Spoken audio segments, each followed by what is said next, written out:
Chapter 1. Losing at the starting line is preferable to losing at the finish, sparing my son a long run. In the land of Huaxia, in the bustling metropolis of Magic City, the large-scale live streaming observational program Our Children Are Growing Up commenced its broadcast as scheduled. The live room was already brimming with over 200,000 viewers eager to watch. At the center of the studio, the host, He Ling, was elucidating the program's rules. The education of children has always been the foremost concern for parents. To provide everyone with a wealth of parenting experiences, we have invited 10 families from diverse age groups and professional backgrounds to participate. We will witness the growth of these children through a fully live-stream format. Meanwhile, viewers in the live chat will have the opportunity to vote once daily. Each weekend, we will tally the votes, and the family with the least votes will face elimination, while the family with the highest votes will receive $1 million parenting fund provided by the show. With that, she beckoned the cameras to introduce the 10 participating families. As her words faded, the live broadcast swiftly transitioned, revealing the basic information of Family 1.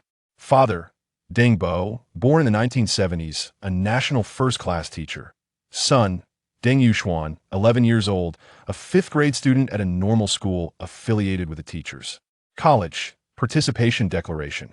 The path of knowledge is paved with diligence. The sea of learning is traversed through hard work.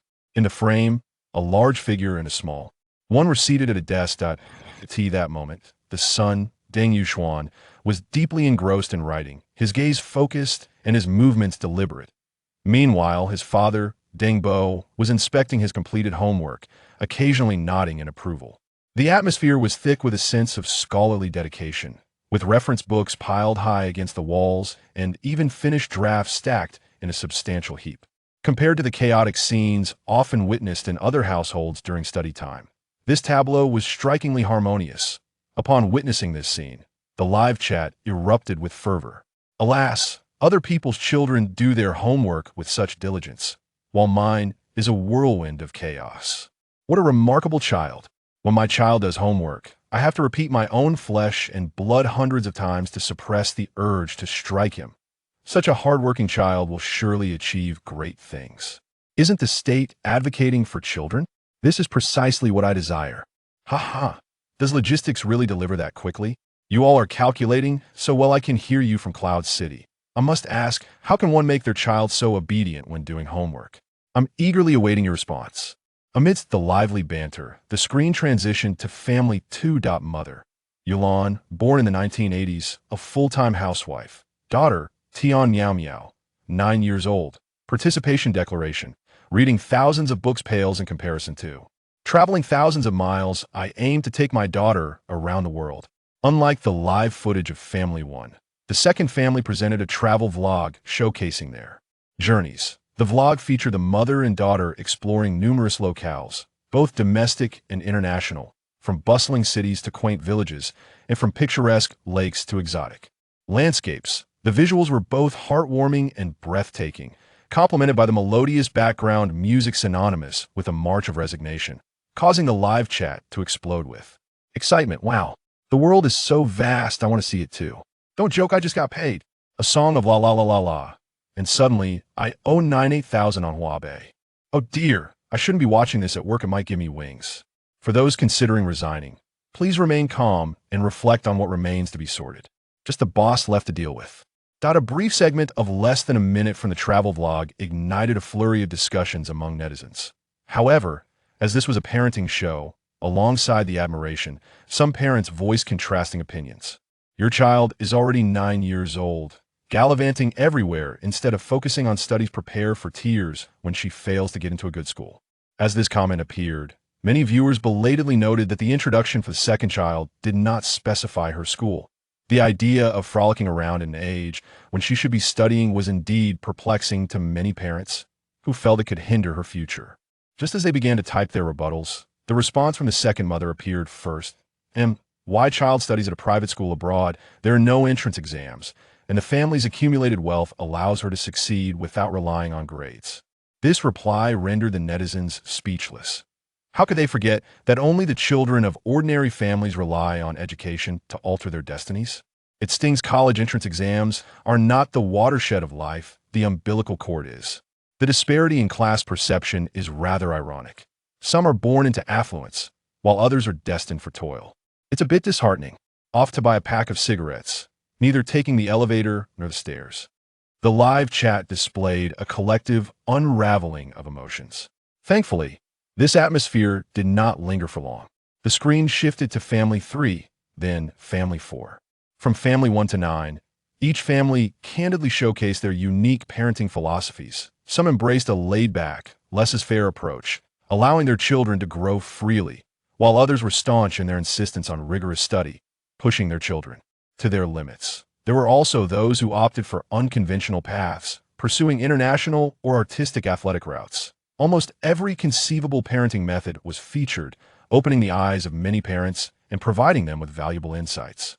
More heartening was the sight of numerous parents, worn down by their children's antics and contemplating giving up, rediscovering their confidence upon witnessing such a myriad of commendable educational approaches.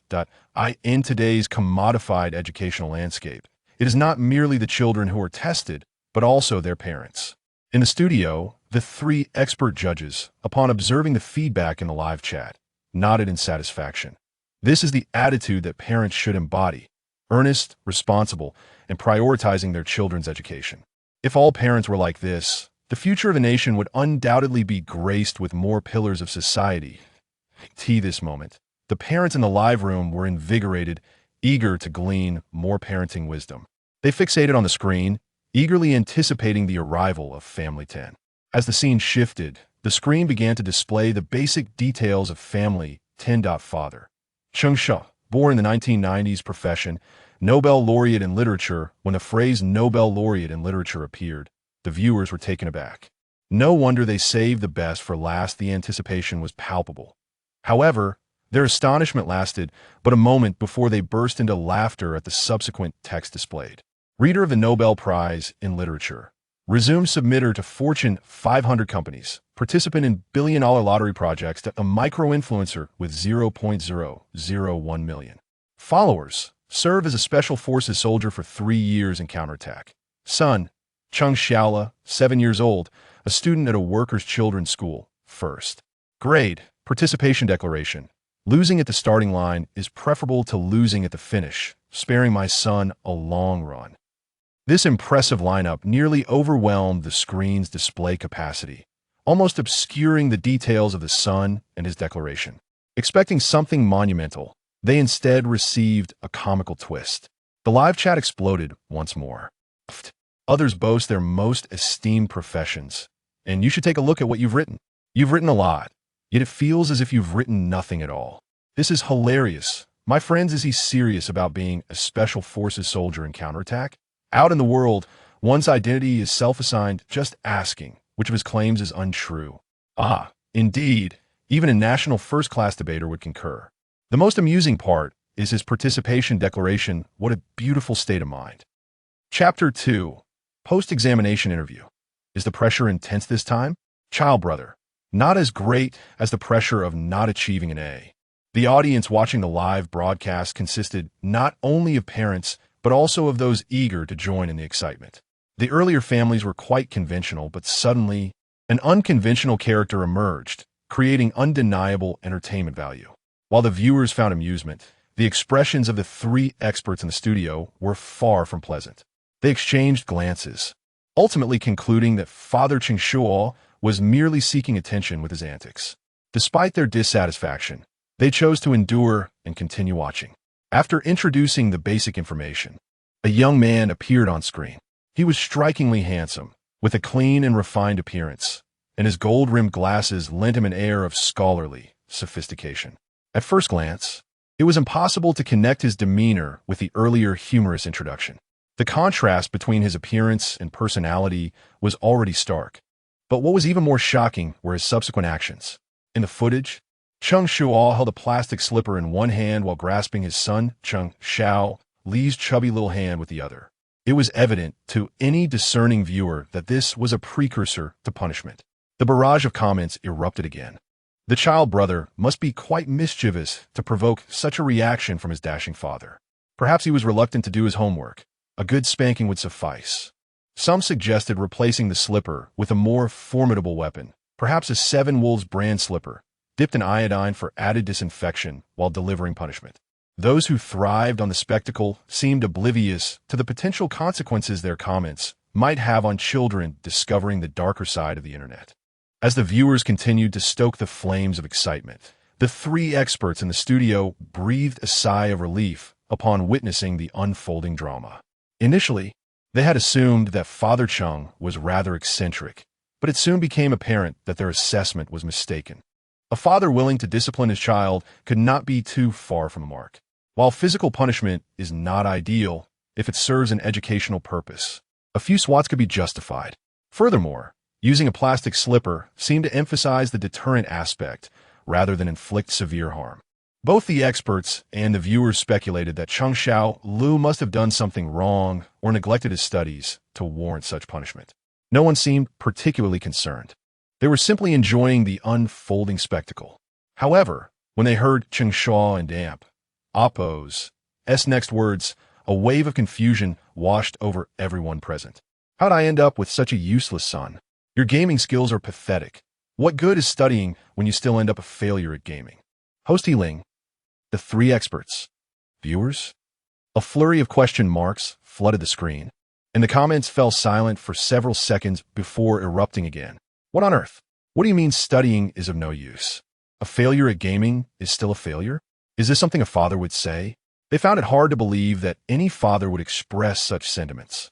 The viewers were unwilling to accept what they had just heard and frantically sought to rationalize it. After all, many had childhood memories of being caught playing games by their fathers, leading to a round of punishment. Moreover, in the minds of parents, games were often viewed as a destructive force capable of ruining their children, leading to a decline in academic performance and, in severe cases, criminal behavior.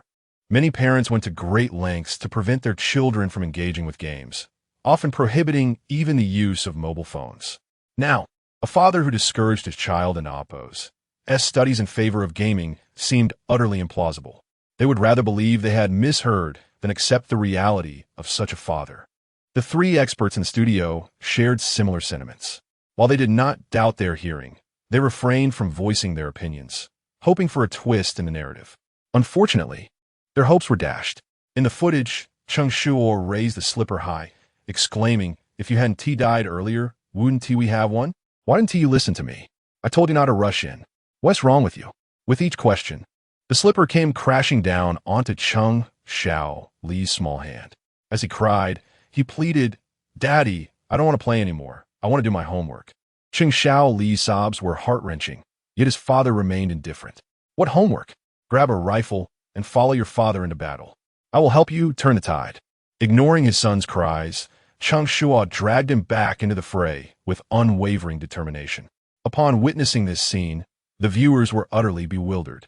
Wait, are they really playing games together? Do they not intend to stop? This is unprecedented. What about the beatings I endured for sneaking games as a child? Was I merely tougher? They laughed, thinking, this is a genuine father-son duo. The world is flipped upside down. The viewers struggled to process the absurdity before them, and many began to voice their disapproval. However, this situation did not persist for long.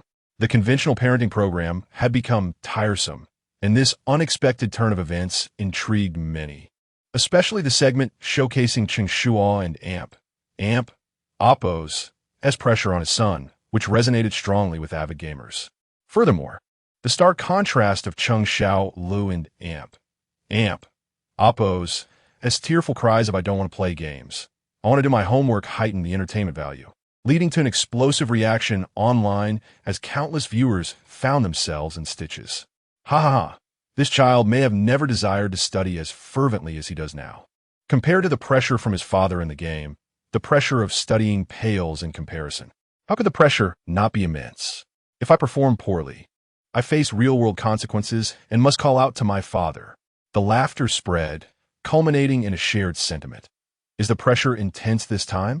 Child brother, not as great as the pressure of not achieving an A. The comments were filled with mirth, yet the atmosphere in the studio took a noticeable turn. Particularly, the elder expert, teacher Zhong Xiuqin, was visibly flushed with anger, exclaiming how inappropriate the father's behavior was. How could he not allow his child to study and instead encourage gaming? This could ruin the child. As she spoke, teacher Xiang Hui echoed her sentiments, emphasizing that children lack self-control when it comes to games, and addiction could lead to dire consequences. Teacher Yang Xiaotong, though silent, nodded in agreement, subtly affirming her alignment with her colleagues and Oppo's perspectives. All three experts unanimously condemned Cheng Shuo and Oppo's actions, having witnessed too many children ruined by gaming. Initially, Host Ling shared their views. However, he keenly observed that Chang Xiaolu did not exhibit the same enthusiasm for gaming as other children with internet addictions. Although his father was deeply engrossed in the game, the child remained disengaged. He pondered that one should not make hasty judgments based on a singular perspective. Each family introduction had a fixed duration, and after concluding the last family presentation, Ling smiled and approached the center of the studio. Well, we have now met all 10 families. Next, I invite our viewers to cast their votes for their favorite family based on their first impressions. Chapter 3. The little shoulders ultimately shouldered all for their father. As the voting commenced, the screen displayed the fluctuating vote counts of 10 families. Simultaneously, a voice echoed in Cheng Shuo's mind. The host has invoked emotional reactions in those around him through reverse parenting, accruing 3,000 emotional points. Current available emotional points, 3145. Additionally, Cheng Xiao Li's interest in gaming -20, interest in studying 10. Upon hearing this voice, a slight smile graced Cheng Shuo's lips. It appeared he had discovered the correct way to utilize the system. The reverse parenting system, as its name implies, engenders emotional fluctuations in those around through unconventional parenting methods, thereby earning emotional points. These emotional points can be exchanged not only for virtual currency, but can also enhance the child's attributes and even grant chances for a lottery.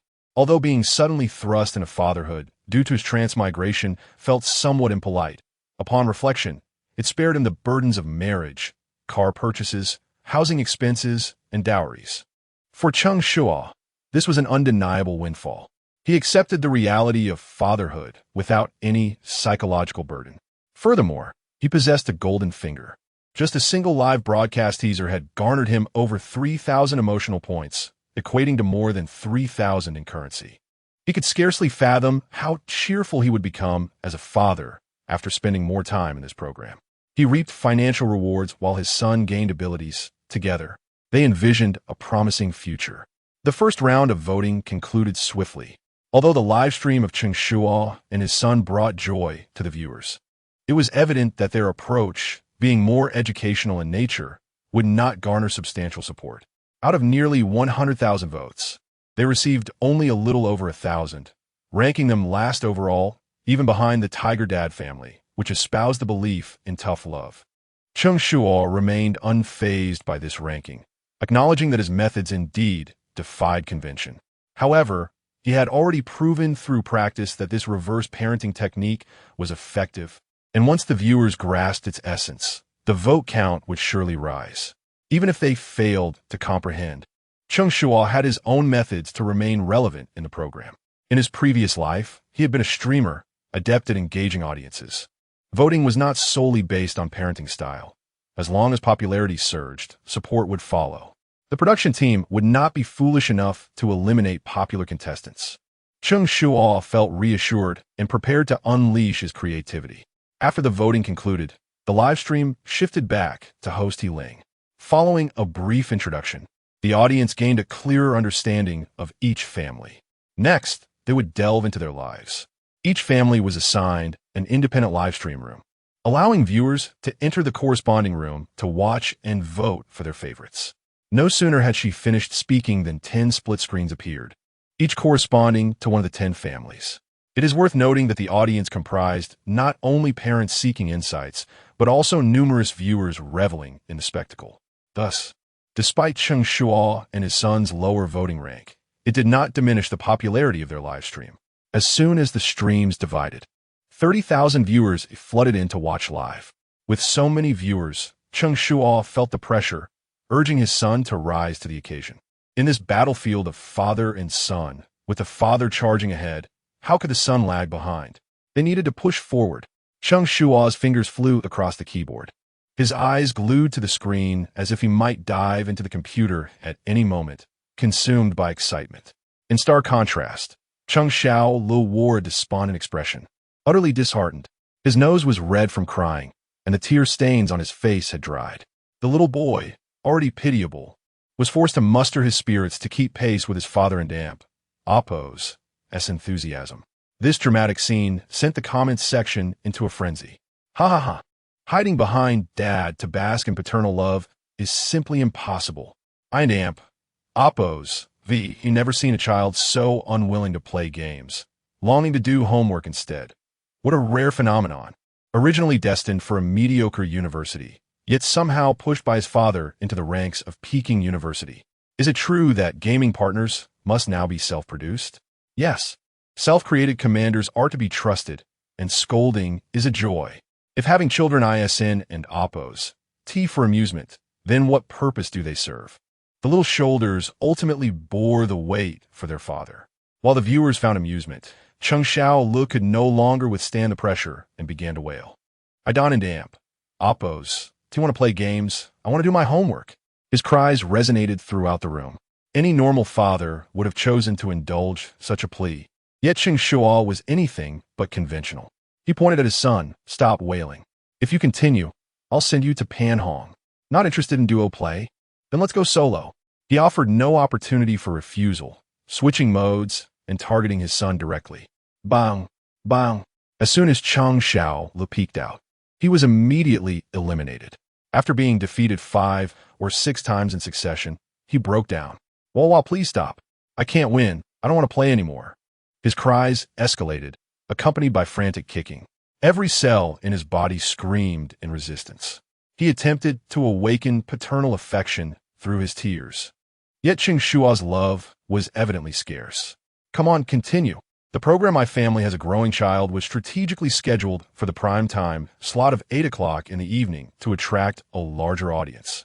After completing the initial segments and entering the observation phase, the time had progressed to around 9:00 and Amp. Oppo's clock. The show was unscripted, relying entirely on the participants and Amp. Oppo's improvisation. While these parents might excel in child rearing, they appeared somewhat inadequate in the realm of live streaming. Some felt there was little to do and opted to black out the screen and sleep, while others engaged in reading, assisting with homework, or casual conversations. Although such activities aligned with the theme of a parenting show, they failed to satisfy the viewers who craved excitement. When the program lacked intrigue, its popularity waned. Initially, there were over 200,000 viewers. Gradually, that number dwindled to fewer than 100,000. However, this was to be expected, as such continuous live programs typically experience fluctuations in viewership, with high interest being a rarity and mediocrity the norm. Just as the backstage staff thought the excitement had subsided and could afford to relax, they were suddenly alerted to a particular live stream that had surged in popularity. Am I mistaken? The total number of online viewers is 100,000, and this stream accounts for 50,000. Most viewers flocked to watch the father-son duo gaming. Despite the fact that this was ostensibly a parenting show, the staff found themselves unsure whether to laugh or cry. Nevertheless, they had to admit that the live stream was indeed entertaining, and they too were tuning in. With such effective streaming and high interaction rates, generating 20 comments per second, this level of engagement rivaled that of commercial live streams. It seemed they had indeed broken out of their niche. Good news. We have contestants who have achieved breakout status. Bad news. They've done so through gaming. The staff welcomed this unconventional method of gaining popularity with open arms. Live streaming depended heavily on traffic, and traffic translated to revenue. In pursuit of greater exposure, staff members had already positioned their live stream prominently on the homepage. Chapter 4 this is a cautionary tale, and I strongly advocate for its elimination. The impact of the homepage promotion is evident. Soon, the viewership in Cheng Shuo and Amp, Oppo's livestream surpassed 100,000. It is worth noting that the total number of viewers across all live streams is merely 180,000. The atmosphere in the live stream is exceptionally vibrant. Hahaha. I will inevitably die laughing in this live stream. I wish my father could play games with me. I genuinely envy him. To the person upstairs. You only see the child playing games, but you fail to recognize the burdens he bears. Haha. Finally, someone has spoken up. Several times, it was clearly the father's mistake. Yet he stubbornly shifted the blame onto his son. This father only has two phrases at the tip of his tongue. Selling out dad and why aren't it oppos? To you keeping up? It is always someone else's fault, while he bears no responsibility. It is hilariously typical. When the father is incompetent, he punishes the child. Perhaps it is time to take the child to the hospital for a spinal checkup. Logically, a child of such a young age should not bear such heavy burdens. The popularity of the live stream has also contributed to the accumulation of emotional value. Ding, the host and AMP, Oppos. Reverse parenting has elicited an emotional response, gaining 10,000 emotional points. Current available emotional value, 13,623. Seeing such a substantial gain, Cheng Shuo and AMP, Oppos, smile stretched from ear to ear. He became increasingly enthusiastic in his live streaming. Whether it was chaotic battles, duo matches, or solo plays, he alternated between them all. This, however, proved to be a hardship for Cheng Shuo. Initially, he would protest, but now he has become numb and no longer resists. His gaming actions are devoid of any emotion, purely reflexive. Cheng Shuo was in high spirits, but he forgot about the presence of the judges and Oppos panel. At this moment, the atmosphere among the judges was quite peculiar. The expressions of the three experts were not quite right, especially that of teacher Zhong Xiuqin, who had just expressed her dissatisfaction with Cheng Shuo. She clenched her fists, her face flushed with anger. It was evident that she was striving to maintain her composure. When she saw the child being eliminated, instead of receiving comfort from his father, he was met with ridicule and scorn. She could no longer restrain herself. This is outrageous, utterly outrageous. Allowing a child to play games is one thing, but subjecting him to verbal and psychological abuse is another. Does he not realize the extent of harm such behavior can inflict on a child? How can such a person be deemed fit to be a father? Education is not a trivial matter. It is intrinsically linked to the future of the nation and the hopes of the people. I hope all parents will take this seriously. As for inadequate fathers like No. 10, I vehemently demand that the production team eliminate him. Teacher Zhong Xiuqin is an expert in parenting. Having dedicated her life to the field of education, she not only authors books, but also conducts parenting seminars. Her insights and recommendations have greatly benefited many parents.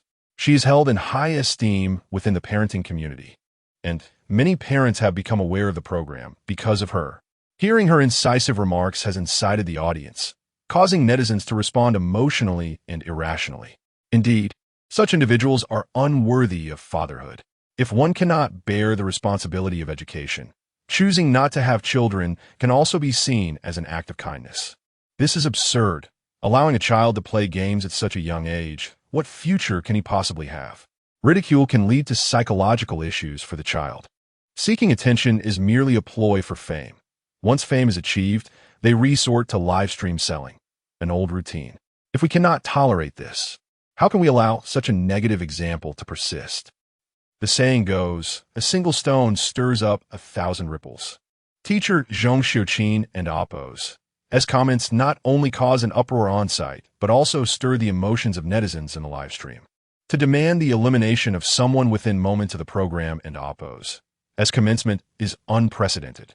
The audience in Oppos' reaction has even startled Heling, who has witnessed countless grand occasions. If this situation is mishandled, it could turn into a live streaming catastrophe, and he must exert all his effort to soothe the situation.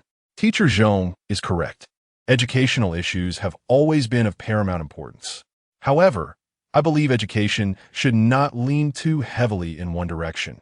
While chastising the child's behavior may be inappropriate, could it not also be seen as a means of building the child's resilience? After all, not everyone communicates with a gentle demeanor. Heling, a skilled host, swiftly regained control of the situation with just a few remarks. Yet, he was aware that his argument lacked solidity. So he quickly signaled the other two experts to contribute their thoughts. If a real issue arose, everyone would be at risk. Fortunately, the other two experts grasped the gravity of the situation. Thus, even though they shared teacher Zhong Xiuqin's perspective, they felt compelled to support He Ling's stance.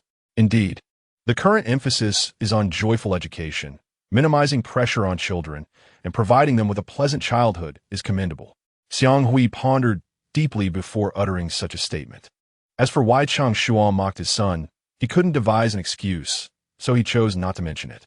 The other somewhat reticent expert, Yang Xiaotong, also offered her insights after Xiang Hui spoke.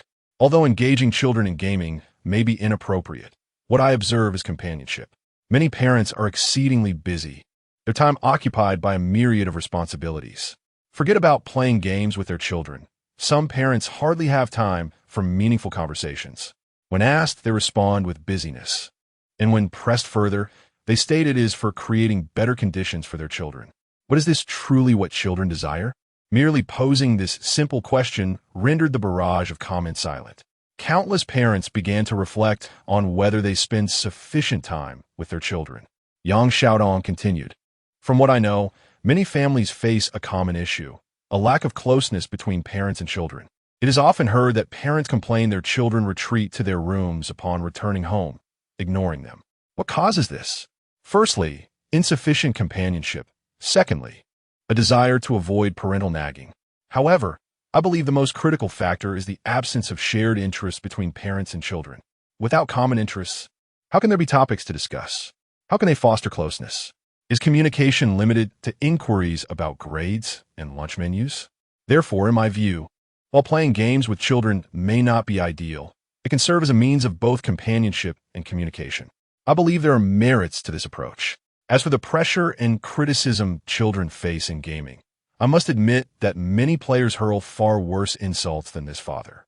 Yang Xiaodong concluded her speech with a hint of humor, revitalizing the previously subdued livestream atmosphere. This expert speaks the unvarnished truth. Cut it out. Just report my ID already. So genuine. Compared to the intensity one applied to my teammates, this bit of pressure is trivial. This expert's analysis is astute. One must not merely focus on the surface, but delve into the essence of the matter. While the method may be questionable, the intention is commendable. Dissecting phenomena to uncover their nature, experts should articulate more. Given this, I shall also share a few words. First, I must clarify that I'm not an expert in this field. After carefully considering each person's remarks, I still find myself at a loss for words. Just as I stated at the outset, I am not an expert in this domain. Which family and oppose? S-door was left ajar, allowing the spectacle to unfold. Chapter 5. A surge of unprecedented popularity, the overwhelming wave of attention surged forth, drawing in a multitude of viewers. The online audience, akin to fickle grass that sways with the wind, quickly aligned themselves with any argument that seemed reasonable. The barrage of commentary swiftly returned to a state of harmony, leading many to believe that the matter could be put to rest. However, the enduring rigidity of Professor Zhong Xiuqin's outdated mindset was underestimated. The eloquent presentations from the two experts failed to sway her. Instead, they were dismissed as mere sophistry. Observing the dwindling support in the comment section, she abruptly vacated her seat at the judging panel and retreated backstage. The experts and oppose analyses were profound and their viewpoints refreshing. A blogger, recognizing the potential for virality, promptly recorded and shared the discourse online. Coupled with the prior promotional efforts by the production team for Cheng Shuo and his son, this exposure ignited a fervent discussion. Opinions were divided. Some found merit in the arguments, while others expressed discontent. Amidst this contention, the program's popularity soared, with viewership skyrocketing from a mere 180,000 to over 500,000. While more than 100,000 viewers engaged in the main live stream to hear the experts' insights, over 300,000 flocked to Room 10, where Cheng Shuo was broadcasting. Cheng Shuo himself was astonished. His seemingly anomalous behavior, intended merely to align with the system and oppose as requirements, was interpreted by the experts in a manner far beyond his intentions. The notions of essence and superficiality were but facades. He merely sought to accrue emotional value for rewards, driven by monetary gain. Fortunately, Cheng Shuo was engrossed in his gaming, blissfully unaware of the unfolding drama at the judging panel. Even if he had been attentive, he would have refrained from offering explanations, for they were advocating for themselves. As discussions intensified online, the staff backstage basked in the surging traffic, reveling in the unexpected success. The atmosphere was one of collective joy until the backstage door swung open. "Director Chun, are you prepared to turn a blind eye to this?" Upon entering, Cheng Shuo marched directly towards the position of the show and amp. Oppo's chief director, Chun Bo, her pace so swift that he barely had time to suppress his grin. "Teacher Zhong, weren't you in the live broadcast room? What brings you backstage?"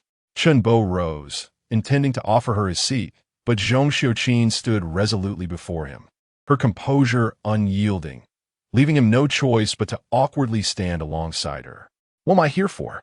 "To inquire how you selected your participants.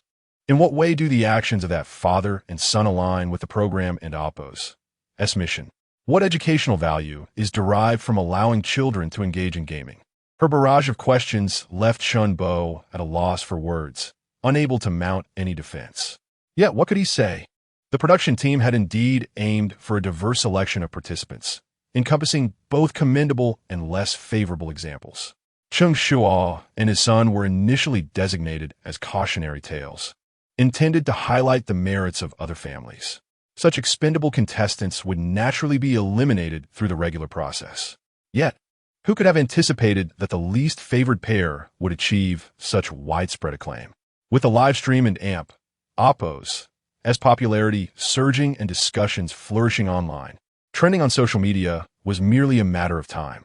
He acknowledged that the program and amp, Oppo's original intent was educational, yet when the foundational purpose clashed with the allure of viewership, his resolve wavered. Who would not desire fame? Seeing Chun Bo silent, Cheng Shuo's ire intensified. "I demand the elimination of this pair. They are currently in last place in the voting. Their removal would be justifiable. Should they remain, I shall withdraw myself." Her ultimatum left no room for negotiation. Wielding significant leverage over Chun Bo, the initial invitation to Cheng Shuo was intended to elevate the program and Oppo's stature through her esteemed reputation. Although Chun Bo recognized her viewpoints as somewhat antiquated, her authority in the industry remained undisputed. Moreover, Cheng Shuo and Oppo's son was the program and Oppo's principal sponsor. Should she depart, the ramifications would be dire. "Teacher Zhong, please do not act impulsively. Rest assured, they will be eliminated. Allow me to coordinate this," he urged, acutely aware that both Cheng Shuo and his son were vital to the program's success. The emergence of discord between the two factions left him with no immediate solution, compelling him to stall for time. Unfortunately, Cheng Shuo was not easily placated. "Very well, I shall return to record the program once they are eliminated." The tension escalated as Chun Bo's intentions were laid bare. It was evident that Cheng Shuo was resolute, demanding a definitive answer. Faced with the futility of evasion, Chun Bo found himself cornered. Without the sponsorship, the program would falter and the allure of viewership would dissipate, leading to mediocrity.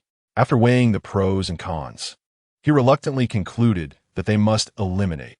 However, before the word eliminate could fully escape his lips, he noticed a staff member frantically gesturing at him. Following the staff member and amp, Oppo's cues, Chun Bo and amp, Oppo's eyes widened in astonishment. The real-time data from room 10 revealed an astounding 500,000 viewers. The interaction in the comments surpassed 2 million, with the stream gaining 350,000 new followers, 90 of whom were newcomers. An impressive 95 of viewers had watched for over 10 minutes and 80 for over 30 minutes. The statistics left him speechless. In just 3 hours since the broadcast began, the influx of 350,000 followers was unprecedented. Alarmingly, it was already 11 p.m., yet 500,000 viewers remained engaged. What a remarkable achievement! To say that this level of viewership rivaled that of leading streamers on major platforms was no exaggeration. The data had him utterly astounded, but even more astonishing revelations awaited him. Following the staff member's guidance, he examined the statistics across various short video platforms. Clips featuring Cheng Shuo and his son consistently garnered high view counts. The most popular clip had amassed over 1 million likes and secured the 4th spot on trending charts. Not only did the videos flourish, but the accounts that posted them also saw a surge in followers. This was an experience Cheng Shuo had never encountered. While he was aware of their rising popularity, he had not anticipated such an explosive response. For reasons unknown, Cheng Shuo felt a surge of emotion, nearly moved to tears. He recognized the hierarchy within the realm of variety shows, where television broadcasts often looked down upon online streams, and celebrity-driven programs dismissed those featuring amateurs. Challenge-based shows often regarded observational programs with disdain. Yet here they were, a seemingly unremarkable educational parenting show, achieving unprecedented success online without any artificial enhancements. If the production team were to exert more effort, he could scarcely fathom the heights they could reach. At that moment, the thought of elimination had completely vacated Cheng Shuo's mind. His eyes sparkled with possibility, envisioning the program as a sensational hit, replete with accolades, and himself as a distinguished director basking in glory. Just as he reveled in this daydream, Zhong Xiuqin doused his enthusiasm with a cold reality check. With actions that contravene the essence of the program, how far do you believe they can go? Currently, viewers are drawn in by novelty and amusement, but what follows? Beware of backlash. Her words doused Cheng Shuo in an icy chill. Indeed, the unexpected popularity of Cheng Shuo and his son stemmed from their unconventional approach to parenting. Diverging from traditional methods, their reverse tactics captivated curious viewers, offering a refreshing twist. However, how long could this novelty endure? Once the initial excitement waned, the reckoning would arrive. The more they basked in popularity now, the harsher the potential criticism would be later.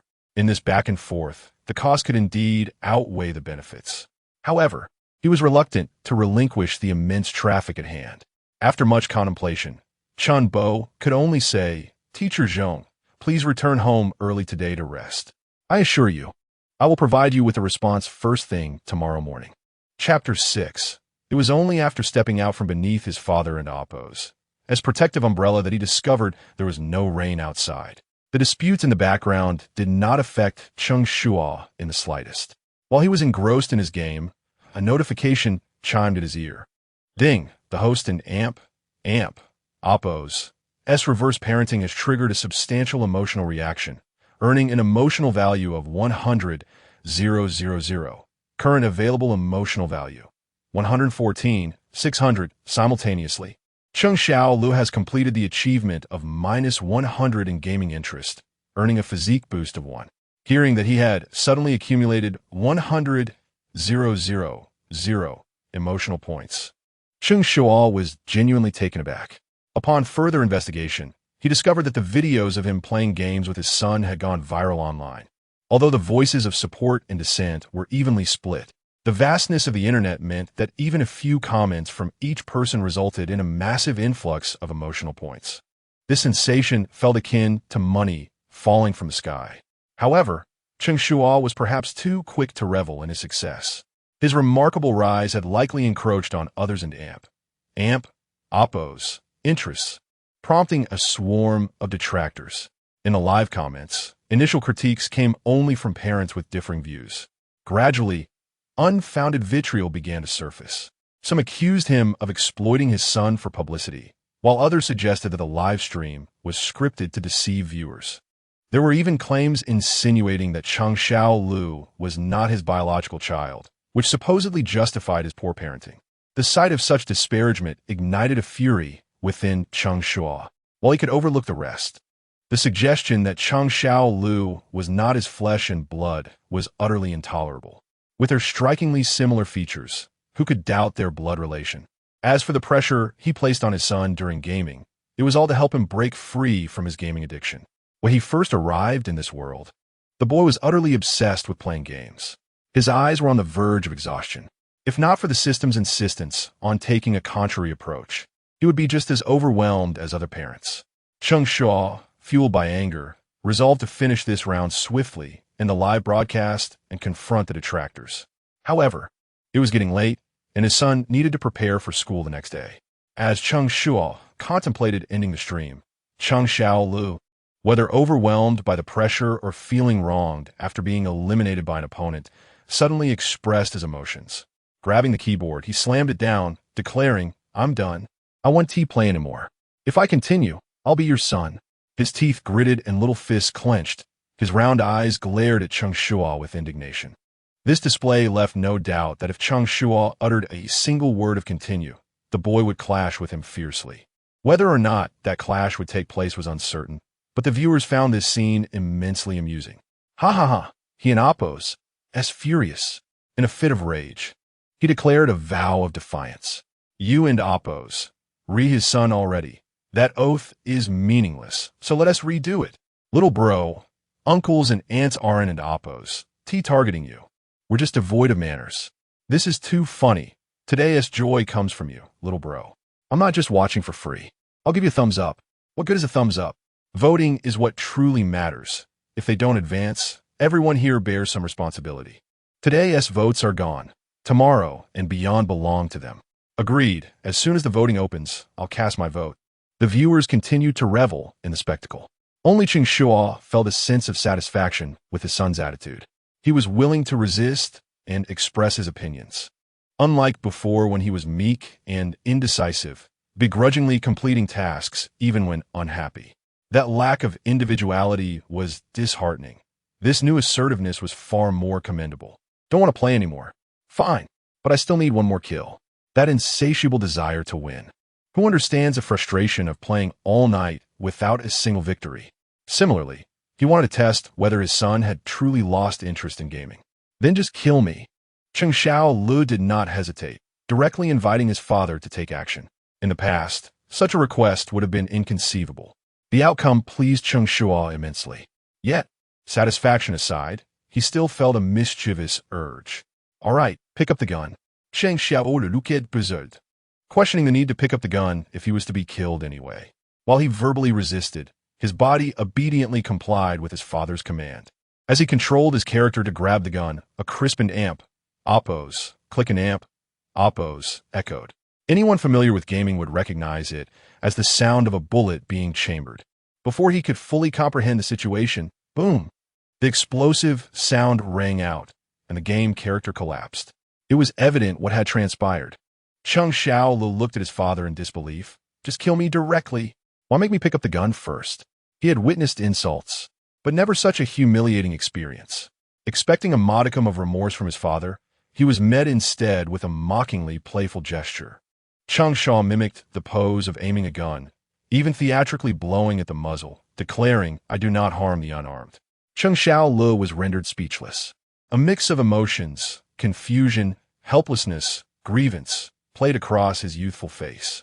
At that moment, he could no longer contain himself and burst into tears, running away.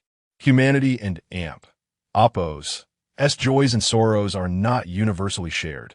While Cheng Shuo wept inconsolably, the online audience was in stitches.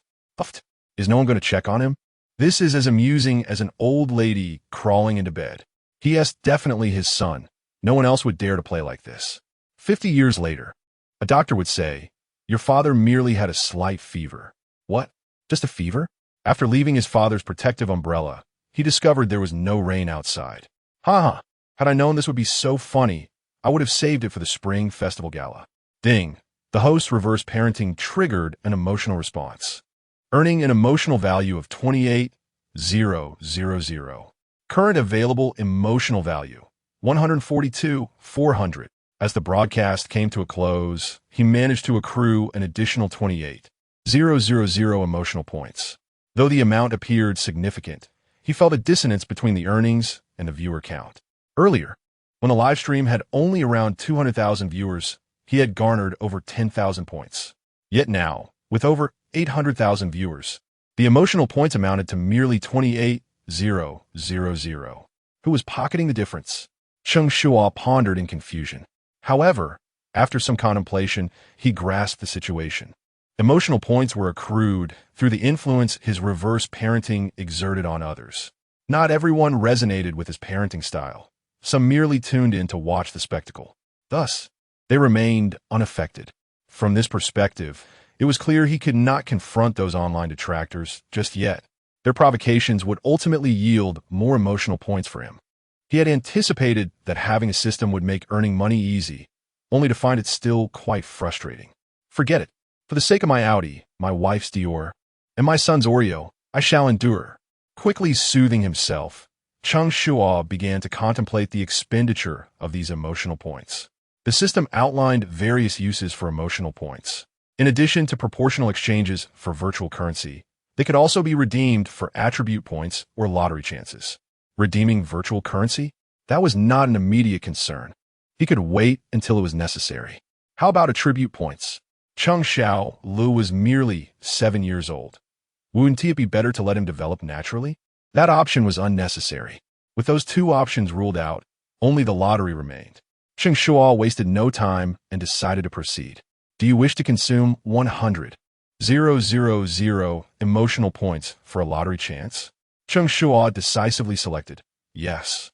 As soon as he confirmed, a multitude of transparent orbs appeared before him. He casually popped one. Ding! Congratulations, the host has drawn the skill.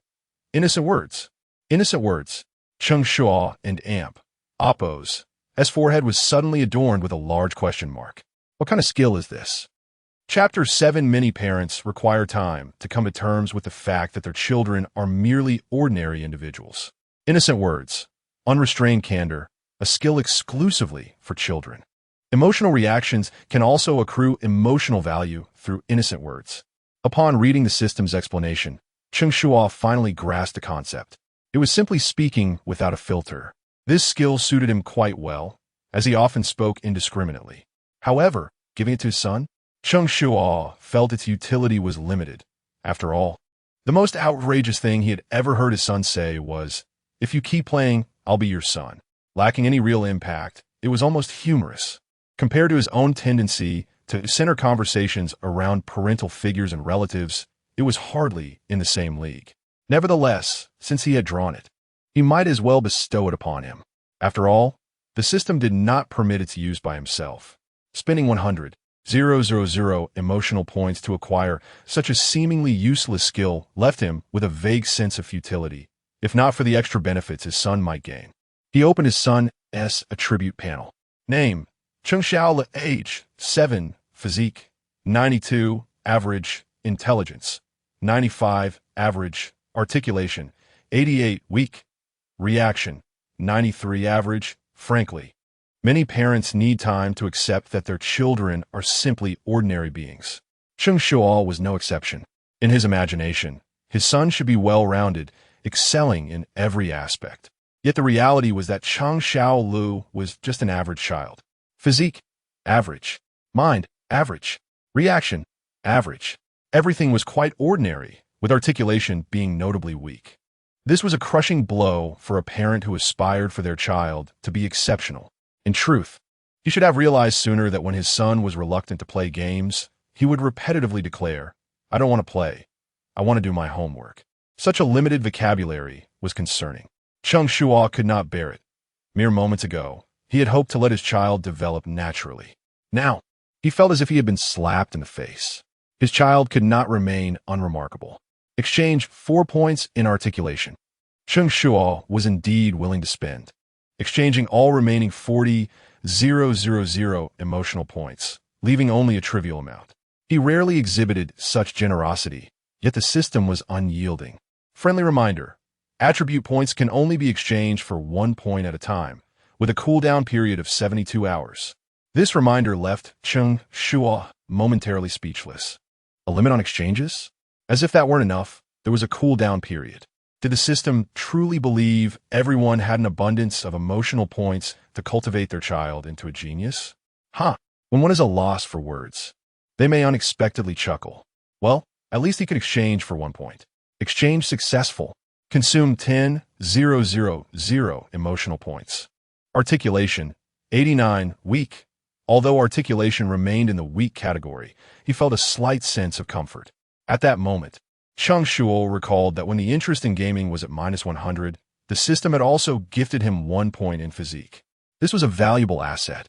Others might not refrain from attacking you due to your eloquence, but they would certainly retreat 3 steps at the sight of your formidable physique. Adding to it, Upon seeing his son and aunt, Appo's physique rise from 92 to 93, Cheng Shuo suddenly experienced the joy of nurturing. He felt his child gradually becoming more outstanding under his guidance, a sense of paternal satisfaction swelling within him. In truth, Cheng Shuo was not as weak as he had imagined. Throughout his father's unconventional parenting, he had cultivated numerous hidden attributes, including interest in learning, practical skills, focus, and resilience. Although these hidden attributes would not be displayed on the panel, they would be ingrained in his very being. Thus, even with mediocre talent, these hidden attributes would assist him in gradually excelling. This realization would only dawn upon Cheng Shuo much later. After attending to all these matters, it was already past midnight. Glancing at Cheng Shuo, who was sound asleep beside him, he leaned over and planted a kiss, whispering, "Good night, my little one."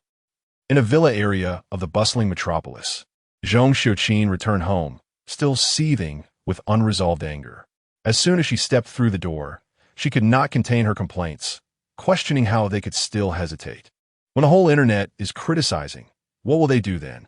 And those two experts, insisting on painting the black as white. If allowing children to play games is considered a good thing, then what has my years as an education expert been for? Normally, her words would be met with agreement. But today, the house was eerily quiet. The family had always maintained the habit of gathering in front of the television to support her whenever she appeared on a program. Could they have been too engrossed in watching? Feeling frustrated, Zhong Xiuqin walked into the living room, only to find the television still playing the very program she had appeared on. Yet, the room was empty. However, she faintly heard some commotion coming from her grandson Xiaolei and aunt, Appo's room. Speaking of her grandson infuriated her. Though she was an expert in education, she could not manage to teach her own little rascal. At 10 years old, instead of focusing on his studies, he only played games. Especially that game called Honor of Kings, which, once he started playing, he could even forget to eat. Not even the anti-addiction measures could deter him. The family had tried numerous methods to wean him off gaming, from psychological therapy to physical withdrawal. They had tried nearly everything. They had even broken several phones and iPads. Yet to no avail. Now, hearing noise from his room at this hour, she need not guess that he was likely lost in gaming, unaware of the time. Initially upset by the sight of a competitor allowing his child to play games, she returned home only to find this situation. Zhong Xiuqin could no longer control her temper and stormed over. Turning the handle, before even opening the door, she exclaimed, "You Xiaolei? Are you being naughty again?" But upon seeing the scene inside, her voice abruptly halted. After a long pause, she finally managed to stammer out, "What are you plotting here?" She had assumed her grandson was alone in the room, but to her surprise, the entire family was present. Noticing her daughter-in-law and Appo's actions without paying attention, she first spotted the father and son pair, each engrossed in their own phones, completely absorbed in their gaming. Her loud voice startled the trio, who turned to look at her simultaneously, expecting them to tone it down upon seeing her. She was instead dismayed to find the father and son merely glanced away before returning to their intense gaming, fingers moving so quickly they nearly sparked. Clearly, they did not regard her presence at all. Zhong Xiuqin felt a lump in her throat. "You mom, let them play." Just as she was about to speak, her daughter-in-law interrupted. Zhong Xiuqin was taken aback. Her daughter-in-law had invested considerable effort to help their grandson quit gaming. There were times when she had been so anxious she couldn't amp Appo's sleep for days. Why the sudden change? Allowing them to play now? At that moment, Zhong Xiuqin looked at her daughter-in-law as if she had seen a ghost. Perhaps it was because her grandson and Appo's gaming addiction had persisted for quite some time. And recognizing that anger was futile, she ultimately had to compromise. Moreover, since the child's mother had said so, what could she, the grandmother, do? However, another thought crossed her mind. "Xiao Rong, tell Tsinghua to withdraw the sponsorship. That program misleads children, and there's no need to invest. I want to be going tomorrow either." She remained highly concerned about a parenting program featuring such unreliable father-son duos. It was likely that her grandson had insisted on playing with his father after watching their live broadcast. The mere thought of countless innocent children, like her grandson, raising their innocent faces to ask their parents, "Why can other dads play games with their kids?" filled her with dread. It has gone awry. Completely ask you. Chapter 8. Only through learning can one discern right from wrong. In a game, all blame falls upon me. The mere thought of that scene sends a wave of dizziness through Cheng Shuo. Since she cannot prevent it, she resolves to withdraw, lest her reputation be tarnished. Cheng Shuo believed her daughter-in-law would readily agree to such a modest request. To her surprise, she was met with a refusal. "Mom, can we discuss this later?" Later? Cheng Shuo was taken aback. Just as she was about to question further, her son suddenly erupted with a curse. "You Xiaolei, how could you die again? You truly deliver worse than mate one." The words left Cheng Shuo dumbfounded. Her refined son cursing? She had only witnessed such outbursts from her grandson. Wouldn't this provoke a confrontation? Yet, contrary to her expectations, her grandson did not retaliate. Instead, he wore a pained expression and defended himself. "I told you, my highest rank is diamond. You insisted on dragging me into a match in King's Canyon. It's no wonder I keep dying." Her son and Appo's explanation was utterly ineffective. "You Jangwo and Appo's tongue was as sharp as a blade. You play games every day and still perform so poorly. You won't even get hired at the novice station in the future. Once you step outside this door, don't even think of being my son." His words were akin to a weapon, and his teammates did not spare him either. "Dude, stop trying to carry, if you can't. Just buy some gems to eat the low-income benefits. I just scattered some rice on my phone, and even the chickens play better than you." Yu Xiaolei was on the verge of tears after such humiliation. He had never endured such disgrace before. Previously, he had only played in matches below diamond rank. He was well aware that most players below diamond were bots. With his skills, he could easily dominate the game.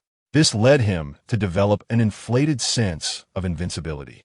Now, subjected to such ridicule, the blow to his ego was palpable. What is wrong with this game? Is this still the game I used to play? Why can't I perform?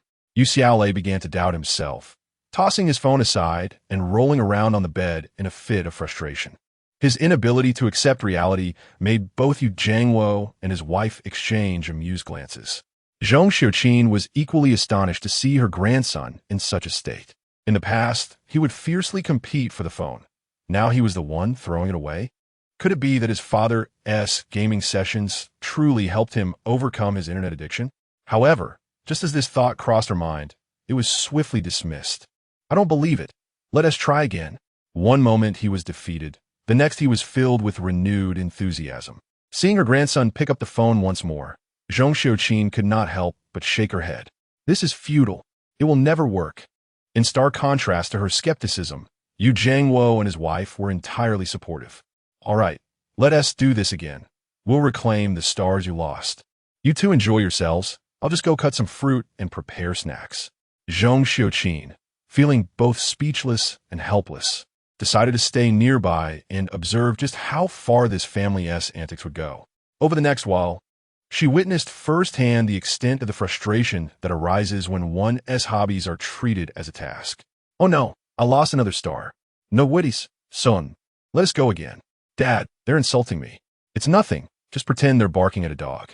"Dad, I don't want to play anymore." "That's out of the question. You've fallen to starry.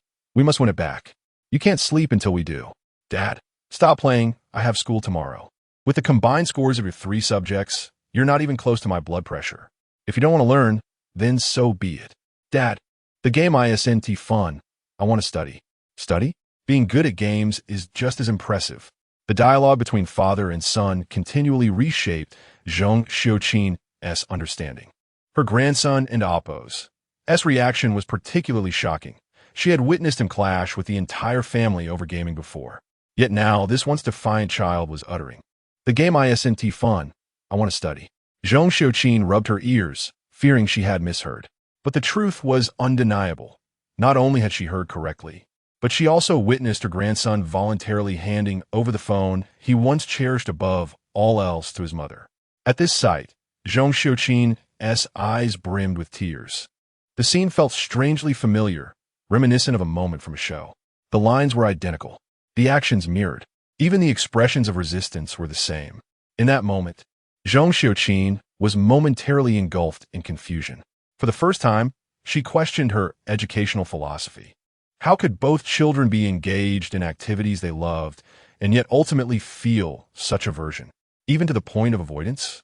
Earlier, she could not empathize with the emotions depicted on the show, but witnessing it in person struck her like a thunderbolt, leaving her momentarily speechless. Her daughter-in-law, Xiao Rong, was equally taken aback. She stared blankly at the phone her son had handed over, feeling a sense of unreality. Initially, she approached the situation with a just-give-it-a-try attitude, but she had not anticipated such effectiveness. Xiaolei, are you really not going to play anymore? Xiao Rong could not resist probing. Not playing. The game isn't enjoyable. What about tomorrow? She continued to test. This time, the response was laced with impatience. Not playing. If you want to play, you can do it yourselves. Hurry up and leave. I want to sleep, and I have school tomorrow. Although her grandson's behavior was somewhat rude. At that moment, no one cared about niceties.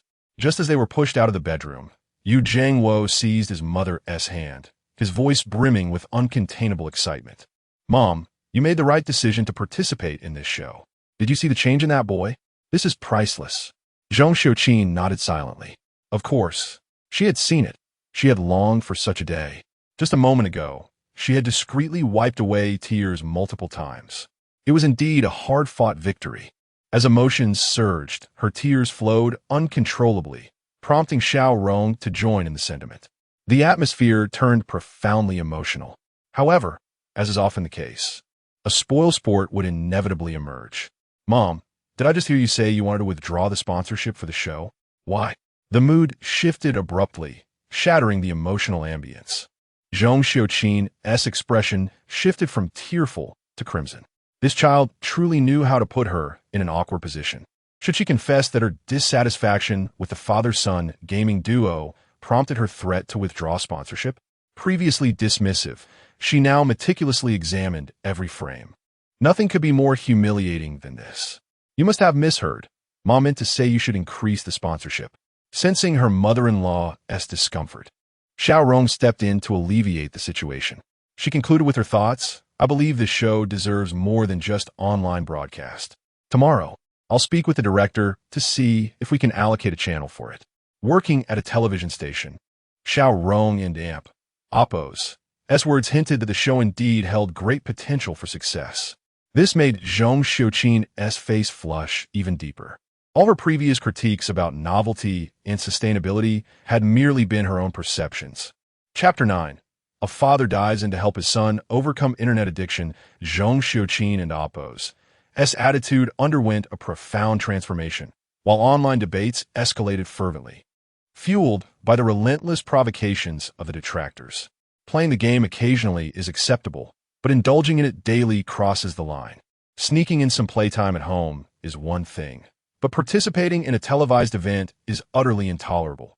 Such behavior misleads others. Initially, I expected a parenting show that would engage children, but instead, I was confronted with a father-son duo engrossed in gaming, resulting in a thorough scolding from my wife. I wanted to join in the criticism, yet upon realizing the father was a member of the post-90s generation, I found myself begrudgingly understanding his choices. The post-90s generation is often labeled as a lost one. Lacking ambition themselves, they allow their children to adopt a similarly apathetic stance. The situation is exacerbated by so-called experts attempting to defend their actions, leaving me utterly astonished at how pervasive expert opinions have become in our times. In my view, this father-son duo ought to be expelled from the public eye, and ideally, the show should be discontinued altogether. However, let us pause and reconsider. If more fathers like this one emerge, and if more children become aimless, wouldn't that diminish competition among our youth? The validity of Lei's statement, competitors are fools, seems to rise with each passing moment. One child gains admission to Tsinghua University, another to Peking University, and those who play games end up at less prestigious institutions. Yet, all envision bright futures. Yet, amidst the cacophony of critiques, there is a significant absence of supportive voices. Instead, the comments are rife with condemnation, mockery, and biting sarcasm, creating an atmosphere heavy with animosity. Consequently, not only are Cheng Shuo and his son criticized, but the show Our Family Has Children Growing Up also finds itself trending for all the wrong reasons. Some extreme parents have even resorted to reporting the program. This has left the already beleaguered director, Cheng Shuo, feeling as though the sky is about to fall. Indeed, what Zhong Xiuqin predicted has come to fruition. The backlash has arrived with alarming swiftness. Initially, he had hoped to leverage this surge of attention to enhance the show and amp Oppo's visibility, but now, the internet is awash with vitriol. He recognizes the orchestrated efforts of detractors, yet the online environment has its own dynamics, where mob mentality prevails. When 10 people criticize, it's merely criticism. When 100 do, it's still just criticism. But if 1,000 join in, that's deemed justice. At this juncture, no one cares about right or wrong. If this were a live broadcast, perhaps a few experts could help mitigate the situation. However, it is now the dead of night. Experts are absent, and the audience is restless, while online trolls abound. The timing, circumstances, and support are all lacking. It feels as though fate has turned against him. I'm finished. I'm done for. Cheng Shuo slumped in his chair. Observing the director's despondency, the other staff members shared his anxiety. Surely, our program cannot be doomed to failure? It seems likely. The online discourse is overwhelmingly negative. Unless it can be proven that the actions of the father on the 10th are beneficial to children, sponsors will flee. That seems an insurmountable task. Do you believe in a reversal, or do you think I am Cheng Shuo? At this moment, no one should be making light of the situation. By dawn, I suspect everyone will be packing their bags. Oh heavens, I don't want to be unemployed. If we can weather this storm, I vow never to engage with women again. Such a solemn oath would have elicited laughter from colleagues in the past. Yet today is different. Everyone understands the immense difficulty of reversing the tide under such severe public scrutiny. Even Cheng Shuo felt it was impossible. He began to reminisce about his brief and unremarkable career as a director. Then suddenly, a father dives in to help his son overcome internet addiction. When this trending topic surfaced, Cheng Shuo felt a flicker of hope. Clicking on it revealed a video of a father and son gaming. Initially assuming it was a clip from Cheng Shuo and Oppo's live stream, he soon realized it was not. Losing interest, he exited the video, believing his hopes for a turnaround were unfounded. Just as he began to lose heart again, a shout pierced the air. "Oh my! Oh my! Oh my!" A series of exclamations left everyone in the room momentarily stunned. Has someone finally lost their sanity? What nonsense are they shouting about? One staff member, irritated, snapped back, thinking this might ignite a verbal battle. However, the shouted individual appeared unfazed, instead pulling the staff member over to the computer screen. "Look at this. What is it?"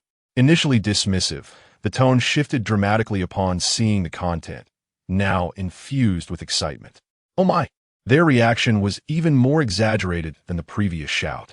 This drew the attention of everyone present, including Cheng Shuo.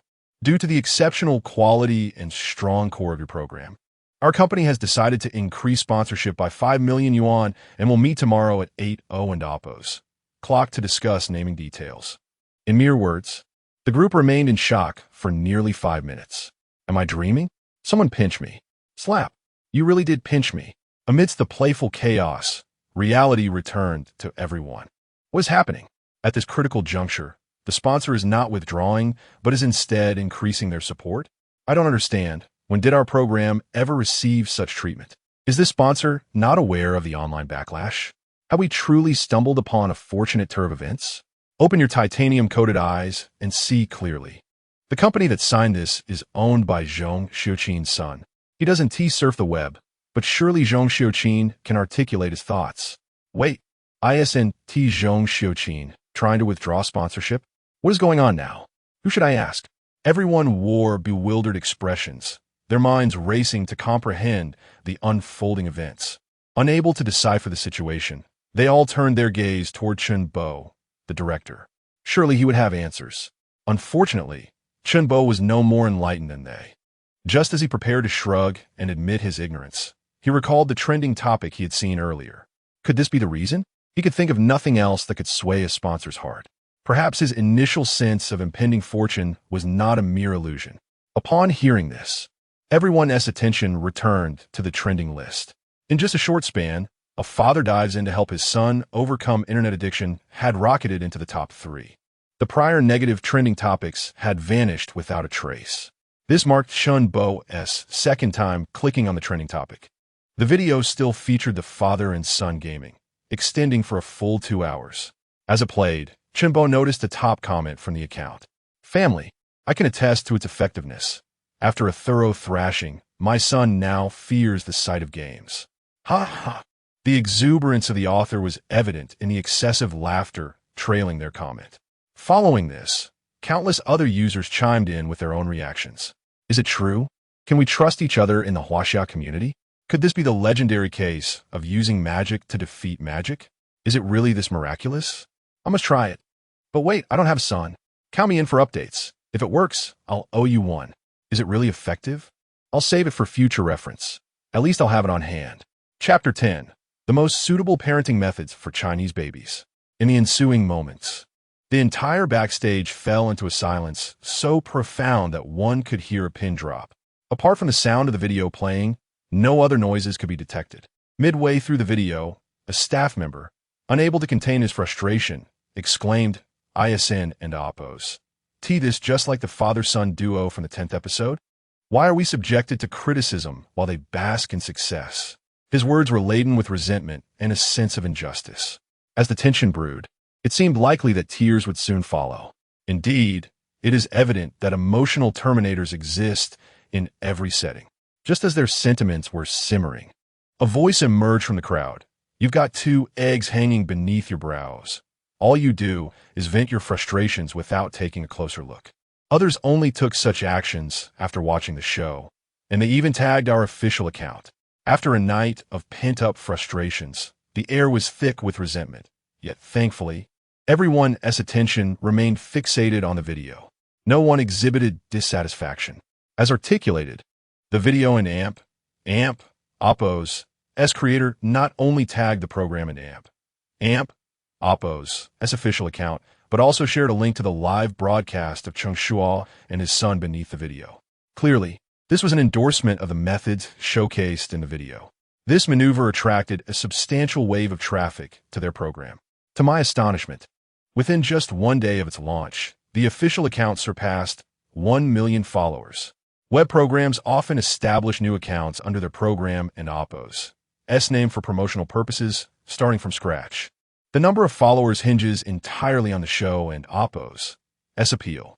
Previously, they had undertaken similar projects, and it would have been commendable to gain 1 million followers by the show and Oppo's conclusion. The surprise was overwhelming, leaving everyone in attendance speechless. Are we not merely selecting contestants? Surely, this is a stroke of fortune. Although the trending topic did not originate from Cheng Shuo and his son, the incident was indeed sparked by them. Without their involvement, none of this would have transpired. Those present were astute, discerning the significance of the situation. Does this not imply that our program is safe from cancellation? Another inquired. As long as the program remains afloat, their jobs would be secure. In this vast world, sustenance reigns supreme. Suddenly, such a cautious yet timid question elicited laughter from the crowd. "My friend, what is it that prevents you from letting go even in your dreams?" A program that garners 3rd place in trending topics, achieving 1 million followers on its very first day, will not only survive, but thrive. And it will flourish immensely, with bonuses that could leave one counting money until their fingers cramp. Though somewhat exaggerated, this sentiment resonated profoundly with the audience. The arduous task of producing a show is driven by passion and the pursuit of financial gain. Everyone invested their heart and soul into this endeavor, and no one wishes for their efforts to be in vain. Initially, it seemed they would falter, returning to their respective homes, yet unexpectedly, they not only overcame the challenges, but glimpsed a promising future. The exhilaration was akin to a euphoric indulgence. At that moment, their laughter was genuine, and one raised a toast, declaring, "Let us work diligently together in the future. In prosperity, let us not forget each other." Although the duty roster prohibited alcohol, they had the energy-boosting elixir, Red Bull. When one person raised a bottle of Red Bull, everyone else instinctively reached for their own beverages.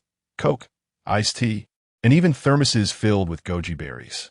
In prosperity, let's not forget each other. Cheers to the director. Cheers to the god of wealth. Cheers to our benefactor. The atmosphere backstage was reminiscent of a festive celebration, with everyone despite having pulled an all-nighter, appearing invigorated and exuberant. Witnessing this, Cheng Shuo felt a wave of emotion wash over him. He even experienced a sense of having survived a calamity. No one understood better than him the arduous nature of producing a program. Fortunately, it was merely a false alarm. The heavens had not forsaken him, and he resolved to forge ahead with renewed determination. In prosperity, let us not forget each other. While everyone reveled in joy, he felt compelled to remind them, please, everyone, ensure you conduct yourselves properly. We cannot afford to bring disrepute to the program. We all understand the implications of misfortune. The program had gained traction, and rival factions were keenly observing.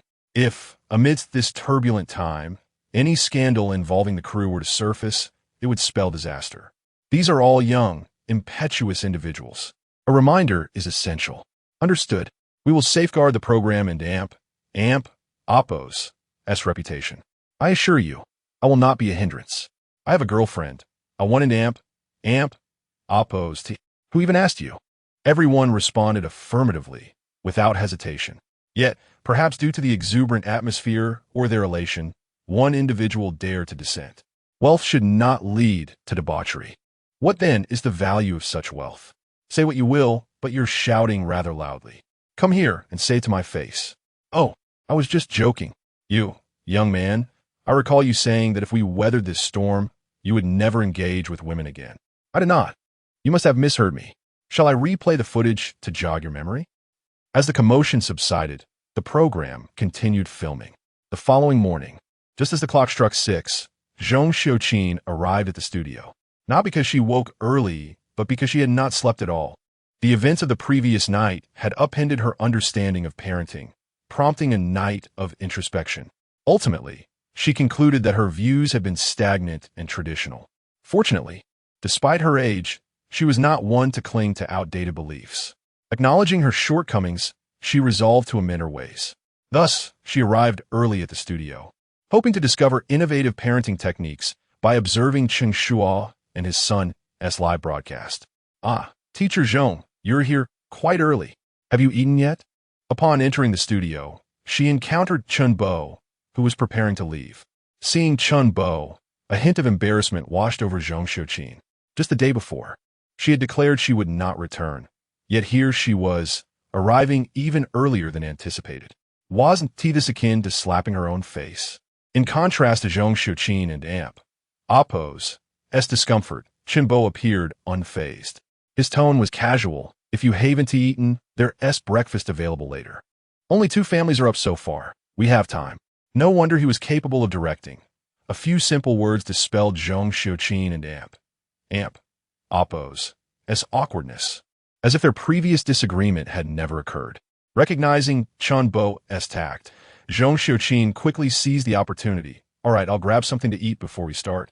Both parties tacitly avoided mentioning the previous day and Oppo's events and returned to their respective tasks.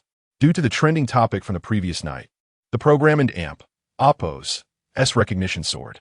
As the main live broadcast opened, nearly 500,000 viewers flocked in. Is this the right show? Am I in the correct place? Indeed, that father-son duo is likely still asleep in the 10th live stream. Let us chat here for now. Are you all here because of that father-son pair? The gaming segment nearly had me in stitches. I came here via trending topics. The method of using poison against poison was tailor-made for my son, and it worked wonders. That is a brilliant approach. Just be cautious to avoid the grandparents. Don't ask how I know. Ha. I feel like I've uncovered something monumental. Chapter 11, was that a night I endured? It was but a fleeting taste of freedom. The moment the broadcast commenced, its popularity soared, even catching the host, He Ling, by surprise. He quickly straightened up, adopting his best demeanor, and welcomed everyone to the live session of My Family Has Grown. I am your host, He Ling. Having delivered his opening remarks in a standard broadcasting tone, he seamlessly shifted his tone, remarking that everyone seemed to have risen quite early. This seemingly casual exchange immediately bridged the gap between him and the online audience. The barrage of comments began to flow. Mr. He, is it possible I and Oppo's am still awake? Raise a hand if you're not asleep one. Why do you all love staying up so much? Puffed is what I'm enduring even tonight. It's merely a brief taste of freedom. Were we experiencing EMO? I mean, let us be honest, nearly everyone here is present for that father-son duo. Well, it's me who has been scrolling through trending topics all night, and I'm the one waiting up early. Who could resist their charm? Just look at you lot. Lacking ambition, rising early not to strive but to watch others play games. I'm different. I and oppose. Been tuned in since last night. Oh dear, please send the one upstairs away. The comment section was abuzz, refreshing so rapidly that one could blink and miss the previous message. At this early hour, only 2 out of 10 contestants' live streams had been activated. One featuring mother number 5 tidying up her room, and the other showcasing father number 8 shopping for groceries. Hardly captivating content. In order to retain the audience, Ling had to conjure some engaging topics. The trending discussions from the previous night provided ample material. It appeared that many viewers had tuned into our show because of the 10th father-son duo. Surely, everyone has encountered the diverse opinions circulating online. Since we have the time, I'd like to inquire about your genuine thoughts regarding our program. Mr. Ling and Oppo's inquiry seemed to engage the audience, but in reality, he sought to counter the distorted narratives circulating on the internet with the viewers and Oppo's sentiments. If the audience felt positively, then the naysayers would find little ground to stand on. I was indeed impacted. I laughed all night long. Indeed, the crow and Oppo's feet appeared from all the laughter. I had to apply several masks to calm them down. Crow and Oppo's feet? What of that? I was the true victim yesterday. After being scolded by my wife, I hid in the bathroom, crying. Watching the live stream made me laugh, leading my wife to believe I was defiant, resulting in another round of scolding. Haha. What initially seemed unhumorous transformed into a source of amusement through your comments. The netizens and Oppo's wit was unparalleled. Even the most serious inquiries turned into comedic banter. Yet, there were serious responses as well. This program is genuinely commendable. The segment on internet addiction is particularly beneficial. Reverse education is indeed effective. I must admit, the post-90s generation has a knack for handling children. They really have it down to a science. Initially, I thought it was frivolous, but after trying it out, I realized my ignorance. What appeared to be a father's severe internet addiction was, in fact, a strategic move. Who could argue otherwise? Yet, there remains one concern. Parents who cannot play video games feel as if the sky is falling. Perhaps we should consider offering ride-hailing services for gaming. A class could also suffice. Upon witnessing the overwhelmingly positive feedback, Ling finally felt a sense of relief. After engaging with the audience for a while longer, the clock struck 7 in the morning. Many live streams began to open, and viewers flocked to the contestant streams. Among them, the 4th live stream attracted the most attention. Cinny, it's time to wake up. As the alarm rang at 7:00 and Oppo's clock, Zhao Mei entered her daughter and Oppo's room, drawing back the curtains to let the first rays of morning sunlight stream in. Mom, I want to sleep a little longer. The sunlight graced Tong Cinny and Oppo's face, compelling her to turn over, her voice still thick with sleepiness, as she had labored over her homework until 11 the previous night. Lazing about is not the behavior of a good child. With that, she pulled her daughter upright, cupping her little face and planting a kiss on it. I've prepared your favorite breakfast. After you eat, I'll take you to school. Now be a good girl and get up. Zhao Mei and Oppo's voice was gentle, her every gesture radiating maternal affection, melting the hearts of viewers. It turns out that a mother's kiss can awaken a child. How I envy those who can experience this.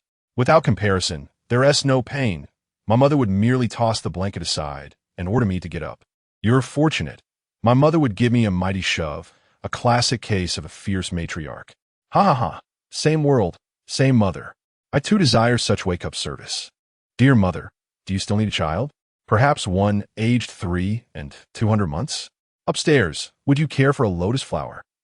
Unable to resist her mother's enthusiasm, Tong Cinny reluctantly emerged from her cocoon of blankets.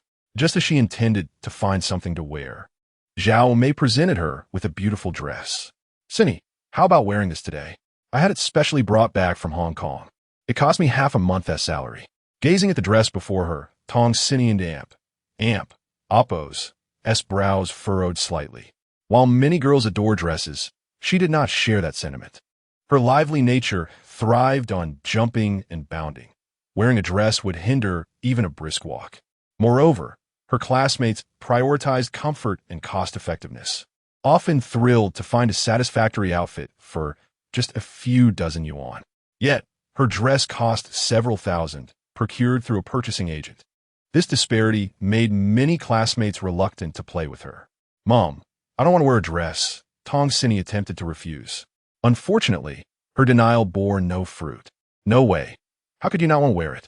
Zhao Mei, wholly dismissive of her daughter's opinion, thrust the dress into her hands. "We are ladies, and ladies must wear dresses." Zhao Mei and Appo's obstinacy had long since become a routine for Tong Xinyi. Should she refuse, her mother would embark on a lengthy tirade about how challenging it was to acquire that dress, detailing the sacrifices made to afford it and the countless efforts invested for her sake. Tong Xinyi wished to avoid such a conversation. "Fine, I'll go change." She acquiesced once more. Seeing her daughter comply, Zhao Mei's face broke into a radiant smile. While her daughter changed, she busied herself finding matching shoes, socks, and hair accessories, even swapping out the backpack for one in the same color scheme. Once everything was prepared, she began filling the basin with water, squeezing toothpaste, and placing the comb within easy reach. Finally, she brought out the breakfast she had prepared. Zhao Mei meticulously arranged everything, ensuring her daughter merely needed to follow her steps. The attention to detail and thoroughness reflected a caring and responsible mother who thought of every little thing for her daughter. Raising a child with such love is akin to nurturing a delicate flower, transforming her daughter into a little princess. One can only imagine the joy of growing up in such a nurturing environment. Chapter 12. I scored 99, and you asked me why I lost at one point? Mother Zhao Mei and Appo's approach garnered unanimous praise from the three experts, and even the netizens in the live broadcast were full of compliments. "Look, this is the kind of mother everyone desires. Indeed, she possesses remarkable patience. Such a mother truly deserves to raise children. She has nurtured her child so well that one must be cautious of the mischievous spirits that may arise in adulthood. Hahaha, indeed. Let us not allow the carefully cultivated flower to be taken away with pot and all. You understand how to strike at the heart. Those with daughters are already feeling a pang of sadness. However, how did I notice that the child seemed a bit unhappy? Perhaps it was just morning grumpiness, as is common with children. During the premiere yesterday, many parents appeared rather stiff and reserved. Yet today, after becoming accustomed to the camera, the live broadcast showcased a significantly improved atmosphere. More streaming rooms have gained favor among the viewers. At this moment, the 8th live room is presenting a live version of A Bite of China. Father Lu Dazhuang, who had previously worked as a chef, woke up early to buy ingredients. Eager to impress with his son Lu Chong and Appo's breakfast, he prepared a variety of dishes, including 3-flavor mushroom soup, shrimp dumplings, and savory pork buns, each crafted to perfection in taste and appearance. Even the humble egg pancake was fried to a delightful crispness, golden and flaky. The viewers were left drooling. Wow, such a lavish breakfast? Having escaped the midnight cravings, I now find myself unable to resist the allure of the morning spread. It silently compelled me to order a meal. Today and Appo's children enjoy such bountiful meals. In my childhood, I would often eat leftover rice from the previous day before heading to school. Who can deny this? For those of us from that era, breakfast was merely a quick bite. Times have changed, and experts now emphasize the importance of nutritious breakfasts. Indeed, I have noticed that eggs and milk are staples. After a busy morning, Lu Dazhuang looked at the array of breakfast foods on the table and nodded in satisfaction. The day and Appo's success begins with a hearty morning meal. Only by eating well in the morning can one have the energy to learn.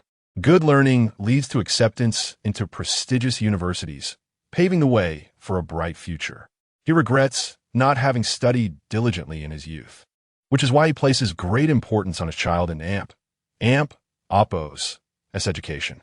If his child can excel academically, he would gladly rise early every day to prepare meals. "So, are you done washing up?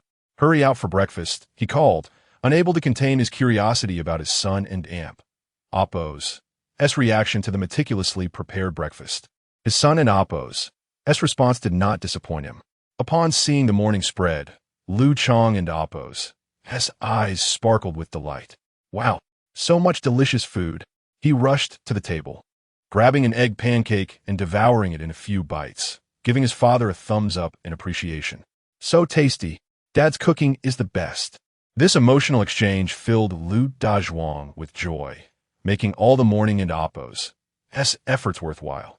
He kept serving his son, encouraging him to eat more. Witnessing this heartwarming scene, many viewers felt a wave of affection. How lovely. It turns out that a father can be so attentive and caring. I, as a woman, cannot compare to him. A father and Appo's love is profound, and this is no jest. Being able to prepare breakfast already places him above 99 of fathers nationwide. The key is that his son reciprocates the admiration, who understands the value of such compliments shared over a meal. Another day of envying the bond between father and son. Seeing his son eat voraciously, Lu Dazhuang quickly served him a bowl of soup. Eat slowly.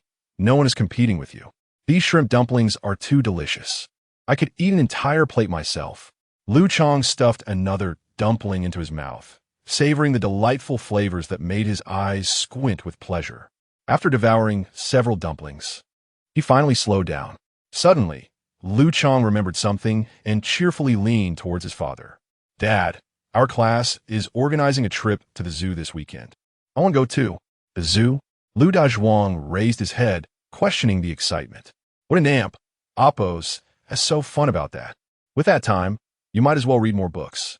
But all my classmates are going. Your classmates are scoring 100s. Why not strive for that? When it came to exams, Lu Dazhuang recalled something. Have the scores from last week's math quiz come out? Initially, when his father had refused, Lu Chong felt a twinge of disappointment. However, the inquiry about the quiz score reignited a glimmer of hope. It's out. If I did well, can I go? All right, Lu Dazhuang replied readily. Then show me your score. Upon hearing this, Lu Chong hastily set aside his meal, rushing to retrieve his backpack. He carefully pulled out a well-preserved test paper. Dad, look. He presented it with both hands. The paper displayed a score of 99. Apart from those few who achieved perfect scores, he believed he was among the best. Surely, with such a score, his father would praise him. Unfortunately, instead of praise, he was met with a question. Why did you lose that 1 point? Upon hearing this, Lu Chong was momentarily stunned. His father seemed to focus not on the impressive 99, but rather on the lost 1 point. You've tackled similar problems before. Why did you still make a mistake? Faced with his father's inquiry, Lu Chong lowered his head in silence. What had once been a delectable breakfast now felt as unpalatable as chewing wax. His son had already begun to show signs of disappointment. Yet Lu Dazhuang had no intention of holding his tongue. Do you understand how crucial that 1 point is for a student? In a college entrance examination, 1 point can eliminate a whole playground of candidates. That 1 point could determine whether you gain admission to a good school and secure a promising future. At this point, many viewers believe the father and Appo's reaction to be excessive. It's merely one exam. There is no need to escalate it to this level. Furthermore, the child's score isn't poor. For many parents, a score of 99 is already commendable. They found his reaction to be quite outrageous. But what transpired next was even more shocking. The father and Appo's reprimand left Lu Chong speechless, forcing him to bury his head in his meal, attempting to mask his sorrow. However, such behavior, in Lu Dazhuang's eyes, was seen as defiance and ignorance. Angered, he snatched the bowl from his son's hands and slammed it onto the floor. All you do is eat. Do your grades reflect the effort I put into preparing this for you? In that moment, not only was Lu Chong rendered speechless, but the viewers were also incensed. Are you all right? I take back my earlier praise for you as a good father. Your emotions are far too unstable. While caring about grades is commendable, there is no need for such an extreme reaction over just 1 point. Such parents are terrifying, expecting perfection every time. Not even a deity could achieve that. I wish to empathize with this father's aspirations for his child, but his behavior is truly unacceptable. Chapter 13, when the original document is unclear, it is unreasonable to expect a pristine copy. The online community erupted in outrage, inundated with critical comments. Upon witnessing this, the experts on the judging panel could no longer remain silent. The first to speak was teacher Tsinghua. His paternal approach to education seemed rather radical. He emphasized the necessity of encouragement and guidance. Rome was and oppose, T built in a day. As long as one observes continuous improvement in the child, that is sufficient. Moreover, emotional stability is an essential lesson for any parent. Teacher Xiang's critique, though seemingly mild and measured, subtly conveyed a hint of discontent. Bound by his position, he refrained from openly criticizing, yet his expression suggested he had little patience for certain parents, as if he were ready to label them as unworthy. In contrast to teacher Xiang and Appo's cautious demeanor, teacher Zhong Xiuqin spoke with far greater audacity. She asserted that in educating a child, one must not focus solely on their shortcomings, but should also recognize their strengths and acknowledge their excellence. Encouragement and recognition, she argued, are far more significant for a child than a meticulously prepared breakfast. It is crucial not to deem one's efforts unworthy simply because a child has not met personal expectations. Remember, you are nurturing a child, not conducting a business. Initially, one might think teacher Zhong and Appo's remarks were bold, but after hearing teacher Yang Xiaotong and Appo's statement, the audience truly grasped the meaning of courage. If you cannot fly, do not expect your child to soar. When the original is blurry, it is unreasonable to demand a clear copy. With a striking opening, her succinct remarks thoroughly exposed the flawed mindset of the eighth father. This is a common ailment among many parents. After facing the harsh realities of life, they begin to regret not studying diligently in their youth. Over time, this regret is unconsciously projected onto their children, under the guise of wanting the best for their offspring. They exert relentless pressure while displaying a double standard. They may not compare material possessions, but will certainly compare academic achievements. They suppress their children, yet demand cheerfulness and confidence. Though they have not achieved anything themselves, they expect their children to excel. They question why others can succeed while their own child cannot, as if mere words will suffice to mold their child into a pillar of society. Such educational philosophies are nothing short of grotesque. Even a momentary reflection reveals an overwhelming sense of suffocation. Consequently, discussions among netizens became increasingly fervent. Here is a harsh reality. Such parents are not a minority. Moreover, another unsettling truth is that parental love often comes with conditions. They love children who are exemplary, talented, and perfect. Is it truly so difficult to accept that a child is merely ordinary? In stark contrast, I found myself strangely sympathetic to the seventh father, who advocates the belief that no pain, no gain. He is merely strict with his child. Mistakes may result in punishment, yet he would never resort to emotional abuse. I resonate with this notion. Rather than labeling it as tiger parenting, it resembles a form of military-style discipline. Many parents today even contemplate enrolling their children in military-style management schools. The seventh father remarked, "I have done nothing, and yet I am absolved?" I do not recommend this style of child rearing. My own mother employed similar tactics. If I did not achieve a perfect score, I would be punished. In my rebellion, I eventually stopped studying altogether, and in retrospect, my desire to retaliate against her only led to my own self-destruction.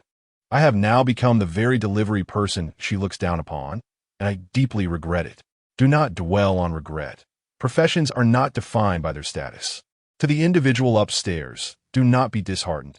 Delivery workers serve as my royal guardians of the stomach and are as cherished as kin during mealtimes. While the program stirred discomfort within me, the online comments provided solace.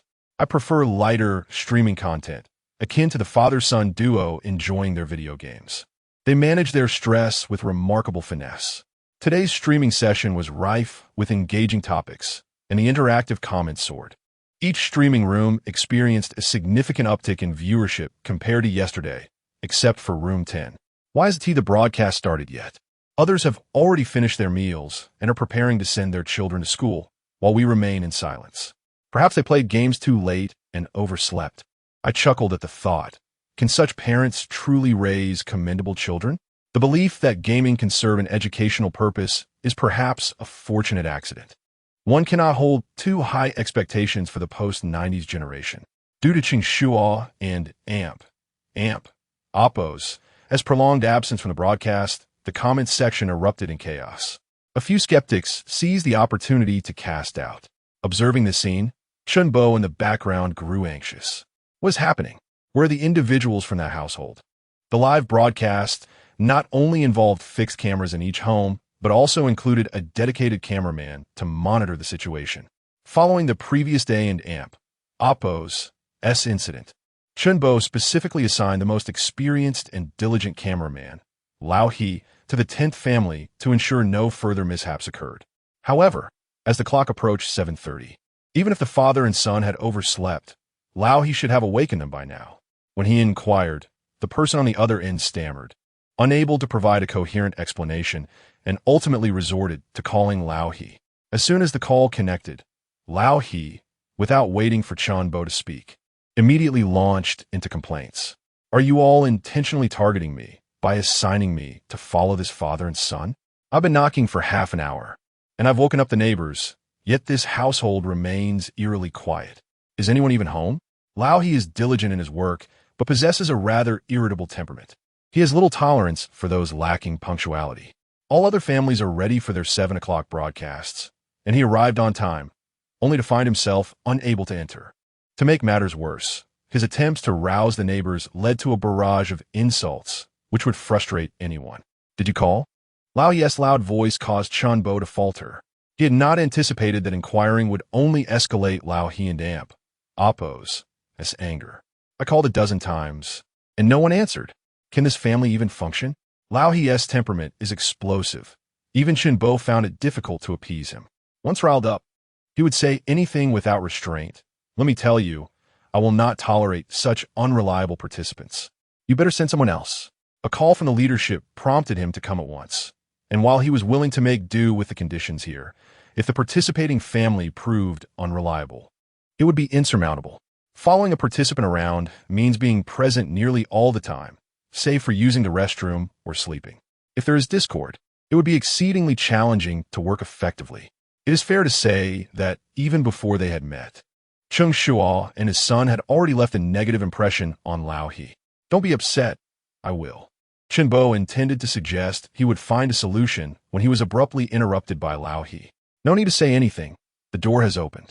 Just moments ago, he was grumbling about wanting to quit, but upon the moment of truth, he instantly shifted back into work mode. After much anticipation, the 10th streaming room finally commenced. Chapter 14. Those who know he is going to school assume he's going to work. Although netizens expressed dissatisfaction with Cheng Shuo's decision to start the broadcast so late, his popularity was undeniable. As soon as he began, 30,000 viewers flooded into the live stream. Finally, the broadcast has started. It's so late, I must reprimand you. Where is everyone? The prolonged wait caused many viewers to voice their discontent, ready to reprimand him as soon as they entered. However, after sending their messages, they discovered there was no one on screen. Nevertheless, it was evident that this was indeed the home of Cheng Shuo and his son, with their gaming computer prominently displayed. Faintly, several camera angles could be detected. What was going on? Not only were the netizens puzzled, but even the cameraman, Lao He, was taken aback. At the moment the door opened, he immediately raised his camera, expecting to capture something, yet found nothing at all. What was happening?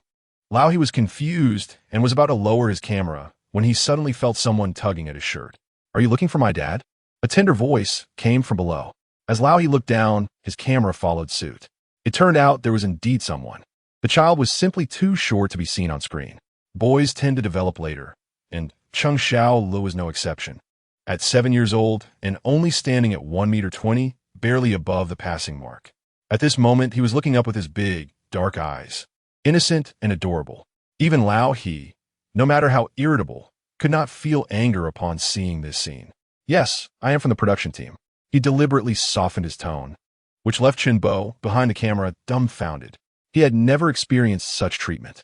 In his memory, it was normal for Lao He to speak so that his tonsils could be seen.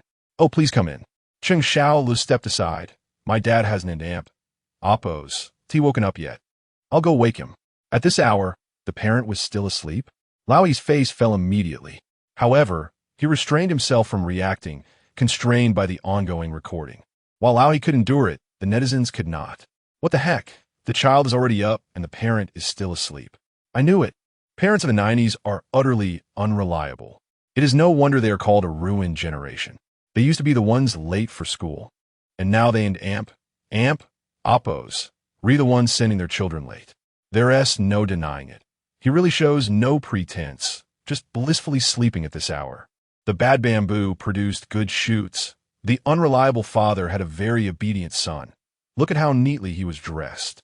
In the frame, Cheng Shuo entered the bedroom. On the large bed, Cheng Shuo was sleeping soundly, snoring intermittently. Dad and oppos. It's time to wake up. Cheng Shuo pushed him hard. No response. Dad, I and oppos. He made breakfast. Get up and eat something. Cheng Shuo continued to push. Yet, still no reaction. Dad, if you really can and oppos, get up. Just call a courier for me. Otherwise, we will be late.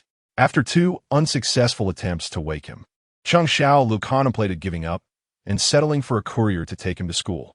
Cheng Shuo could indulge his father, but he could not. He was on a mission, and to prevent any room for internet trolls to exploit, he discreetly nudged Cheng Shuo a couple of times out of view of the camera. Finally, Cheng Shuo woke up, rubbing his eyes. Son, you need to go to school, right? Dad will call a courier for you. With his eyes barely open, he began fumbling for his phone. This scene left the experts on the judging panel shaking their heads repeatedly. According to tradition, whenever the camera switched to the judges, they would typically offer a few comments. However, perhaps due to the pain of yesterday and oppos' live reversal or a desire to spare the popular contestant some embarrassment, all 3 judges remained silent. The experts may not have commented, but the bullet screen was lively with discussions, overflowing with praise for Cheng Shuo. He even made breakfast. What a divine son. Those who know he is going to school assume he is going to work. They say that having children is like giving birth to debt collectors. Yet this child seems to come bearing gifts. The legendary child from someone else in oppos' family. Meanwhile, a university student was contemplating stealing a child, having not utilized her brain throughout the winter break. After fumbling for his phone for a while without success, Cheng Shuo decided to give up on sleeping. Fine, I'll take you myself. He turned over, got out of bed, and stretched widely while muttering, suddenly understanding the rooster and oppos' plight, wishing to scream out for waking early. Upon seeing his father up, Cheng Shuo turned to the dining table and began to eat. Breakfast was simple, just a bowl of fried rice, which he had made from last night and oppos' leftovers. It wasn't and oppos' tea particularly delicious, but it was filling enough. Soon, a dressed Cheng Shuo emerged from the bedroom. Upon seeing the weight scale by the door, he instinctively stepped on it. He hadn't even taken care of himself lately and had lost some weight. This was his first time as a father. It indeed took some effort. However, he would never admit to feeling haggard. He merely stated that out of habit, finding it trivial. He casually mentioned it, but Cheng Shuo, who was eating, suddenly looked up. Not saying you're doing poorly, but you've gained quite a bit since stepping on the scale. His precise jibe was piercingly accurate. The key was that he had indeed gained 2 pounds. This left Cheng Shuo feeling quite embarrassed. What astonished him even more was that such a cutting remark came from his son's lips. With such a biting retort, he might as well have been checked at security. Just as he pondered how his son had become so sharp-tongued, a notification rang in his mind. By invoking childlike candor, you have elicited emotional reactions from those around you, earning 2,000 emotional points. Childlike candor, wasn't that the skill he drew yesterday? So, this was how it was used. However, why did Cheng Shuo feel that this skill was somewhat targeted at him? Earning emotional points by being roasted felt no different from earning a meager salary at work. Cheng Shuo was both amused and exasperated. The smile did not fade, but merely shifted from his face to that of the netizens. Hahaha, you say you're doing poorly, yet you've gained weight since stepping on the scale, courtesy of your own son's roast. He thought he had a caring little cotton-padded jacket, but instead, he received a thorny vest, and one that was drafty at that. Yesterday's humiliation was avenged with a single sentence today. This is hilarious. Can you believe this is something an elementary school student could say? With such eloquence, it felt like a direct hit, though he had no proof.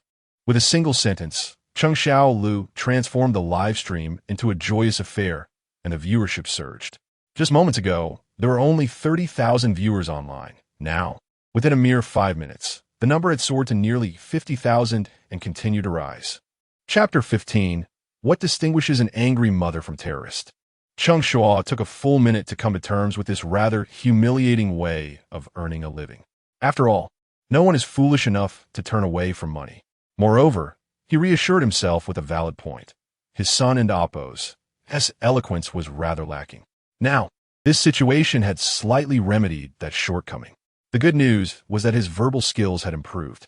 The bad news was that the sharpness of his retorts was primarily directed at him. Who on earth could he reason with? Suddenly, a wave of frustration washed over him. He felt a bit vexed and wished for some quiet. Don't ask who quiet is. Father, it's time for dinner. Fried rice. I made it myself. His son and Oppo's voice pulled Cheng Shuo from his moment of melancholy. He took a bite and found it quite delectable. His son and Oppo's fried rice was indeed delightful, and his spirits lifted instantly. However, halfway through the meal, an unsettling thought crossed his mind. Why was he the one cooking today? Didn't old lady Wong from downstairs deliver any food? He recalled that his wife had provided a month's worth of breakfast money. This was the first time Cheng Shuo mentioned his wife in the program. While the rules dictated that only one parent could appear with the child, there was no prohibition against the other spouse assisting. Viewers, during the live broadcast, could sense the presence of their other half to some degree. However, during last night in Oppo's stream, observant viewers noted that the child's mother had never made an appearance, leading many to assume that Cheng Shuo came from a single-parent household. Yet now, upon hearing Cheng Shuo mention the child's mother, even the online audience couldn't help but feel intrigued. Eager ears perked up.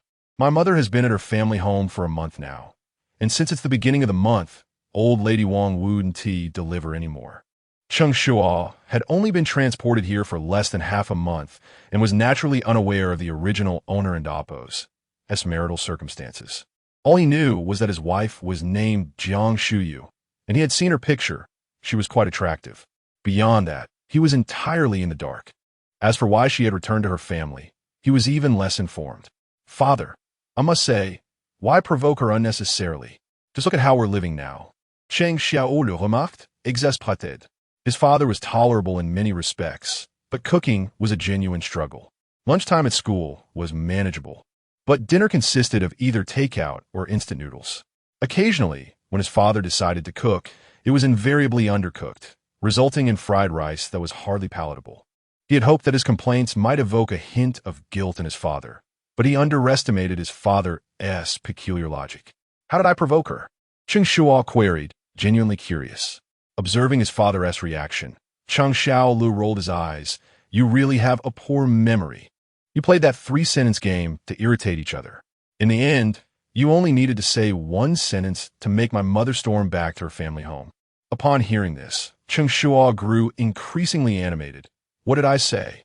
He had not expected the original owner to possess such formidable conversational prowess. While others required 3 sentences, he managed with just one. A true paragon. Cheng Shuo nearly rolled his eyes into the back of his head at such a response. He had not intended to engage his father further, but he feared that persistent questioning would disrupt their meal. Hence, he reluctantly set down his chopsticks. My mother just mentioned playing that game, and you immediately followed up with a comment. At this point, Cheng Shuo pinched his nose and mimicked his father's tone. My ex-girlfriend said such games are childish and not entertaining. He recited it with a tilt of his head, swaying as he did, effectively reenacting the scene. His playful antics elicited laughter from old he. Unlike old he, who stifled his laughter, Cheng Shuo burst into hearty guffaws. Ha. This situation ended before it even began.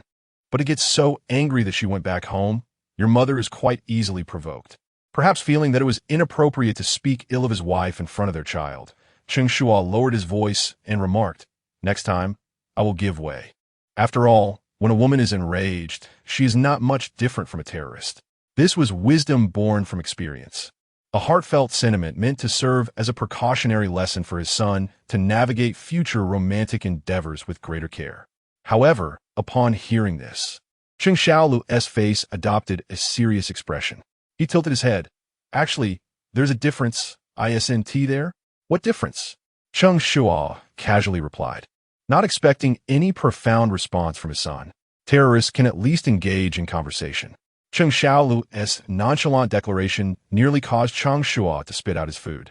His expression morphed into one of terror. Son, your mother has internet access. Implicit in his words was the suggestion that she would indeed watch the program. If he were to perish, he had not yet lived enough. Cheng Shuo's quip was already humorous, but Cheng Shuo's exasperated demeanor added to the comedic effect. Ha. You didn't even mention this as a comedy show. Do you plan on living? Damn it. Terrorists can at least talk, he quipped. However, there was some truth in it. Terrorists could indeed converse, whereas an angry wife would not entertain reason. Yet terrorists also didn't demand billions at the drop of a hat. What billions? How could terrorists possibly require that much? Shut up upstairs. Everyone else is on the highway, and you're still here blabbering. Laughter erupted in the live stream, and the three judges along with host He Ling were equally amused. When Cheng Shuo had originally mocked his father, they could hardly contain their mirth. Now, hearing his latest gem of wisdom, their smiles were nearly impossible to suppress. Those who were more reserved stifled their laughter behind their hands, while others, like He Ling, grinned unabashedly. No one expected such linguistic prowess from this young lad. His capabilities rivaled those of teenagers. His logical reasoning was commendable, and he got straight to the point, an ability many adults lacked. The most admirable aspect is the interaction between the parent and child. It's something many families lack. When teacher Yang Xiaodong made this observation, the previously jovial judges fell silent.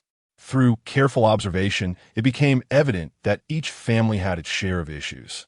Yet, the most significant problem was only now coming to light: communication. Many families appeared warm and loving, yet they couldn't even engage in basic open dialogue. Some parents dominated the conversation, controlling everything while their children passively accepted and complied. Others had children with strong personalities who took charge, leaving parents to follow their lead. No family resembled Cheng Shuo and his son in this regard. They could converse, joke, and even tease one another. This indicated a healthy parent-child relationship, devoid of unilateral control. They were equals, and rather than merely being father and son, they were more akin to friends. Chapter 16 in the fragmented utterances of the child. There lingers an air of a reckless desire to escape life. A lifetime spent deciphering the intricacies of reading comprehension. The citizens of Huaxia delved deeply into the hidden meanings behind the most trivial observations. What is evidently a joyous moment transforms into a matter of gravity under their scrutiny, altering the tone of the live chat to a more solemn demeanor. Indeed, the meticulous care displayed by Mother Number 4 can be perceived as a form of subtle control. Her daughter, who has a distaste for skirts, lacks even the courage to refuse. It becomes apparent that if one cannot muster the nerve to decline, what hope is there for genuine communication? The authoritarian approach of Father Number 8 only serves to instill deeper feelings of inferiority and introversion in the child. Just yesterday, there were murmurs about Father Number 10 pressuring his child through games, potentially leading to psychological issues. Yet, observe the child now. Does this appear to be a child burdened by such problems? I could hardly dare to speak to my father in such a manner. It would be peculiar if there were no issues at play. A child who expresses themselves freely indicates a truly harmonious family. Any child who has endured a beating would not be so unreserved. When it comes to parenting, Father Number 10 has proven himself today. Cheng Shuo, having done nothing extraordinary, inexplicably finds his reputation improved.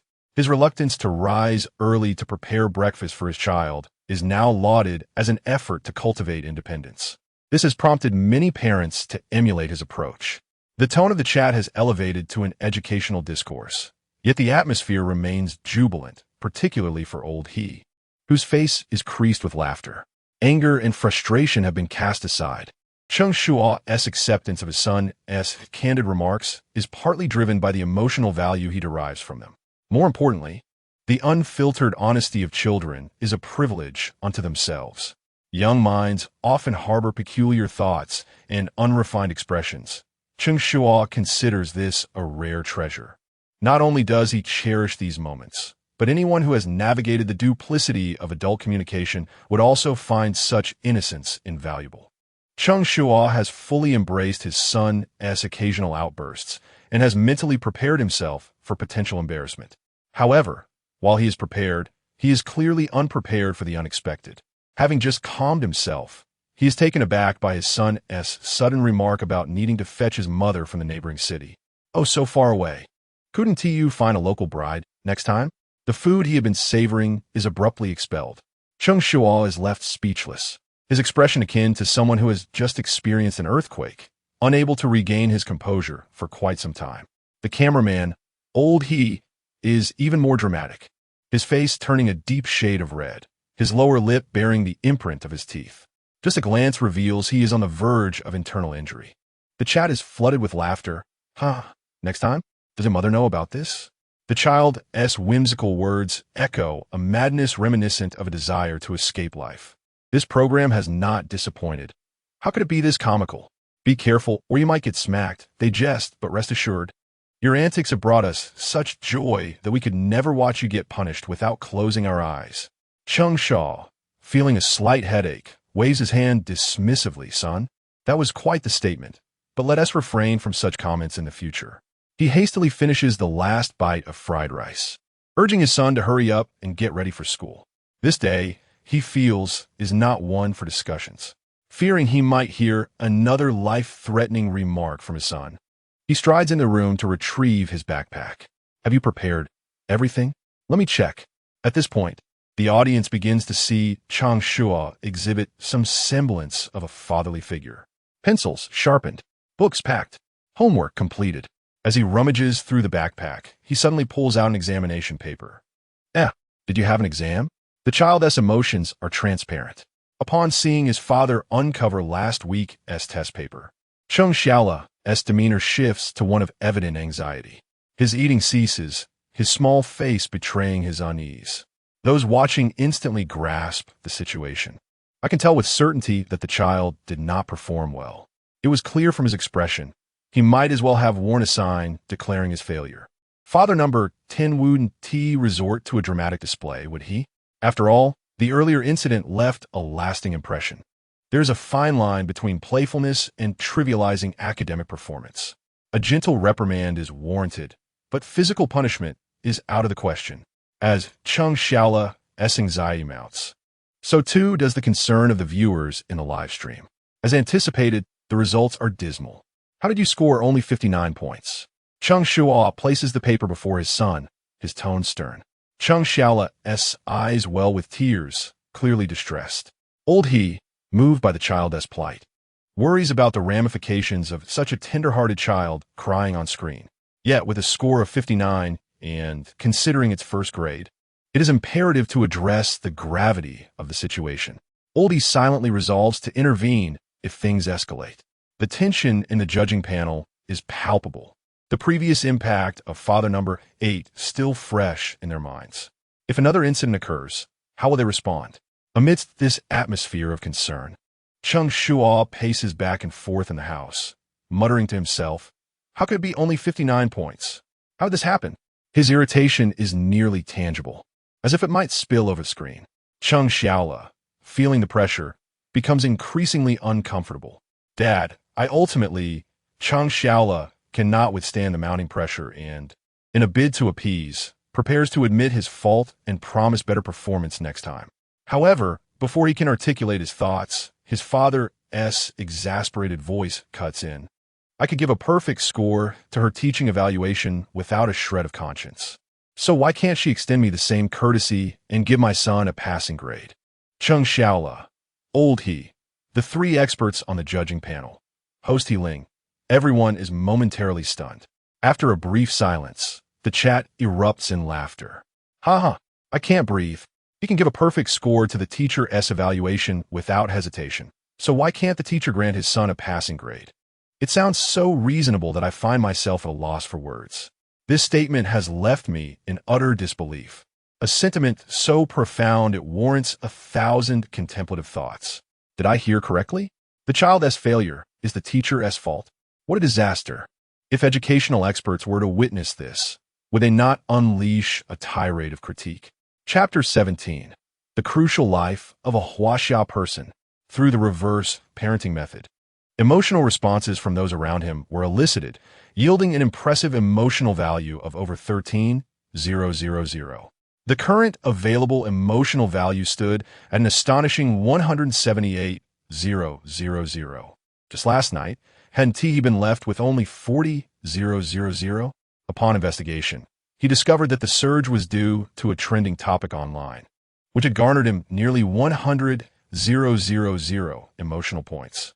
In Dapos, it's no wonder that people are eager to become internet celebrities. Who can withstand such pressure?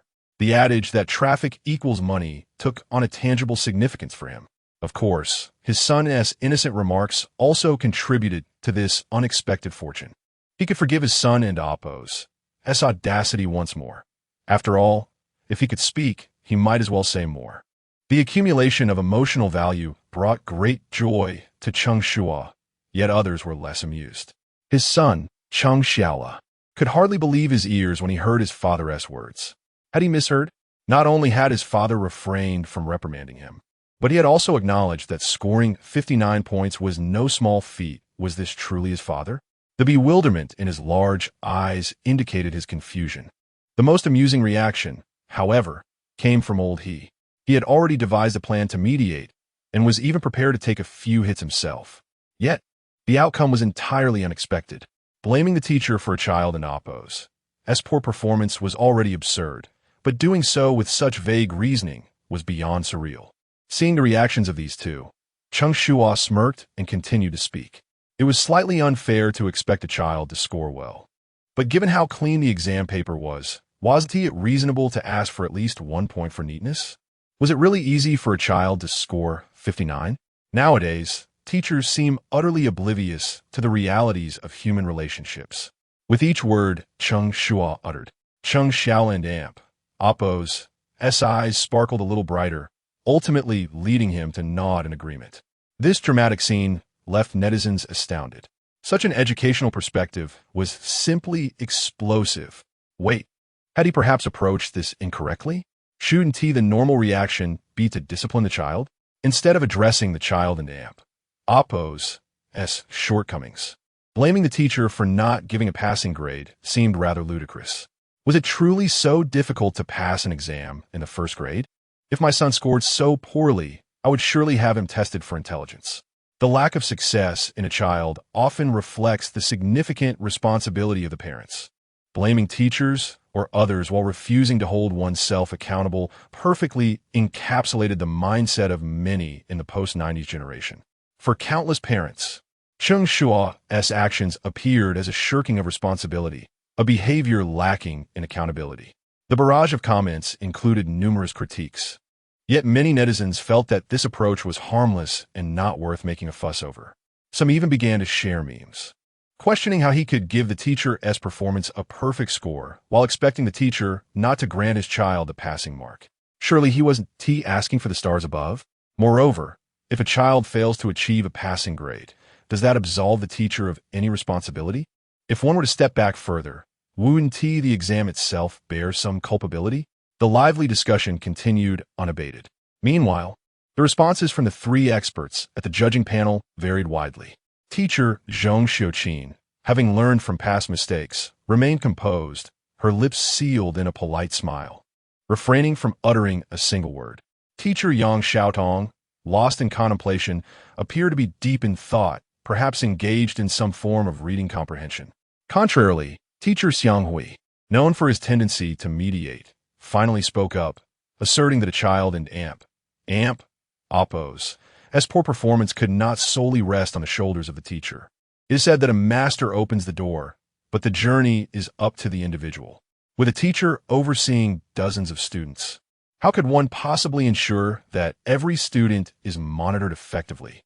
For a child to excel academically, not only must they exert considerable effort, but parental cooperation is also imperative. Yet, in this instance, the father was not only failing to fulfill his supervisory role, but was also unrelentingly crafting excuses. How could a child recognize their own issues under such circumstances? Could their grades truly improve? Was there any hope for the future? Initially, teacher Xiang Hui managed to evaluate the situation based on facts and realism. However, upon reflecting on Cheng Shuo's reaction as a parent, blaming the teacher for not awarding points after his child's poor performance, his frustration boiled over, and his words turned sharper. From an educational standpoint, he was correct.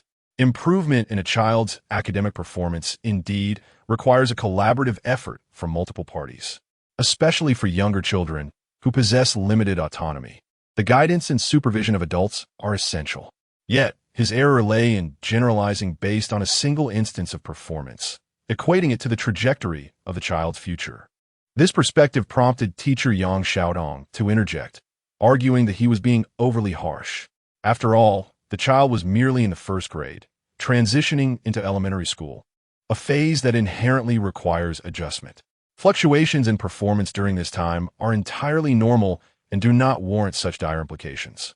Yang Xiaodong's remarks did not contradict his viewpoint. Rather, they served to emphasize that a single instance of performance should not be linked to future potential. However, this brief exchange ignited a fire within teacher Xiang Hui. "How can you say such a thing?" he exclaimed. "The first grade is indeed crucial, perhaps even vital." In his fervor, he even struck the table. Yet, loudness does not guarantee authority. Initially, the online audience found merit in Xiang's argument. But this outburst transformed their perceptions entirely. Yes, children are told that first grade is critical. When they reach second grade, they are informed that it is second grade that holds paramount importance. Thus, it seems, the lives of Huaxia people are punctuated by these pivotal moments. The reality is, according to the experts, every stage from first grade to university graduation is significant. No wonder it all sounds so familiar. It appears I must hear it all over again at each stage. Every phase is crucial. So, does that make me merely a key person, with school being the locale of significance? Hilariously, this analogy carries weight. Life can be likened to a stick insect, with each moment serving as a critical juncture. Since life comprises so many pivotal moments, may I indulge in a moment of respite? The online community showed no mercy, launching into unabashed mockery. If it were merely jest, it would be one thing, but many comments were directly addressing the core of the issue. In previous years, first graders learned in Oppos, AOE and Oppos, and in Oppos, 123 and Oppos. Now they're tasked with and AMP, Oppos, population hand, and AMP, Oppos. How can we expect children to perform well? Indeed, these foundational concepts are neither taught in kindergarten nor in the first grade, so it is hardly surprising when they struggle. Some may argue that parents should be responsible for teaching these concepts, but it is undeniably the teacher and AMP, Oppos' duty. In our own schooling, we had to study for 2 to 3 months. Is it reasonable to place that burden on parents now? Ultimately, the fault lies with an unreasonable educational framework, and it is no wonder the children are struggling. I resonate deeply with this sentiment. I have long wished to voice it. Truly, you are the voice of my generation. Chapter 18. My father does not disdain my failures, so how could I possibly look down upon his financial struggles? The barrage of comments began with a discussion about children's academic performance, but soon escalated to critiques of the unreasonable educational planning. This issue has long been a source of discontent among many parents. With the program now publicly addressing it, countless netizens flocked to join the conversation, and the online viewer count surged to nearly 150,000.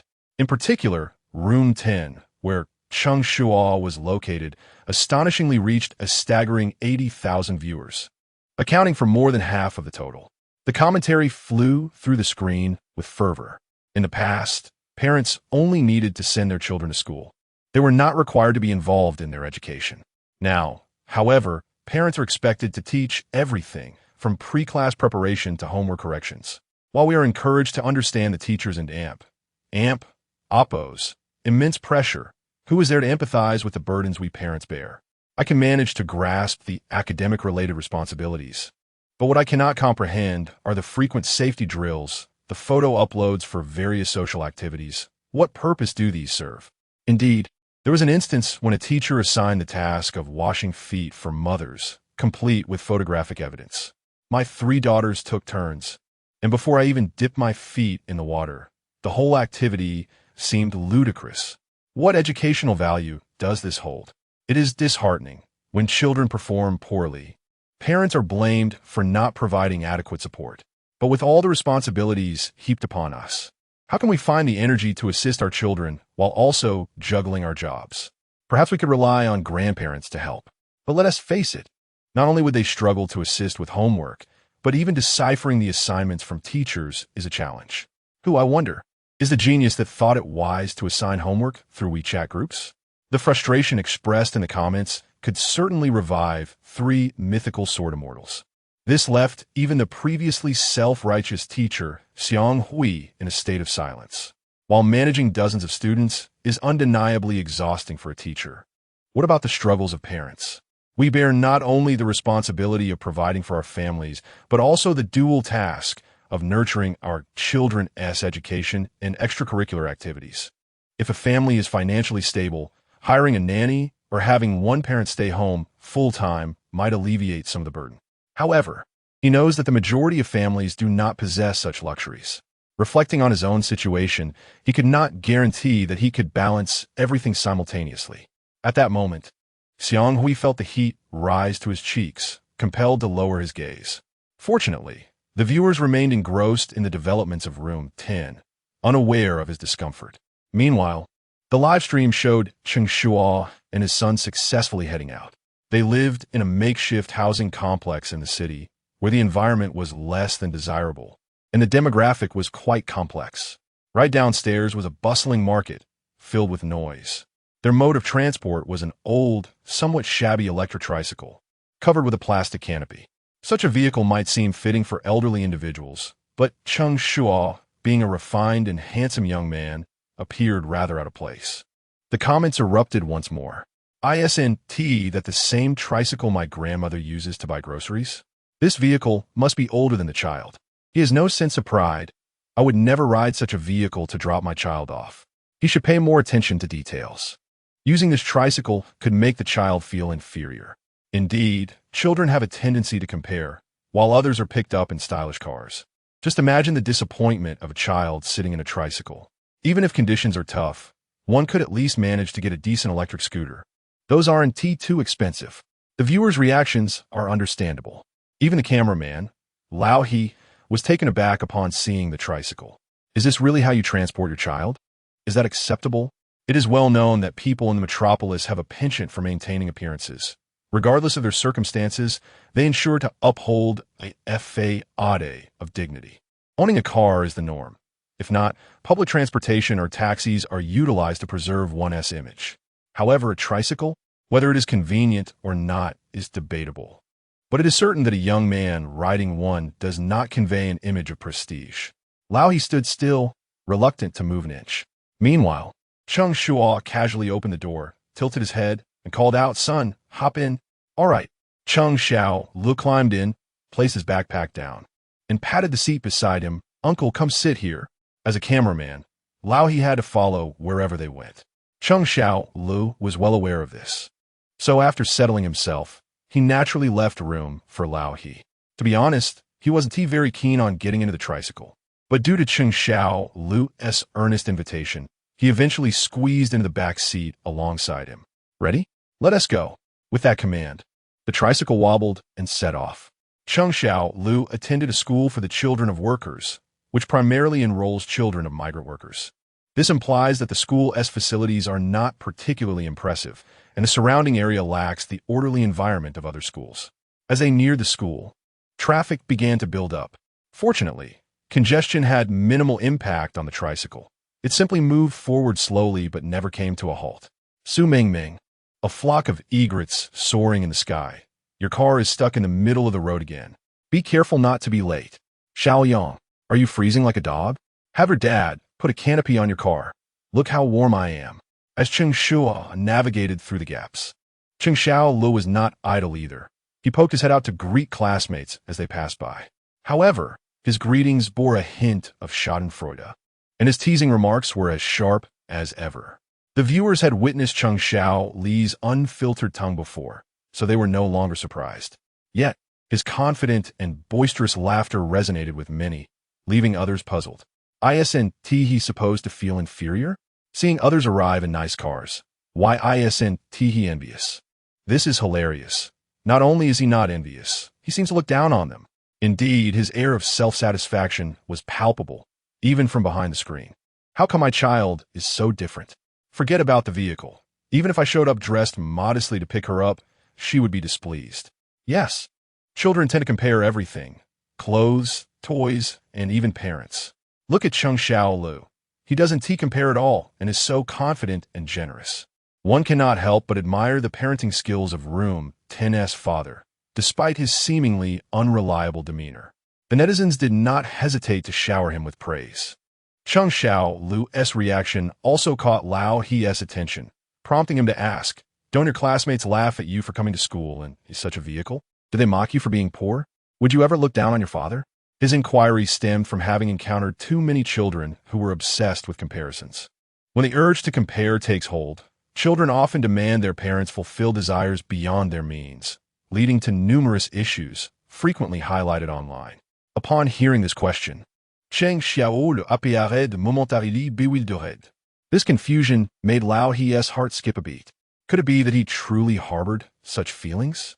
However, just as this thought crossed his mind, Cheng Shuo beamed a broad smile and declared, "My dad doesn't disdain me for failing my exams. So how could I possibly disdain him for being poor?" In an instant, Lao He was left speechless. Chapter 19. As long as parents are sufficiently lazy, children become remarkably diligent.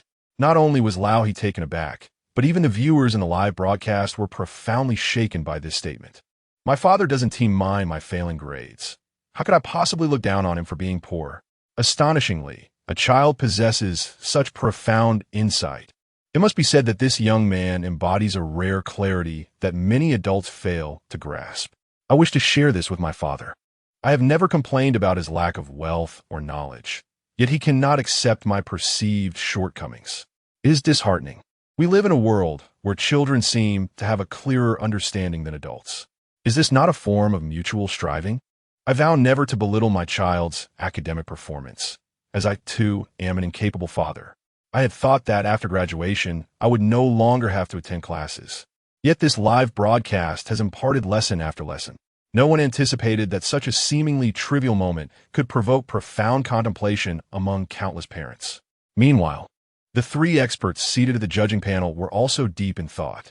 At some point, the ambition for children to excel has become an obsession for many parents. Consequently, academic performance has naturally been deemed a standard for evaluating a child in Oppo's as character. Thus, when parents like Cheng Shuo emerge, they're seen as outliers. Many struggle to believe that a father could be unconcerned about his child's grades. Conversely, children often engage in comparisons, urging their parents to strive harder. Yet, the appearance of Cheng Shuo reveals that one can possess confidence without succumbing to materialistic pursuits. What was once harmony has devolved into mutual harm. Parents disdain their children's lack of abilities, while children resent their parents for insufficient resources to elevate them. This vicious cycle ultimately boomerangs back to oneself. When mediocrity becomes the norm, clarity becomes an anomaly. At this moment, all three experts displayed expressions of shame. When did education transform into this? As the experts commenced another round of reading comprehension, Cheng Shuo's tricycle finally arrived at the school gate. Coming to a halt, he exhaled deeply. "Son, go on." Once he had delivered his precious child to school, he felt a sense of relief. "All right." Cheng Shuo hopped off the tricycle, turned to wave at his father, and reminded him there's leftover fried rice from this morning. Make do with that for lunch. Remember to wash the clothes you changed into yesterday and hang them out to dry. Don't let them get smelly like last time. And then, that was it. Cheng Shuo quickly cut off his son, not wanting him to continue. This child, once socially anxious, now exhibits a different kind of fear. Can't he allow his father a modicum of dignity? His words spilled out like a sieve. Cheng Shuo felt embarrassed, his toes curling in discomfort. Yet the viewers in the live stream found the exchange utterly delightful, the atmosphere returning to joviality. Is this right? Who is the son and who is the father? Young man, this family would fall apart without me. I have truly worried myself to pieces for this family. It has been proven that as long as parents are sufficiently lazy, children will become remarkably industrious. An essay titled Me and My Useless Father. Hahaha. This pair is too amusing. The barrage of comments filled with excitement. Cheng Shuo, after a moment of embarrassment, managed to smile. I understand. You can go in now. With his father's approval, Cheng Shuo felt reassured and walked towards the school. However, just a couple steps away, his father and Appo's voice echoed from behind. Son, if you can learn, then learn. If you can't, just sleep a bit longer. Don't disturb your classmates. Cheng Shuo and Appo's loud voice drew the attention of nearby parents, teachers, leaders, and even the gatekeeper, all turning to stare at him. Under such scrutiny, Cheng Shuo felt quite sheepish. It has been proven that during moments of embarrassment, individuals often engage in inexplicable behaviors. Cheng Shuo was no exception. He scratched the back of his head and added, and make more friends and eat well. This off-the-cuff remark sent the humor soaring. Can you stop? I just nearly spat out my drink from laughing. Ha. He truly said, make more friends and eat well. Is this meant to kill me with laughter? This mental state is light years ahead of my father. How kind of him to recognize the importance of not disturbing classmates. There's a trace of decency, but not much. If every father were like this, the prevalence of children with depression would decrease by 90. Through reverse parenting, Cheng Shuo elicited emotional responses from those around him, garnering an emotional value of 13,000. Current available emotional value, 195,000. Simultaneously, Cheng Shuo and Appo's interest in learning increased by 10. The surge in emotional value instantly dissipated Cheng Shuo and Appo's embarrassment, replaced by a keen desire for financial gain. How long has it been since he accrued so much in such a short time? Continuing down this path, how far is he from reaching the pinnacle of life? Moreover, he discovered that his unique parenting style did not provoke disdain from viewers. Could this indicate an opportunity to vie for the grand prize offered by the program? Balancing the acquisition of emotional value while striving for the grand prize felt promising. Just the thought of it filled Cheng Shuo with aspirations for a bright future. Yet, perhaps due to the increased interest in learning, Cheng Shuo began to embrace education. Upon hearing his father's words, he shot him a sidelong glance. Are you even my real father? What kind of father lets his son sleep during class? Of course, he is. Cheng Shuo ruffled his son and Appo's hair. If there are any changes, I will let you know. After this cheeky retort, he hurriedly pushed his son towards the door. Hurry in, Don and Appo's to delay my chance to catch up on sleep. This sentiment is strikingly relatable. Only true warriors rise early to send their children off. But even warriors need their rest, especially for someone like Cheng Shuo, who lacked a proper job. Why would he forego sleep? In the main broadcast hall, observations of each family and Appo's parenting styles were laid bare before us. The voting channel opened for the first time. Please cast your votes for the families you admire. After sending their children to school, the live broadcast entered a lull. This was the perfect moment for voting. During this voting period, the three experts at the judging panel engaged in their own discussions. Based on observations, I particularly favor the fourth mother's approach to parenting, which could be described as comprehensive. The seventh father also demonstrated commendable military-style management of his son. Although the eighth father and Appo's actions were somewhat radical, his intentions were good, indicating room for improvement. As the evaluations continued, other contestants could be easily critiqued. However, when it came to Cheng Shuo, all three experts found themselves at a loss. To commend him would mean acknowledging his inadequate care for his child and his disinterest in academic performance.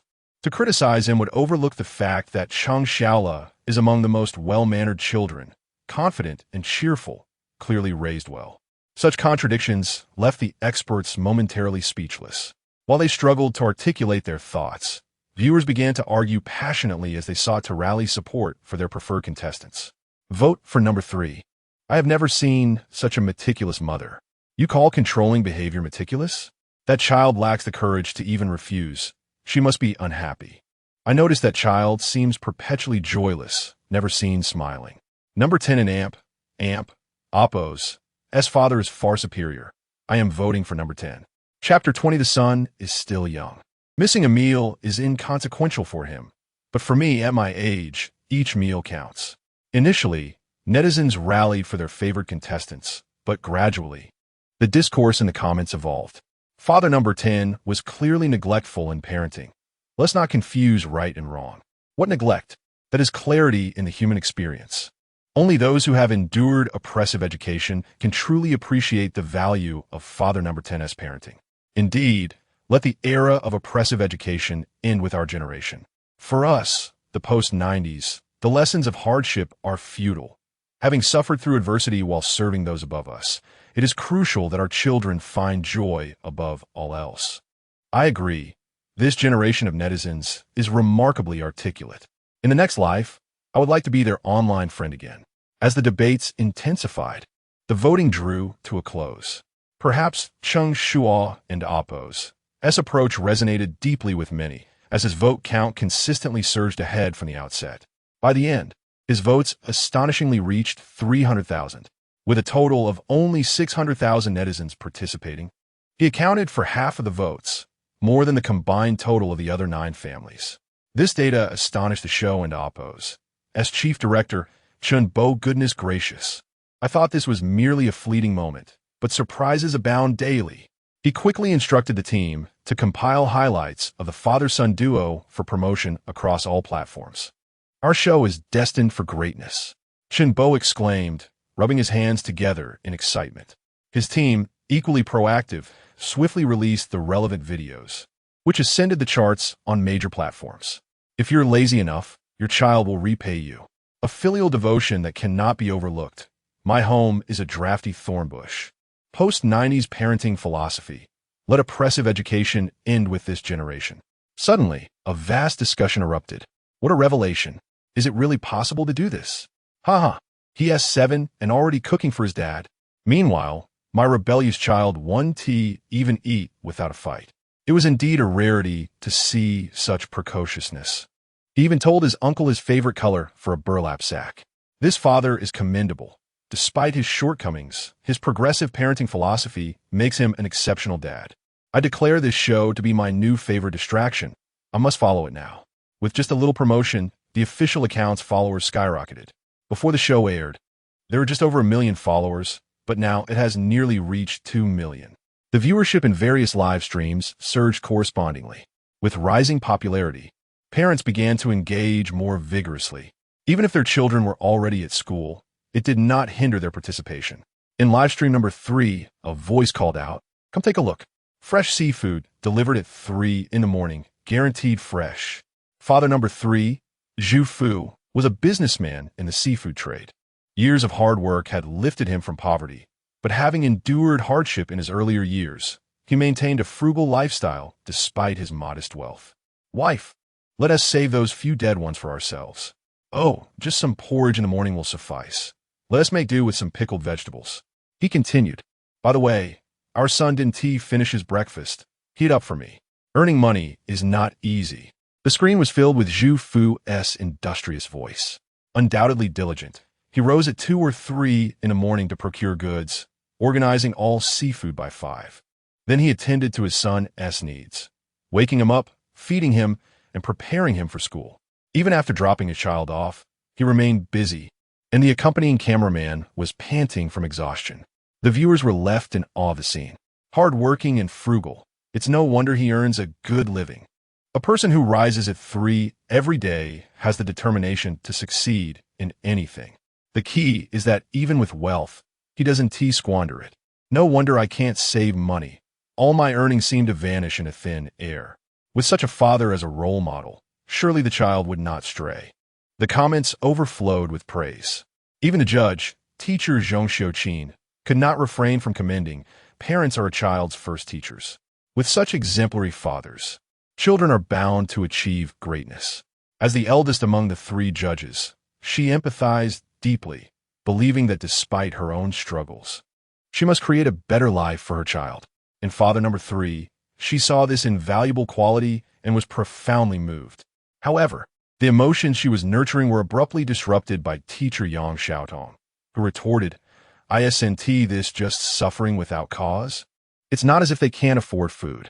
Her words incited immediate frustration in teacher Zhong, who countered, how can this be called suffering without cause? Hard work and frugality have always been traditional virtues of our culture. Noticing teacher Zhong's anger, Yang Xiaotong, adhering to respect for elders, refrained from arguing further. Stubbornly repeating in a hushed voice, it's suffering without cause. At that moment, two contrasting ideologies clashed.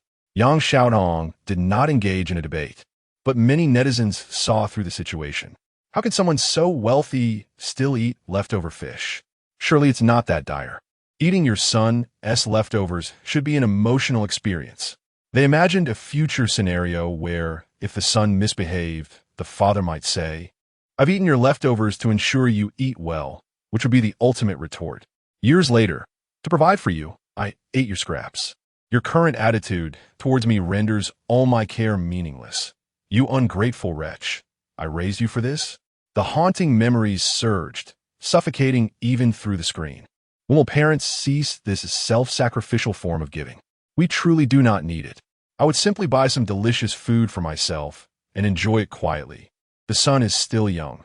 Missing a meal means little to him, but for me, at my age, each meal counts. Haha. The post-80s endure suffering without cause, while the post-90s enjoy their blessings without merit. The netizens, too, exhibited a collective clarity. Initially, they praised Zhu Fu's industrious and frugal virtues. Gradually, however, they began to see through his moral coercion disguised as love. He clearly had no financial need, yet chose to act this way. The netizens were not fooled, particularly the post-90s generation, who championed the idea that if anyone should endure hardship, it should not be themselves. The barrage of comments left teacher Zhong so exasperated that she could hardly respond.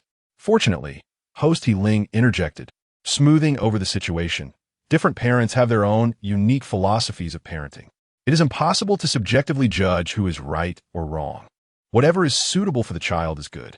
He Ling was adept with words, ensuring neither side felt offended, thus providing teacher Zhong an opportunity to step back without further contention. In truth, both sides were correct. Only their perspectives had shifted.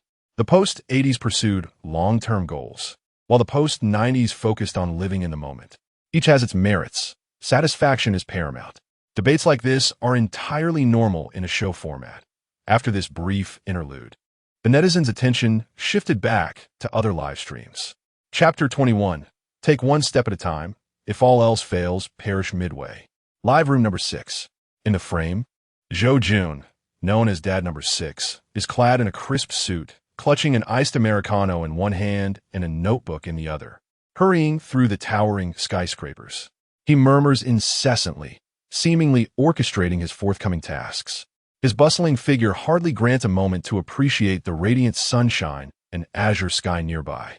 As he navigates through the cityscape, the logos of various major companies flit past the lens, prompting viewers online to exclaim how authentic it appears. Indeed, as an employee of a large corporation, his busyness is understandable.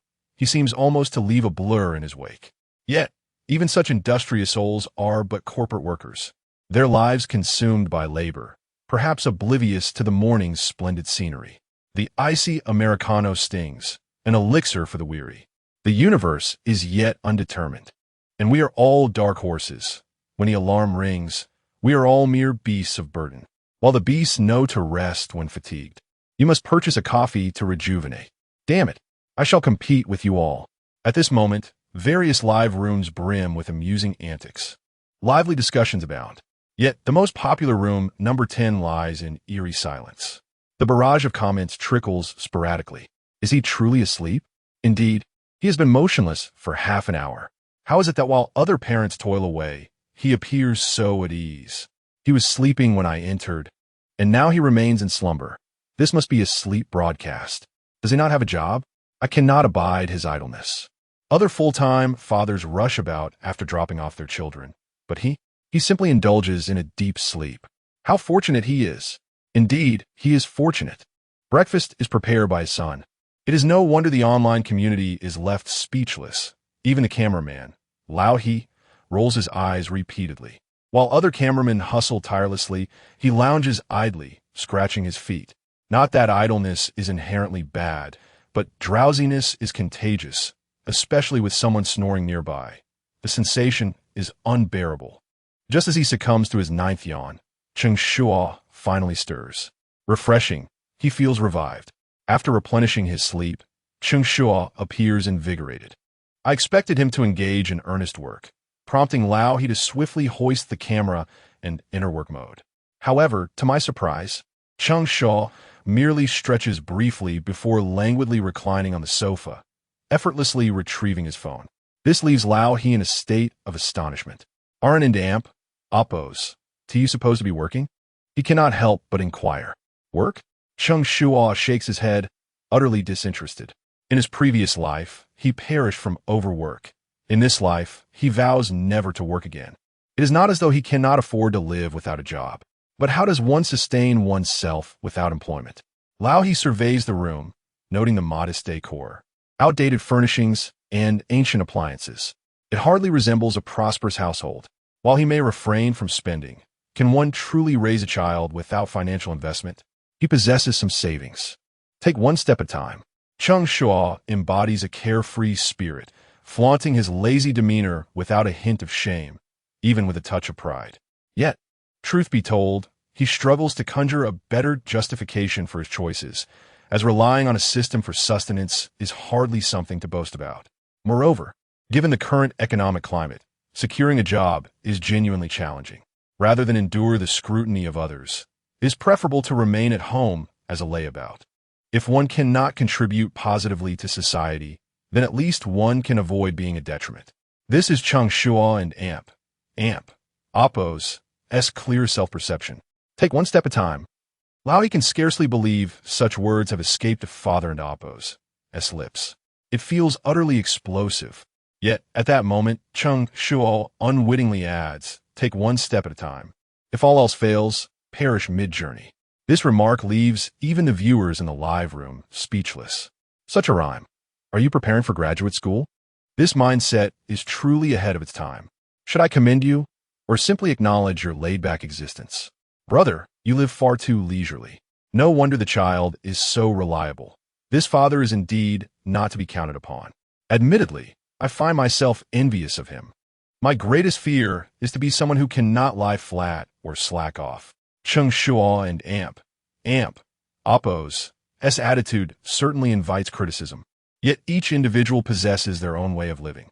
Furthermore, the show and amp, oppos' intent is to allow parents from various strata to observe diverse parenting experiences.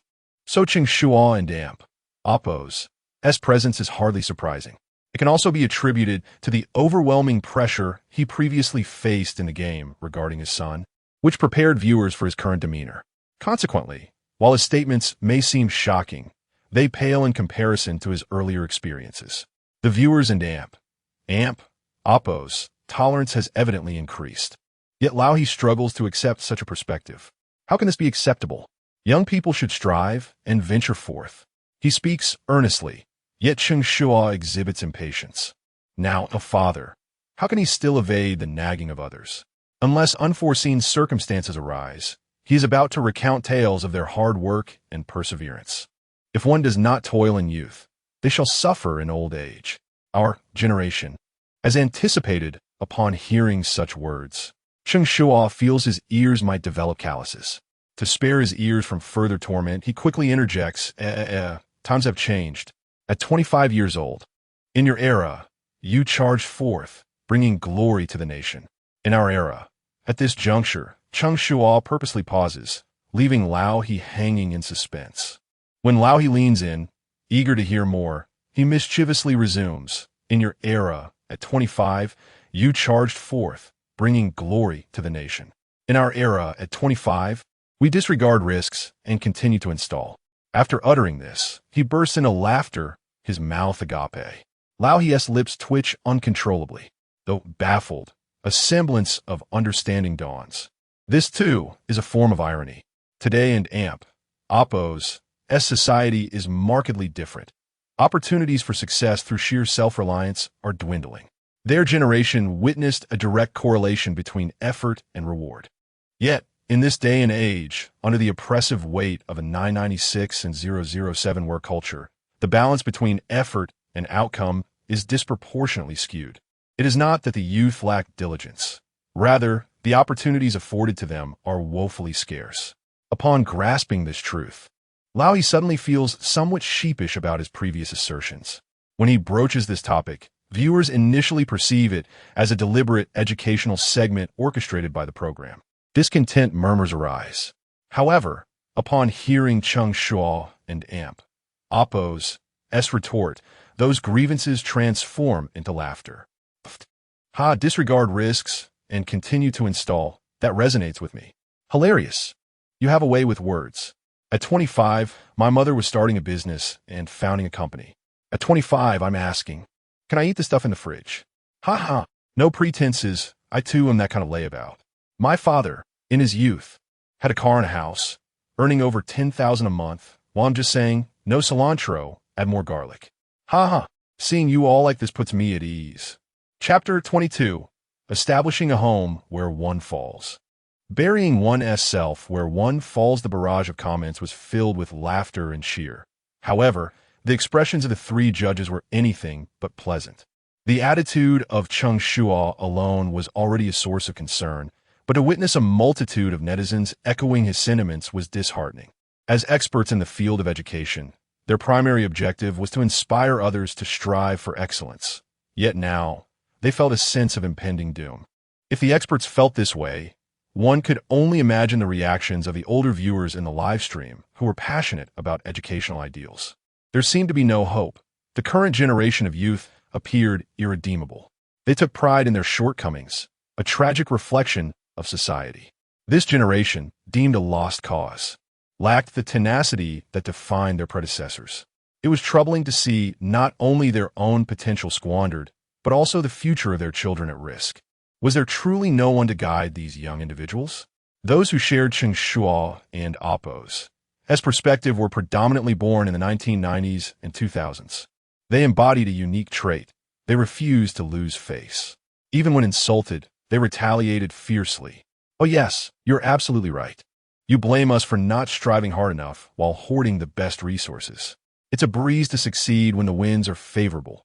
Don't flatter yourselves too much. Let them say what they will. We will continue living life in all its flavors, indifferent to their opinions. We establish our homes where we fall, and we bury ourselves where we fall. What is the matter? Come at me. Who cares about your judgment? I'll live as I please, neither cutting my wrists nor taking medication, simply eating, sleeping, and gaming normally. When my time comes, it will come. On one side, there were sharp and incisive criticisms, while on the other, an indifference akin to a dead pig unafraid of boiling water. This exchange escalated tensions, resulting in a significant increase in the volume of comments. As the back and forth intensified, the program's popularity soared, with the viewership in the main live stream room surpassing 1 million. Not to mention the 10th room, which had the highest popularity, maintained over 150,000 viewers online, marking the highest viewer count since the program's inception. While the audience engaged fervently in debate, Cheng Shuo remained unaffected, steadfast in his demeanor. He lounged on the couch in a relaxed posture, rapidly scrolling through his phone, occasionally pausing to offer commentary, exuding an air of someone who was confidently guiding the discourse online. Witnessing this scene, Laohi felt utterly helpless. Despite the unfavorable environment, such blatant disregard was unreasonable. He couldn't help but express his frustration, stating that one could rely on youth as an excuse for their lack of accomplishments now. But how long could that excuse last? At the mention of the future, Cheng Shuo's lips curled into a sly smile. I have already devised a new excuse for that time. Upon hearing this, Laohi looked at Cheng Shuo in disbelief. It became evident that one should not expect to hear any sensible words from him.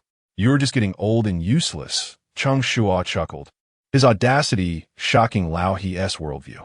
Yet, he had to admit that this excuse was indeed infuriatingly effective. Nevertheless, an excuse is merely that, and it only fueled Laohi's disappointment in him.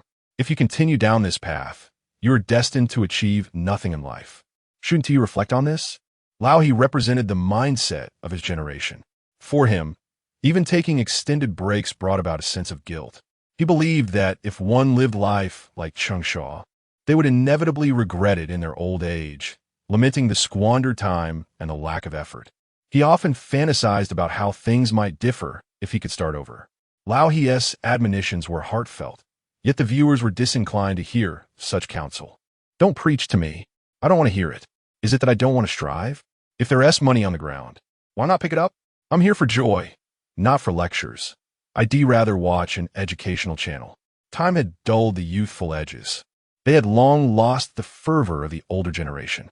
Yes, time had indeed smoothed my roughness, transforming me from a myriad of personalities into a mere shadow of myself. The prior arguments had already stirred emotions among the viewers, and now the atmosphere was palpably tense once more. In the background, the staff monitoring the comments sensed something amiss. In the realm of online broadcasting, catering to the audience's preferences was paramount, especially since they focused on early childhood education. There was no need to use this platform as a means to lecture the youth. Upon realizing this, they promptly advised Lao He to shift the topic. Although Lao He had no intention of continuing, Cheng Shuo became invigorated by the suggestion of reflection. Why should I reflect? He sat up straight, asserting, I wasn't born into wealth, I've never won a prize, and I've lived over 20 years without breaking the law or taking a life. I confront problems head on. If I can bear it, I will, and if I can't, I will endure. If someone as capable as I am has achieved nothing, should I be the one reflecting? The society around me should. Cheng Shuo's sudden earnestness left Lao He momentarily speechless. While he was still in shock, the viewers exploded with comments in response to Cheng Shuo's proclamation. Wow, that makes so much sense. I would rate this reply an 82. The remaining 18 points are sent as 666. This guy is truly my mouthpiece in the online world. His words resonate deeply with me, while others go out causing chaos. He's at home playing on his phone. What's there to reflect on? Isn't it true that we are required to spend 20 years in school and 30 years in work? What more reflection is necessary? He is speaking so well that if you were to sell coffins during a live stream, I'd place an order just to send one to my ex-boyfriend. I'm not joking. Cheng Shuo's words struck a chord with the audience, and praise flowed in the comments. However, the expressions of the judges and Lao He were contorted with frustration. They had seen shamelessness before, but this was a new level of audacity. The most infuriating part was that they knew Cheng Shuo was merely arguing for the sake of it, yet they could not counter his claims. They even feared that he might escalate the debate further, leaving them to silently endure the fallout. Thankfully, this topic came and went quickly. Just then, a notification popped up on Cheng Shuo's phone from the class group chat. If it were any other message, Lao He would have ignored it. But considering their focus on child education, any communication from the class was relevant. Thus, he instinctively directed the camera towards Cheng Shuo's phone screen. After all, feedback from a school was part of their observations. On the screen, a message from the homeroom teacher, Mr. Wang, appeared. The following students have not completed their assignment satisfactorily. Parents are urged to take notice. The message continued with an image attachment. In the picture, 7 or 8 children stood awkwardly at the podium, both boys and girls. Their youthful faces were etched with anxiety and fear. If they all looked similarly distressed, it would not have been surprising. However, one child stood out, grinning widely, flashing a big grin, and enthusiastically raising a hand in a thumbs-up gesture. Cheng Shuo immediately recognized this unique character. Cheng Xiaolo. Chapter 23. He may not stand on the podium, but he certainly will not stand on the rooftop. Seeing that carefree smile on the boy and Amp, Oppo's face. Cheng Shuo couldn't and Oppo's. T help but let a slight smile escape his lips as well. He did not regard the public criticism as a grave matter. Yet the scene still struck a nerve with many parents. Goodness, taking a picture and posting in the group. How mortifying! How is it that teachers nationwide seem to have mastered this technique? Today's children possess a strong sense of self-esteem. Such actions seem rather inappropriate. It's not just the children. The parents are trembling in fear too. This teacher is truly bold. Here, we only dare to photograph clothes or shoes, never faces, lest we face complaints. Today and Amp, Oppos, as children have a low tolerance for pressure. Direct confrontations can leave lasting psychological scars. Is there really a scar? Just look at Cheng Shuo. He appears to be enjoying himself immensely. This lad follows an unconventional path, much like his father. A simple group message ignited a flurry of comments. Netizens were relentless in their critiques. The effect was undoubtedly due to the multitude of parents who had previously experienced the dread of being governed by class group messages. Not to mention being singled out for criticism like Cheng Shuo. Even a simple notification is enough to induce shivers. After all, there is a consensus that class groups resemble NPCs. Opening them triggers a quest. When Teacher Wang sent the message, the parents who were mentioned began to respond. Huang Zicheng's mother, acknowledged, will certainly take it seriously. Luo Shi's father, acknowledged, will certainly correct it. Lu Wei's mother, acknowledged, will certainly amend it. These parents exhibited proper attitudes, responding swiftly and in unison. Gradually, the other parents had expressed their stances, leaving only Cheng Shuo. However, when he sent out his crafted message, he was left dumbfounded. As with the netizens, instead of acknowledging or realizing their mistakes, he simply stated, "My son is truly handsome." The simplicity of those 5 words left he in shock. The netizens were momentarily speechless. The barrage of comments paused before erupting again. Wait, is your focus a bit misplaced? The teacher is criticizing the child and Oppos as poor homework completion. And you're saying your son is handsome? With one outstanding child, they would be invincible. How fortunate they are to have 2. For some reason, confronting the teacher feels exhilarating. I agree. In my son and Oppos' group, whenever the teacher speaks, a wave of sycophants follows. Such an unorthodox remark feels oddly refreshing. The heated discussion among netizens drew the judge's attention back to this side. Cheng Shuo's laid-back attitude had already elicited disapproval from the 3 judges. But since it did not conflict with the essence of the program, they had remained silent. Now, witnessing Cheng Shuo and Oppos' reaction to the teacher and Oppos' criticism, they felt compelled to voice their thoughts from an educational standpoint. Teacher Zhong Xiuqin was the first to speak. This attitude is inappropriate. If a child's homework is not completed well, they must correct it rather than digress. If parents do not confront the issue, the children will remain oblivious to their mistakes.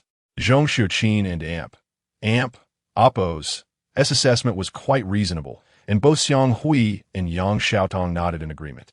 However, her implication was clear. She deemed Cheng Shuo and Oppos' behavior inappropriate. Sometimes, the judges and Oppos' words can directly influence the tone of the comments, especially among the viewers who already harbored disapproval of Cheng Shuo. Seeing the judges express such sentiments naturally led them to join in the criticism. Is it amusing to make light of this? Is a child's failure to complete homework something to be proud of? Surely, they were too busy playing games. Completing homework is no small feat in my view. This is detrimental to the child. If my son acted this way, he would have been reprimanded long ago.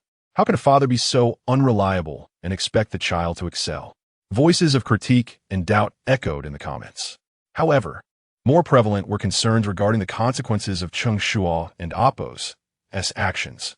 After all, parents understand well that offending a teacher would surely make life difficult for their child at school. Thus, for the sake of their children, they endure even the most outrageous remarks from teachers.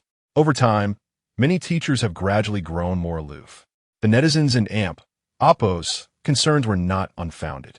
After Cheng Shuo and Oppos' response, Teacher Wang once again tagged him. Class Teacher Wang, Cheng Xiao Lu and Oppos' father. The list above includes students who have not completed their homework, with Cheng Xiao Lu being the most egregious. If this continues, I suggest transferring him to a special school to avoid hindering the majority of the students and Oppos' learning progress. Perhaps accustomed to parents' obsequiousness, Teacher Wang was evidently displeased by this unexpected dissent. Her words were not only stern but also tinged with sarcasm, even carrying a hint of threat. Under different circumstances, other parents would have retracted their statements and apologized. Yet Cheng Shuo was undeterred.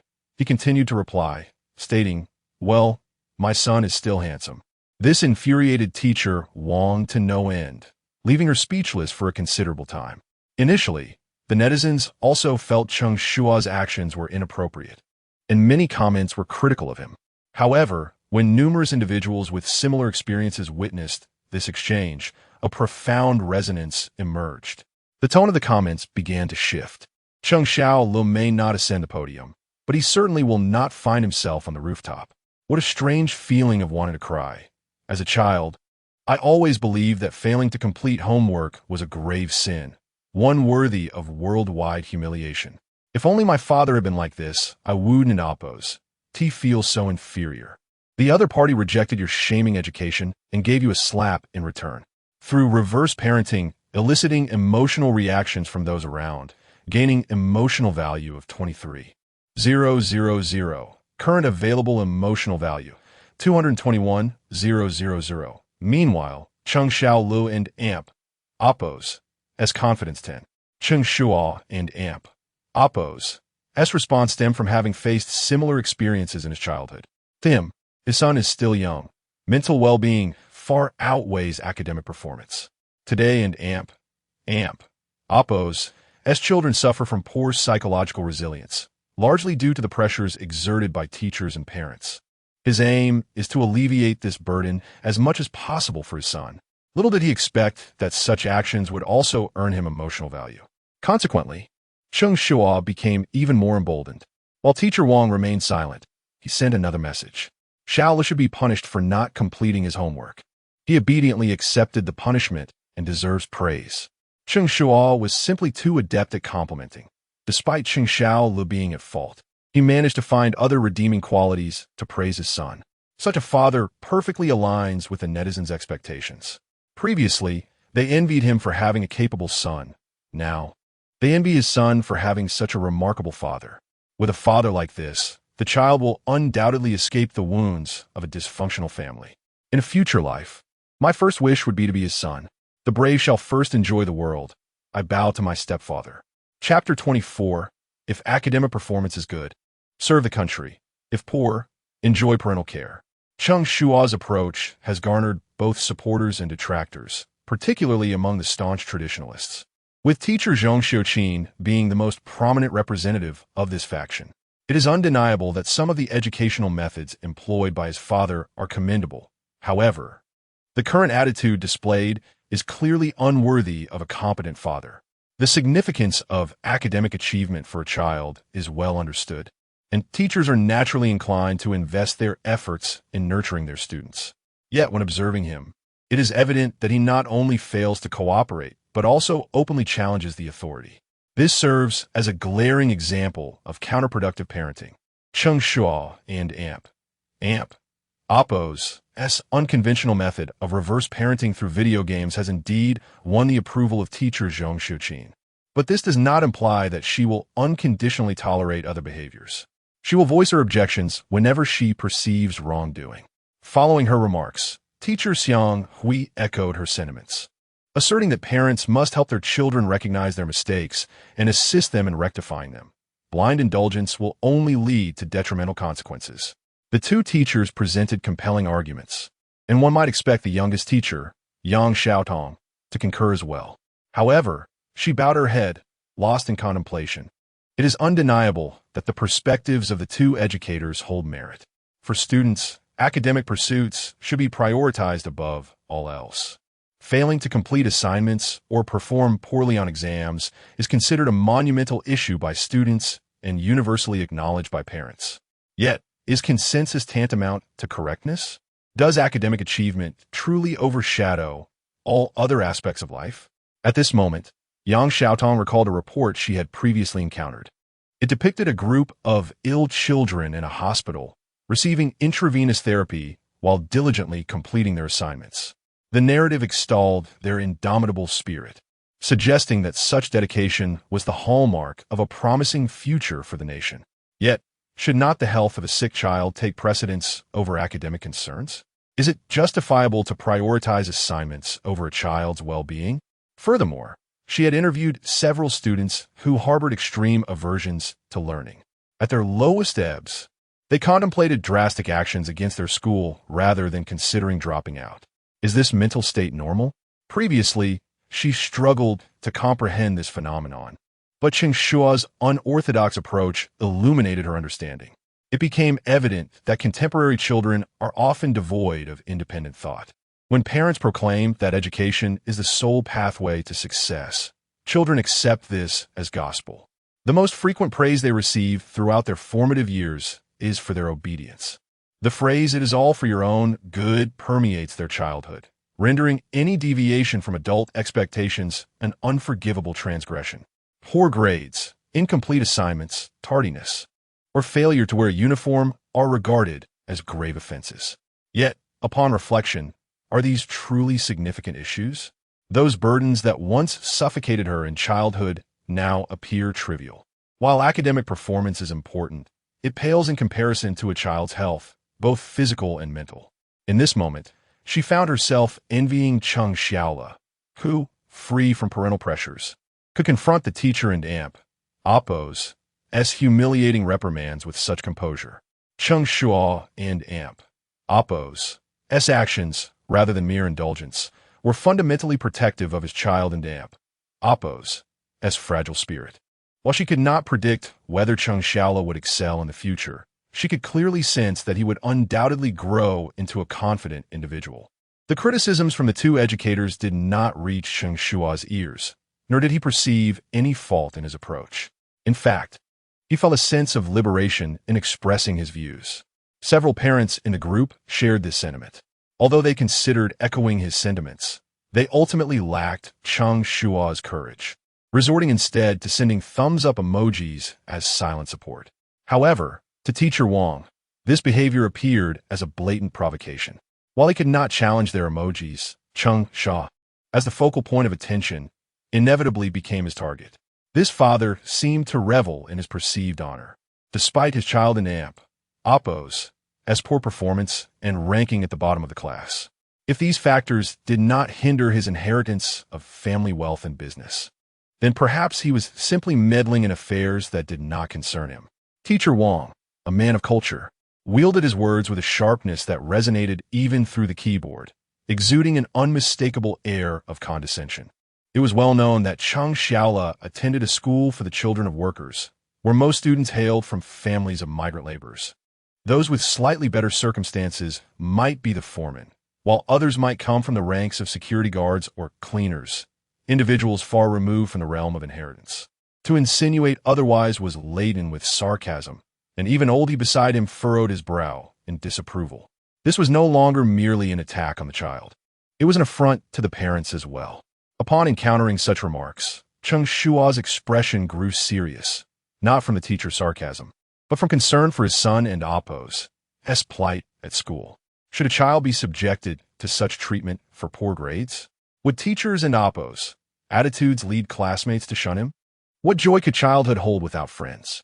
It seemed imperative to pay closer attention to his son's academic performance. He could not afford to be at the bottom of the class. As a first-time father, he still lacked experience, while Cheng Shuo remained unfazed. Netizens were incensed by the teacher and Appo's comments. Wow, this teacher is infuriating. After 7 years of playing in Appo's on my OG and Appo's and Appo's he finally witnessed true absurdity. They claimed to educate, but use their knowledge against parents. The disparity between past and present educators was stark, where once teachers burned themselves like candles to illuminate others. Now they resembled light bulbs, refusing to shine unless paid. You all are well-read. You know how to articulate your thoughts.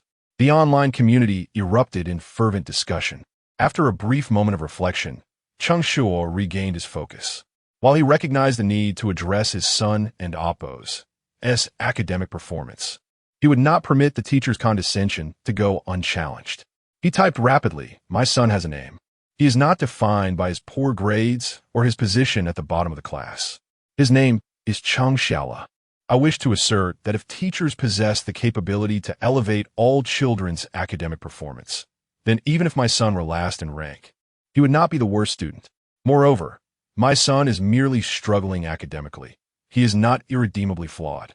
What he requires is encouragement from both parents and teachers, not to be paraded as an example of failure. In terms of resilience, Cheng Shuo was not to be underestimated. If the teacher sought to belittle him for financial reasons, he would counter by questioning the teacher and Oppos as competence. His words were incisive, targeting the most sensitive points. This declaration, once uttered, would leave any former educator mortified, let alone the individual in question. Perhaps the teacher was rendered speechless by anger. After Cheng Shuo and Oppos' message was dispatched, Teacher Wang remained unresponsive for an extended period. Perhaps too many parents had encountered similar experiences, and while Teacher Wang remained silent, other parents found newfound courage to speak up. Well said. My child may struggle academically, but he is not beyond redemption. He may not be on the honor roll, but that does not mean he lacks potential. If good grades are the measure of serving the nation, while poor grades warrant mere parental indulgence, then teachers should reflect on their own practices. Have they improved their teaching methods over the years? Have they genuinely endeavored to educate? Chapter 25. The class group confronts the teacher, saying no to shaming education. Throughout the entire event, Lao He's camera was focused on Cheng Shuo's phone. As he observed the multitude of parents voicing their opinions, the barrage of comments exploded. It was the first instance he witnessed messages in the class group that were not mere uniform copies or sycophantic praises. How audacious they were! Did they not fear the teacher's wrath?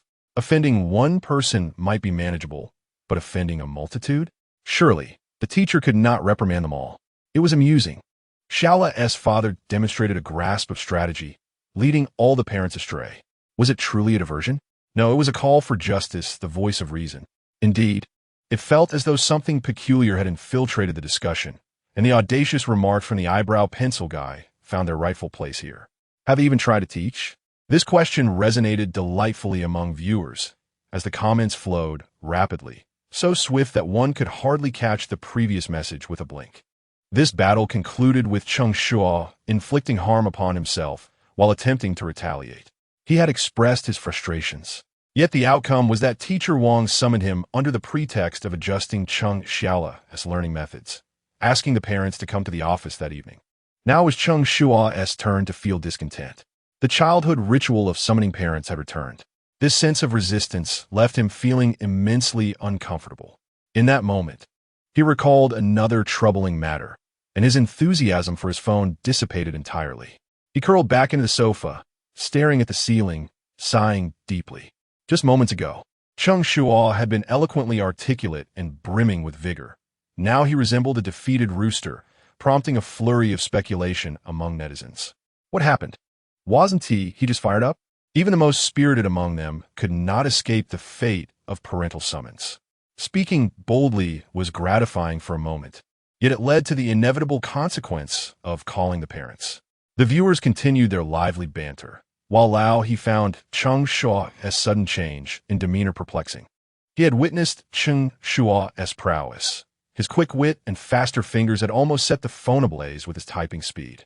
What had caused this abrupt decline in spirit? Had he finally grasped the gravity of the situation, realizing that offending the teacher was unwise? Was his reflection a tad delayed? Seeing that there was nothing else to engage with, Lao he directly inquired, "What is the matter with you?" He hoped to elicit some words of regret from Cheng Shuo to salvage his reputation. This sentiment was shared among the production team. After all, no one wished to provide detractors with ammunition. All eyes turned to Cheng Shuo, who responded with a lengthy sigh that lasted 5 seconds. "I feel as though the sky has fallen." Upon uttering that, he turned to Lao He, his expression one of despair. His furrowed brow and tone suggested nothing less than remorse for his previous actions. Understanding this, Lao He felt a secret satisfaction. Why would you feel the sky has fallen? Cheng Shuo, however, was eager to communicate. "You saw it too. My son's homework is poorly done, and the teacher suggested he transfer to a special school." Perhaps genuinely concerned, Cheng Shuo emphasized special school as he spoke. What is a special school? In essence, it is a refuge for those who struggle academically, the disenchanted, the exceptionally gifted, and those with various difficulties.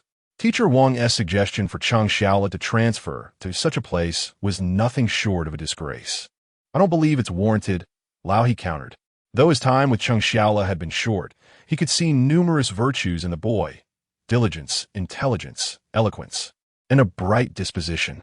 Apart from his academic struggles, he seemed devoid of faults. To demand a transfer due to mediocre homework seemed excessively harsh, leaving the teacher without accountability.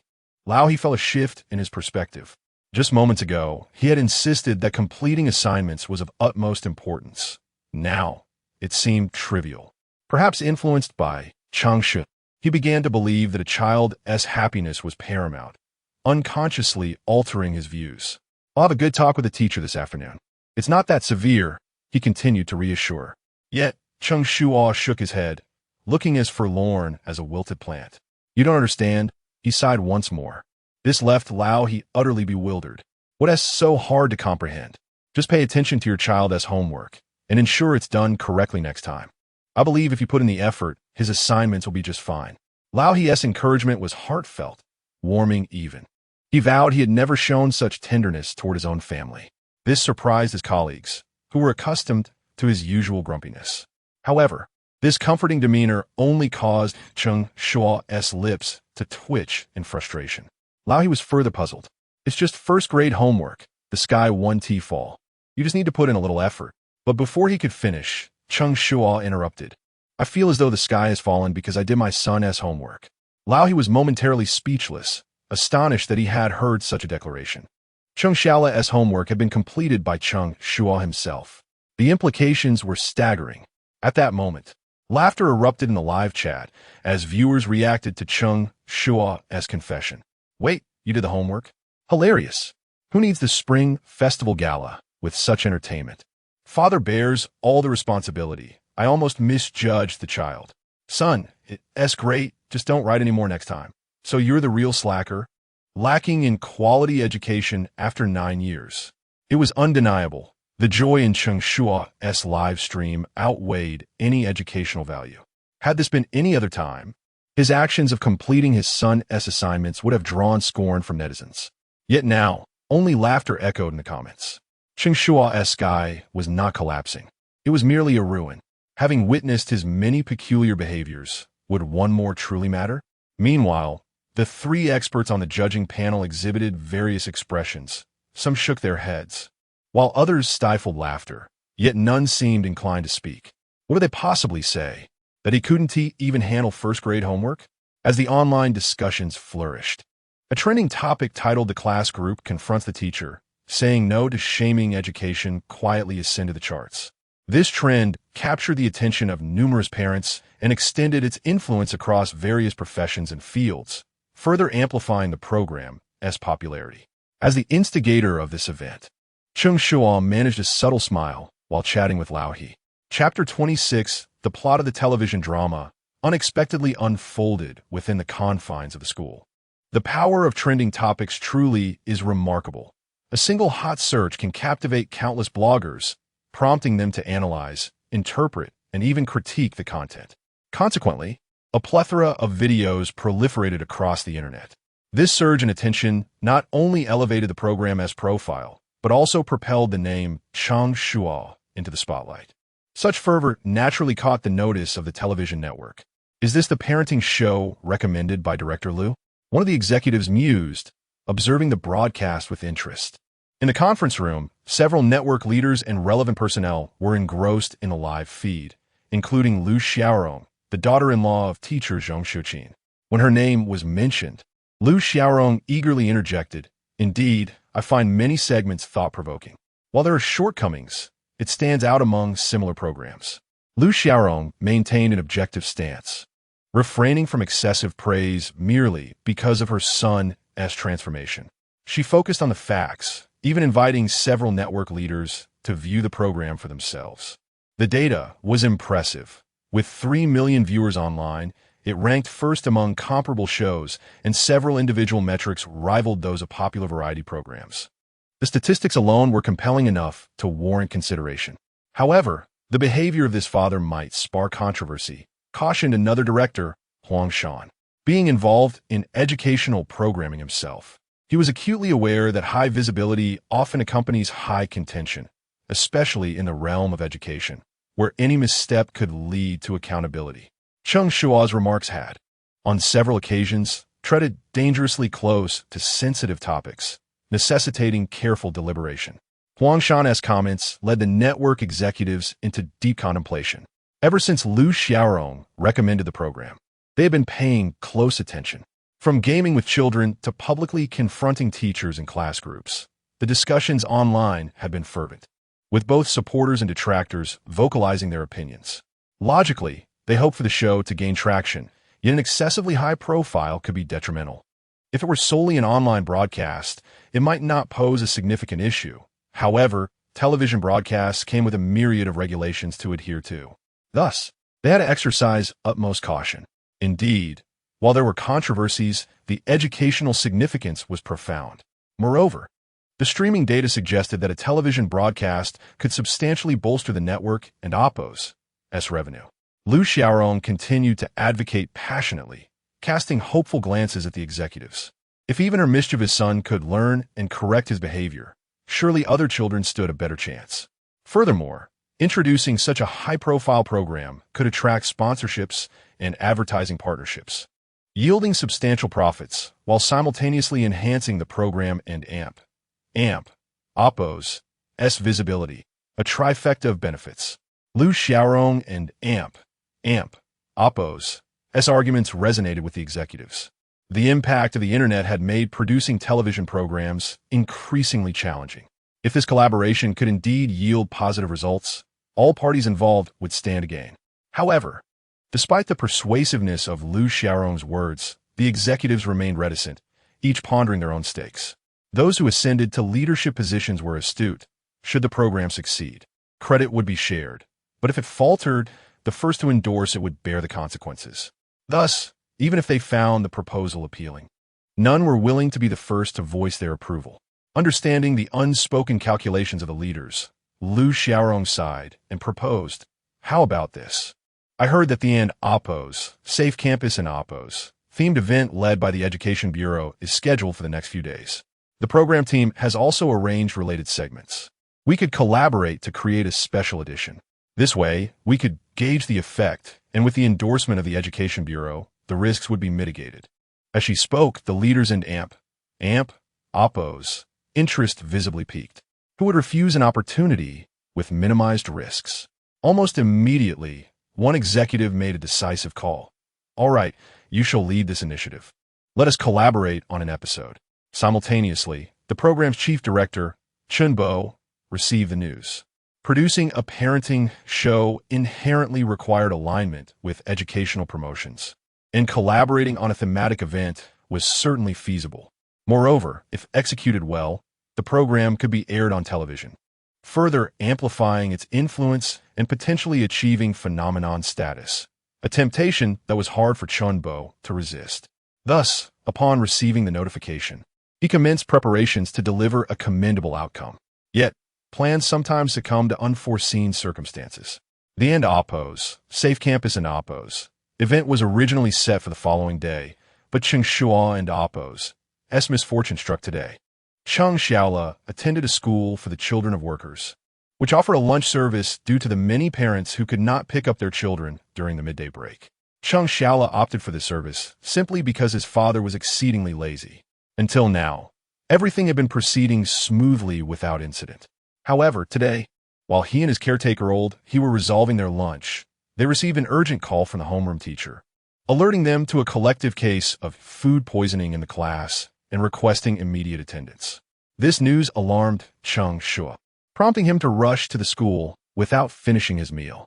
Typically, to avoid disrupting the educational process, the program would not film on campus. However, today was different. A case of collective food poisoning was a serious matter.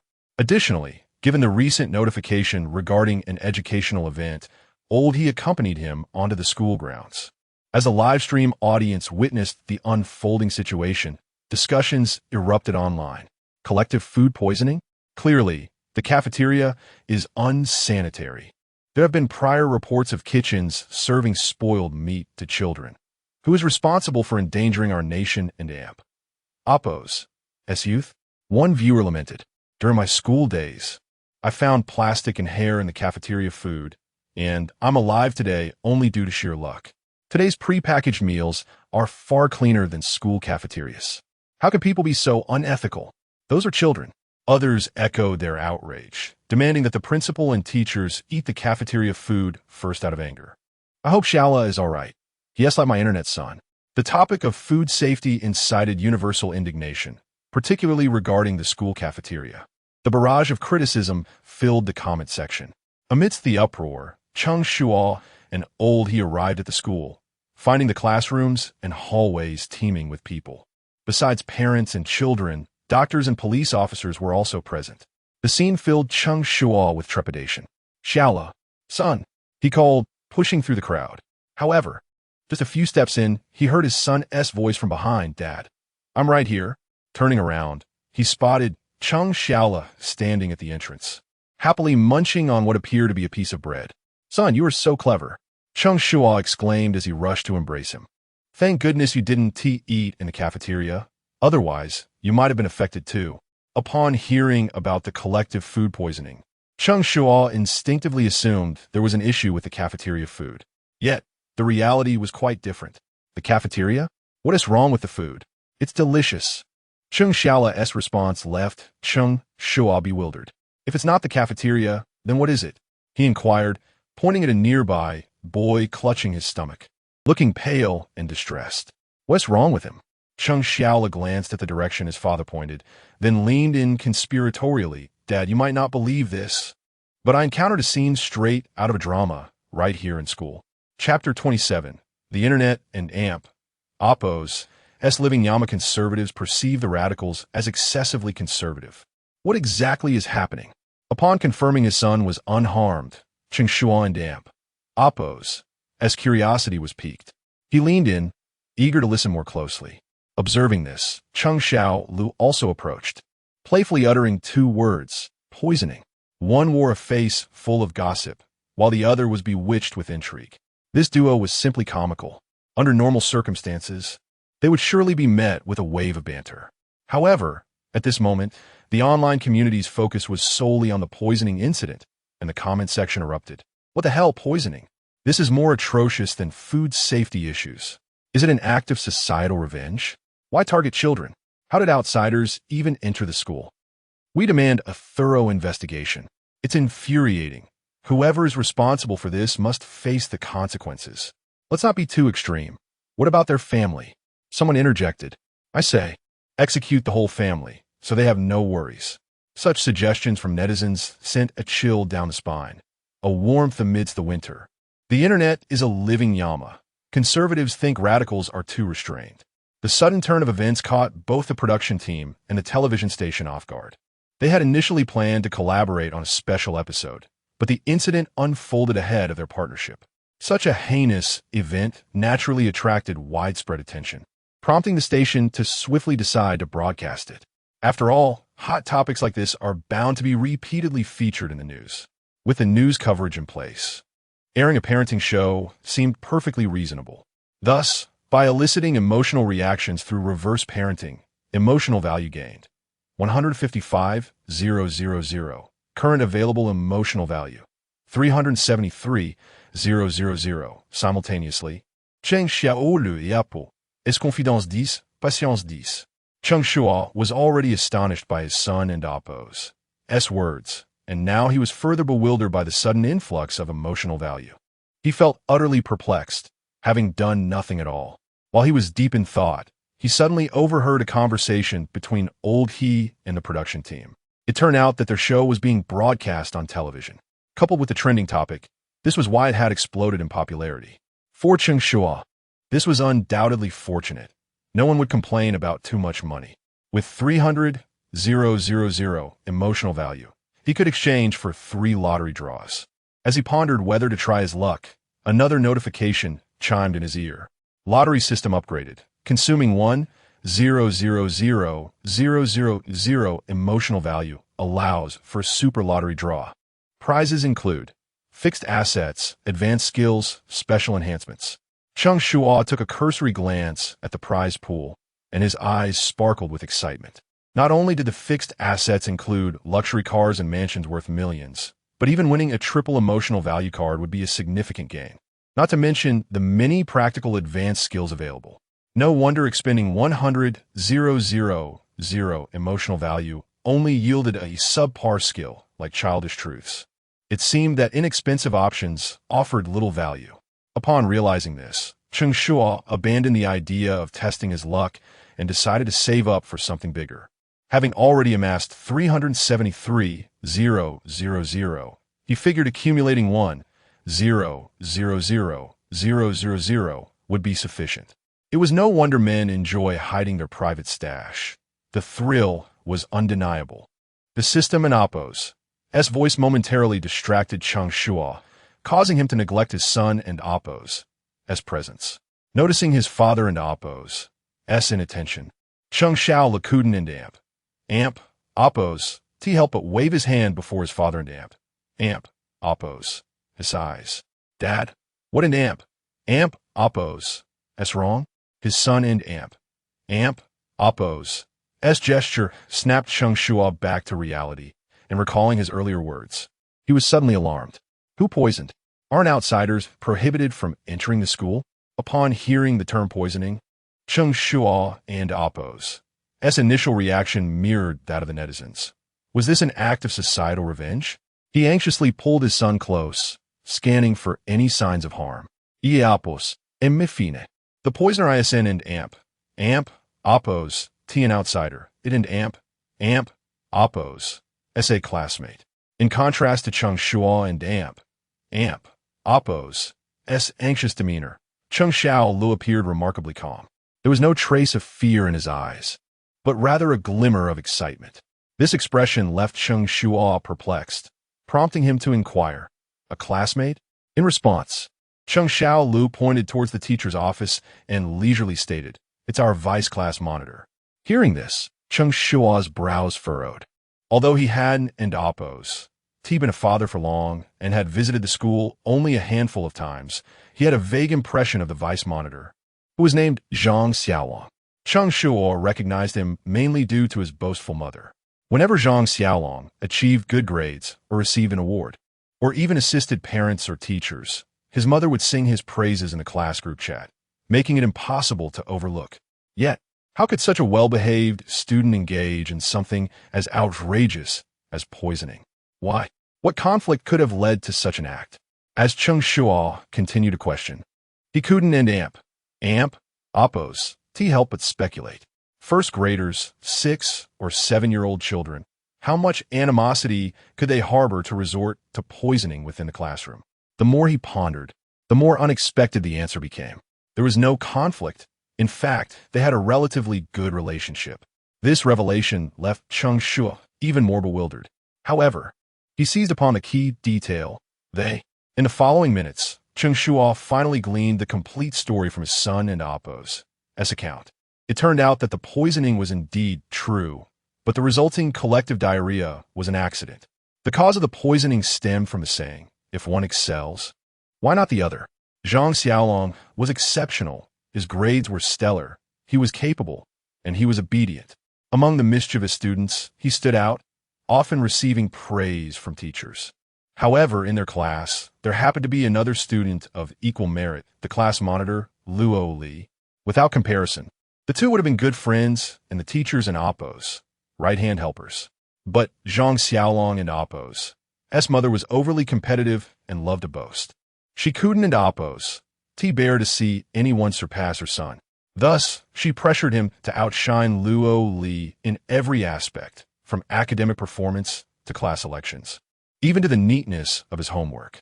If it were healthy competition, it might have been acceptable. However, Zhang Xiaolong and Appo's mother took things too far. Failing to outperform Luo Li resulted in punishment. Not being elected over her led to punishment. Eventually, it escalated to the point where if he didn't and Appo's complete his homework faster than anyone else, he would be punished. The beatings were indiscriminate, occurring both at school and in public with no regard for the setting. This inflicted significant psychological trauma on Zhang Xiaolong. With a child in Appo's mind still developing, he began to irrationally attribute all his issues to Luo Li, believing that without her, he would be the top student and would no longer face his mother's wrath. This line of thinking led him down a misguided path. He somehow acquired a package of expired rat poison and added it to Luo Li's drink.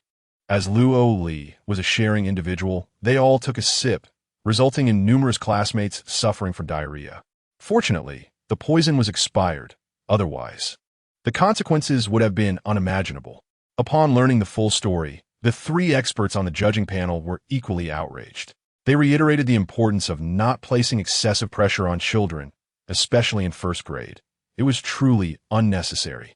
Thankfully, a major catastrophe was averted. Zhong Xiuqin felt a rush of anxiety. Even though it was confirmed there was no poisoning, only diarrhea, she still felt a lingering fear. Her voice trembled as she spoke. Indeed, compared to grades, a child's mental health is paramount. As soon as Zhong Xiuqin finished speaking, Xiang Hui took over. Having been a teacher for decades, he felt even more pain by the situation. One misstep can ruin a child in Appo's life. What a pity. Chapter 28. Thus, while others resort to poisoning at school, is my tardiness truly a grave issue? Following the remarks of the two experts, the camera shifted focus to Yang Xiaotong. Among the three judges, she was the youngest and displayed the most composure.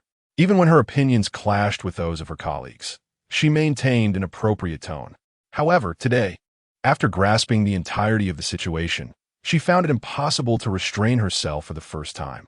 Some parents indulge in the display of their authority before their children, disregarding the child in Appo's dignity, resorting to strikes and scolding at will. Their misguided belief in the necessity of discipline breeds a toxic environment, resulting in psychological turmoil for the child. The current act of poisoning is alarming. One can only dread what the future may hold. Yang Xiaotong spoke with grave seriousness, her words sharp and incisive. Her concerns were not unfounded, as there had been reports of university student harming a roommate over a graduate student position. She could hardly fathom that such an incident could transpire in an elementary school, particularly in the first grade, inciting both her anger and deep concern. The words of the three experts ignited a fervor among netizens, with comments flooding the screen. Goodness, today's children are so audacious as to resort to poisoning. In my youth, the most I would do when displeased with someone was to spit into their drink. The absurdity of it all left me at a loss as to whether to blame the parents or the children first. In my opinion, we should not overly concern ourselves with children in Appo's grades. We must accept their ordinariness. Otherwise, if pressed too hard, they might resort to anything. Success is meant for only a select few. The rest are mere NPCs, and merely living is the main quest. Furthermore, do not strike your children. If you beat them to a pulp, they might retaliate in kind, leading to dire consequences. Goodness, must it be so terrifying? I can only say that Cheng Shuo and Appo's parenting skills are on the rise. This unexpected incident caused the viewership of Room 10, where Cheng Shuo was live streaming, to explode, surpassing 3 million viewers. The backend had to urgently add 2 more lines to ensure the broadcast remained smooth. Yet, such overwhelming popularity failed to capture Cheng Shuo's attention. His primary concern was still his son, Cheng Xiaola. The thought of poisoning was frightful. Cheng Xiaola, perceptive as ever, sensed his father's worry and promptly reassured him, "Dad, I'm fine. My grades are poor. They won't target me." As he spoke, a hint of pride laced his tone. Hearing this, Lao couldn't and Appo's helped but twitch his mouth in amusement. Yet, he was correct. Others might seek to eliminate the top student to elevate their own status. But Cheng Xiaola and Appo's grades pose no threat. In fact, others might prefer to have more cannon fodder like him. There is truly no need for such concern. Cheng Xiaola, following in his father's footsteps, had a remarkably clear self-awareness. Nevertheless, his attempt to comfort his father was genuinely touching, creating a warm atmosphere. At such a moment, what better time is there to stir emotions? While one might have expected Cheng Shuo to follow the lead of the netizens and showcase a heartwarming display of paternal affection, he unexpectedly took a serious tone. "Son, you misunderstand. I am not worried about others harming you, but rather," his tone shifted to gravity. "Son, I warn you, never resort to poisoning your classmates in pursuit of improvement." At these words, Lao The three judges? The netizens in the live chat. They had anticipated a sentimental moment, only to be met with such a statement. Everyone was momentarily taken aback, and upon regaining their composure, laughter erupted. Ha, what a train of thought. I can endamp, oppose, fathom how he would utter such a thing. Your father affirms your academic performance while questioning your character. No one knows a child better than their parent. Perhaps there is some truth to the notion that like father, like son, maybe the police should investigate him. I'm not joking. How reminiscent of my mother. One time, when our dormitory caught fire, her first question was not an oppose, are you okay? And oppose, but rather an oppose, was it your fault? And oppose, given Cheng Shuo and oppose, as grades, any desire to improve would be futile. It simply wasn't an oppose, possible. Haha. The father in oppose. S response was humorous to the nth degree, while the netizens found it to be 1,000 times more amusing. Cheng Shuo, by his own merit, transformed the atmosphere of the chat into one of lightheartedness. The spirits of the three judges also lifted somewhat. Although his remarks often bordered on the absurd, he possessed a certain charm that elicited smiles. At that moment, the judges finally grasped why Cheng Shuo's character was so commendable. They understood that strictness does not always equate to good parenting, nor does leniency necessarily harm a child. In light of today and oppose's lessons, Cheng Shuo's parenting approach received its first acknowledgement from the three judges.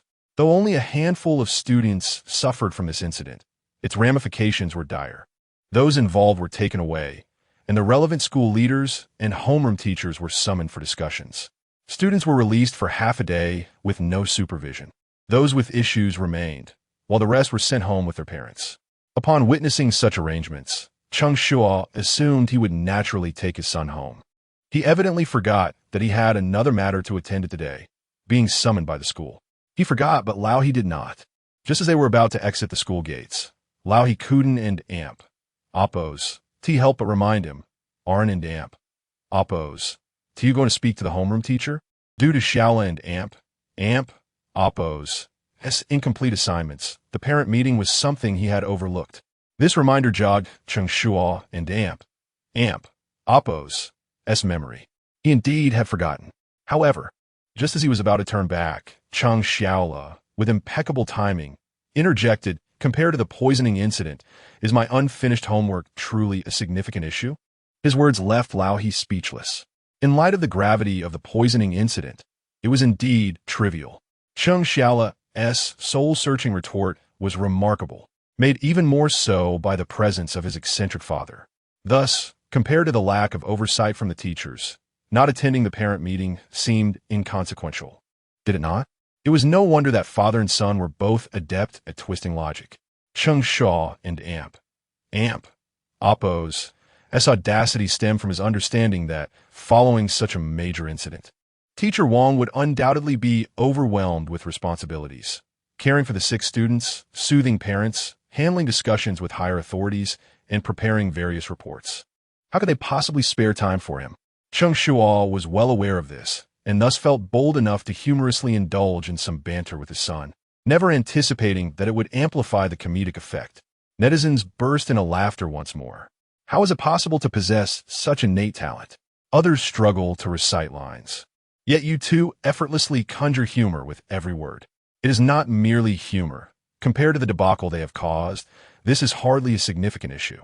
Thus, while others poison at school, is my tardiness truly a grave issue? If so, does scoring 15 in English count as a major concern? Similarly, not wearing a uniform cannot be deemed a problem. A certain middle school student remained silent, simply sharing the post. Chapter 29.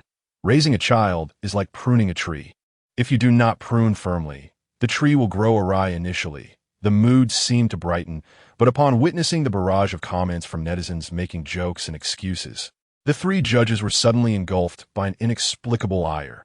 The situation had indeed deteriorated, and their previously favorable impression of Cheng Shuo collapsed in an instant, reverting back to a state of discomfort. Fortunately, the judges and amp, oppose, attitudes did not diminish the program and amp, oppose, as popularity. Thanks to the broadcast, the television station reaped significant benefits. with viewership unexpectedly surpassing 1.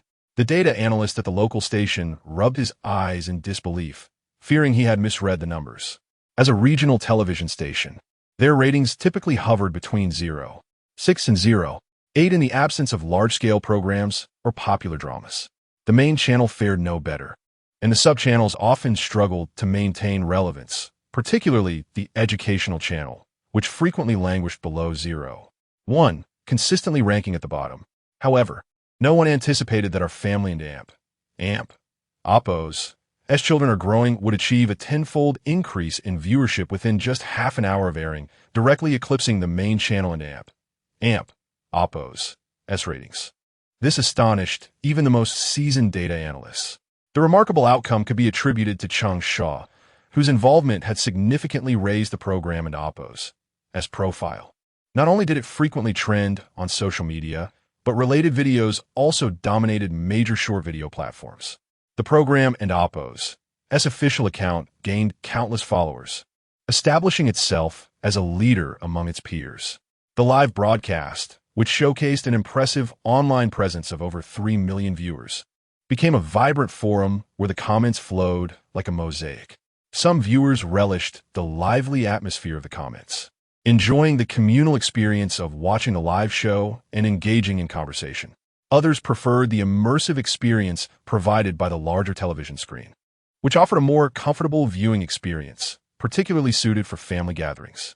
Such an audience made it inevitable for the ratings to soar. Among those contributing to the viewership was a particular family. In a neighborhood in Magic City, after completing a shipment, the factory enjoyed a 2-day break.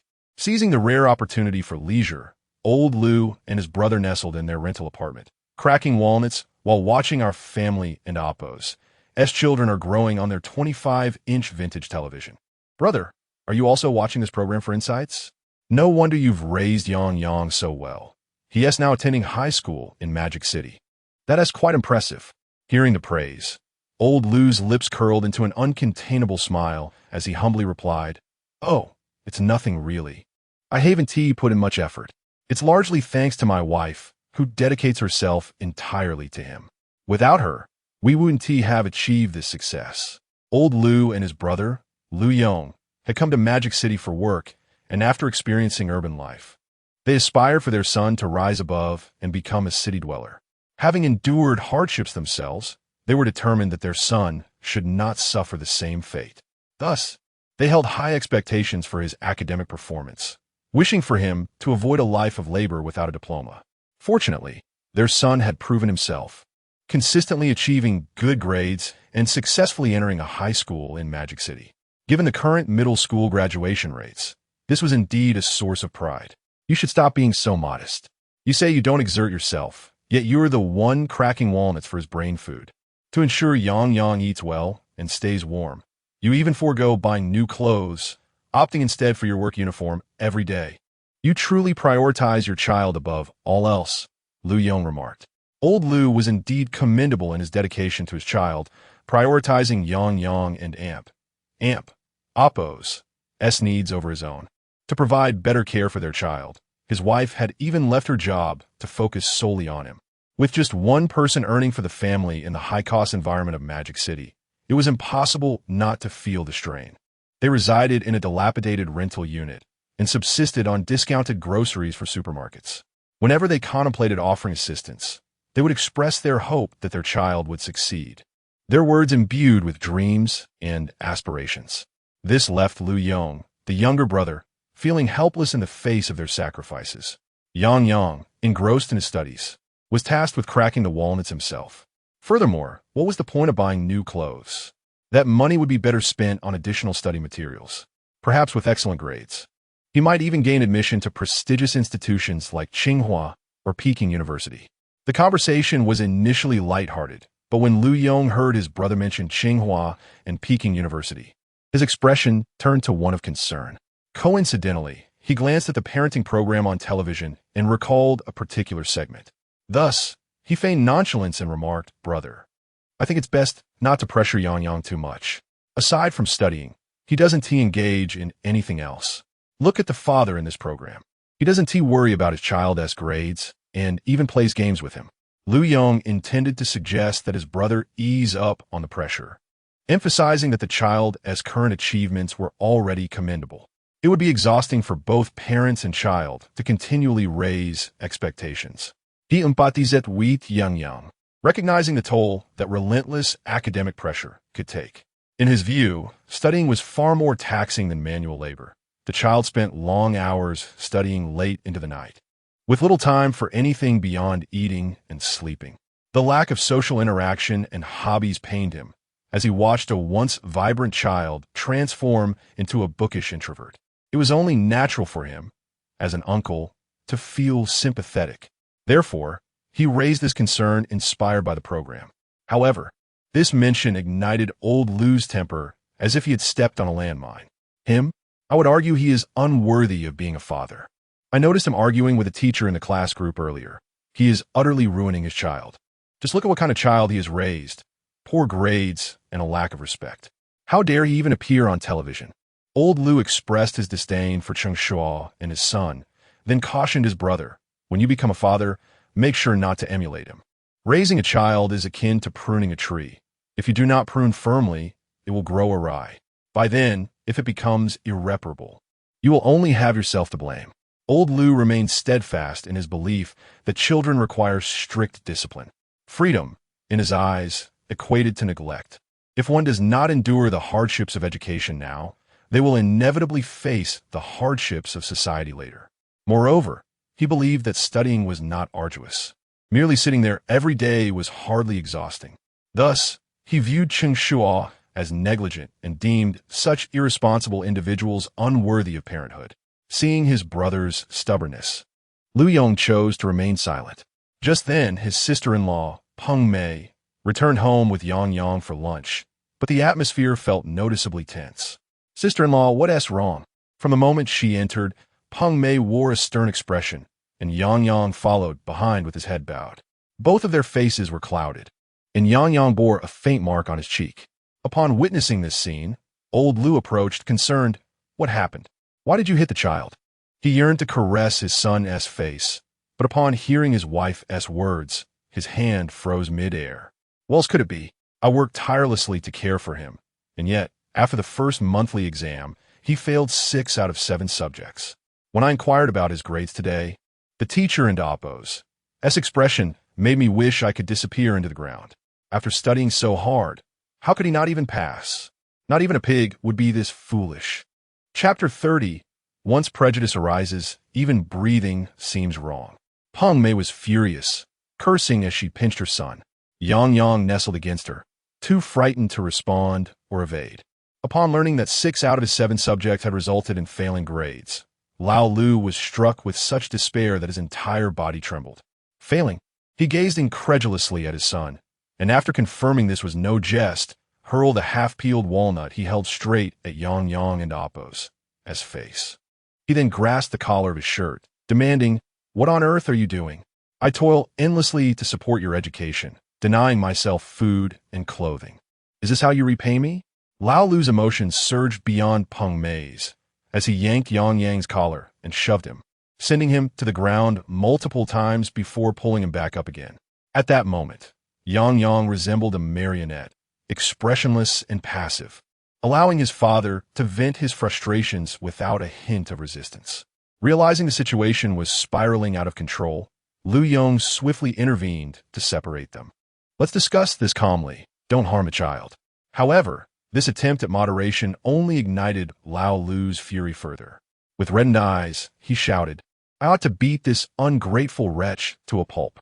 I expected him to achieve something, but instead, he proves to be a failure at exams.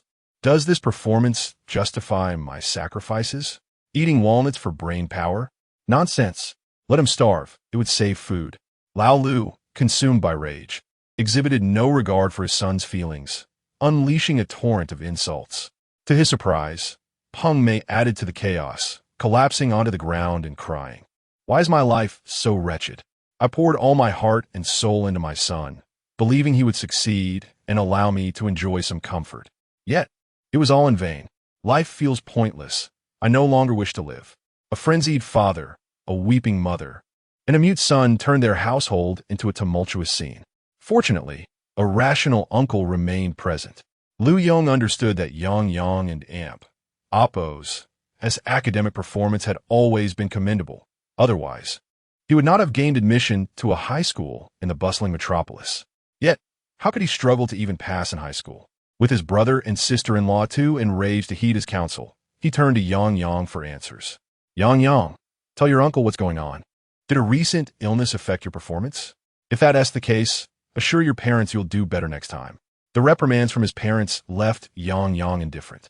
Yet his uncle and Appo's words drew tears from him. Uncle, I truly cannot keep up. The English lessons are taught by a foreign teacher, and I cannot understand. The experiments they conduct are foreign to me. I just started my first year of high school, but many classmates are already studying second-year material. The teaching methods differ from what I learned before, and I'm unsure how to adapt. Other students can attend tutoring sessions. I have only self-study. I have tried hard, but I simply cannot keep pace. As Yang Yang wept profusely, Lu Yong felt a pang of sympathy. He recognized that the educational resources in the metropolis far surpassed those in their small county. Yang Yang could excel in his hometown, but here he was overshadowed. The era of solely relying on personal effort had passed. Now, family support was crucial. If comprehension faltered, one could seek assistance from foreign teachers. If one fell behind, extra tutoring was essential. The practical experiments absent in county schools occurred daily here, with the curriculum advancing significantly faster. Teachers, aware that students would engage in advanced learning, skimmed through lessons at a rapid pace. It was inevitable for Yang Yang to struggle in such an unfamiliar environment. Yet, Lao Lu and Peng may remained oblivious to these realities, feeling as though the sky had fallen when faced with their son and Appo's poor grades. Their response was solely to question and blame. Stop making excuses. You're not the only student from out of town. If others can manage, why can't you? Is it not because you are slow-witted like a pig? Yang Yang and Appo's heartfelt grievances did not provoke reflection from his parents. Instead, they were met with even harsher criticisms. Mom, you must. He attempted to explain, but before he could finish, Lao Lu delivered a stinging slap. Still have the audacity to retort. After that blow, half of Yang Yang and Appo's face swelled. He stubbornly covered his face, refusing to cry or speak, returning to his previous state of numbness. He thought that perhaps this silence would appease his parents. However, to his surprise, it only fueled their anger further. Peng Mei rose from the ground, seizing Yang Yang and Appo's ear. You still have a temper, do you? Who are you making that sour face for? Whether he spoke or remained silent, it was a mistake either way. Lu Yong could no longer bear the sight and stepped in front of Yang Yang. Brother, sister-in-law, what are you doing? Yang Yang wants to explain, but you perceive it as rebelliousness. If he remains silent, you accuse him of sulking. What exactly do you want from him? Lu Yong's frustration boiled over, and his voice grew louder. His outburst managed to calm the couple slightly. Yang Yang, fine, can you speak? When Yang Yang was previously interrupted, he was now so distressed that he could not utter a single word. This only incited Lao Lu and Appo's ire further. Are you mute now? He threatened to kick Yang Yang again, but Lu Yong blocked him. At this point, Yang Yang felt utterly wronged, tears streaming down his face like pearls falling from a broken string. Despite his distress, he received no words of comfort. Crying, all this boy does is weep. What a drama queen. In that moment, Lu Yong finally grasped the essence of the saying. Once prejudice arises, even breathing seems wrong. Speaking is deemed defiance. Silence is interpreted as muteness, and tears are viewed as theatrics. No matter what one does, it is wrong. The suffocating sensation of constant suppression made even Lu Yong, an adult, uncomfortable. How much more unbearable it must be for Yang Yang, a child. Brother, sister-in-law, this is not right. Lu Yong attempted to communicate with them. Yet, their stubbornness rendered any dialogue fruitless, pushing them further into extremism. Not right. We have nearly given our hearts to him, to ensure he could study in the metropolis. We have offered countless gifts and pleaded with many. We have tirelessly transported him back and forth, providing 3 varied meals a day, to ensure he receives proper nutrition.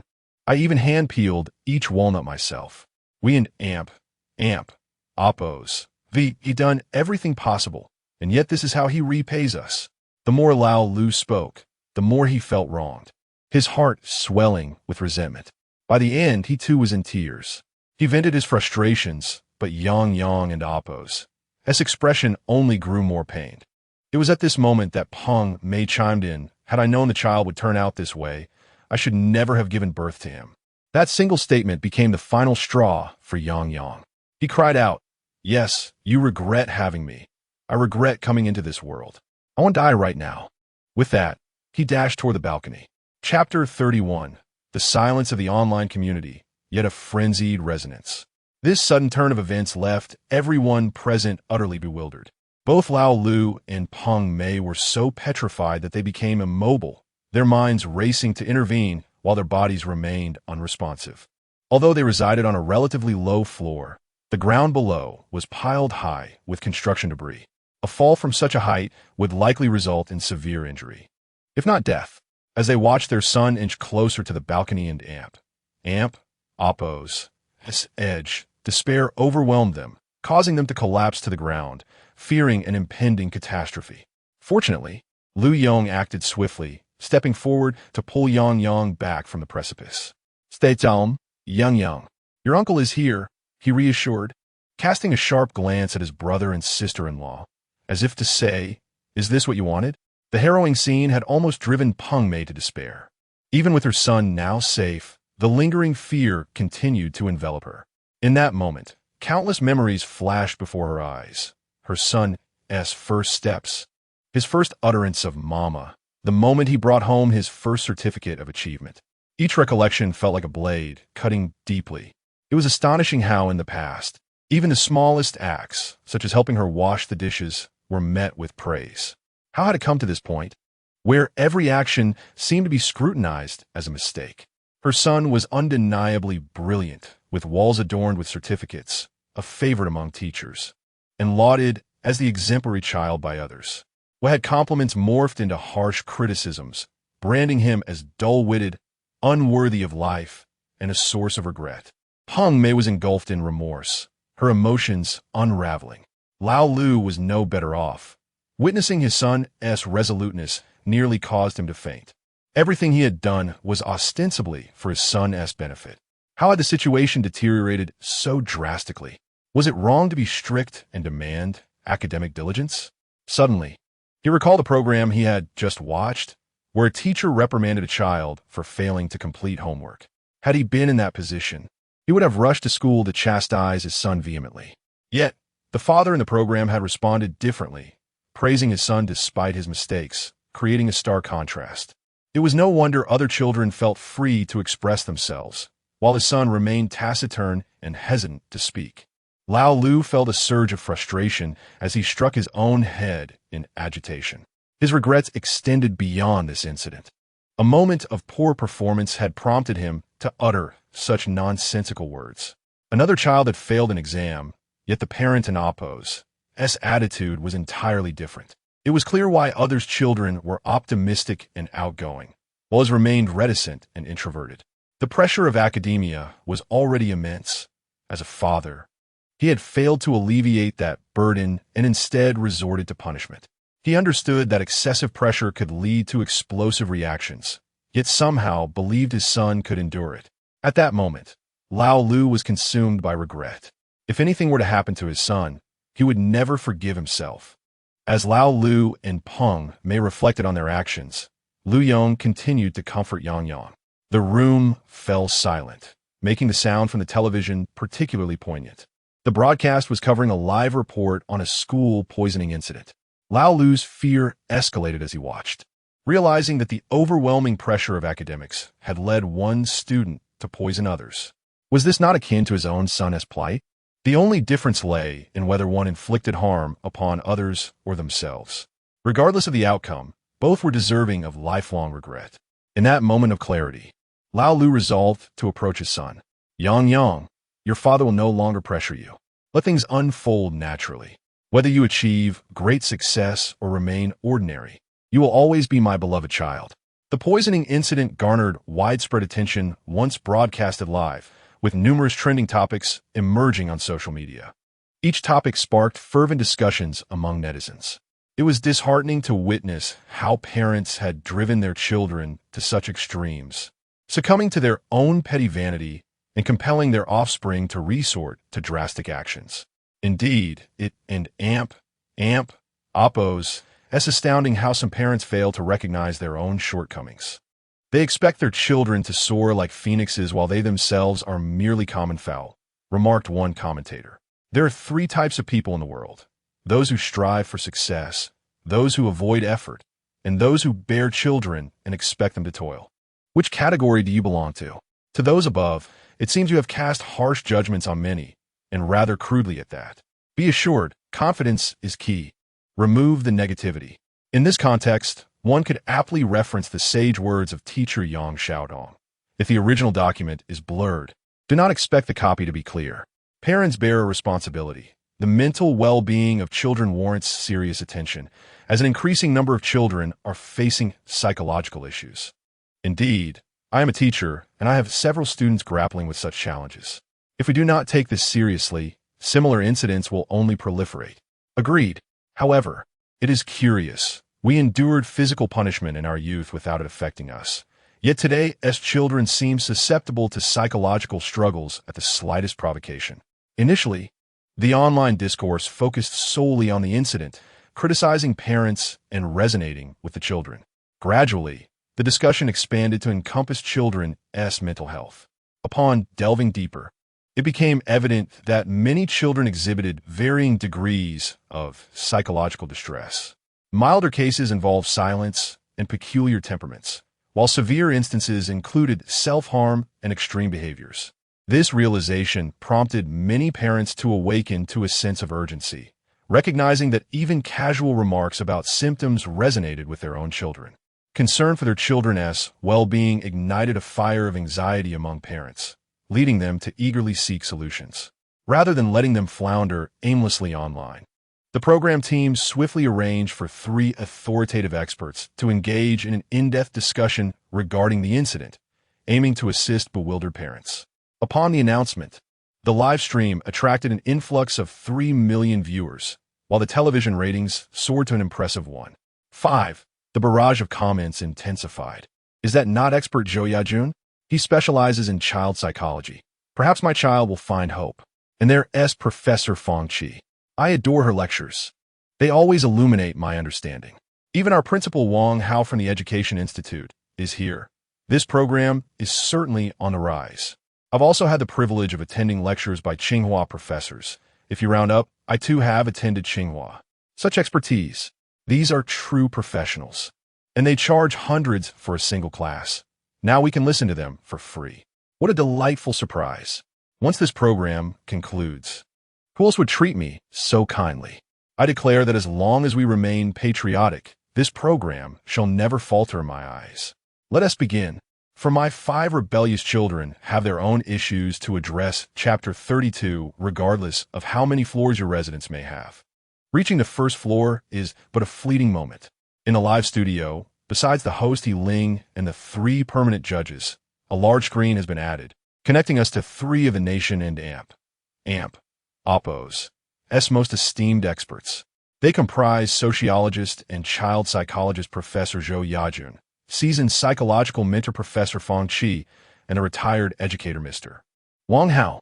Each of these distinguished individuals commands respect, and after the host He Ling introduces their impressive credentials, the audience and Oppo's response is fervently enthusiastic. Following the introduction of special guests, the discussion transitions to the day's central theme, the psychological well-being of children. After a succinct opening statement, He Ling directs her attention to the large screen, noting that while the pressures of academic achievement have always existed, the parental aspiration for their children to succeed has never waned. She poses a pointed question to the 3 experts. Despite the fact that children of the past endured hardships, including physical punishment, they did not exhibit the same psychological issues that plague today's youth. This question not only seeks the experts' insights, but also resonates with the online audience. As her words linger in the air, the comments section erupts with activity. What else could it be? It's the indulgence of parents. Nowadays, we have only children who grow up pampered and untested, unable to withstand even minor setbacks. Others reminisce about their own childhoods filled with siblings, scarce food, and chores, asserting that they never faced psychological maladies. Today, as children can't handle being reprimanded, they threaten self-harm at the slightest provocation. It's unfathomable. Many agree that parents are often the culprits of this distress, with one viewer commenting on the suffocating atmosphere created by a particular parent. The discussion shifts to the relaxed parenting style of Cheng Shuo, who has garnered admiration for his approach. Viewers note that he stands out among the majority of parents, and any negative incidents involving him are met with widespread praise from online commentators. Although initial skepticism about his methods existed, the stark consequences of alternative approaches have gradually diminished dissenting voices, amplifying support for his philosophy. As the audience engages in lively debate, the three experts, after contemplating Ling and Amp, oppose, as question, engage in a brief yet profound exchange. Ultimately, they unanimously select the eldest among them, Mr. Wang Hao, to articulate their collective response. He asserts that the myriad psychological issues faced by today as children stem, in part, from parental and environmental influences, but more critically, from a complete disruption of emotional support systems. His articulate expression, reflective of his experience as a former principal, resonates with the audience, despite some complexities in his terminology. Indeed, as Professor Zhou Yajun seamlessly continues the discussion, he elaborates that, in the past, children who faced adversity, be it teasing or unjust punishment, could find solace among their peers. This emotional reciprocity fostered resilience, allowing grievances to dissipate rather than fester into psychological issues. His elucidation captivates the online viewers, who begin to grasp the concept of emotional balance. Professor Fang Qi further enriches the discourse by emphasizing the significance of friendships. His gentle tone conveys the importance of having companions who provide emotional support after one has endured familial strife. He illustrates how friends can offer both comforting and motivating words, fostering an environment where individuals feel encouraged rather than isolated. His ability to modulate his voice enhances the emotional impact of his message, allowing the audience to resonate deeply with his insights. As the dialogue progresses, the experts delve into the stark contrast between past and present childhood experiences. They highlight how modern children often lack the necessary outlets for emotional expression, leading to a buildup of unaddressed feelings. The discourse urges parents to recognize the importance of facilitating emotional transitions and to avoid imposing undue pressures on their children. What began as a spontaneous discussion evolves into a profound examination of parenting and childhood psychology. The hour-long dialogue compels many parents to reflect upon their practices and consider adjustments.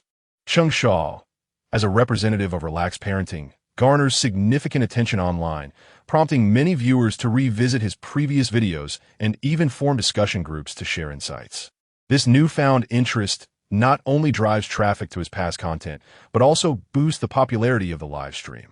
As the main discussion concludes, viewers transition their focus back to the 10th channel, eagerly speculating about the activities of the characters within. The online audience surges, reaching over 5 million viewers.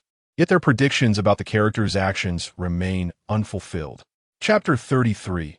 You are already quite popular. Why are you still riding on our Neza and Amp, Oppos, as coattails? What's going on here? So dark and murky? I have no idea. It was already like this when I arrived. Perhaps the lens cover was inadvertently left on. I never imagined the production team could make such a rudimentary mistake. Tell me, what is the most crucial aspect of a live broadcast? Of course, it is to broadcast. Without the broadcast, what is there to watch? Xiaolu, open the door at an Oppos, as daddy. The fervor of the earlier discussion attracted a multitude, including netizens in the number 10 live room. Yet, no one expected their brief visit would transform them entirely. This scene caught the attention of the director of the show, Chen Bo. He promptly inquired, "What is happening? Is there an issue with the equipment or a line fault?" This father and son duo is the lifeblood of the program. A minute of black screen would lead to substantial losses. It remains unclear how long this situation has persisted, and there has been no notification of a system error. When questioned, the relevant staff quickly responded, stating that the equipment was functioning properly and the lines were normal. Then how is this happening? Cheng Shuo was about to continue his inquiry when he noticed that the screen was not entirely black. There were faint glimmers flickering in the darkness. Turn up the volume. The staff member, quick to act, immediately raised the sound to the maximum without hesitation. The result was, "My fate is in my own hands, not dictated by heaven." Neza and Amp, Oppo's voice surged through the air, resonating powerfully, causing Cheng Shuo and Amp, Oppo's ears to ring. Such a commotion naturally drew the attention of many. The frustration of the working class is immense. From an unexpected corner erupted a furious roar, busy as a bee, yet someone dares to slack off and watch a movie? The discontent was palpable, and the outburst was colorful. This startled the staff member, who quickly clarified, "I wasn't slacking off. This is the sound coming from the number 10 live room." Upon hearing this, all the staff turned to look in unison. Once it was confirmed they were indeed watching a movie, everyone fell silent. After such a major incident, they still had the leisure to watch a film. This father truly had a relaxed heart. Other children at home had to plead with their parents for a chance to watch a cartoon. Yet here he was, taking his son to the cinema, to an IMAX screening no less, something I have never experienced. If the teacher knew that a half day off was spent watching this, they would probably regret not assigning more homework. Only our wounded world could achieve such an outcome. I truly envy Lao He, who was initially disdainful but now might be secretly delighted. They believe they were the most challenging group to please, yet they turn out to be the most enjoyable. If possible, I would gladly swap places to follow them for a couple of days. The staff's tone brimmed with envy. They were busily working, even snatching meals. Meanwhile, here are others, munching on popcorn while watching a movie. Is the disparity between individuals really that vast? The backstage was a scene of collective disarray. And thanks to the staff and Oppo's actions, the netizens in the live room became aware of the current activity of Cheng Shuo and his son. Goodness, they were actually watching a movie. No wonder there was a black screen. They even had the awareness of copyright. You are already quite popular. Why are you still riding on our Neza and Oppo's coattails? How can this be considered riding coattails? They are evidently participating in the 100 billion subsidy plan. Henceforth, Cheng Shuo and Oppo's resume will boast an additional entry. Participant in a 100 billion project. Just thinking about his resume makes me chuckle. Nobel Literature Prize reader, resume submitter to Fortune 500. And now, yet another edition. Haha, I too participated in this project to break 100 billion. Every woman with whom I shared a hint of intimacy was taken to see it. And if that wasn't tea enough, I can also take along men with whom I had a similar rapport. Haha, if my wife misunderstands, I'll just say it was for box office success. Perfect. Don't even get me started. I took my mistress to see Neza and ran into my wife at the cinema. Could you imagine her pointing her finger at me, saying, "Still watching, are you? Wow, are we all on 5G? Not a joke went unnoticed. Even with the black screen, the desire to chat among netizens could not be quelled. The barrage of comments rolled in swiftly. In the blink of an eye, it was nearly time for school to end. The mythical beast would soon return, and the live broadcast was about to enter a new focal point, picking up children after school. After a long day of classes, the young contestants must be eager to see their parents as soon as school lets out. In the studio, 3 experts observe the real-time dynamics of each contestant picking up their children. Except for Cheng Shuo, the other parents had already eagerly awaited at the school gate. I think it's the parents who are most eager to see their children, commented Zhong Xiuqin with a smile as she watched the footage from the number 7 live room. In the frame, number 7's father, had arrived half an hour early, holding a loaf of bread while standing at the front, constantly peering inside the school. His earnest anticipation contrasted starkly with his usual stern demeanor. This juxtaposition prompted much discussion among netizens. They had labeled number 7's father as a wolf dad. Yet here he revealed a gentler side. He even brought food to welcome his child. My mother would never have been that thoughtful. Finally, a parent recognizes that we get hungry after school. Who understands the pain of waiting until dinner at home? Human prejudice is a mountain. It has long been assumed that wolf dads only scold their children with stern faces. If he were truly a wolf dad, would he be there to pick up his child? He would have long instructed him to march home alone. A father's love is always hidden in the details. Previously, during the broadcast, Li Aimin had imposed extremely strict expectations on his son, Li Kai, to the extent that it could be described as militaristic management. Coupled with his rugged appearance and physique akin to a fitness coach, netizens bestowed upon him the moniker Wolf Dad. Even though this moment of contrast improved his reputation, he could not escape the fate of being called Wolf Dad. Many parents, like Li Aimin, eagerly awaited their children, and the three judges in the studio began to chat about this topic. I completely understand these parents' actions. Standing at the front allows the child to see them immediately when they exit. This makes the child feel very valued. Indeed, children likely share this sentiment, and perhaps they will even compete to see whose parents arrive earliest. Particularly for the father-son duo like number 7. The father usually appears stern and unapproachable. Yet he arrives with treats to greet his child after school. When the child sees him, he may very well be moved to tears. Perhaps they will even share an embrace. Just imagining that scene feels heartwarming. Zhong Xiuqin and Xiang Hui, being of older age, are already grandparents and find great joy in bonding with children. If they don't see the children for a moment, they feel an overwhelming longing, leading them to assume that children feel the same way. Meanwhile, Yang Xiaotong, after hearing the two teachers' remarks, couldn't help but think to herself, it's best not to overestimate your significance in a child's heart, or you might end up disappointed. And indeed, she was correct. When Li Kai exited the school and saw his father, the anticipated scene failed to materialize. Not only did he not shed tears of joy, but the faint smile on his face disappeared upon seeing his father. His tone carried an air of dissatisfaction. Dad, why are you here? Chapter 34. Life and death are taken lightly, always opposing the teacher. Silly child, I have come to pick you up from school. Li Aimin stepped forward, intending to ruffle his son and amp Oppo's hair, only to find the boy subtly evade his touch. In his efforts to cultivate independence, he had never taken his child to or from school. Today, however, he sought to regain favor with the public, hoping to garner some support, which prompted this rare visit. After all, his strict parenting style had not received much approval online, and previously, there had been the presence of a father-son duo to soften public perception. But now, they had sped away so fast that even their taillights were out of sight. If he did not take action soon, he might face elimination. Those who participated in this program were primarily motivated by the prize money, and he naturally wished to secure his share. Consequently, he not only broke from his usual routine to personally pick up his son, but also brought along some bread that he typically forbade his son from having. He expected his son to be delighted, yet was met with silence. In fact, the boy seemed somewhat displeased. Li Aimin shook his head, hoping it was merely a figment of his imagination. In response to his father and Oppo's rare display of kindness, Li Kai chose to ignore him. He merely acknowledged his father with a faint response before walking ahead. The son's reaction left Li Aimin feeling somewhat awkward, prompting him to catch up and inquire. What is it, son? Aren't you happy that I came to pick you up?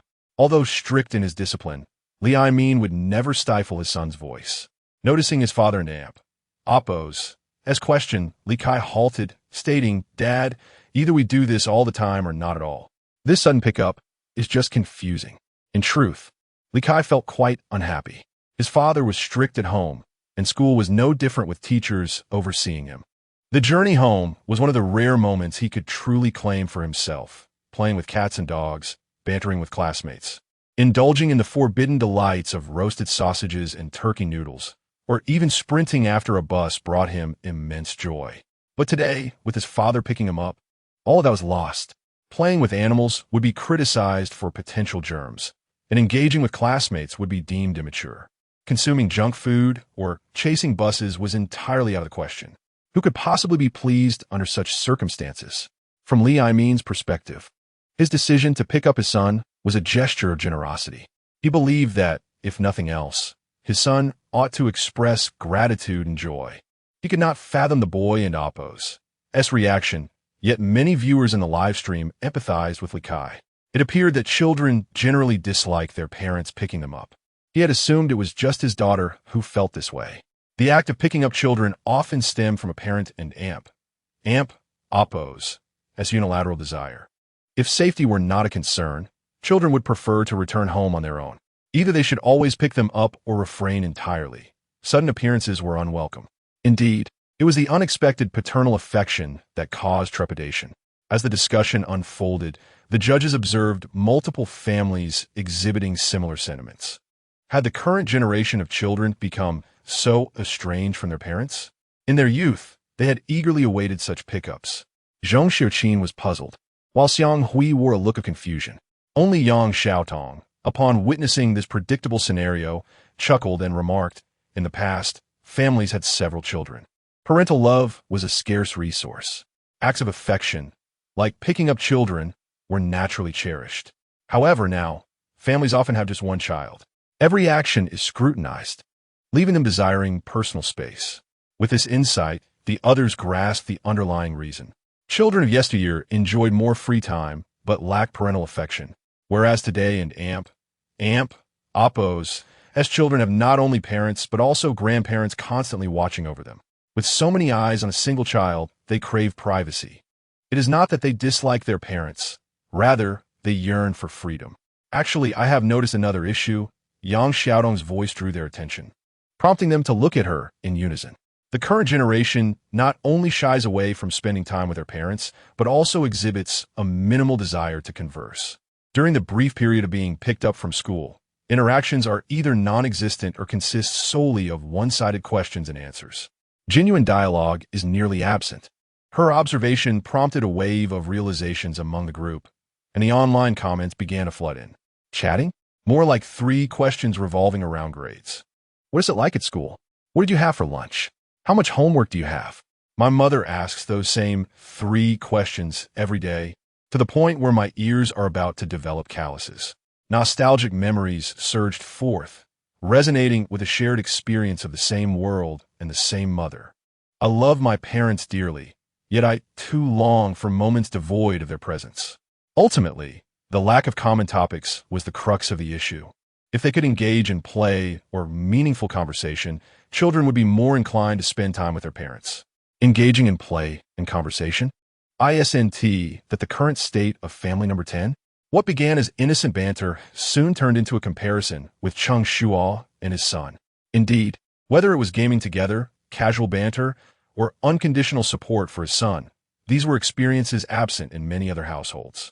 Any single aspect highlighted could easily overshadow the parenting styles of many. While it was a challenge for other parents to have their children converse with them, in Cheng Shuo's household, it was a different story, occasionally leading to the urge to shush Cheng Xiao for speaking too much. This distinction highlighted the stark contrast. After witnessing so many mundane and silent parent-child interactions, the viewers began to reminisce about the lively ambience of family number 10 and Oppo's livestream. Even the 3 judges shared this sentiment. Thus, they turned their attention to the lively stream of family number 10, just as the movie ended, and the screen brightened with content. Life and death are taken lightly, always opposing the teacher. My fate is in my own hands, not determined by heaven. I refuse to do my homework and choose to be a celestial being.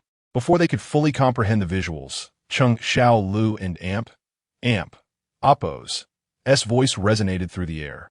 Upon grasping what he had declared, the judges and Oppo's lips quivered in disbelief. Who had given him the audacity to speak so boldly, to proclaim his refusal to do homework and oppose the teacher? Was this truly the demeanor of a student?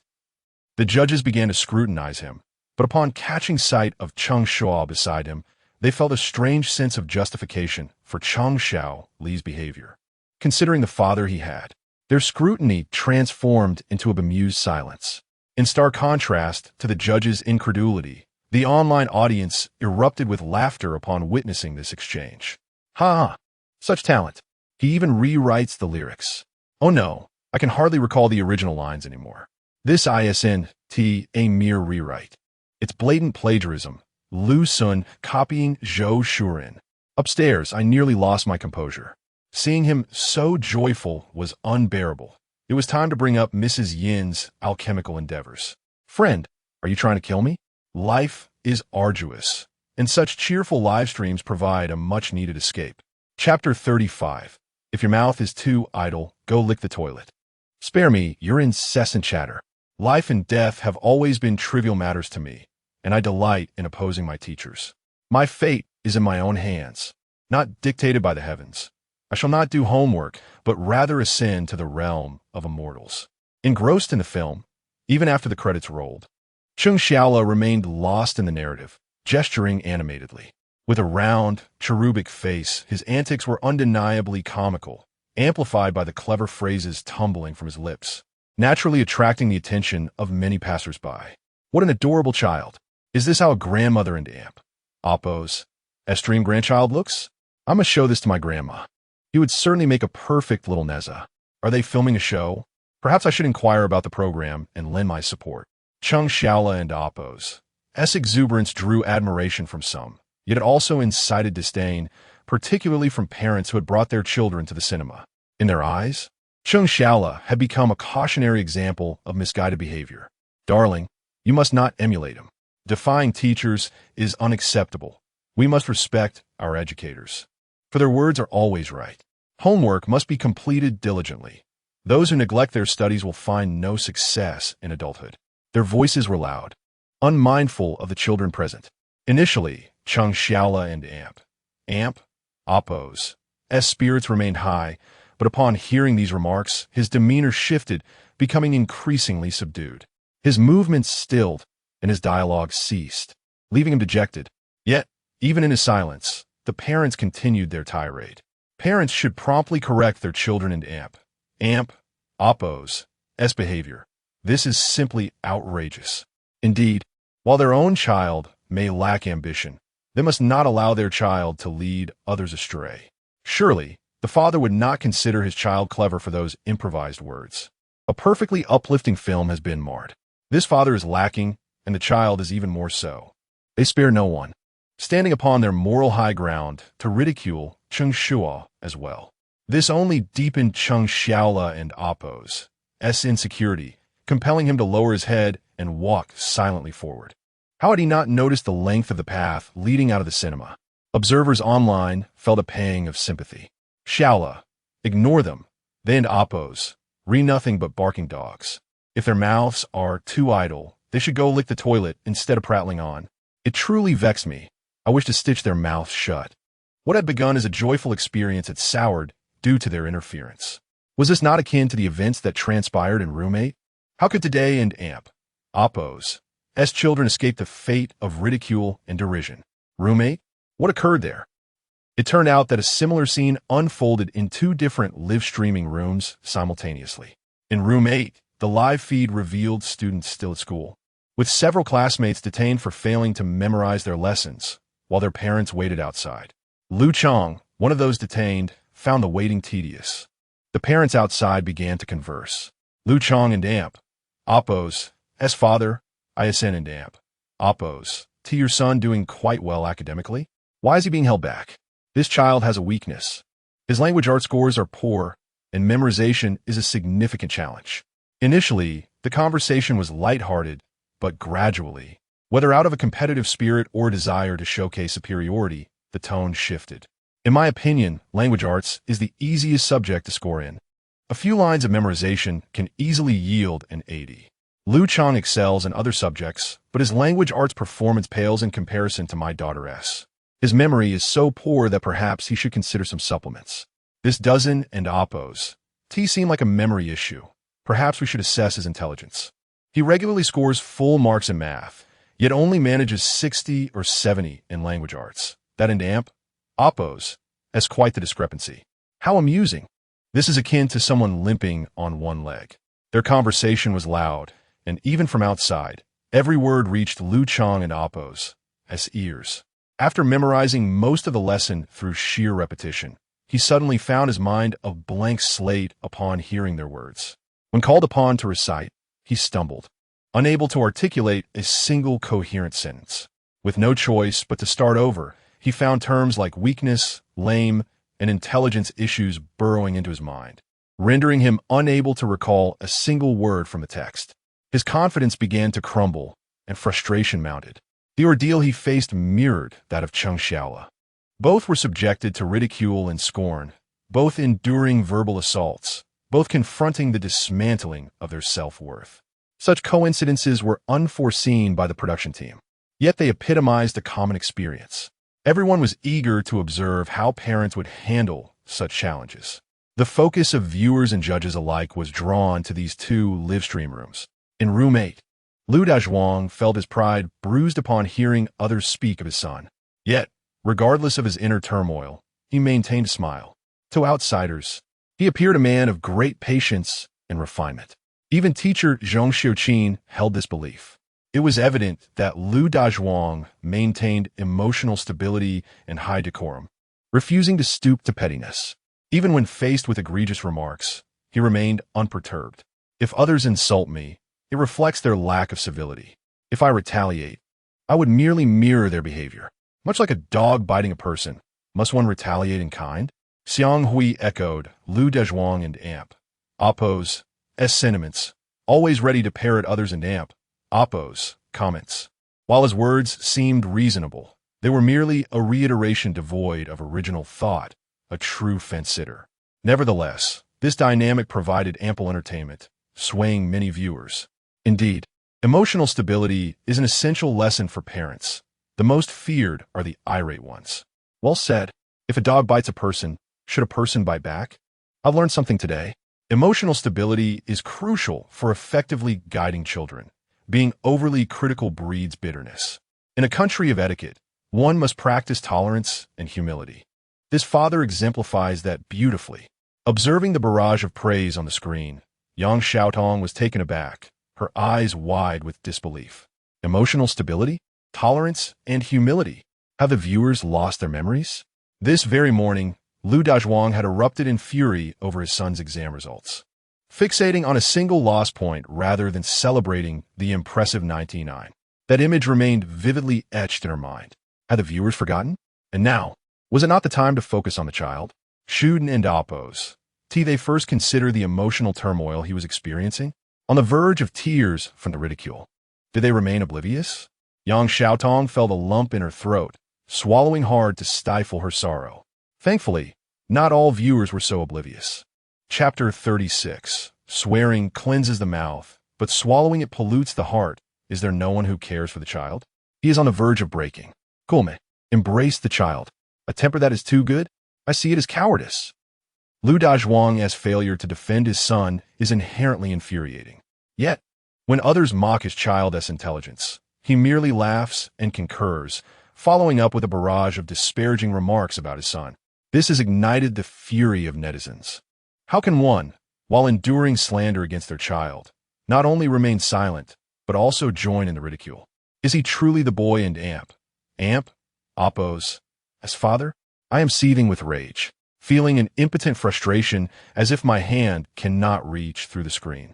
Perhaps it is due to differing customs. Where I come from, this is merely called humility and courtesy. Nonsense. A dog bites a man, but a man does not bite a dog is a robber's logic. Should anyone dare speak ill of my child, I would confront them directly. Why should I reason with those who disrespect me? Asking why is merely a sign of poor upbringing. The netizens' outrage is potent enough to topple the live stream. However, not all voices are so extreme. Some netizens analyze that the father of the 8th child may be acting this way to spare his son's classmate from discomfort. After all, if parents argue, the children cannot interact harmoniously. Yet, such sentiments are few and quickly get drowned out.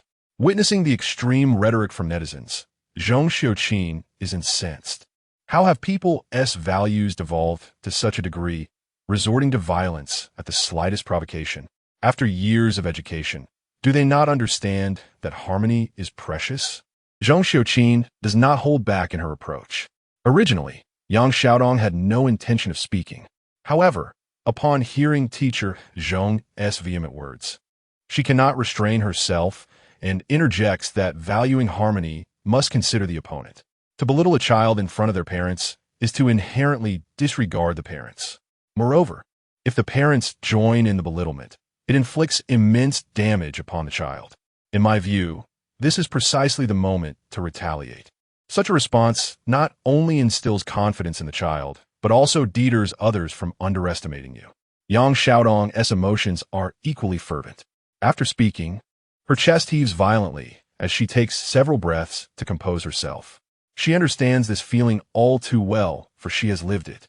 As a child, she could not comprehend why her own parents would conspire with relatives and friends to undermine her.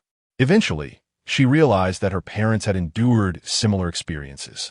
Having never been respected themselves, they sought to belong by suppressing those weaker than them. Tragically, she was that weaker one. Perhaps her parents did not wish to act this way, yet their limited understanding led them to believe this was the only path to gain respect, without cost and without consequence. This is a profoundly sad truth. Even more tragic is their belief that this is normal. Yang Xiaodong covers her face, feeling immense distress. Yet, her recent remarks have garnered widespread acclaim from netizens. Well said. One must never show weakness at such a time, for yielding only invites further aggression. If the opponent has disregarded you, there is no need to save face. Indeed, at this juncture, do not speak to me of decorum. Civility is irrelevant when faced with force.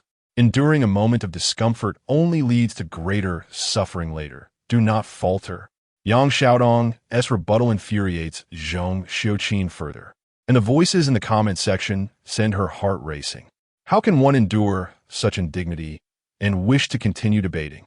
Yet at that moment, the host, He Ling, suddenly shifts the topic, noting that the eighth father's actions have drawn both praise and criticism. Let us now observe how the 10th father handles this situation. Upon finishing her statement, He Ling discreetly wipes her brow, fearing that a delay might spark a confrontation between the two. In the 10th live stream, Cheng Shuo observes his son's emotional turmoil. He gently pats his back in reassurance, yet to little effect, as Cheng Xiaola remains dejected. Seeing Cheng Shuo in action, the netizens grow anxious. Surely, he cannot be like the eighth father. Do intervene. Do not become a passive observer. I would lose all respect for you. At the moment of reprimand, it is essential to act. Delay, and the opportunity may vanish. Do not heed the experts in Oppo's hollow advice. Life and death are trivial. Fight back if you must. Did Neza not teach you this? Yes, swearing cleanses the mouth, while swallowing it pollutes the heart. The eighth father's reaction felt like a swarm of flies to countless netizens, repulsing them. They fear that Cheng Shuo will also remain passive, hence the fervent encouragement in the comments. However, their worries are unfounded. Cheng Shuo would not allow his son to suffer such indignities without recourse. Yet retaliating directly seems inappropriate. As the insults were not personal, acknowledging the offense would only confirm it. Yet, suffering in silence is not in Cheng Shuo and Oppo's nature. Sometimes, the ingenuity of the malicious outshines the good intentions of the virtuous. A spark of inspiration ignites in Cheng Shuo's mind. Thus, before anyone realizes his intent, he strides forward a few paces and begins to mimic his son's previous dance. Life and death are trivial. I oppose my wife at every turn. My fate is mine to command, not dictated by heaven. I shall become a demon, not an immortal. His movements and tone are not merely similar. They are indistinguishable, even exuding an air of superiority. He dramatically freezes in a final pose, refusing to retract it.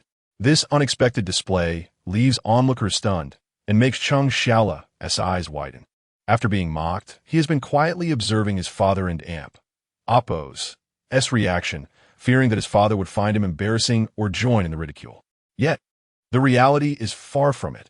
His father not only refrains from criticism, but also mirrors his actions. Is this support? Is this affirmation? As this realization dawns upon him, Cheng Xiaola's self-doubt begins to dissipate, and a smile returns to his face. At times, feelings are inexplicably profound. Cheng Shuo has not uttered a single superfluous word, yet his actions resonate with strength. Cheng Xiaola feels it, and so too do the netizens. Brilliant! He has taken a stand beside his son.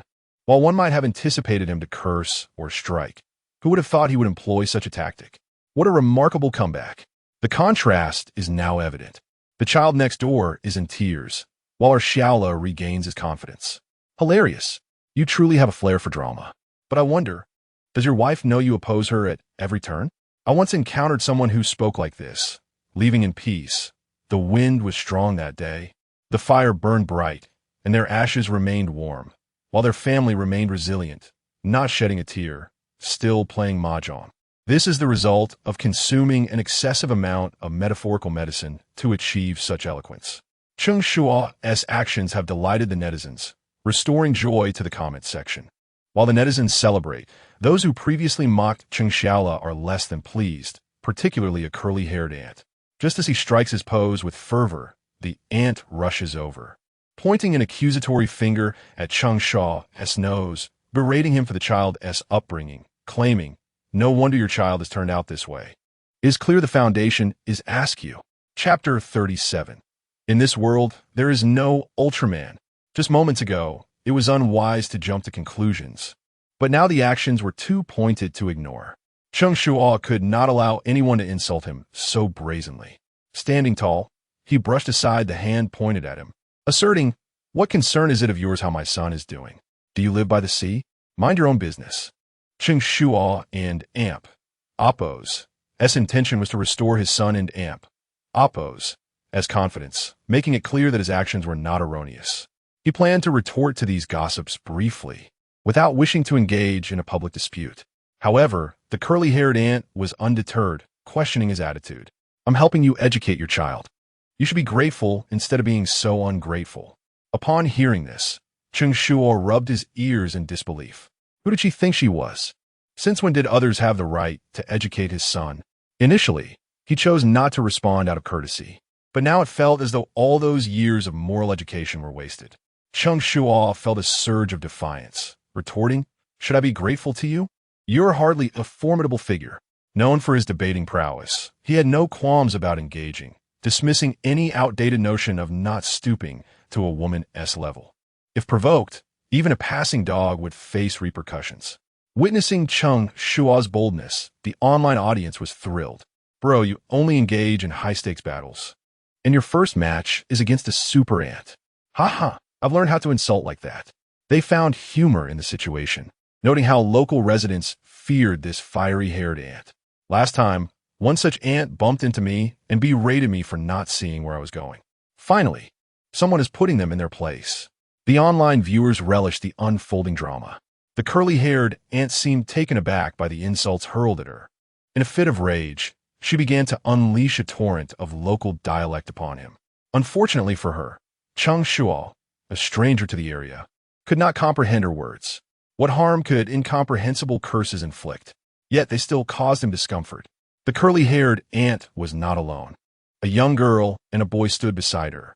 The boy, similar in age to Cheng Shuo's son, clutched an Ultraman toy, while the girl, approximately 14 or 15, donned attire inspired by an anime character, her beauty striking. As the ant raged on, Cheng Shuo quickly beckoned to the children, urging them to calm their mother, lest she cause a scene. Perhaps accustomed to such chaos, the children remained largely indifferent, neither assisting nor intervening, merely observing as bystanders. Even when Cheng Shuo called them out, they appeared at a loss as to what to do. How could they intervene? However, the curly-haired ant, incensed by Cheng Shuo's words, erupted, "I am not their grandmother. I am their mother." At this, Cheng Shuo could hardly contain his amusement, as it was a pure misunderstanding.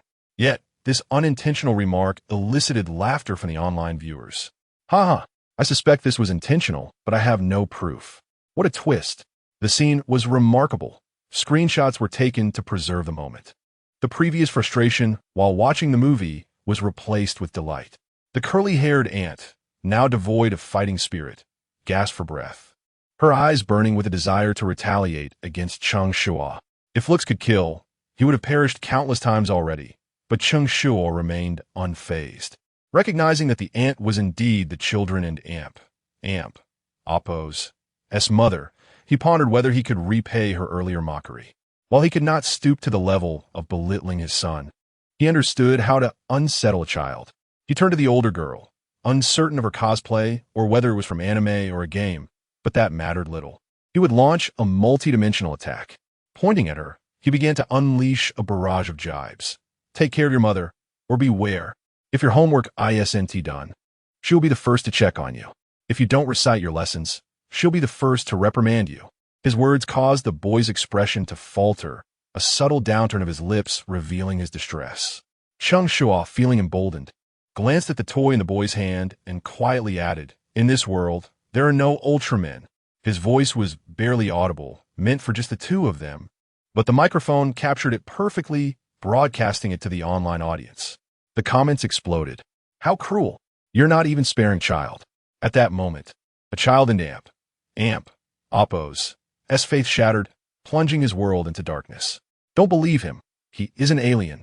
The atmosphere grew tense as the boy remained oblivious to Cheng Shuo and Oppo's intent. His expression unchanged, eyes wide in confusion.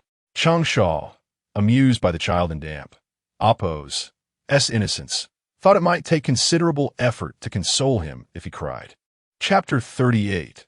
When greatness is built upon the detriment of a child's self-esteem, generosity ceases to be a virtue. Unsurprisingly, the little boy raised his voice and began to wail. As he cried, Cheng Shuo found amusement in the situation. Is it not true that one should not bully those who are smaller? Yet, tormenting the weak is the greatest source of entertainment. Besides, compared to the mockery his son endured, this was trivial. However, in the realm of childhood, Ultraman does not exist, and it seemed to be a matter of grave concern. While the curly-haired aunt struggled to console the sobbing child, Cheng Shuo and Cheng Xiaolu strolled away amidst a crowd of bewildered onlookers. My cousin's honesty is not to be doubted. This level of mockery is indeed boundless. Yet, there are exceptions. Cheng Shuo, your earlier ramble left those listeners with altered expressions. Why do I feel it was not so significant? Earlier, witnessing Cheng Xiaolu being bullied by the passers-by had nearly driven old he to his wits' end Oppo's. Had he not been at work, he would have confronted them directly. Yet, Cheng Shuo's subsequent actions quelled that anger, igniting curiosity about what he had said that could provoke such a reaction and tears from those bystanders.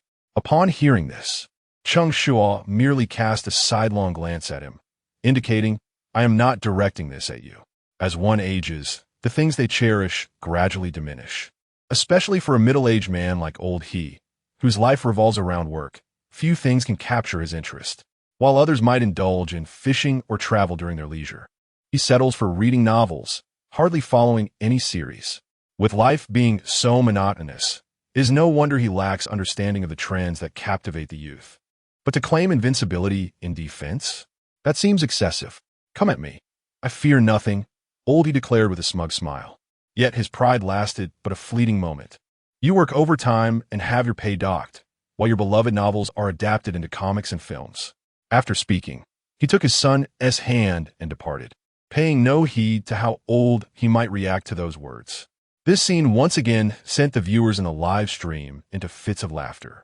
Hahaha, overtime deductions. That's truly uncontainable. Friend, we are strangers. Why must you target my vulnerabilities?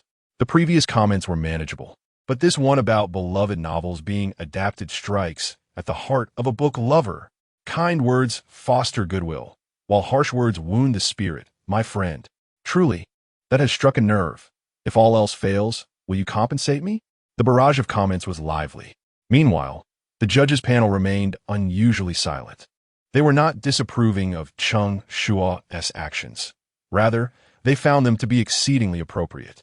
In response to the ridicule directed at the child, he first took action to support him, bolstering his confidence, and then retaliated with remarkable finesse. This rendered their earlier statements about being magnanimous and valuing harmony as hypocritical. If everything is predicated on the erosion of a child's self-esteem, then generosity is stripped of its virtue. The contrasting states of the two children further illustrated which father had acted more rightly.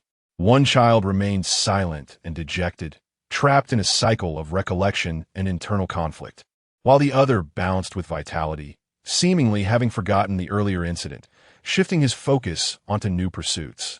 In this comparison, Zhong Xiuqin felt a profound sense of shame. As an educational expert, how could she have so thoroughly disregarded the emotional needs of the child? Perhaps it was easy to adopt double standards when one is not personally affected.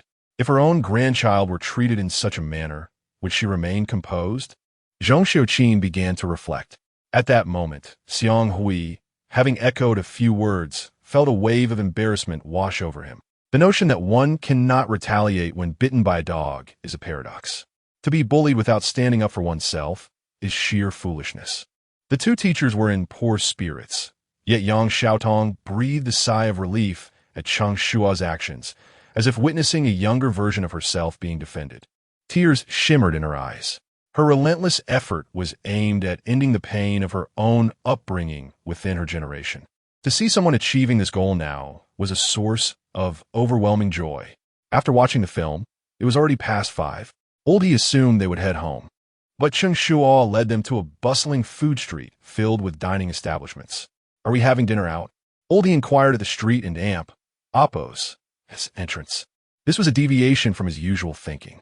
Having been involved in numerous programs and having filmed countless contestants, they all invariably sought to showcase themselves on camera. If it were anyone else, they would have begun flaunting their culinary skills by this time. Yet Cheng Shuo, far from seeking to impress, appeared to prioritize convenience over cooking. This left Old He feeling somewhat exasperated. He had never encountered such a nonchalant contestant. However, this was indeed characteristic of Cheng Shuo. Had he valued the opportunity to be on camera, he would and amp, Oppos. Tia returned home for a nap after dropping his child off in the morning. Of course, after a long day, one must treat oneself, Cheng Shuo replied matter-of-factly. This response only deepened the lines of exasperation on Old He and amp, Oppos, as forehead. Hard work? Napping in the morning and watching a movie in the afternoon? Is that what you call hard work? Old He could not help but shake his head. Regardless, this is merely a live-streaming daily program. There are no strict requirements for what must occur during specific time frames. Not cooking and dining out is also part of the routine, he reassured himself, subsequently pulling out his phone to order takeout. Contestants need not concern themselves with the cameraman and amp, Oppos, daily meals, having already treated him to lunch. It was only logical that he would not continue to sponge off him for dinner. Old He remained mindful of this. However, as he opened the takeout app, Cheng Shuo interrupted him. "No need to order. Let us eat together. The more, the merrier." After he spoke, Cheng Xiaolu eagerly nodded in agreement. This gesture deeply moved Old He, who had been slighted by the boy earlier yet was now invited to share 2 meals. It was not merely about the food. It felt akin to speaking ill of someone behind their back only to have them turn around and offer you a candy. The warmth was overwhelming. "All right." Old He, not one to be obstinate, was about to insist that he would treat them. But before he could utter the word treat, he saw Cheng Shuo leading his son into a seemingly upscale restaurant. He recognized this establishment. The average cost per person was in the 4-digit range. A meal here would consume nearly half of his monthly salary. Old He faltered. If they were dining here, he would swallow his offer to pay. He silently followed, shamelessly opting to enjoy another meal without expense. The high-priced venue naturally boasted an exquisite atmosphere, and the service experience felt distinct from any other place. As they entered, a waitress clad in a qipao approached them. "Hello, are there 3 of you?" The waitress was not only beautiful, but also had a sweet voice, which resonated with a delightful charm for the viewers online. "Oh wow, this lady is rather attractive. The dishes at this restaurant appear delightful, and even the waitstaff is to my liking. To be honest, she resembles my future wife. You shallow people, do not fixate solely on the immediate. Look further. The 2 in the distance are also lovely. They are all beautiful. I would be content with any of them. I am open to adjustments." In a corner, a cleaning lady was overlooked. What a cleaning lady. Perhaps she is merely tidying her own building. Nonsense. What cleaning lady could possibly resemble a university student? Chapter 39. Why must we learn during mealtime? Can't the child simply enjoy a meal? Indeed, the 3 of them were ushered into a cozy private room by the waiter. As they entered, Cheng Shuo handed the menu to Old He, urging him to order without hesitation, while he discreetly opened the system, concerned that the meal prices might exceed their budget, prompting him to exchange some funds for emergencies. Old He, unreserved, took the menu and began to consult with Cheng Xiaolu about their choices. Upon accessing the system, Cheng Shuo was pleasantly surprised to discover over 500,000 emotional points. With each influx of emotional value, notifications would echo in his mind. Initially, he found the novelty motivating, but gradually it became overwhelming, leading him to silence the alerts. To his astonishment, upon reopening the system, he found such a substantial accumulation and even gained an attribute point, which he promptly allocated to his son. Although uncertain of the impact of this single point, he believed that an increase in value could only be beneficial. After enhancing his son's attributes, Cheng Shuo pondered the 10 points of social acumen. Was this a new hidden attribute? What could a young child possibly need to comprehend regarding social intricacies?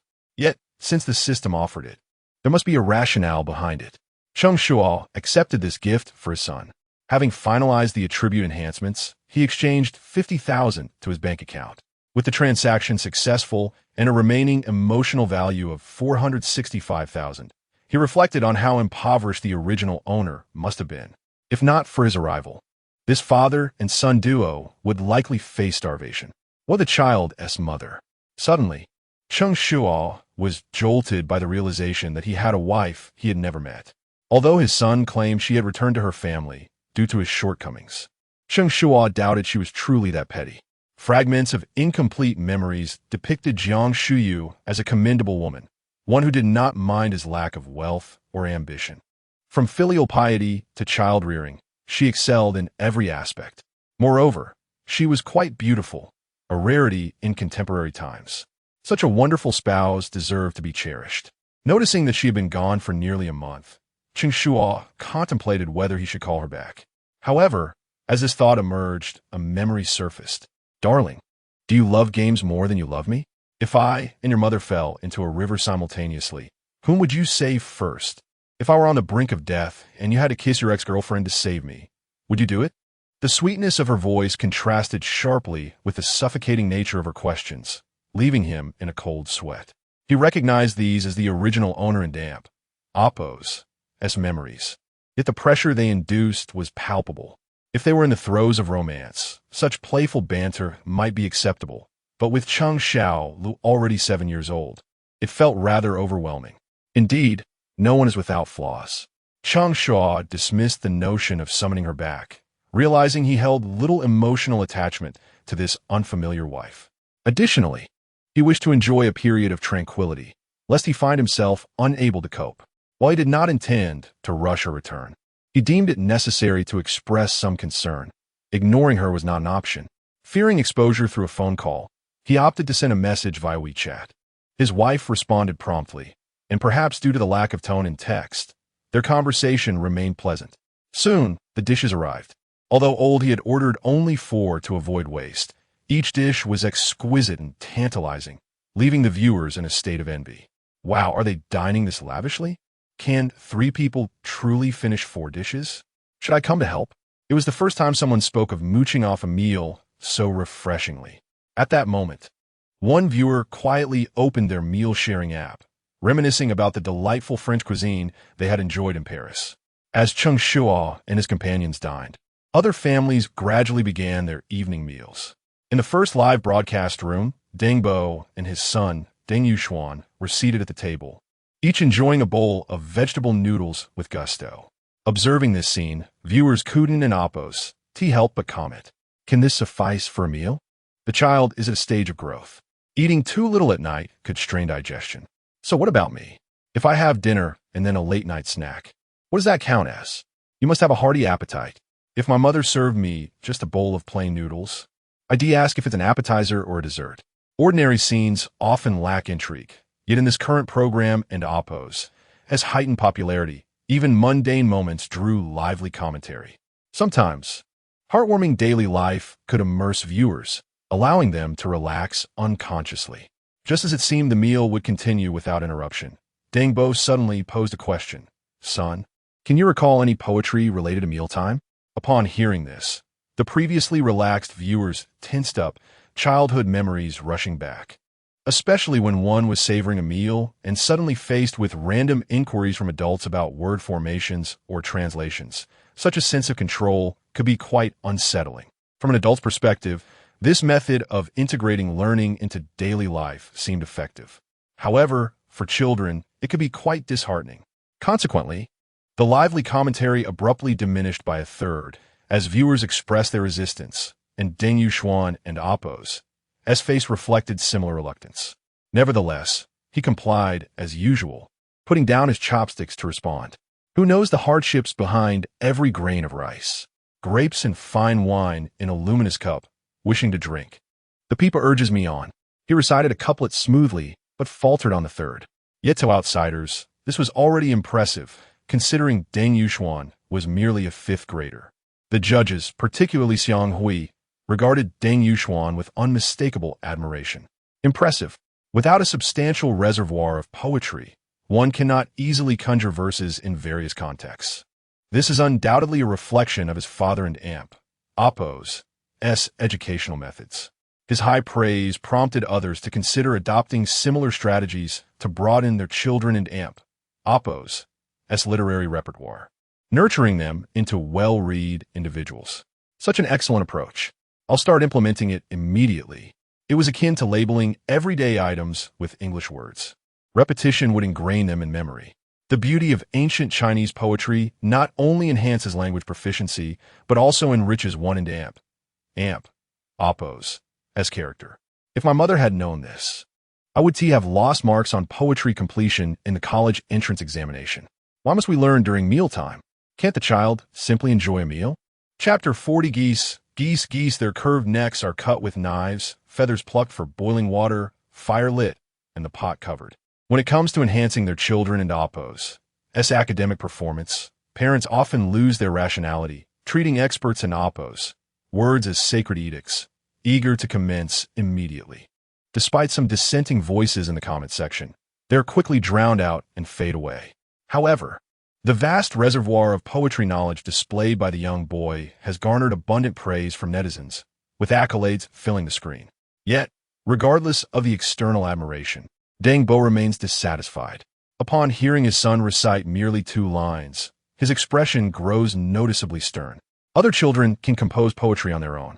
Why is it so difficult for you to memorize just 2 lines? His immediate reaction is to stifle the educational spirit. Had others not witnessed the enlightening parenting approach of Shuo, they might not have felt such aversion. After all, many were raised under the influence of other people and Appo's as children. However, having experienced a different, more encouraging educational style, they are unconvinced. Hearing this leaves me bewildered. Why are there so many parents obsessed with comparison? When their child feels pressured, they lament why he isn't like other fathers, running successful businesses. Do they think everyone is like Cheng Shuo? If he dared to say no, it would be shocking. It's not due to their own excellence, but rather their peers and Appo's mediocrity that they find themselves in this predicament. Observing these parents, I found myself strangely sympathetic to the father-son duo on screen. Some children are already penning poetry, yet they question which child is so extraordinary. They should refrain from belittling others' achievements. The netizens express their dissatisfaction. Coincidence or not, when Deng Bo hears the criticisms, he suddenly pulls out a newspaper. You learned Ode to the Goose in the 1st grade, right? This person merely adapted it a bit to win a prize and make it into the papers, with a reward exceeding 10,000. Despite your extensive knowledge of classical poetry, you neither grasp nor reproduce it. As he brandishes the newspaper, the camera swiftly focuses in. Some viewers recognize this story. It features a 3rd grade student who emulated an Appo's Ode to the Goose and Appo's to create an Appo's Ode to the Chicken and Appo's cluck cluck cluck with a sharp beak towards the sky, calling out to the bright moon at midnight, exchanging grains for the dawn. A 3rd grader composing such high-quality poetry is indeed impressive, meriting recognition and reward, and serving as an inspiration for others. However, it should not be used as a tool to belittle other children. Observing Deng Bo's actions, netizens have turned critical, their comments sharp and cutting. You've memorized so many ancient poems. Why Haven and Appo's? Till you publish your own? Is it that you simply don and Appo's? Do you want to? Do unto others as you would have them do unto you. If you don't understand, perhaps a refresher course in elementary Chinese is in order. Is that all?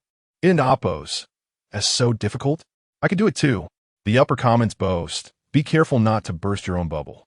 Geese, their curved necks are cut with knives. Feathers plucked for boiling water, fire lit, and the pot covered. Am I boasting? The banter continues, as they engage in playful exchanges despite the content being rather discomforting. They find humor even amid the discomfort of the live broadcast. If a talented individual leads the charge, the tone of the comments shifts dramatically. It's really not difficult. I could do it too. While others chant geese, I'll chant dogs. Bark, bark, bark every day. I shout at you, feed it, and it follows you, tease it, and it bites your hand. And oppos. Laughter ensues as they continue their creative banter. Can I submit anonymously?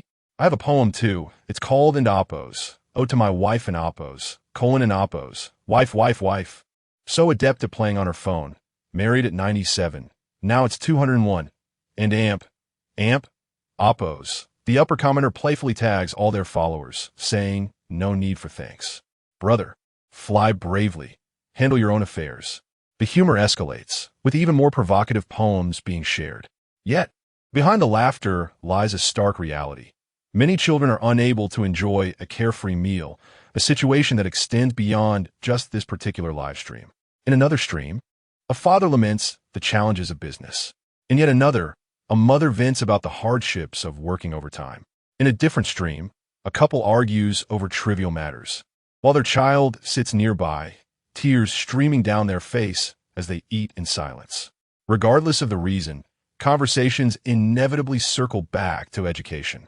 If you don't study hard, you'll end up like me, a lifelong laborer. Poor grades mean a lifetime of selling trinkets. Mom stayed married because of you. If you don't study well, how can you face me? Such words are suffocating. While it is understandable for an ordinary family to wish for their child to change their fate through education, it is disheartening to see even the wealthiest families echo this sentiment. When a daughter innocently remarks, "This cake is delicious," the mother swiftly replies, "Only by studying hard can you enjoy such delicious cakes every day." Although she may not intend to motivate, these words seem instinctive.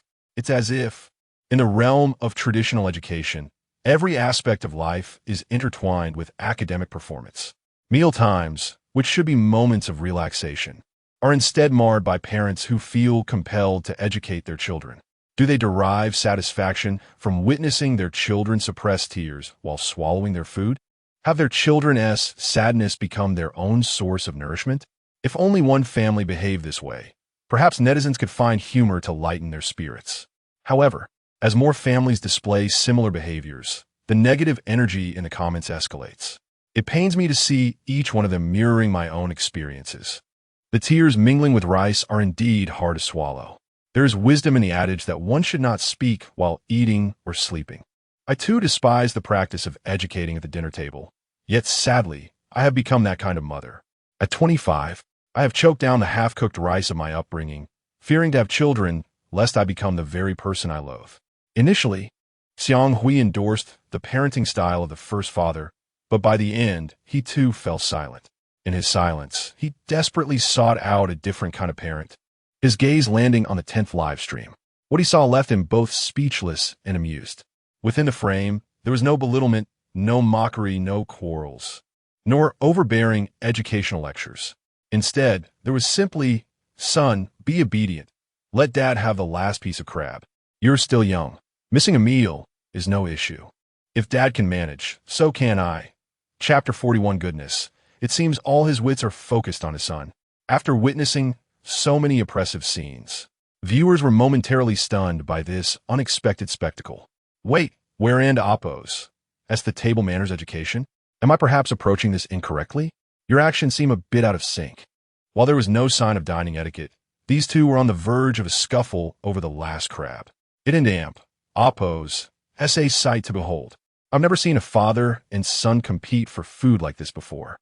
The philosophy of raising children, be it sons or daughters, suggests that one should nurture oneself and not overly indulge the children.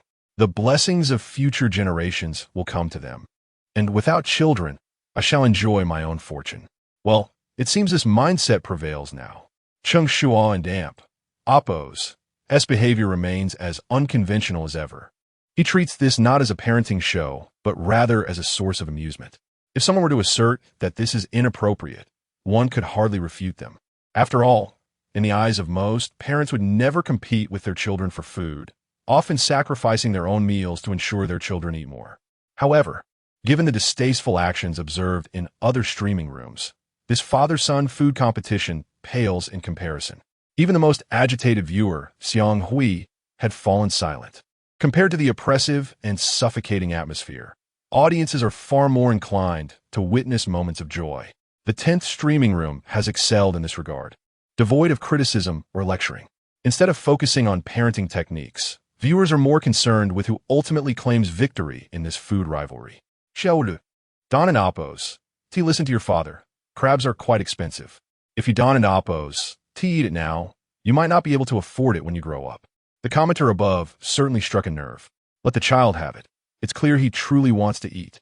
Personally, I believe children Shuden and Appos, T, consume too much crab, as I never had any during my childhood. Knowing the child loves it, why not purchase a few more? Now it has come to this, and they must fight for it, which could harm their father-son bond. But fret not. I have a solution. Neither of them should eat, and I shall have it all. After a heartbreak, feeling despondent, I and Appos, V heard that eating crab with persimmons could be toxic. I have persimmons, just missing this crab. The barrage of comments was lively. The battle for the crab intensified, with the father and son glaring at each other, neither willing to yield. The only potential peacemaker, old he, was contentedly seated aside, leisurely picking his teeth after a hearty meal, choosing not to intervene. It was evident to all that this was a playful exchange between father and son. He wouldn't amp. Appos, T, dare disrupt it. Son, listen to me. Cheng Shuo attempted to awaken his son's affection, but alas, his efforts backfired. Dad, you said the bigger one should be given to the smaller.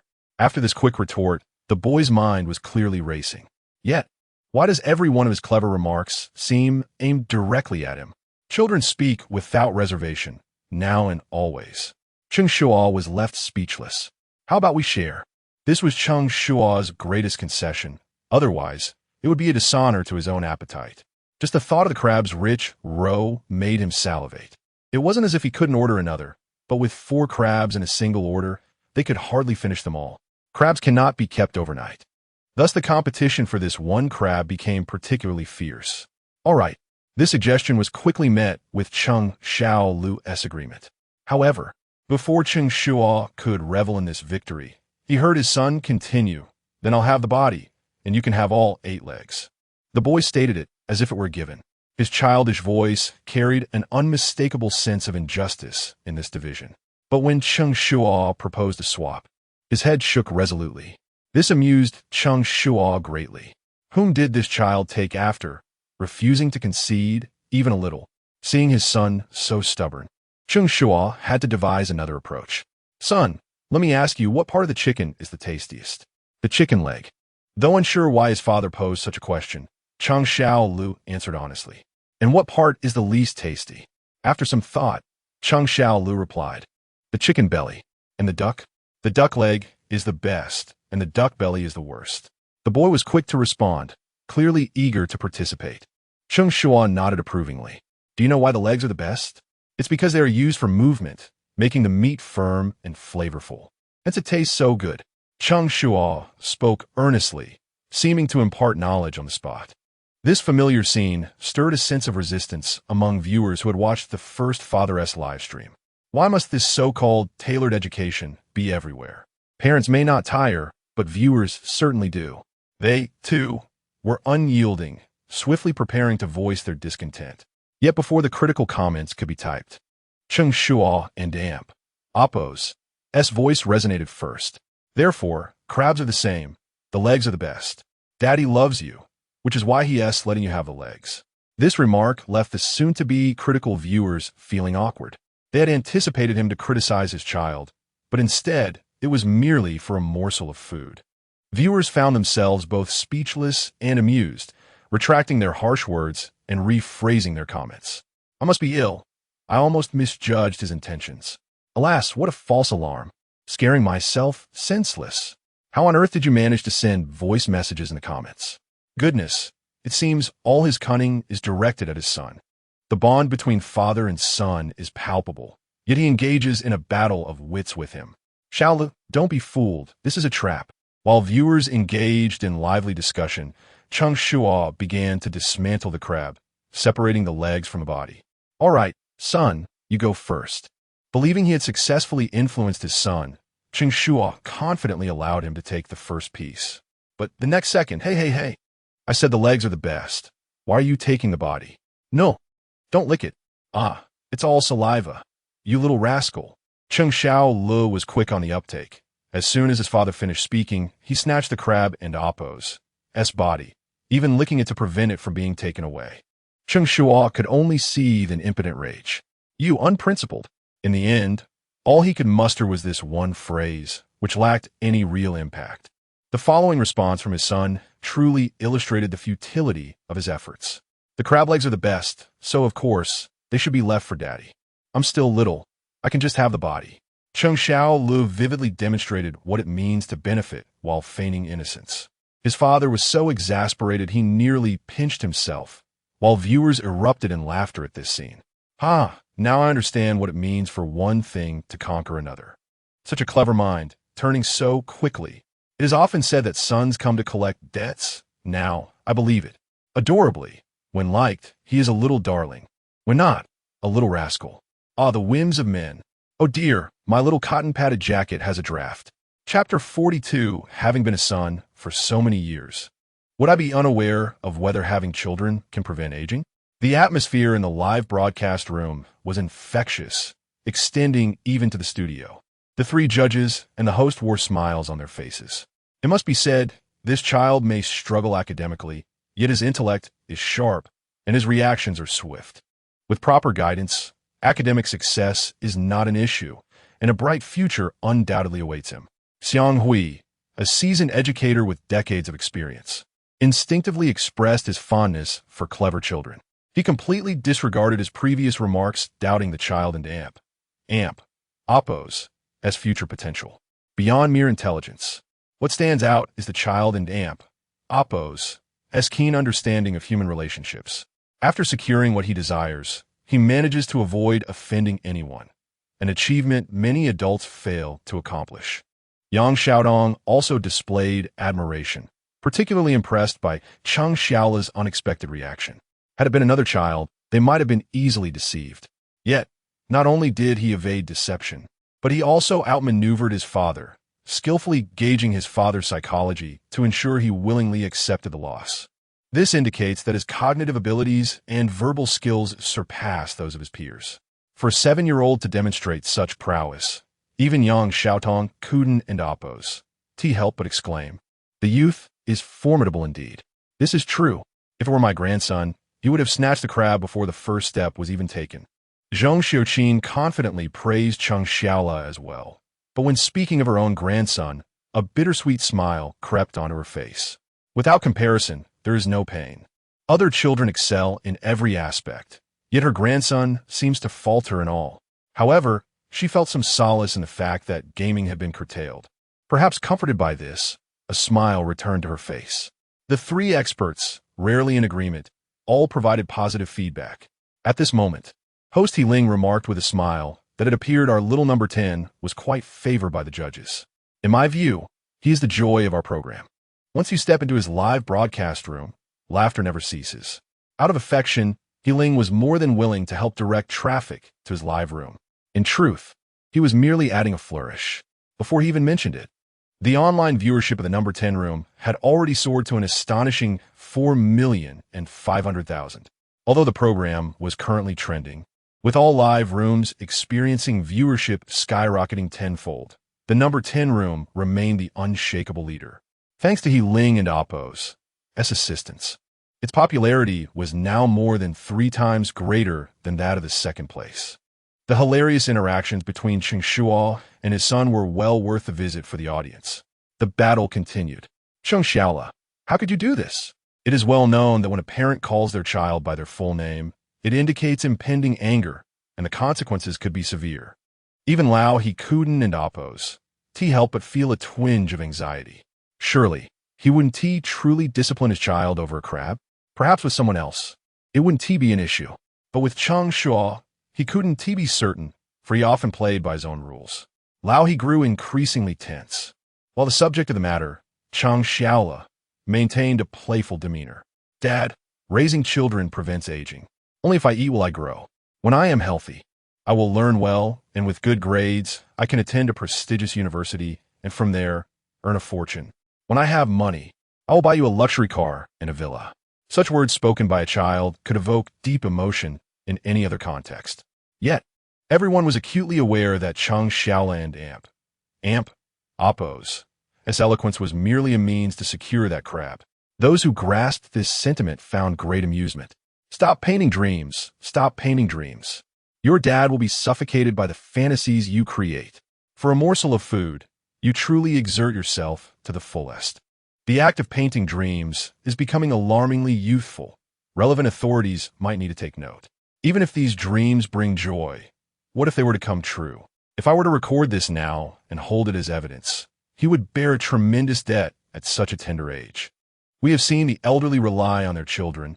We have not witnessed children relying on the young. Cheng Shuo and Amp, Oppos. S little ruse was easily seen through by the audience. And naturally, Cheng Shuo was no exception. He let out a soft tch. Raising children to prevent aging? After being a son for so many years, would I really be oblivious to that? Cheng Shuo's self-awareness was strikingly clear. His blunt truth caused Lao He's lips to twitch uncontrollably. He had spoken with bravado. Yet the director, Chen Bo, upon hearing this, spat tea across the room. This. He struggled to articulate a coherent response. Meanwhile, a nearby staff member, seemingly enlightened, chimed in, Indeed, raising children does not prevent aging. In our village, there's an old woman with 5 sons. Yet none are willing to care for her. It's quite pitiful. Upon hearing this, those with a penchant for gossip gathered around, intrigued. We have an elderly man in our community. He has 2 sons, yet he lay at home for half a month without anyone knowing. When discovered, his body had already begun to decay. I once had a leader who, after painstakingly raising his daughter, found her abroad, and when he passed, she never returned. Therefore, when anyone tells me that not having children leads to neglect in old age, I am entirely unafraid. Having children does not guarantee care in old age. Indeed, I can survive, but if I die without anyone to claim my body, so be it. It and Oppos. It's not me who should be afraid. If raising children does not prevent aging, then what is the purpose of having them? Anyone who wishes to have children may do so. I couldn't even advance my studies and still chose to have children. The fear of giving birth stems from the past. Having committed acts in games like Honor of Kings, one fears the consequences. Upon hearing such dangerous sentiments expressed around him, Chen Bo felt a jolt of alarm. What are you all saying? Be careful not to end up on the internet. The ramifications could be dire. Such remarks were indeed perilous, particularly in a nation promoting childbirth. Here was a modest parenting program audaciously declaring that not having children is acceptable. Surely, they must have grown weary of life. Perhaps they had become so engrossed in conversation that they felt emboldened to speak freely. With Chen Bo's reminder, everyone quickly returned to their respective positions. While backstage was manageable, how could Cheng Shuo take back his words? Unable to devise a solution, Chen Bo could only caution him to speak with care. Cheng Shuo, oblivious to how his casual comment could be interpreted, realized his lack of caution. If taken out of context, it could jeopardize the entire program, a risk he could not afford to take as he aspired to achieve wealth and success through this show. Fortunately, Cheng Shuo was quick-witted and resourceful. He soon concocted a way to amend his statement. I have never had children with the intent of relying on them in my old age. I gave them life so they may live well and thrive beyond my own existence. If the act of raising children is driven by ulterior motives, then the greatness of parental love cannot be genuinely acknowledged. Chapter 43. I raised the banner for number 10, daring anyone to oppose him. Though Cheng Shuo appeared nonchalant, his tone was marked by an unusual seriousness, leaving no doubt that he was not merely fabricating a persona. His previous actions were well noted. He never pressured his son into doing anything against his will. Outside of gaming, he imposed no stress upon his child whatsoever. If exam results were poor, he would blame the teachers for not awarding points rather than his son for a lack of effort. He unconditionally defended him against criticism and bullying, always managing to highlight his son and Oppo's strengths, nurturing a sunny disposition and confidence. Hearing his son articulate such clear and insightful thoughts, Even Oldie could not help but give him a thumbs up. The viewers in the live stream echoed this sentiment, applauding his eloquence. Only those with such awareness deserve to raise children. If my parents had been like that, I wonder how much brighter I would have become. So touching it brings tears to my eyes, even as a funeral director. Starting tomorrow, regardless of the circumstances, you can come to me for cremation. The comments were lively, with one user lamenting, "Your unwavering dedication is commendable." It was uncertain whether dedication was the issue, but there was no doubt it was amusing. "You and Appos, so impressive, brother." Even a schemer like me was brought to tears. From now on, expired food will only be sold to university students. What have we university students done to deserve this? The barrage of comments was lively, and thanks to Cheng Shuo's timely intervention, the situation did not spiral negatively. Instead, his remark, "If raising children carries ulterior motives, then let us not speak of the greatness of paternal or maternal love," ignited discussions across various platforms. After nearly making a misstep in conversation, Cheng Shuo refrained from further teasing his son, quietly observing him tackle the crab before them, waiting to settle the bill and return home.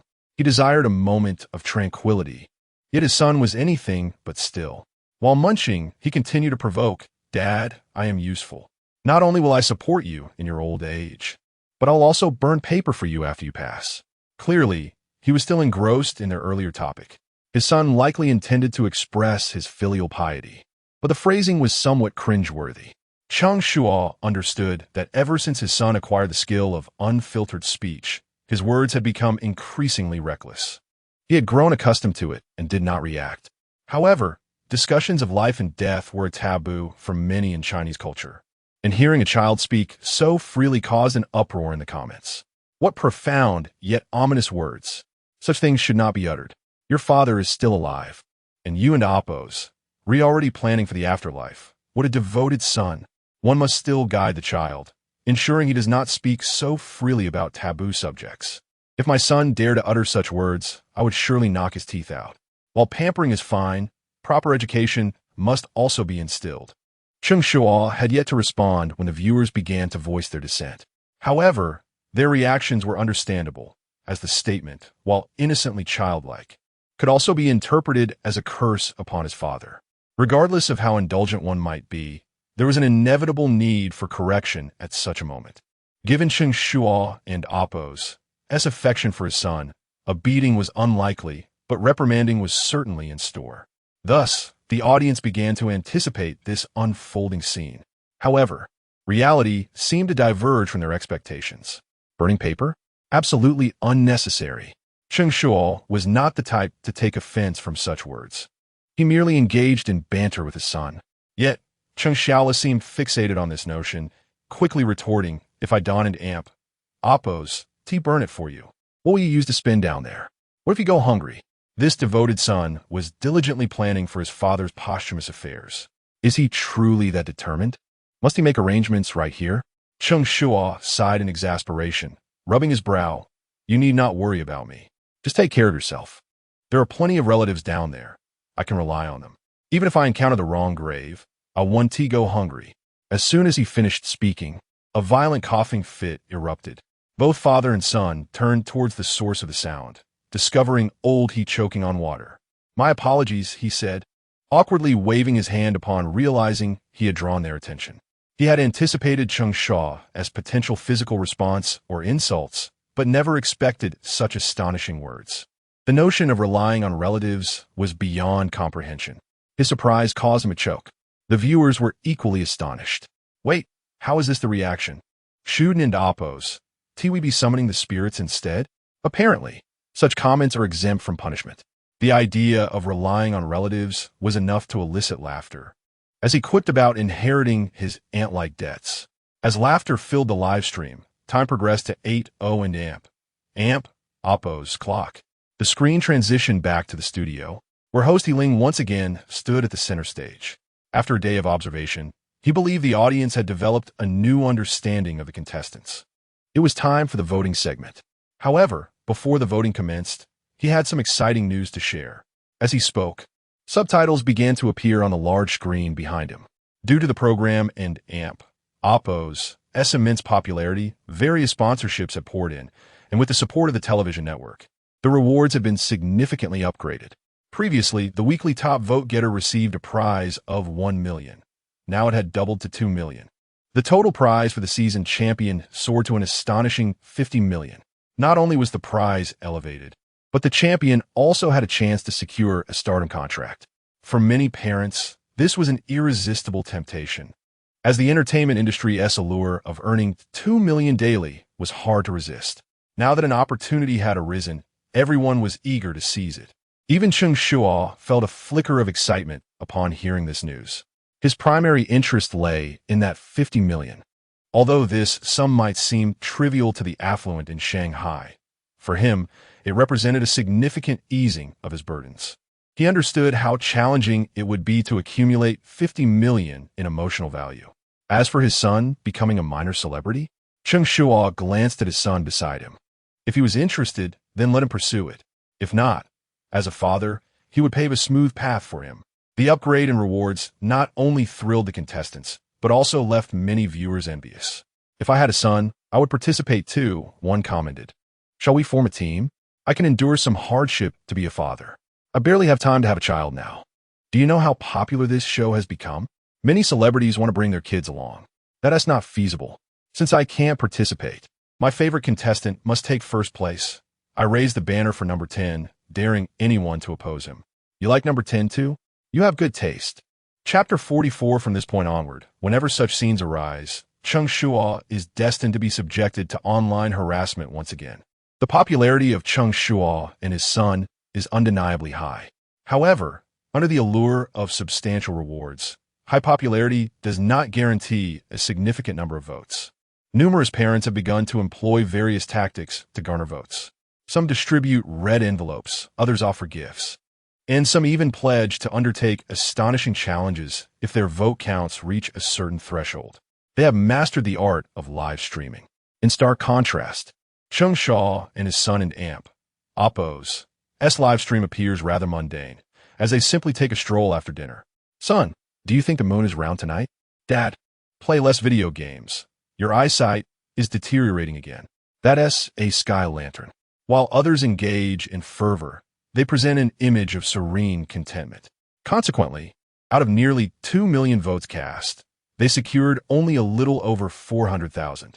Although this still represents a significant proportion and a commendable ranking, it pales in comparison to the overwhelming vote counts earlier in the day. Furthermore, the evening voting introduced a segment for judges' votes, wherein each judge possesses a single voting opportunity. The votes are tallied separately, with both the audience's and judges' votes serving as the criteria for determining the ultimate champion.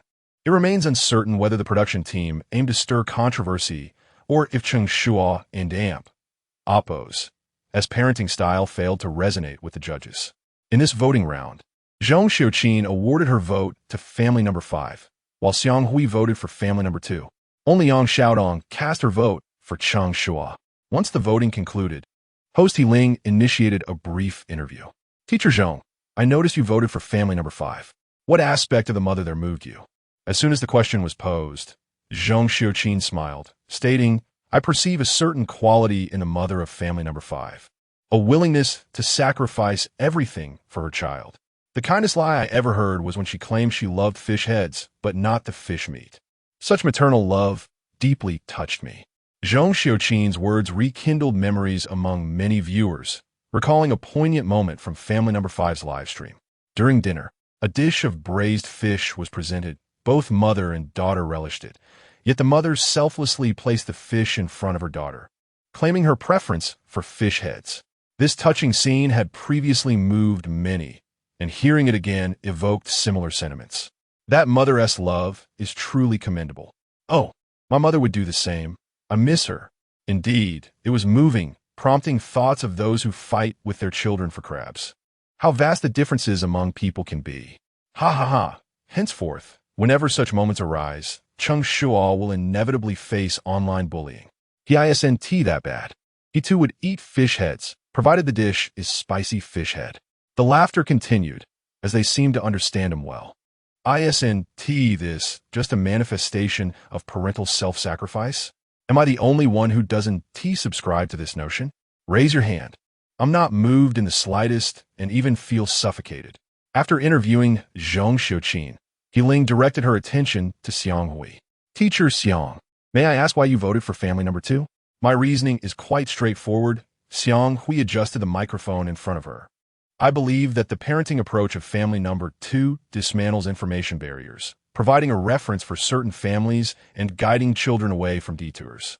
At first, this statement seemed perplexing. Why would only some families benefit? Yet as the screen displayed the mother's plans for her child's future, the audience began to comprehend. Just seeing the international school option, I realized that this path is not suitable for average families.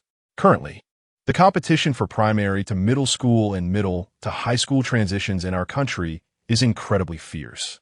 Attending an international school perfectly circumvents these challenges. If I had the means, I too would prefer this route for my child.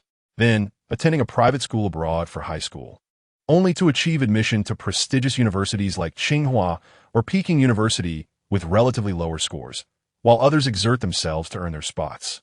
The implications of privilege became apparent. The disparity in opportunities is indeed rising. This is what it means to avoid detours. Or perhaps I'm simply naive. My understanding of avoiding detours is akin to picking up garbage at 20 instead of 60. There's nothing to envy.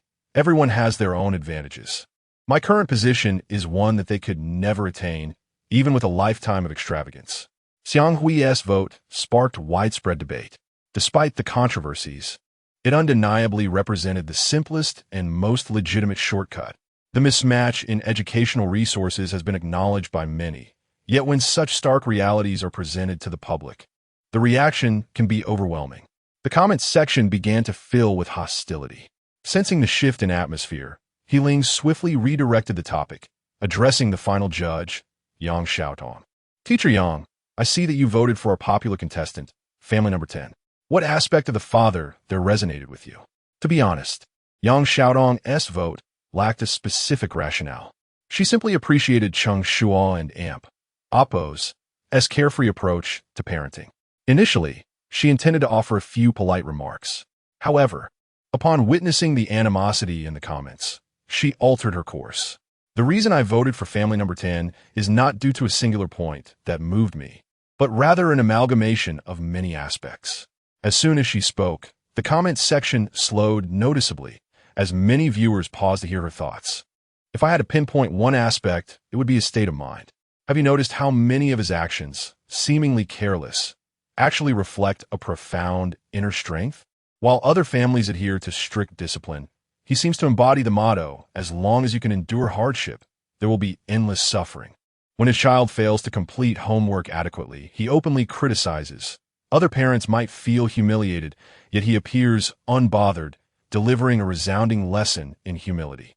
Thus, she continued, one must learn to forgive oneself and come to terms with the world. All problems stem from caring too much. Anxiety arises from a desire for control, depression from a yearning for success, compulsion from a quest for perfection, hypochondria from a wish for longevity, and social anxiety stems from a need for recognition. The more you care about something, the more it ensnares you. Yet, if you let go of all concerns, you'll find that nothing is truly a major issue. She had only intended to say a few simple words, but as she spoke, the thoughts flowed uncontrollably. Despite the time constraints on the judges and Oppo's speeches, she had far exceeded her limit without any reminders. The studio fell into a hushed silence, captivated by her words. Suddenly, applause erupted from her side, quickly swelling into a thunderous wave that enveloped the entire studio. The comments section ignited in fervor. Chapter 45. At school, grades are the only topic of discussion. At home, it's all about achievements. The class representative succinctly summarizes, fearlessness and disregard for life will help you overcome all psychological ailments. Thank you, class representative. These words are nothing short of redemption for someone deeply entrenched in internal strife. With a few remarks, the national server and Oppo's SBNK has rejuvenated my spirits. Live boldly. Life is akin to soft tofu, where sweetness and saltiness matter not, for it ultimately dissolves into a fragmented existence. Indeed, I reject the torment of mental fatigue. I deserve to relish in the grandeur of life. I refuse to dwell on why, but instead question others on what gives them the right. From this day forth, I shall embrace joy, even if it means causing discontent in others. Originally, Yang Xiaodong intended to console those unwilling to confront reality, encouraging them to adopt a broader mindset. While the world remains unchanged, one in Oppo's life is theirs to mold. However, she did not anticipate the current netizens to be so rebellious. The good news is that her words resonated. The bad news is that the comfort exceeded its intended bounds, leading her to wish to disrupt others' peace. Nevertheless, irrespective of the outcome, the atmosphere of the comments section has finally normalized. Healing continues to host, announcing that tomorrow marks the city and Oppo's Campus Safety Awareness Day, where relevant leaders and organizations will visit schools to impart safety knowledge. Our cameras will follow the event closely, anticipating everyone in Oppo's stellar performance. Although Cheng Shuo has already encountered a school food poisoning incident today, the promotional activity remains firmly scheduled, garnering heightened attention due to recent events. The involvement of leaders from the Education Bureau, as well as support from police and fire departments, underscores the event and Oppo's significance. The local television station will also provide coverage. Meanwhile, parents have received a notice from the school. The campus safety awareness activity will commence at 9 a.m. tomorrow, and all students and parents are requested to attend promptly. Upon reading this notification, Cheng Shuo and Oppo's initial reaction is to relish the prospect of sleeping in. Arriving at school by 9 means an extra hour of slumber. His second thought is that it's yet another day of rest. He knows such events merely entail a lecture on safety followed by some interactive games. There is nothing novel about it, so he dismisses it casually. After glancing at his phone, he calls out to his son, "Hurry and take a shower. Once you and Oppo's redone, we'll head to the small path." Just as he returns home, his mind is already set on gaming. Netizens are left speechless. After spending an entire afternoon entertaining his child, he still yearns to play video games? What kind of father is this? Young students envy him, while parents weep. The child did not even mention it, yet he brings it up himself? Does he not fear his son becoming addicted to games? With such a father, who can resist the allure of gaming? Simply recalling the phrase, "The nemesis of my father stands before me, and you cannot defeat him," brings me laughter in the dead of night. I do not wish to play games. I want to complete my homework. Uncle has already called for you. No thanks are necessary. Cheng Shuo and Oppo's approach, while bewildering to netizens, brings about a sense of amusement. Just the thought of the father-son duo playing games together during their live stream last night causes many to smile. The comment section becomes increasingly lively. Naturally, they wish to witness another iconic moment of Cheng Shuo pressuring his son. Yet, Cheng Shuo seems unwilling to provide them that opportunity. "Dad, let us not play today. I scored only 59 in math last time, and I want to tackle some problems. I hope to pass next time. My confidence is dwindling with such poor performance." Cheng Shuo and Oppo's maturity is heart-wrenching. Many netizens comment in the chat that if their own child uttered such words, they would be moved to tears, overcoming all obstacles to create a conducive environment for their child to study without distraction. Indeed, the son's words filled Cheng Shuo with pride. He gently ruffles his son's hair and says, "Child, never lose confidence over a single math test." Upon hearing the first part of his sentence, netizens believe Cheng Shuo has finally embraced the role of a father. They start drafting compliments to post in the comments. However, after hearing the entire statement, they hurriedly delete their praises. "Child, never lose confidence over a single math test. You know you struggle with more than just this subject." Countless netizens retract their compliments while rolling their eyes in unison. "I knew it. Why can't we have even a glimmer of hope?"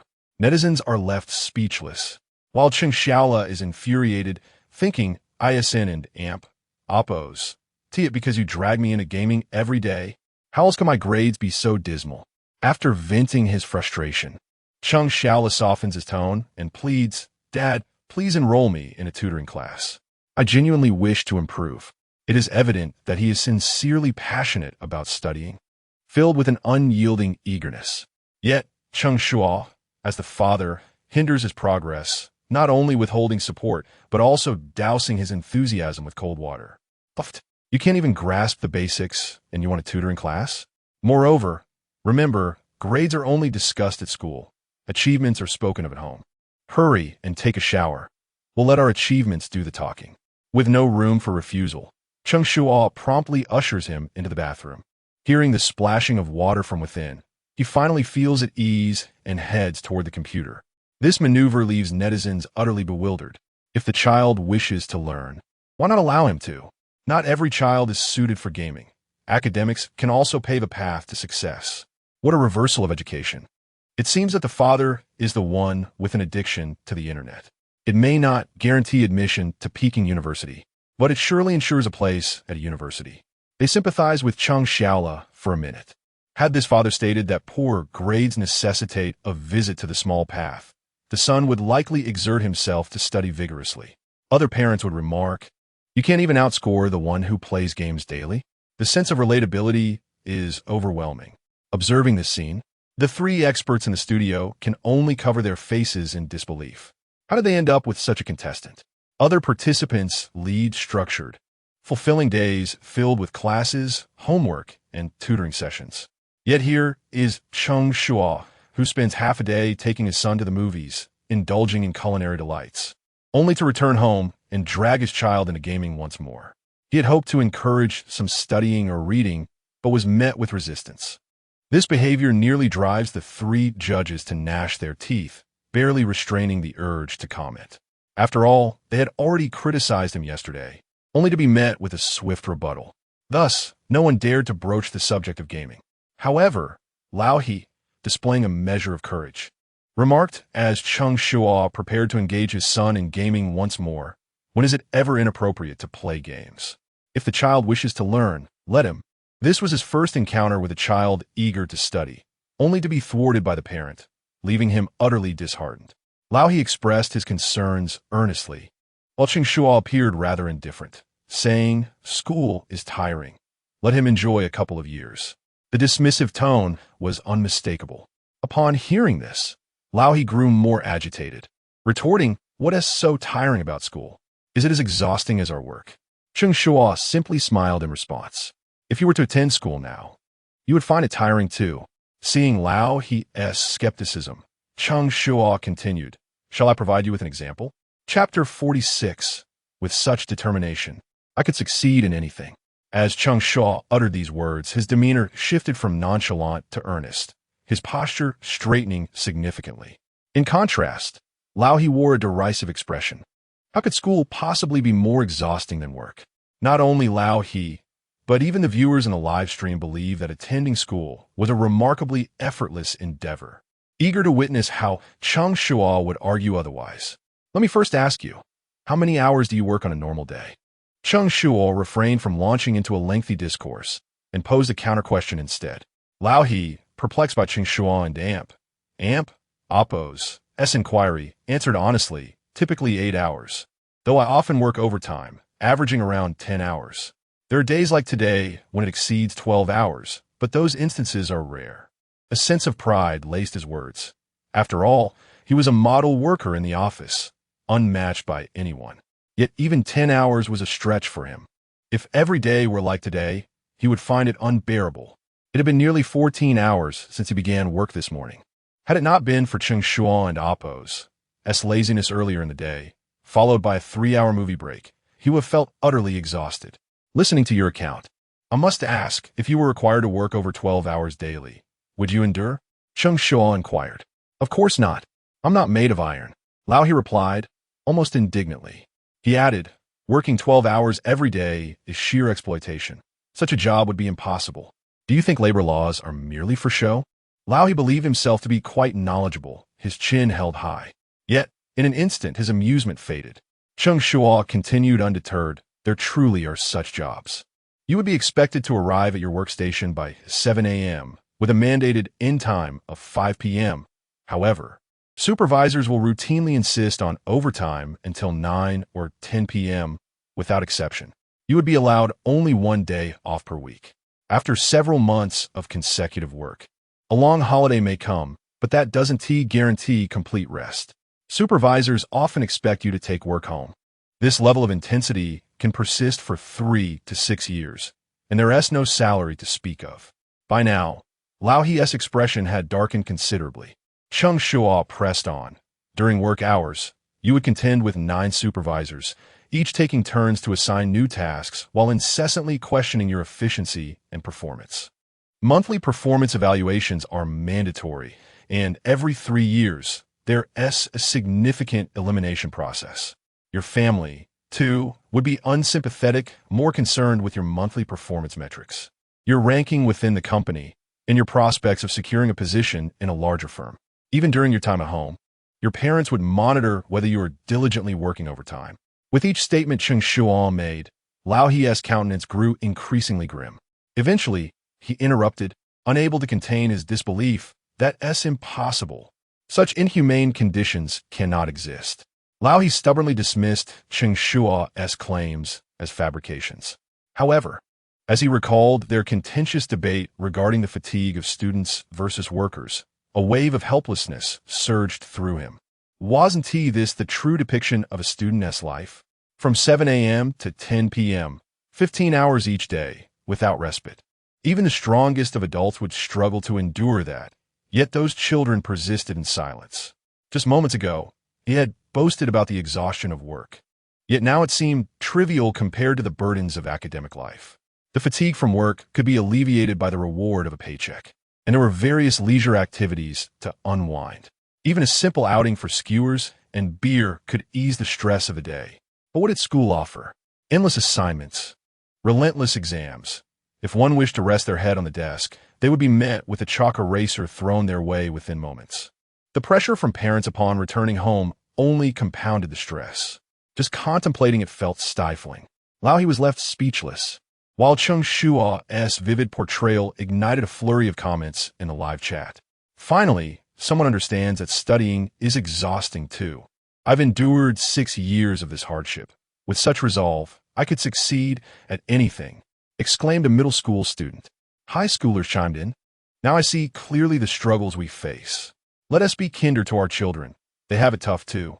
From now on, let us refrain from saying, if you can't endure the hardships of studying, you must face the hardships of life.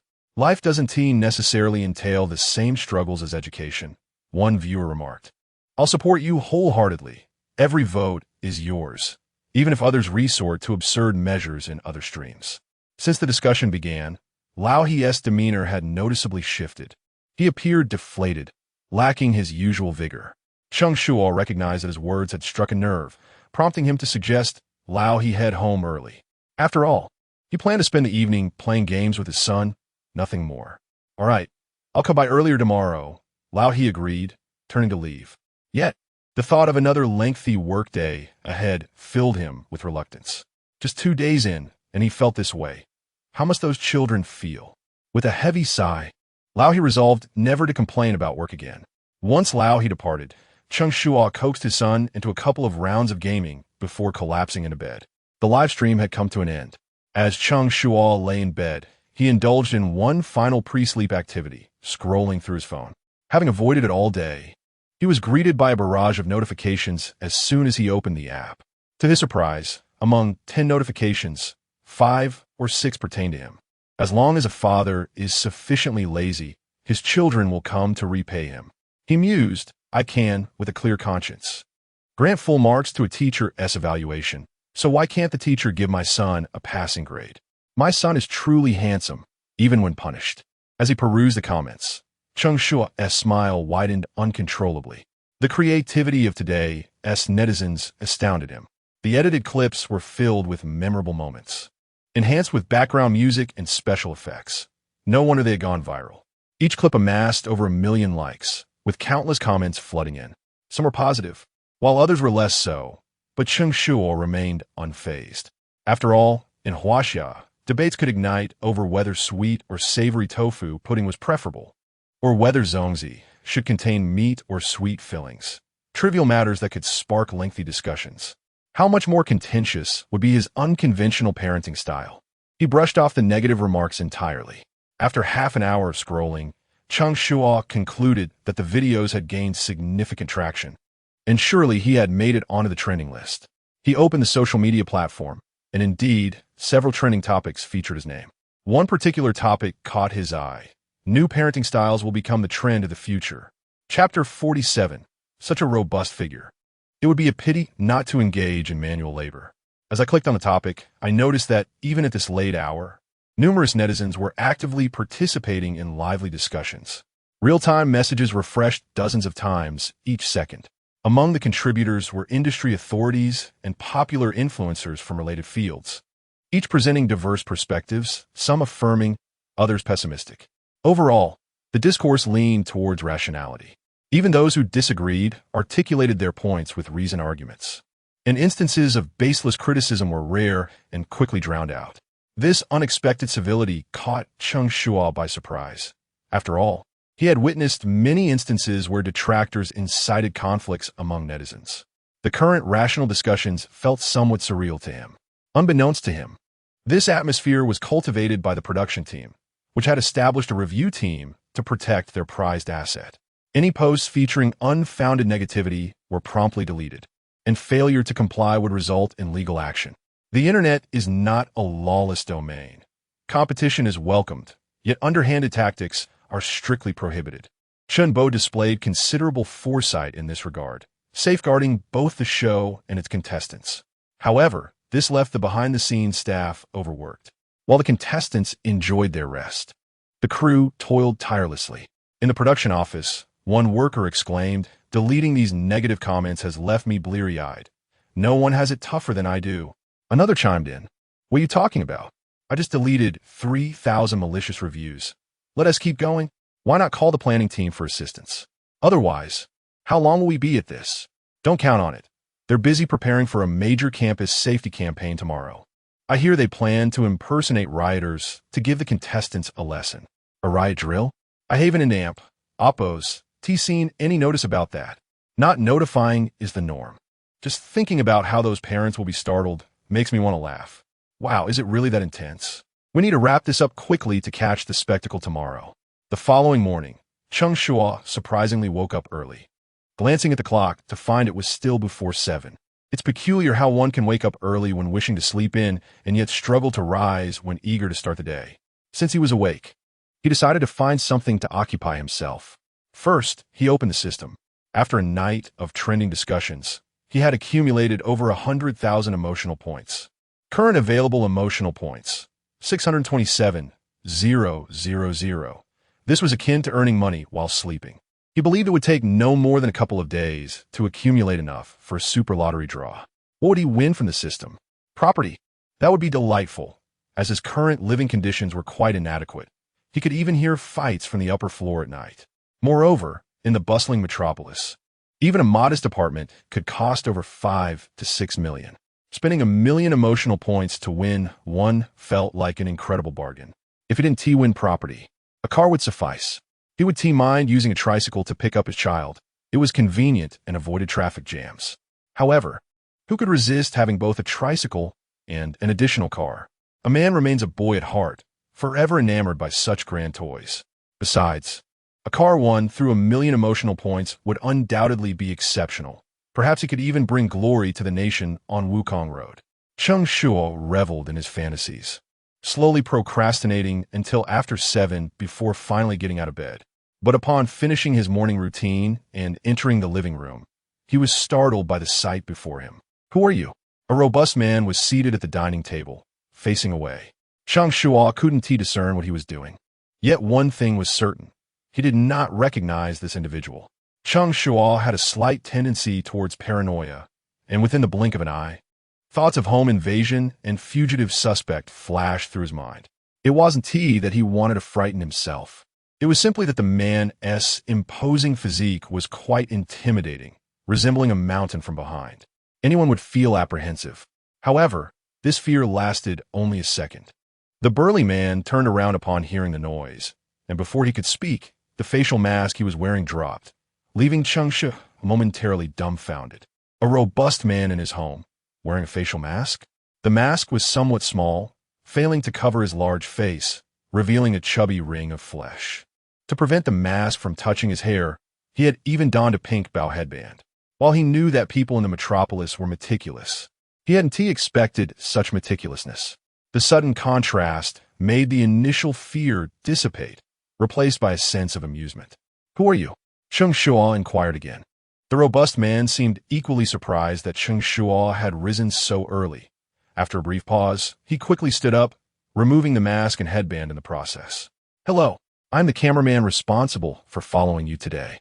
Since most of today will be spent outdoors, he felt unwell, so I was sent in his place. He gave me the key.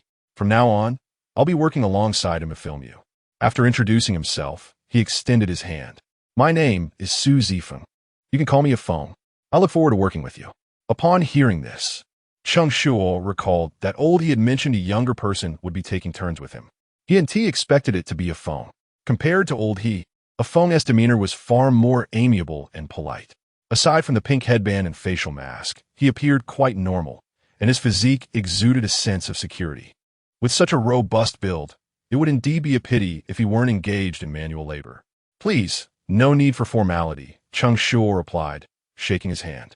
After their brief introduction, customary pleasantries followed. "Have you had breakfast?" The culinary gene of the Chinese people dictates that greetings often include inquiries about food.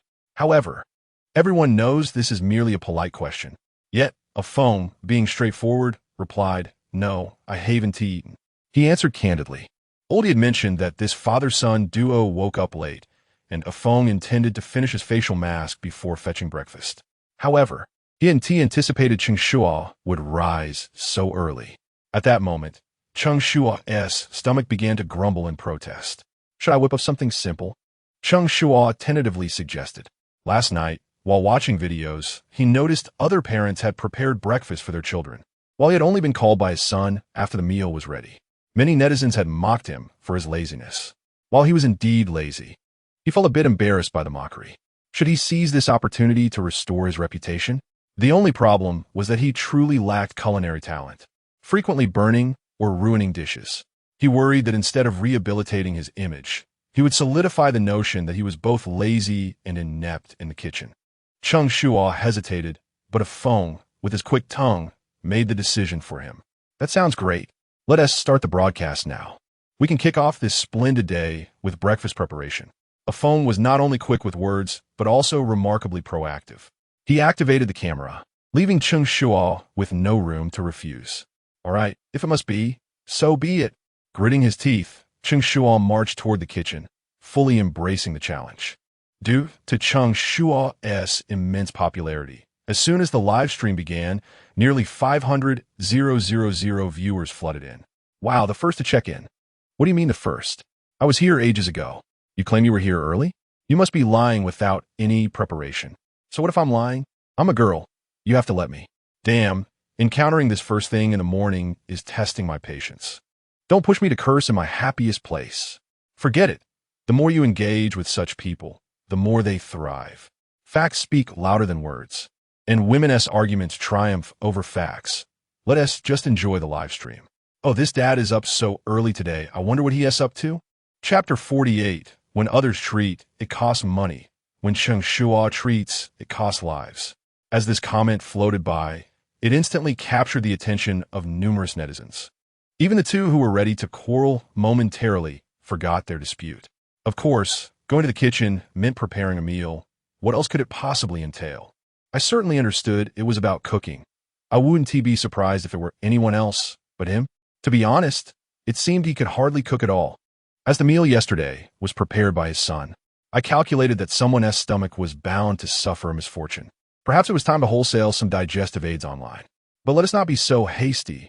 What if he can cook? Trusting his culinary skills is akin to believing I am Cheng Shuo. It is not surprising that the netizens held such pessimism. Primarily, it stemmed from Cheng Shuo and Oppo's notorious laziness. His son prepared breakfast while he indulged in extra sleep, and out of 3 daily meals, 2 were taken at restaurants. These instances made it nearly impossible for anyone to associate him with diligence. Naturally, it was assumed that his cooking skills were subpar. It would be one thing if this were mere bias, but sadly, it was the truth. Moreover, he consistently proved the netizens and Oppo's assumptions correct. In the footage, Cheng Shuo entered the kitchen, poking around aimlessly. He glanced at labels on bottles and sampled a few white granules from the spice box to discern whether they were sugar or salt. Witnessing this, Alphonse could not help but inquire, "You don't know how to cook, do you?" The bluntness of his question left Cheng Shuo momentarily embarrassed. Who said that? To prove his capability, he seized some flour and began kneading. Though he was stubborn, he was quite aware of his limitations. Making dumplings or buns was beyond him. But noodles were simple enough. All he had to do was knead the dough into a ball, cut it into strips, and boil it until cooked. He promptly decided to prepare noodles for breakfast. Furthermore, he cleverly devised a plan B. If the dough was too wet, he would make gnocchi soup. If too dry, he would proceed with the noodles. With options to advance or retreat, he relied on his intellect in the kitchen. Remarkably, the margin for error was quite generous. Though the process was chaotic and the kitchen a disaster, the final product looked surprisingly good, even astonishing Cheng Shuo himself. It seems that pressure can indeed unveil latent potential. Not only was Cheng Shuo satisfied, but Ah Feng found it palatable as well. Perhaps due to his hunger. He couldn't help but salivate at the sight of the broth-laden noodles. "Once I add the secret seasoning, we can eat," Cheng Shuo declared. "Please wake my son." He wished to redeem himself in front of his child, who often teased him about his cooking skills. Now, he was determined to show that when he put his mind to it, he could indeed manage. After Cheng Shuo spoke, Alphonse set the camera aside to call the child. The lens captured Cheng Shuo diligently adding seasoning to the bowls, his back turned, preventing the viewers from discerning what he was adding. However, this did not hinder their changing perception of him. "Oh, he can actually cook," someone remarked. "Well, although his movements aren't very practiced, the fact that he can cook is sufficient." I admit, the noise was a bit loud. A father who can enter the kitchen surpasses many, unlike my own dad, who neither cooks nor appreciates my mother's meals. My father, too, cannot cook, yet he can discern if there is too much salt. It must be said that many exhibit remarkable leniency towards the role of a father. Perhaps the ingrained stereotype that mothers should be the ones to cook is so deep-rooted that fathers receive praise even for the rare occasions they do try. Regardless of their culinary prowess, double standards are indeed well understood. Once the seasonings were arranged, Cheng Shuo placed 3 bowls of noodles on the table, and Ah Feng returned with the child. "Come quickly, eat while it's hot." Cheng Shuo warmly invited them. Ah Feng, grinning, approached the table. "I want tea hold back then." However, upon seeing the noodles, a look of confusion crossed his face. "Why does it seem different from what I just saw?" Never mind. Filling his belly was the priority. Today was a school event, and if he did not eat enough, he would lack the strength to carry the camera later. Just as he picked up his chopsticks, a small hand halted him. "Uncle." Looking up, he saw Cheng Shuo shaking his head. Compared to Ah Feng's cheerful demeanor, Cheng Shuo's brow was furrowed tightly. He had not expected that merely sleeping in a little longer would lead to such a significant culinary disaster. If he could stop it, he would. "What's wrong, Shuo? You should eat. Your father made this for you." Ah Feng, not grasping Cheng Shuo's intent, thought he might just be unable to reach his portion and kindly nudged it forward. Licking his lips, he was eager to devour his bowl. Observing the situation, Cheng Shuo realized he could not prevent it, but he still needed to uphold his father's dignity. Thus, he leaned closer to Ah Feng and whispered, "Uncle, my dad rarely cooks. If it doesn't taste good, please phrase it delicately." Ah Feng appeared puzzled. "Delicately? It's just a bowl of plain noodles. How bad could it be?" Moreover, the sincerity behind personally cooking must count for something, no matter how awful it is. He wouldn't be so lacking in emotional intelligence as to express that. Evidently, Cheng Shuo misinterpreted his meaning. "Right, it should be delicate. Let's see. If you find it sour, say it's appetizing. If it's spicy, describe it as rich in flavor. If it's salty, comment that it suits a strong palate. If it's bitter, mention it clears heat and detoxifies. If you taste nothing at all, simply say it's original." Cheng Shuo was quite clever. Since he could not stop it, he decided to let Ah Feng sample it first. He would gauge the flavor from Ah Feng's description and then decide whether to partake. Misery loves company, he thought. Ah Feng was taken aback by the wealth of vocabulary emanating from such a young child, utterly fascinated by it and completely disregarding the warning. Just then, Cheng Shuo interjected. "What are you whispering about? Hurry and eat. Eat, eat, eat." His gaze lingered on Cheng Shuo and Amp, Amp. Oppo's face while his hand, almost instinctively, sent a noodle into his mouth. The moment he tasted it, Feng's expression morphed rapidly. Confusion, disbelief, turmoil, and bewilderment flickered across his features, a whirlwind of emotions. To confirm the flavor, he chewed a few more times, which only contorted his features further. The fact that he did not spit out the noodles was a testament to his final restraint. At that moment, he finally comprehended Cheng Shuo's intention. He cast a helpless glance at him, his eyes filled with accusation, as if asking why he hadn't simply warned him of the impending culinary disaster. Cheng Shuo, equally innocent, shrugged his small shoulders. Should I blame him? It was at this juncture that Cheng Shuo suddenly asked, "Is it good?" Such a simple inquiry nearly broke Feng. He swallowed the noodles with great difficulty and managed to utter two words, "Delicious." "How delicious?" Cheng Shuo, ever the instigator, chimed in. At this point, Feng felt like crying. Meeting Cheng Shuo and Amp. Oppo's eager gaze, he gritted his teeth and replied, "The texture of the noodles is quite rich. They're not only appetizing, but also effectively clear heat and detoxify, perfect for those with a strong palate." In summary, the taste was exquisite. Chapter 49. The taste hovered ambiguously between delicious and dreadful, truly repugnant. Initially, Feng had intended to endure it quietly, but the more he spoke of that flavor, the more overwhelming it became, ultimately leading him to succumb and gag. Witnessing this spectacle, the netizens were left astounded. "So delectable that you gagged. I was just singing his praises, and he repays me like this? What could possibly be so unpalatable to elicit such a reaction?" When the delivery arrived, I was compelled to sample it. I usually scorn dishes that are merely mediocre, but this one demanded my attention. Cheng Shuo quipped, "Care to join me for a meal? I shall personally poison you." It seemed that this child was fortunate to grow up at all. Let us be gentle. Everyone, at least his intentions were noble. Noble intentions, indeed, but perhaps next time he should refrain from attempting to cook. Cheng Shuo and Oppo's culinary skills had taken a nosedive, leaving many who had previously praised him in disbelief. Critiques were merciless. Seeing Feng's reaction, Cheng Shuo stirred his noodles and inquired, "Is it truly that awful?" "It's shooting in Amp, Oppo's, TB. I ensured to include a plethora of seasonings. MSG, salt, chili, dark soy sauce, oyster sauce, fermented bean curd. No fewer than a dozen. Surely, more seasonings equated to better taste." Cheng Shuo was perplexed and considered tasting it himself, but Feng and Oppo's previous response made him hesitant. Better not to risk it. He had children to care for and could not afford to jeopardize his well-being. Feng felt a pang of guilt at Cheng Shuo's dazed expression. Here was someone who had kindly prepared a meal for him, yet he was critical. It took courage to try cooking when one lacked skill. He must not let his words discourage Cheng Shuo's enthusiasm. With this thought, Feng quickly reassured it in Oppo's, "It's not bad, truly." When pressed to describe the flavor more specifically, he pondered for a moment before cautiously stating, "It hovers between palatable and unpalatable." He aimed to convey that the taste was merely average. To say more would be to betray his conscience. Hovering between delicious and dreadful, Cheng Shuo could scarcely fathom what such a flavor might entail. However, it likely wasn't in Oppo's horrendous. He felt somewhat comforted, albeit minimally. Yet, any semblance of solace was swiftly dismantled by Cheng Shuo, that cheeky child. Between delicious and dreadful, ISN and Oppo's, that just terribly unpalatable?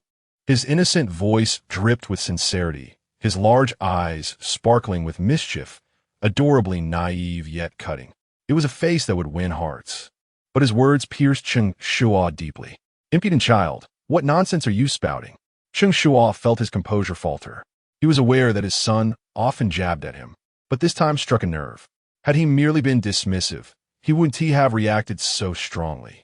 Yet he had been earnest in his cooking efforts, only to be met with this. How could he not be affected? Most children would have quailed at witnessing their father's distress, but Cheng Shuo was different. He had the audacity to speak the truth.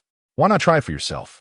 Such confidence was, in itself, an acknowledgement of his father and Oppo's lacking culinary prowess. Unable to withstand the provocation, Cheng Shuo took a noodle and popped it into his mouth. To his dismay, no, he had intended to feign indifference. But the moment the flavor hit his palate, he couldn't help but spit it out. This was beyond mere unappetizing. The taste resembled socks that hadn't an amp, oppos. He'd been washed in 3 months, marinated in a can of herring for a fortnight. He marveled at his own ability to transform a simple bowl of noodles into such an abomination. How does it taste? Quite awful. Iasin and oppos. It? Cheng Shuo beamed with delight, relishing his father and oppo's realization of his culinary incompetence. He could endure the indignity of eating takeout daily if it meant avoiding his father and oppo's cooking. Faced with his son and oppo's mockery, Cheng Shuo chose to remain silent, lest he seek a justification for reprimanding him. Yet, Cheng Shuo was oblivious to his father's irritation, prancing around and teasing him. 1 bite of sour and sweet, revealing the visage of a fairy. 2 bites linger, the elder gradually returns. 3 bites, eyes closed. The ox-headed horse-faced emerges. 4 bites ascend, no longer attached to this world. 5 bites. Cheng Shuo prattled on, his impudent rhyme flowing freely. He spun around his father, an act of sheer provocation. In the next instant, Cheng Shuo seized his son, declaring, 5 bites? You truly are asking for it. Today, I shall teach you a lesson. A father need not justify his discipline. In an instant, the room echoed with cries. The louder Cheng Shuo wailed, the greater the laughter from the viewers. Why provoke him? I'm about to burst from laughter. The child speaks in rhymes, a natural talent for jesting. Before, you mustn't amp, oppos, hit children. After, a couple of swats went into amp, oppos, hurt. Such entertainment. I could not bear to watch the Spring Festival Gala next year without you too. You know, I rarely side with parents. How could one not find a reason? Old grievances can always resurface.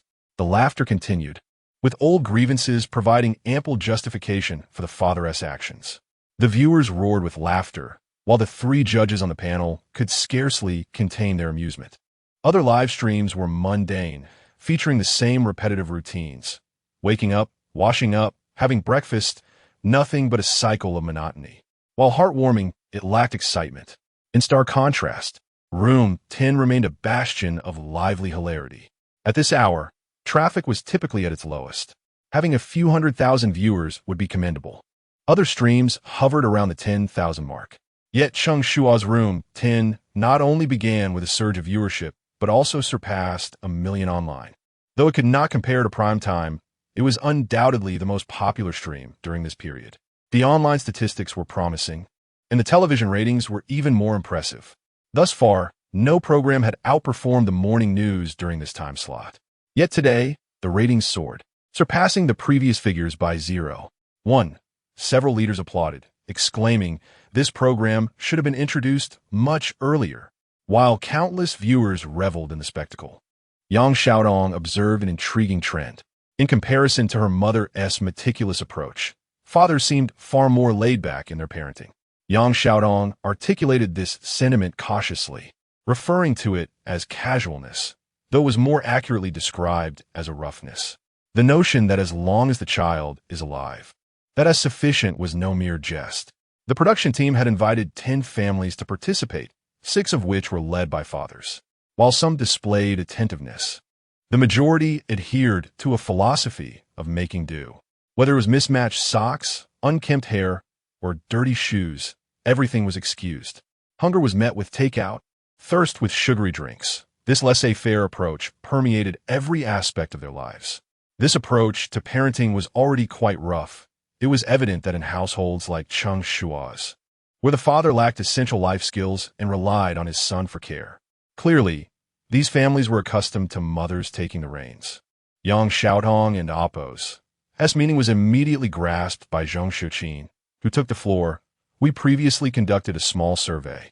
The question was, what is the most common phrase you hear from your father? Can you guess? It turned out to be, and amp, Oppo's dad, where my mom, and Oppo's, chapter 50, mistaking the quality of sleep for resilience. As Zhong Shuqin and Oppo's words fell, the barrage of comments erupted once more. When did you install surveillance in my home? One user quipped. Why not just report my ID? Another chimed in. It seems I am at fault. If they're in oppos, an issue, consult my mother. Upon returning home, the father inquired, Dad, where is my mother? And upon finding her present, he exclaimed, Mom, there you are. Thus, the father in oppos, role at home appeared to be negligible, or perhaps merely useful in summoning the mother. The online discourse was relentless, yet the more they debated, the more bitter the smiles of the three experts became. It subtly suggested that child-rearing was solely a mother and oppos' responsibility, while the undeniable truth remained that fathers play a crucial role in a child and oppos' development. The experts pondered over the best methods to educate children, considering various factors, but neglecting the most vital aspect, the influence of the father figure. Some jested about fathers taking care of children, humorously implying that mere survival was an accomplishment. However, it cannot be denied that compared to a mother and oppos' excessive protection, a father's involvement fosters greater courage and curiosity in a child. In the grand scheme of health and safety, children might benefit more from experiences and explorations. Consequently, education is never a one-sided affair. The experts contemplated how to amend this perception. Meanwhile, as the discussion shifted to fathers caring for children, the tone of the comments transformed from playful teasing to fervent criticism. That's nothing. My dad is truly unreliable, one user recounted. Whenever I ate eggs as a child, I would fall asleep. My father would feed me eggs, claiming I was easy to soothe, only to discover years later that I was allergic to them. I would faint after eating. My survival was thanks to ancestral blessings.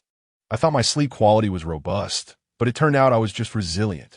The anecdotes continued, with users sharing various personal experiences. This prompted discontent among many fathers in the online community. Who says dads are unreliable? My daughter is thriving under my care, asserted Zhang Chong, who was watching the live stream with skepticism. He cherished his relationship with his middle school daughter and often accompanied her to and from school, spending more time with her than her mother. Upon hearing disparaging remarks about fathers, he felt compelled to defend their honor. But he was soon reminded of his parental duties as it was time to take his daughter to school. Ming, are you ready? We must hurry, or we will be late, he called out. However, when Ming poked her head out and asked, Dad, where's Mom? Zhang Chong felt a twinge of annoyance. He had just been told how close they were, yet now she sought her mother. What do you need your mother for? If you have a problem, come to your father, he replied, somewhat irked. Unperturbed, Ming persisted, requesting her father help her find her sports shoes for gym class, leading to a back and forth about the whereabouts of various items, each time revealing Zhang Chong and Oppos' lack of knowledge about their location. Eventually, he relented. All right, I and Oppos, I'll get your mother, realizing that he had been contradicted by his own earlier words about being equally helpful. In another live stream, Cheng Shuo felt a surge of relief after disciplining his son, leaving his own emotional turmoil in the wake of the encounter. Why are you crying? I only hit you because I love you, he reasoned. But the words only intensified his son and Oppos' tears. As the morning unfolded, Cheng Shuo and Oppos' tears transformed quickly into excitement upon learning they would eat out for breakfast, eagerly guessing the destination while trailing behind his father, who reveled in the playful banter. Thus, a comical scene emerged, with Cheng Shuo leading the way, and Cheng Shuo racing to keep pace, filled with anticipation as they embarked on their morning adventure. Chapter 51. I have seen comrades reminisce about their companions, but never about the battlefield. Another breakfast of soy milk and deep-fried dough sticks. Upon hearing this, Cheng Shuo leaned Oppos' small face displayed clear dissatisfaction. It wasn't that he disliked it. Rather, after a month of consuming soy milk and dough sticks delivered by Grandma Wang, he had grown weary of it, no matter how delectable it might be. What is wrong with soy milk and dough sticks? They are nutritious and delicious. Cheng Shuo dismissed his son and Oppos' reluctance and led them directly to a breakfast stall. Not only did he order the usual soy milk and dough sticks, but he also requested 2 baskets of steamed buns. Children should not be picky eaters. Hurry and eat. Hearing this, Cheng Shuo pouted. Adults are not picky because they always buy what they prefer. However, for the sake of the steamed buns, he only dared to grumble silently. fearing that his unforgiving father might complicate matters regarding food. The three began to indulge in their meal. Cheng Shuo, unable to sit still while eating, took out his phone to entertain himself as he dined. Perhaps due to the program and Oppo's immense popularity, he was greeted by notifications of his live stream as soon as he unlocked his phone. Having never viewed his broadcast from the audience in Oppo's perspective, curiosity piqued. He clicked in. Upon seeing over 100,000 viewers online, an idea struck him. Although he was currently enjoying the fruits of the program, he pondered what would happen once it concluded. The system required a continuous influx of emotional value to remain effective. Thus, he resolved to cultivate relationships with the online audience. Should there be no programs in the future, he could always start his own live stream. Therefore, he uncharacteristically interacted with his viewers. "Good morning, everyone. Have you all had breakfast?" His greeting revealed his experience as a live streamer. Hearing his voice, a phone looked at him in surprise. Indeed, he always began conversations by inquiring about meals. The audience responded enthusiastically in the chat. Yes, I just devoured 2 large meat buns. Have you tried the spicy noodles from Sichuan? They've made it to the culinary spotlight.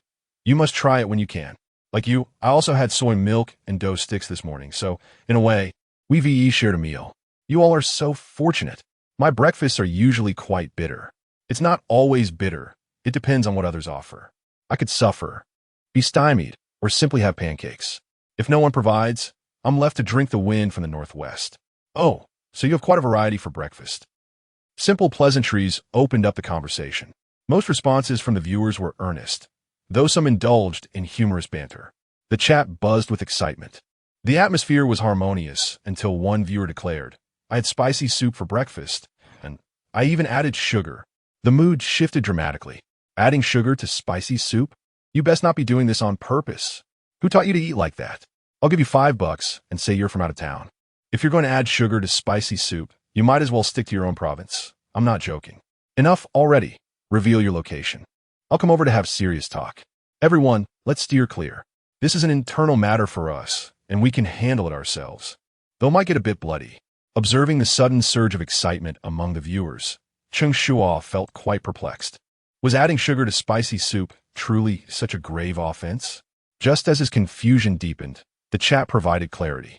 Adding sugar to spicy soup was akin to mixing yogurt with rice rolls, pairing Sichuan hot pot with chocolate sauce, or incorporating ketchup into snail noodles. Upon reading this analogy, Cheng Shuo could no longer contain his laughter, finding it all too relatable. The thought of his beloved hot pot with chocolate sauce completely ruined his appetite. Consequently, his enthusiasm for interaction waned. Just then, everyone had finished their breakfast, and Cheng Shuo set off again on his small tricycle toward the school. The campus safety activity had become a staple event for many schools, held every few months. Although this particular event was taken seriously, with numerous leaders in attendance, the content remained largely unchanged. It began with lectures on case studies to raise the children's awareness of safety, followed by a few games to reinforce the lessons. Finally, there might be an interview. However, it was unlikely that ordinary students like them would be chosen. From the moment he received the notification, Cheng Shuo understood that his purpose in attending was merely to enhance the event and amp Oppo's visibility. This applied to him and the other parents as well.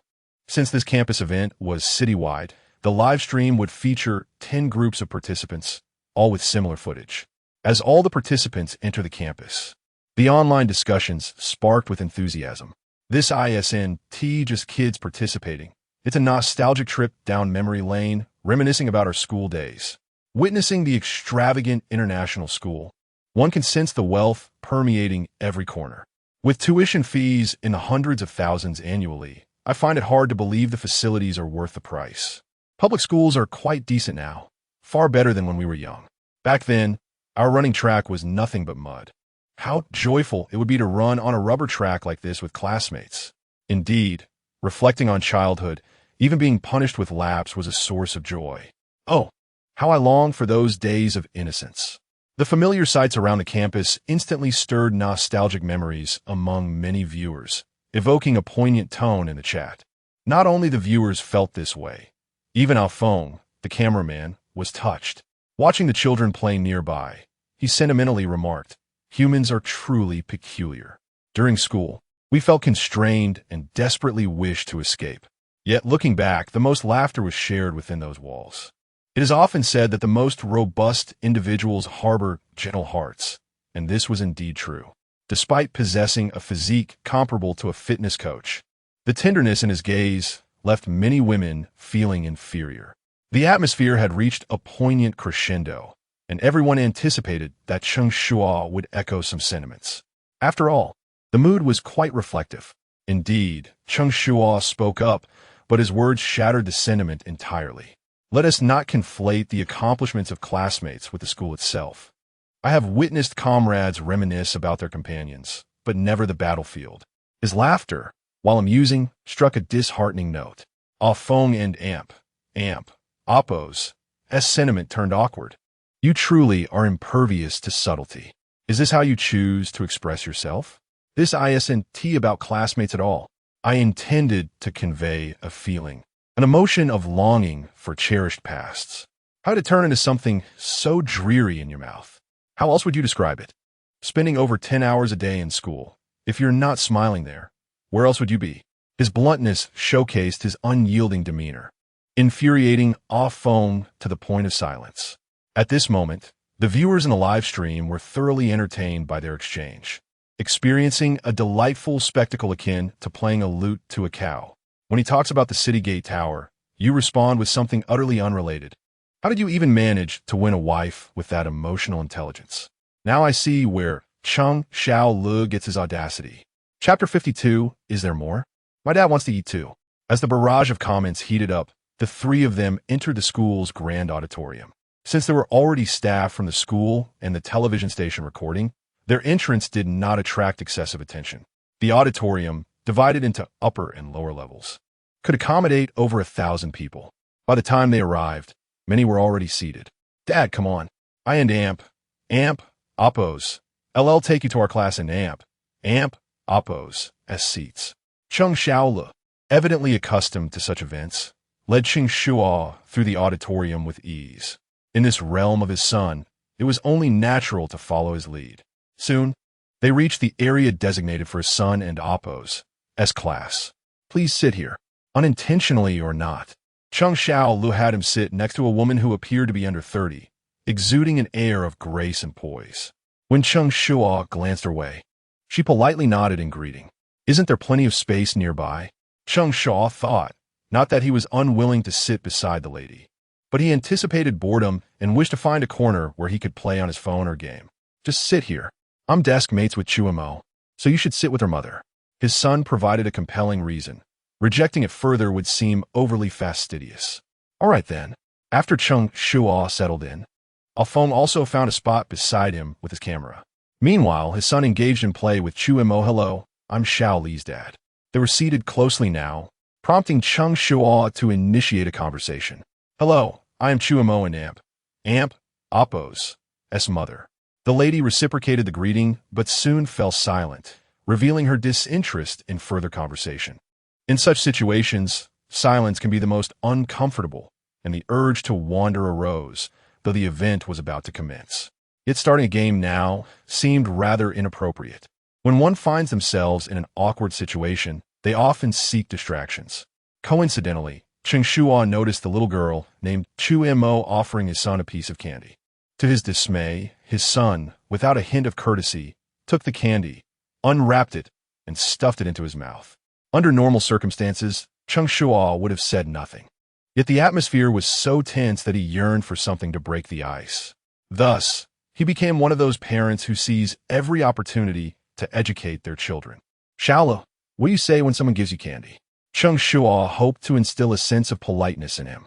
It is only proper to express gratitude when accepting something from others. However, Cheng Shuo Li's response was perplexing. He looked at his father with confusion, then down at the candy wrapper. After a few back-and-forth glances, he finally seemed to understand. I know. Just as Cheng Shuo felt a surge of pride at his son's response, he heard him earnestly ask Chuimo, Is there more? My dad wants to eat too.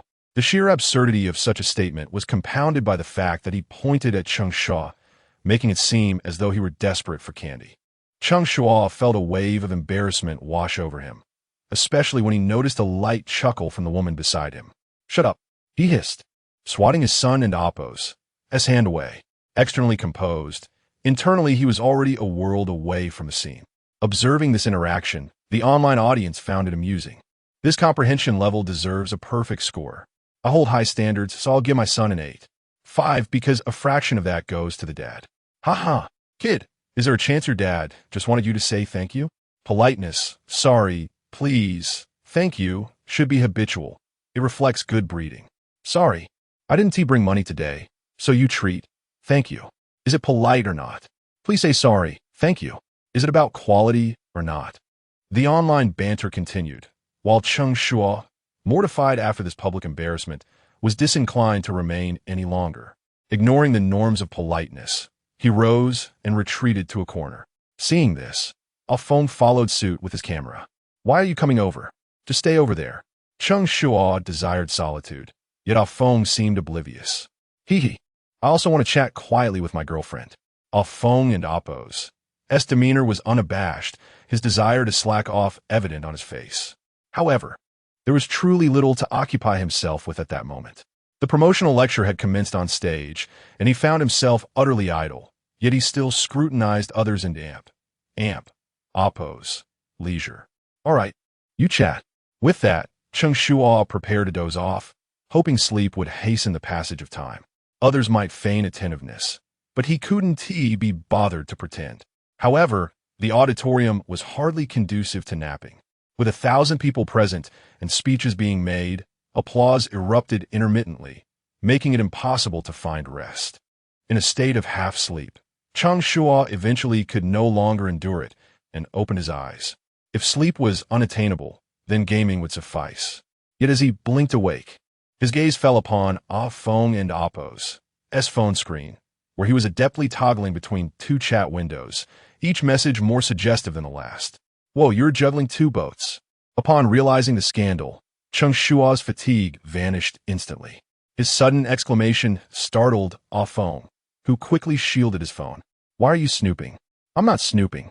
I just opened my eyes and happened to see." This was indeed the truth. After explaining, Cheng Shuo took on the role of a seasoned mentor, saying, "Such behavior is not commendable. Just focus on one." Feng, drenched in sweat, was acutely aware of the program and Appo's strict regulations against such antics. In his mind, he was in deep trouble.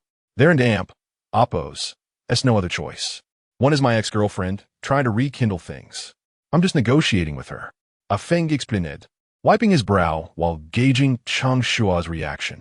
But Cheng Shuo's expression clearly conveyed skepticism. "Do you think I believe you?" He was not easily deceived. Yet he understood such matters should not be broadcasted, so he opted not to expose him, merely whispering, "Quickly choose one to break it off. Why exhaust yourself with two? Just pick one and maintain a good relationship with the other."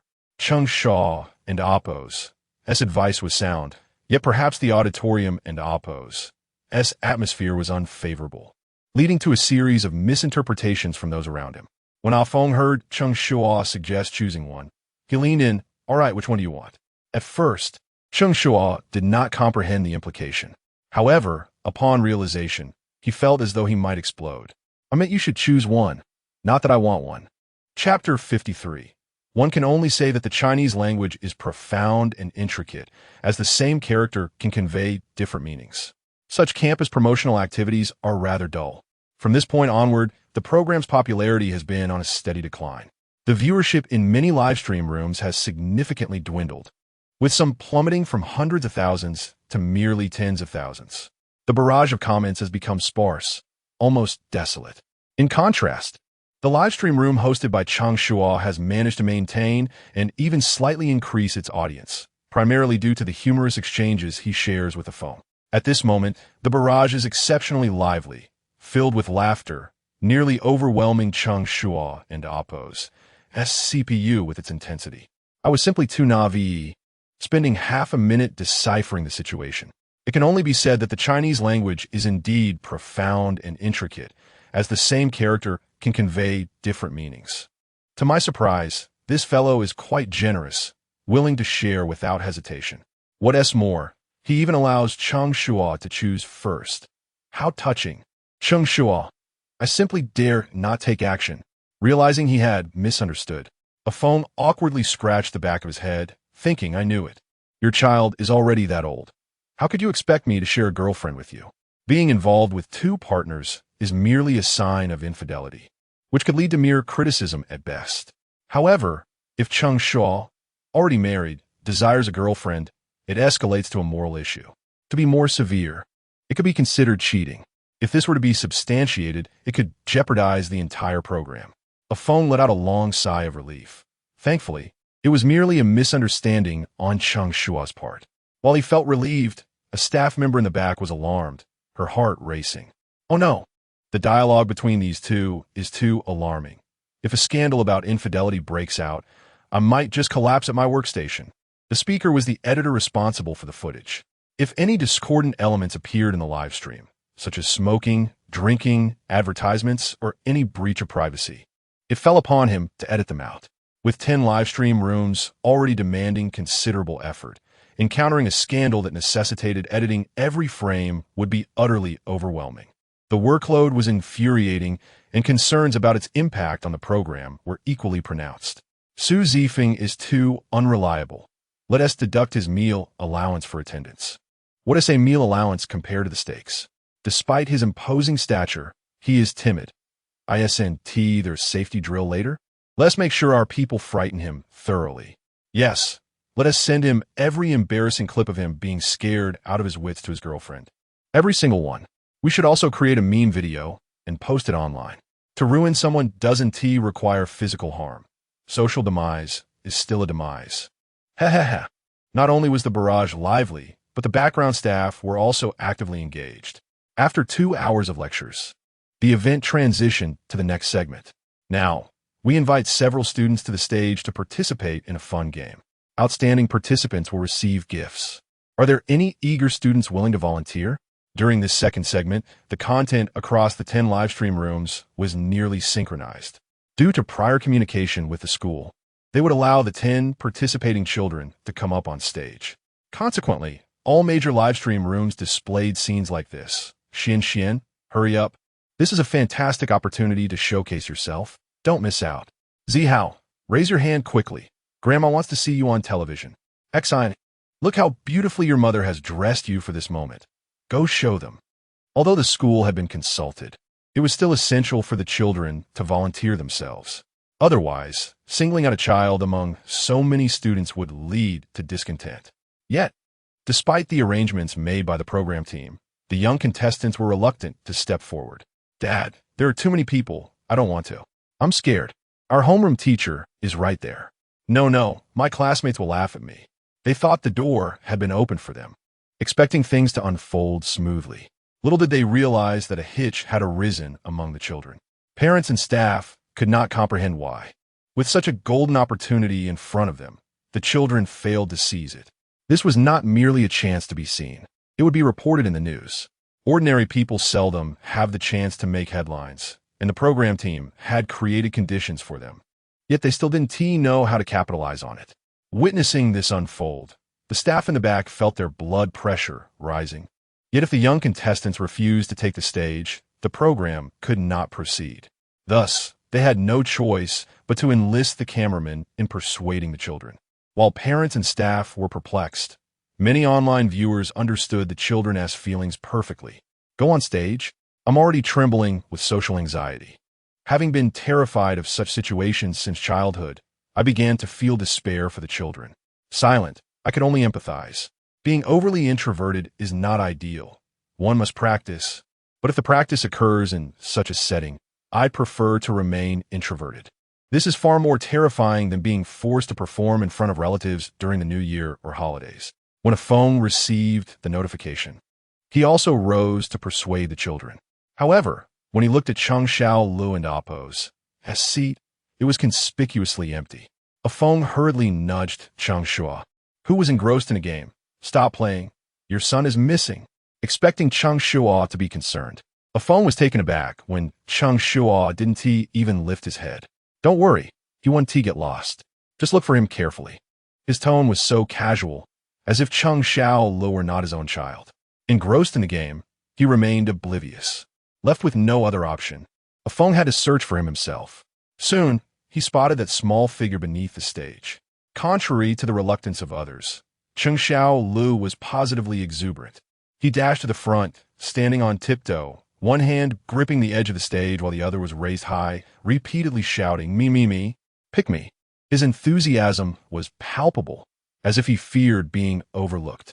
This stark contrast caught the attention of teacher Zhong Xiuqin, who couldn't help but comment.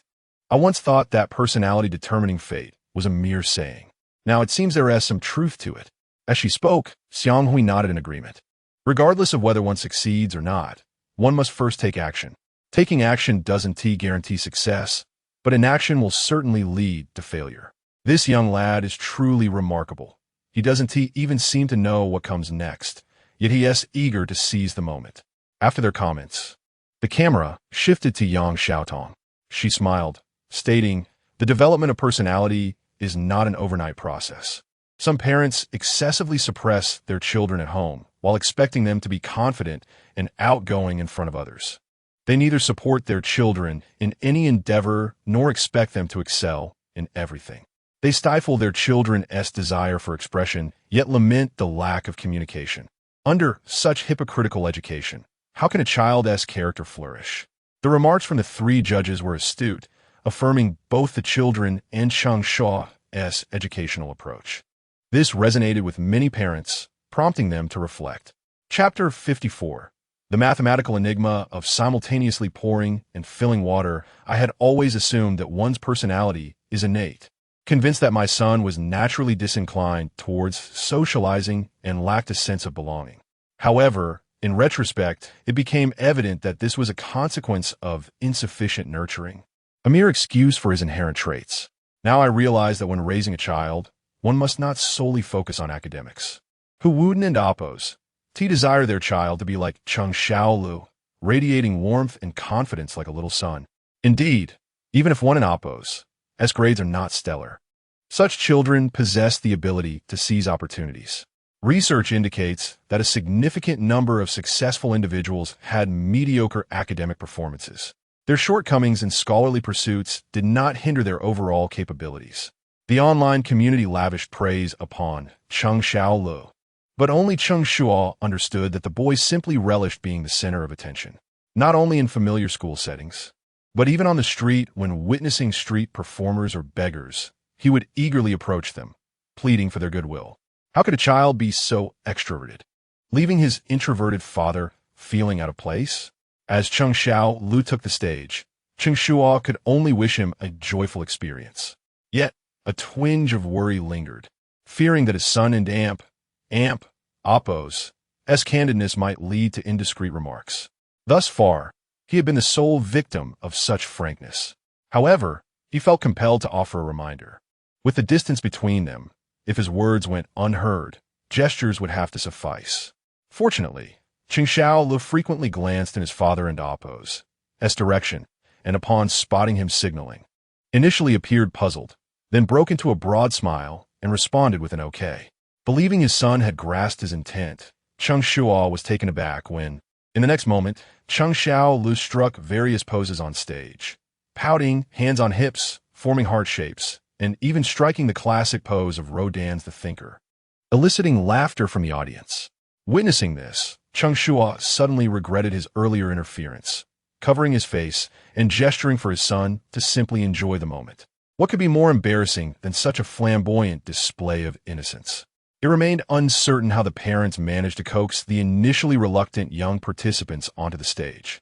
The second segment commenced, welcoming all the children. Did the knowledge shared by the police officer earlier prove beneficial? As the host inquired, a chorus of affirmations erupted from the stage. If one faced difficulties and sought assistance, whom should they approach? The response came swiftly, the police officer. Did they enjoy such safety knowledge seminars? A resounding yes followed. These questions were as predictable as prepackaged meals, requiring no contemplation from the children, who answered promptly and accurately.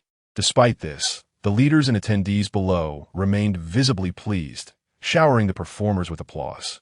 Of course, these questions merely served as an icebreaker.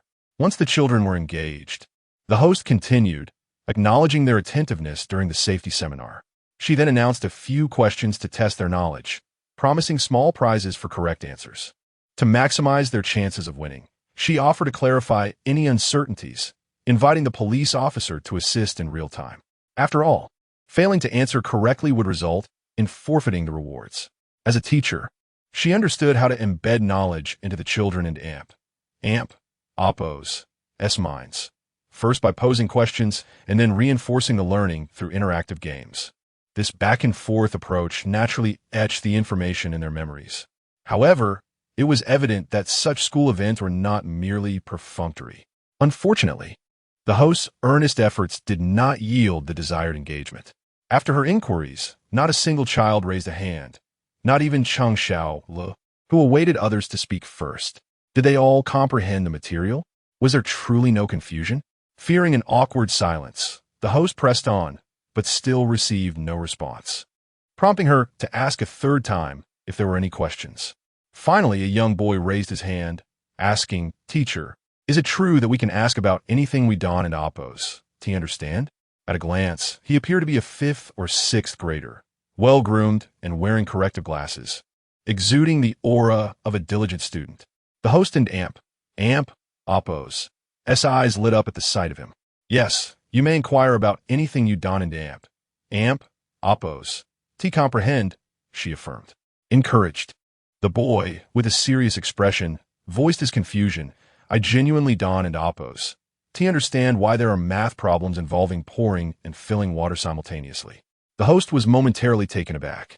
Did this question relate to today and Oppo's seminar? Yet, she had explicitly invited inquiries.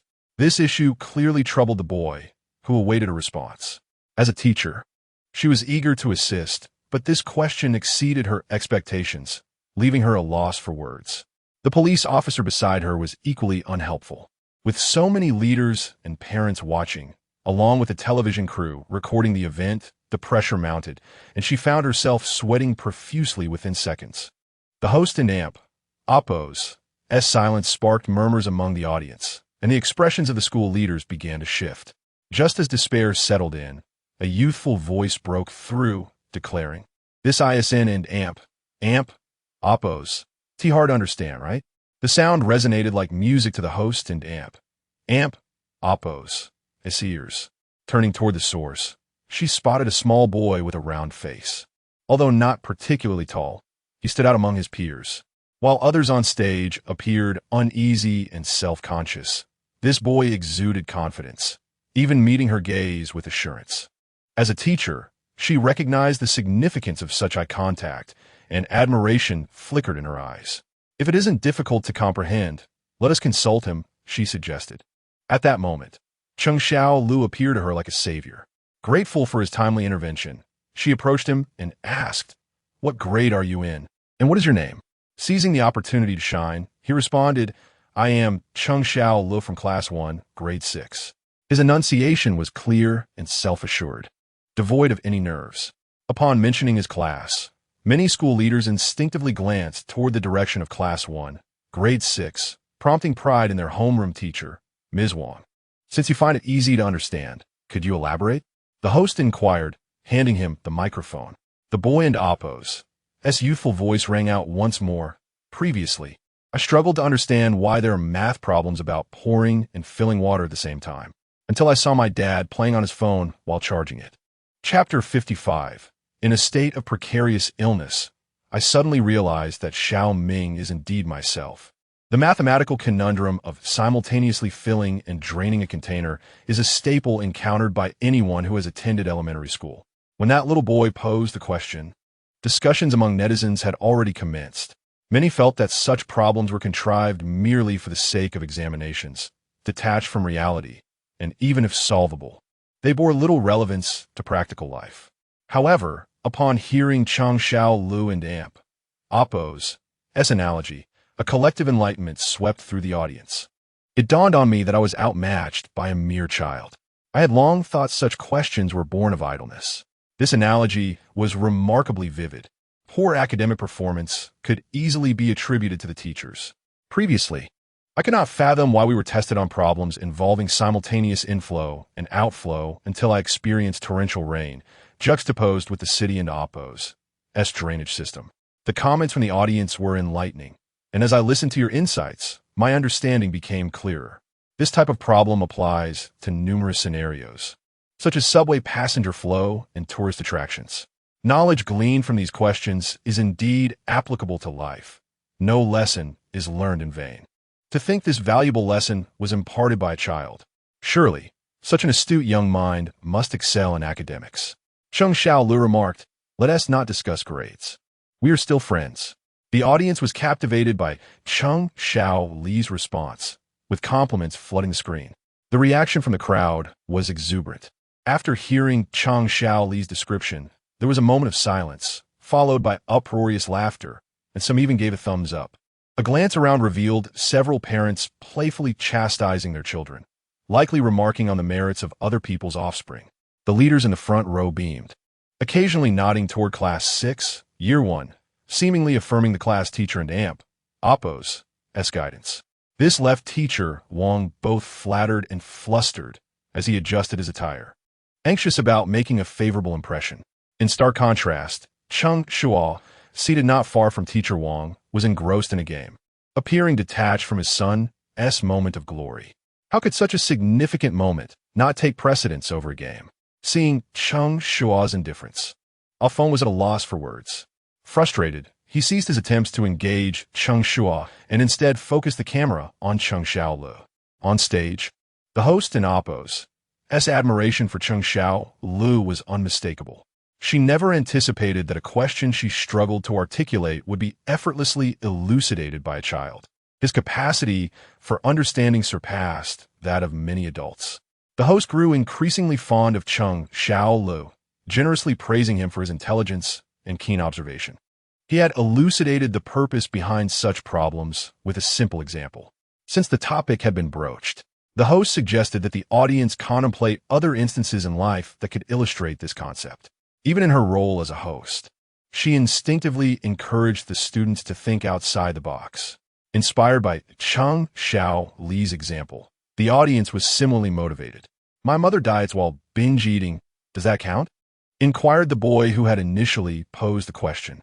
He clearly grasped the essence of such problems and could even provide his own examples, albeit with humorously absurd implications.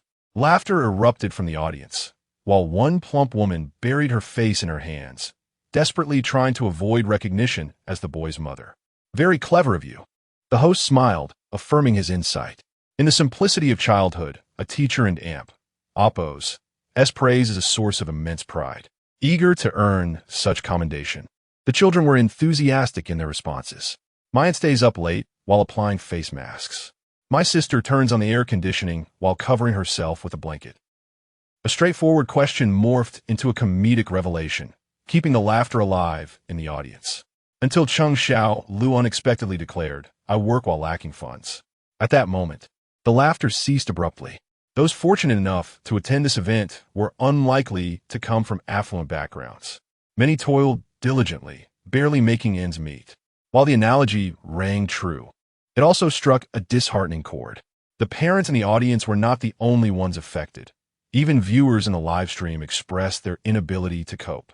Cheng Shuo, "We are strangers, with no grievances or grudges.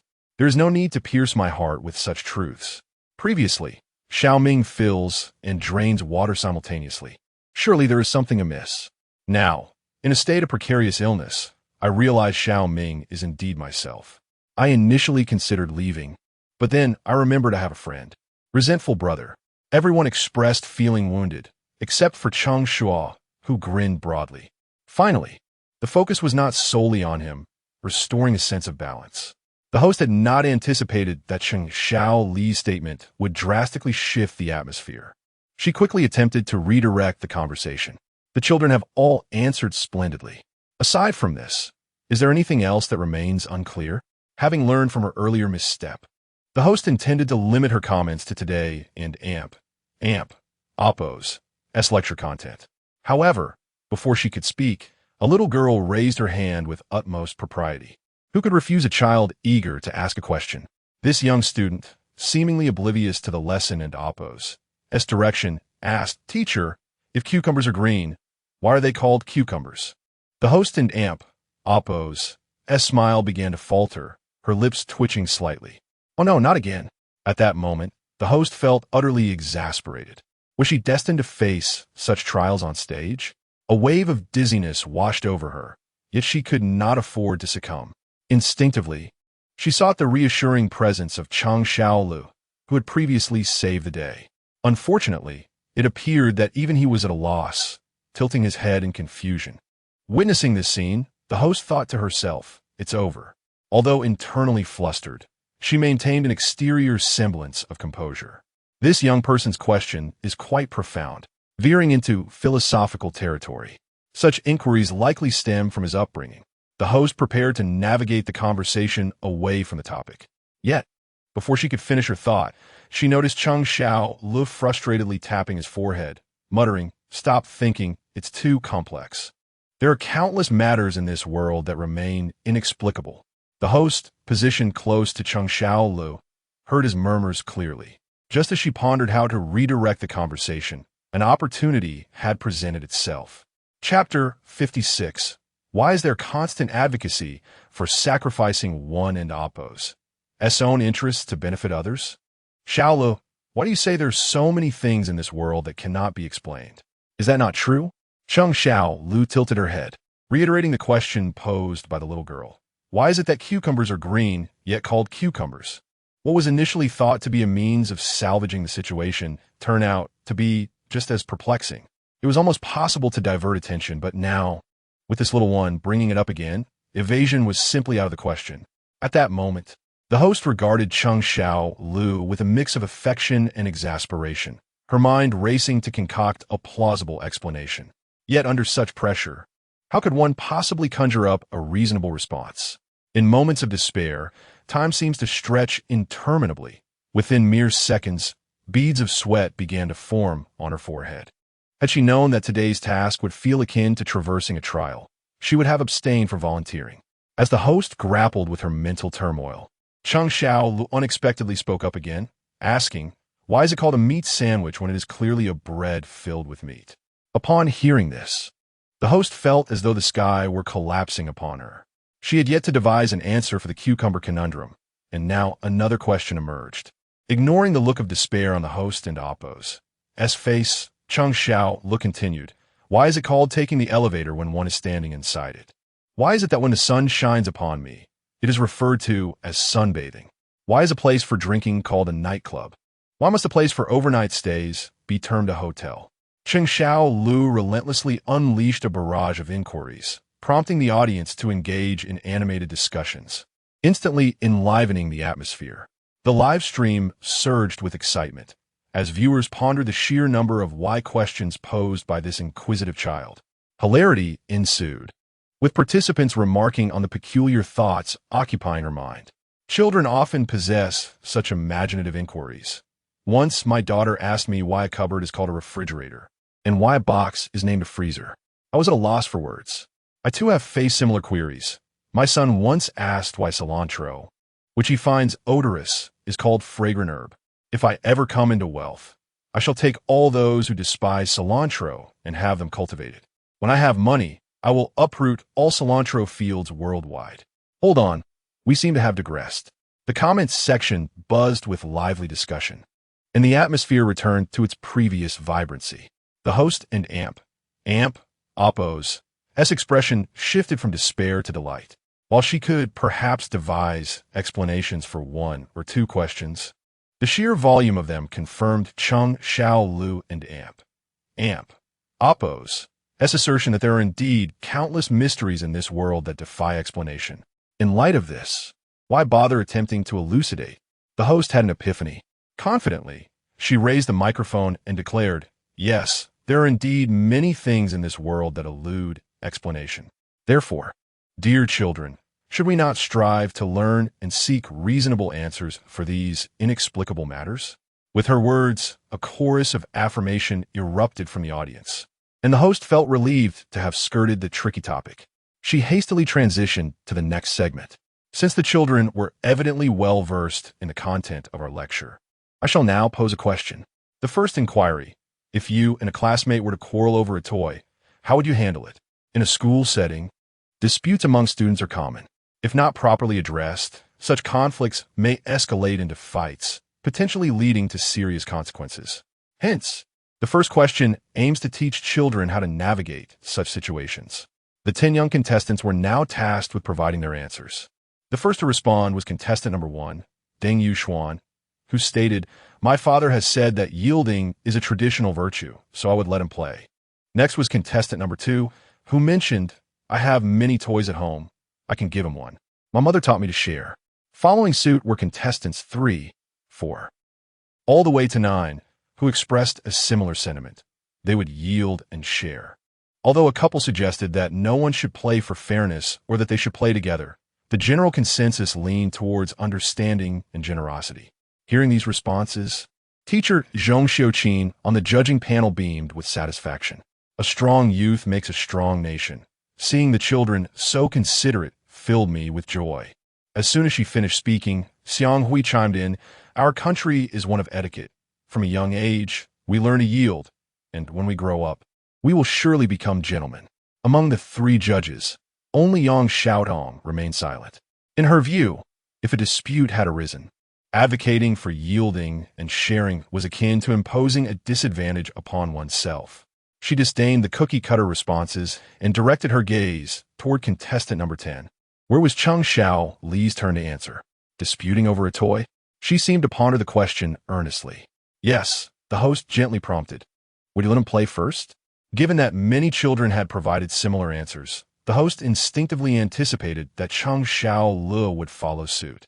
However, as soon as she finished speaking, Cheng Shuo astonished everyone by exclaiming, "Let him? Why should he get to play first?" This straightforward response left the host momentarily speechless. How could her thoughts diverge so drastically? Not only was the host bewildered, but even the 2 experts on the judging panel were taken aback. Only Yang Xiaotong, upon hearing this answer, discreetly smirked at the camera, pleased with the young contestant and Oppo's unexpected perspective. How can he not understand the importance of yielding? ISN and Oppo's that just instigating conflict? Xiang Hui could not restrain himself from voicing his disapproval. Yet, before he could finish, Yang Xiaotong countered, "Letting him play first is yielding. Asking him to let you play first is instigating conflict. What kind of twisted logic is that?" Faced with this rebuttal, Xiang Hui's face flushed with indignation. "Do not twist my words. The education we have received throughout our lives emphasizes that yielding is a virtue. Who is truly distorting the concept here?" Yang Xiaotong refused to back down, asserting, "We have been taught this, but what about the other party? Why is there always an emphasis on sacrificing one's own interests to please others?" Her words incensed Xiang Hui, causing him to tremble with anger. That is nothing but selfishness. Yang Xiaotong, however, remained unfazed, retorting, "You claim to be selfless. Why not share half your pension with me?" This marked the first instance of discord between the 2 judges, while the comments section erupted in heated debate. This child truly needs discipline. Has he never heard the story of Kong Rong yielding pears? He doesn't even understand yielding. Such a disgrace. Oh, come on. Are we really taking it to that level? Refusing to yield is a child's right. Besides, why should the other party yield? Do not impose your principles onto others. When the tables are turned, you would not be pleased. ISN and Oppos. That so? When 2 individuals vie for the same position, do you yield? When 2 individuals pursue the same girl, do you yield? I find Cheng Shuo commendable. She understands the importance of asserting her rights. Yes, let go of the outdated notion that suffering is a virtue. Chapter 57. Everyone is a novice in life. Who should yield to whom? Is suffering a blessing? If so, then you should suffer more. Indeed, let those who wish to bear the burden do so. Each day, frustrations abound, and yet I am expected to concede this and that. Yours is yours, and mine is mine. Not only do I wish to refrain from sharing, but I also aspire to transform what is yours into mine. Do not inquire. Asking is simply lacking in decorum. As long as you are willing to endure hardship, an endless supply of suffering awaits. As long as you are prepared to suffer losses, you shall encounter an unending stream of misfortune. Remember this. Anyone who tells you that suffering is a blessing is invariably the one benefiting from your sacrifice. This generation of netizens navigates life with keen awareness. The outdated beliefs of their predecessors hold no sway over them. Many may have experienced, during their childhood, the pressure from parents to share their cherished possessions. If one refused, they were often labeled disobedient. What harm is there in letting them play with it? They are younger. You ought to yield to them. Such subtle manipulation leads individuals to feel guilty and blamed, even when they are the ones losing out. This sense of injustice has caused many to align themselves with Cheng Shuo. However, only a fraction of people grasp this truth. Even some judges remain unclear on this matter. Do not argue defensively.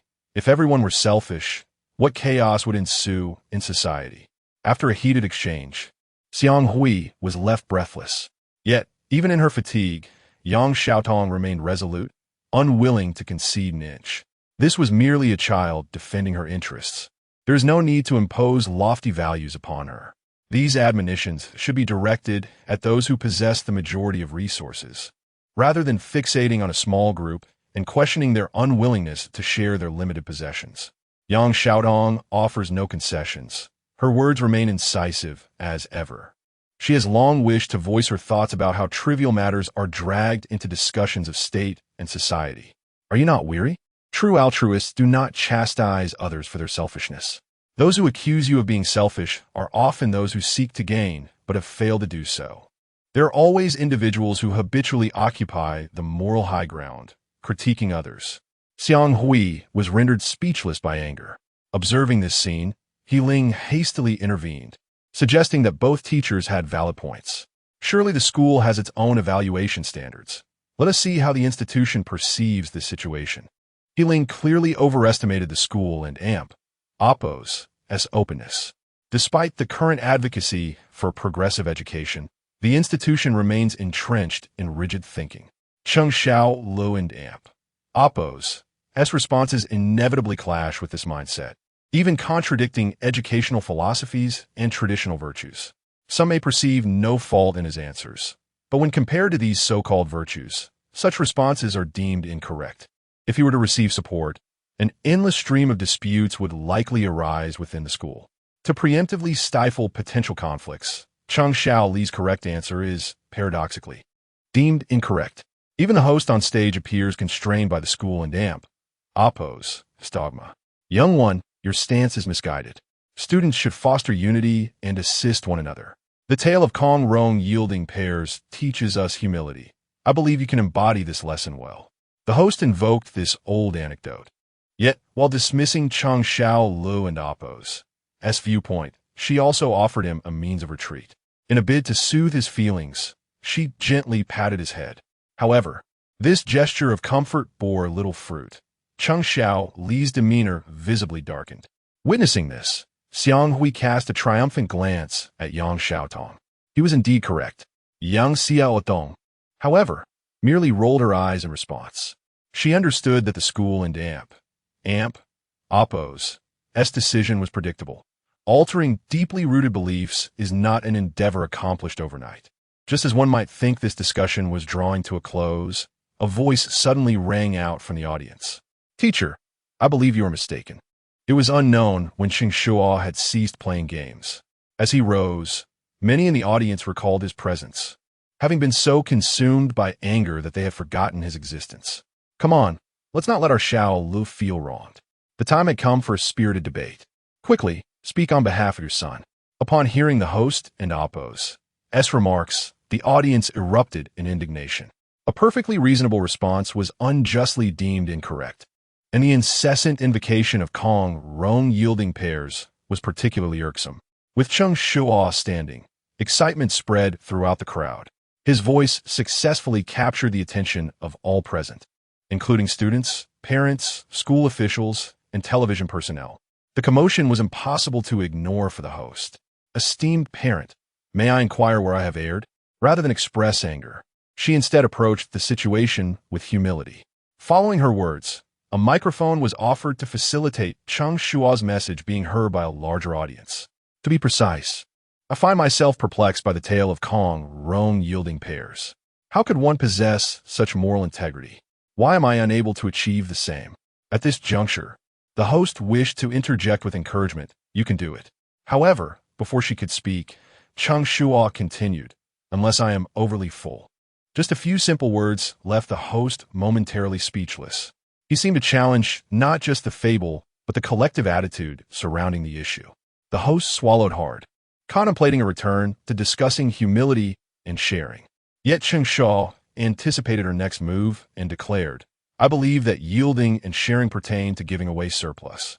It is not about relinquishing what one cherishes and needs, thereby compromising oneself. To forcibly demand yielding and sharing is a form of moral coercion. This statement sparked contemplation among numerous parents. They recognized that yielding is a virtue and hoped their children would carry this virtue forward. Yet they had never deeply considered what the standards for yielding truly are. As Cheng Shuo articulated, unless one is overly full, they would not part with the pair. But what if that pair is something they genuinely need? How many would still be willing to yield? People often exhibit leniency towards themselves while being stringent towards others. Many parents began to reconsider their perspectives at that moment. Of course, there are exceptions. But what if the other child is crying? Shun and Appos, do you let them play first? Upon hearing this question, Cheng Shuo could not resist retorting. Do crying children receive treats? With that, he silenced the parent. If crying could secure everything, would it be your turn to cry? And what if the other child is younger? Surely the older should yield to the younger, correct? This statement appeared to ascend to the moral high ground once more. Yet Cheng Shuo, unburdened by moral precepts, countered, what of it? We are all novices in life. Who should yield to whom?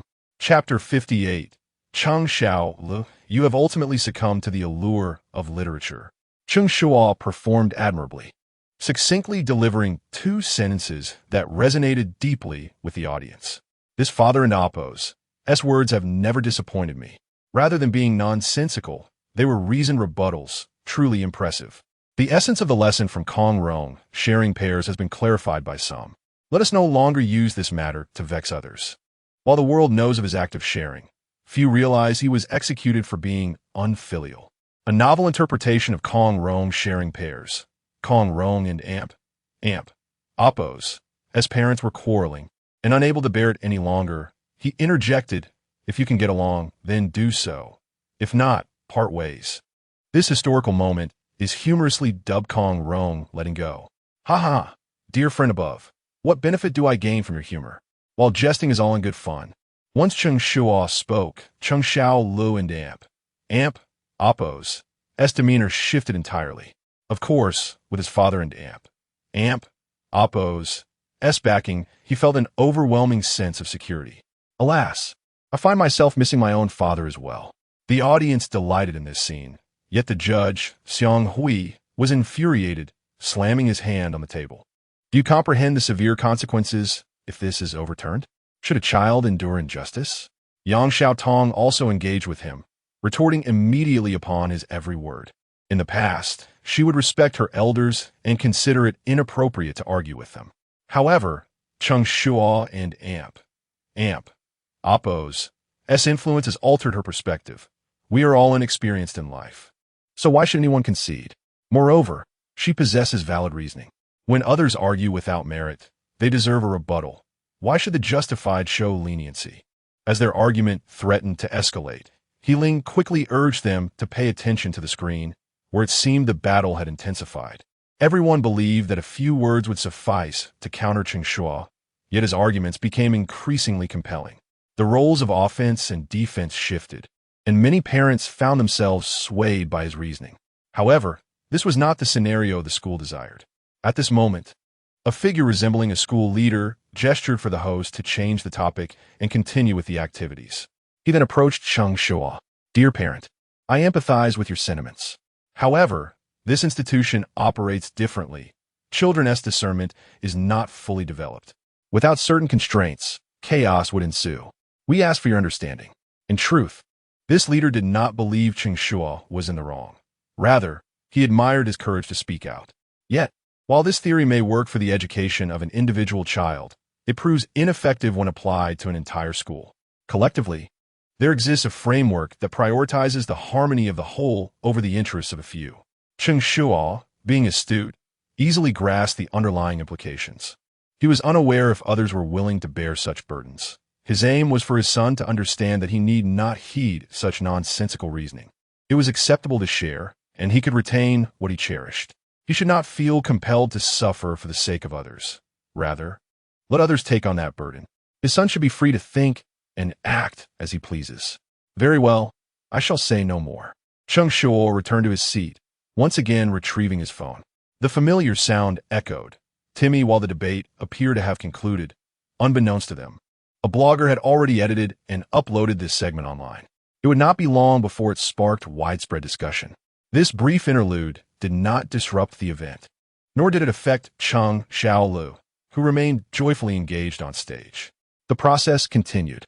The first question had been answered well by all, and now small gifts were to be distributed. As the host's words concluded, a hostess brought forth the gifts. Initially, the children had been exuberant, but upon seeing the gifts, their smiles faded. Why are these children's books? I have so many left unread at home. Had I known, I wouldn't have answered. Oh dear.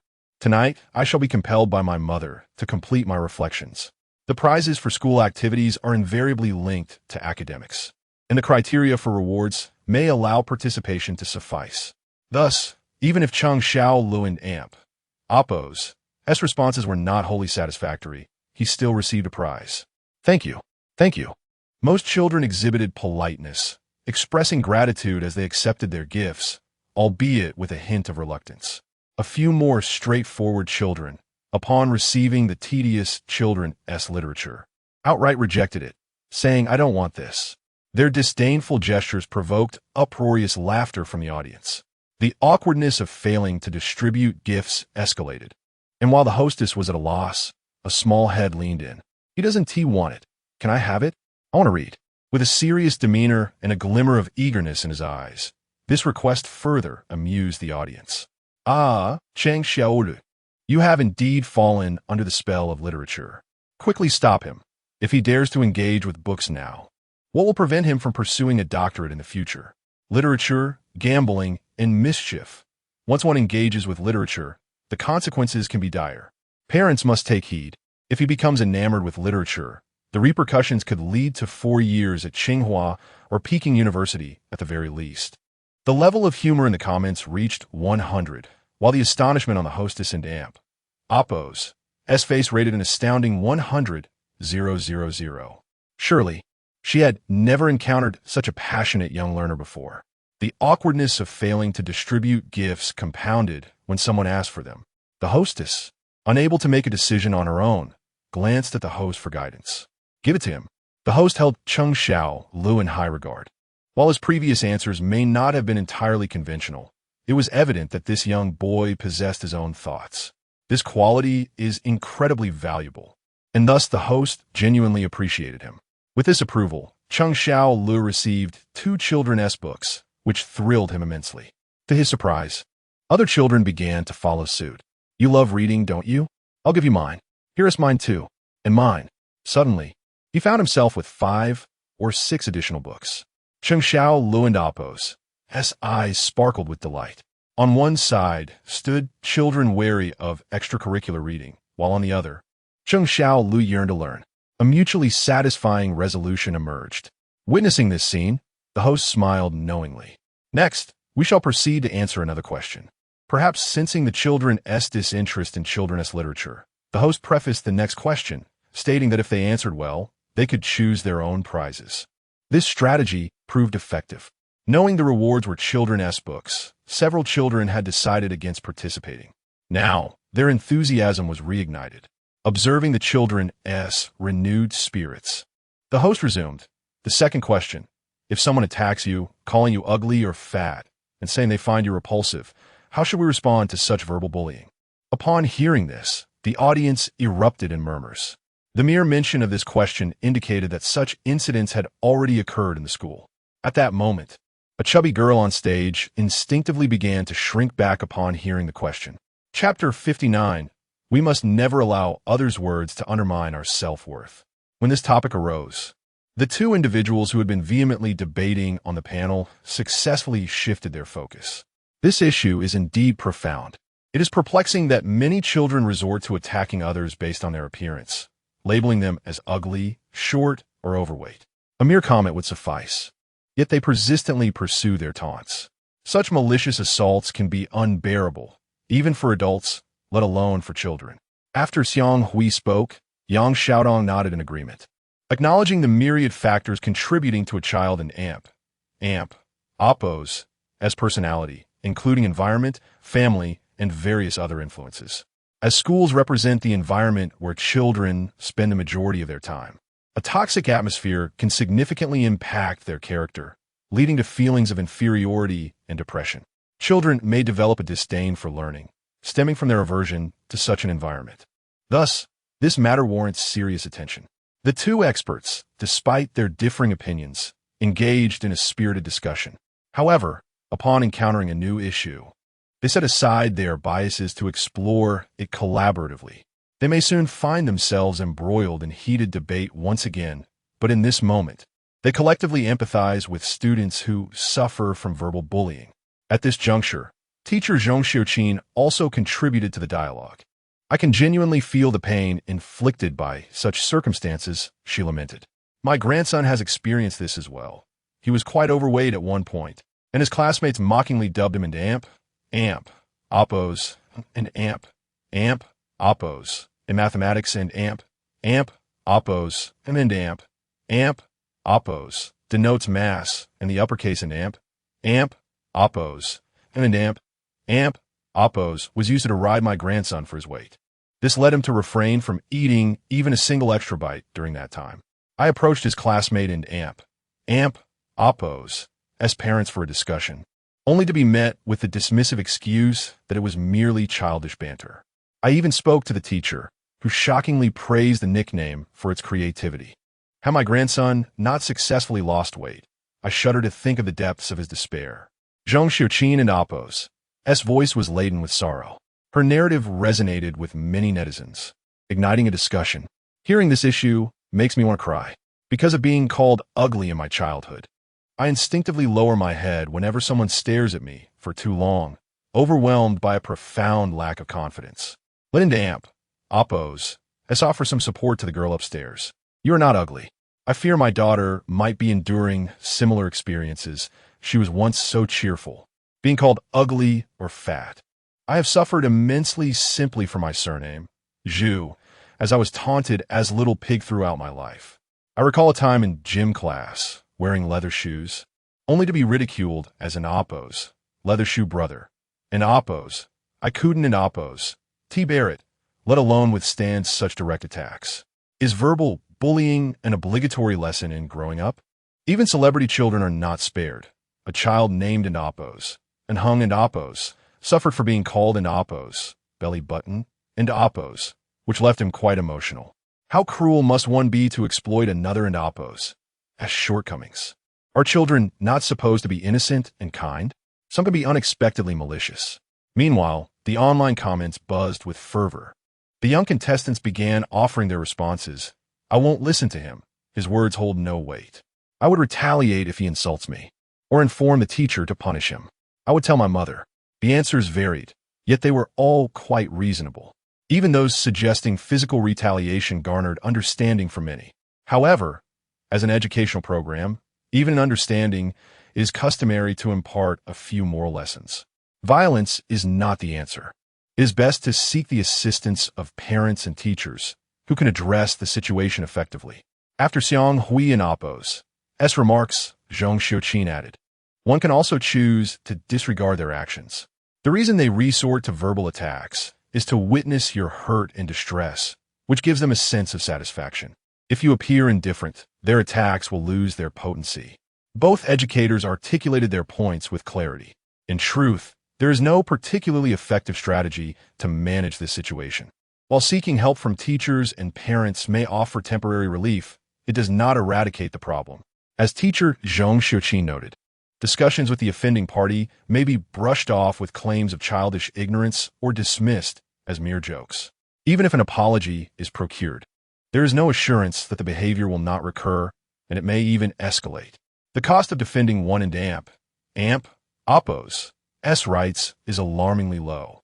Ignoring the aggressor might prove beneficial. Yet the resulting harm may take considerable time to heal. If unresolved promptly, it could leave lasting psychological scars. Thus, the question remains, is there a method that can nullify the adversary and amp, oppos, S harm without entangling oneself in internal conflict? Yang Xiaodong pondered this dilemma in silence. Gradually, more children began offering their thoughts. At this point on stage, the host smiled and remarked, many of the children in amp, oppos, S responses are quite insightful. You can approach your parents or teachers, or simply choose to ignore them, for we possess sufficient self-confidence. Their words do not define us. We must never allow others and oppos, words to undermine our self-worth. As the host spoke, she deliberately glanced toward the small girl in the corner, who had visibly withdrawn, her gaze averted and her demeanor anxious ever since the topic was introduced. From a teacher's perspective, it was evident that this girl had personally experienced such trials. Thus, the host and oppos, S words were meant to uplift her. Regrettably, the encouragement appeared to have little effect. Upon making eye contact with the host, the girl instinctively sought refuge behind Cheng Shuo. The questions posed were not mandatory for all the children on stage to answer.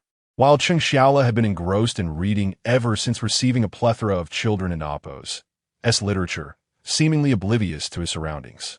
His relaxed demeanor contrasted sharply with the girl and oppos, S tension. Witnessing this scene, the host could not resist inquiring, Shaola, you haven and oppos, T answered yet. None of the previous responses seemed to resonate with the girl. It was clear that the responses offered were ineffective. Directly questioning the girl might exacerbate her psychological burden, so the host opted to address Cheng Shuo first. Strangely, she found herself hoping for a unique answer from him. However, his reaction left her somewhat disheartened. What should I say? He replied, maintaining an expression of innocent bewilderment. The host found herself momentarily speechless, pondering the extent of his passion for reading, as he seemed not to have absorbed the question. If someone said to you in oppos, you and oppos, re so ugly. Don and oppos, T you feel disgusted, and oppos, how would you respond? She patiently rephrased. Cheng Shuo furrowed his brow in confusion, replying, what is wrong with being ugly? As long as I don't look in the mirror, it's not me who should feel disgusted. The host, along with the school leaders and parents present, was taken aback by this unexpected response, leaving the entire room in stunned silence.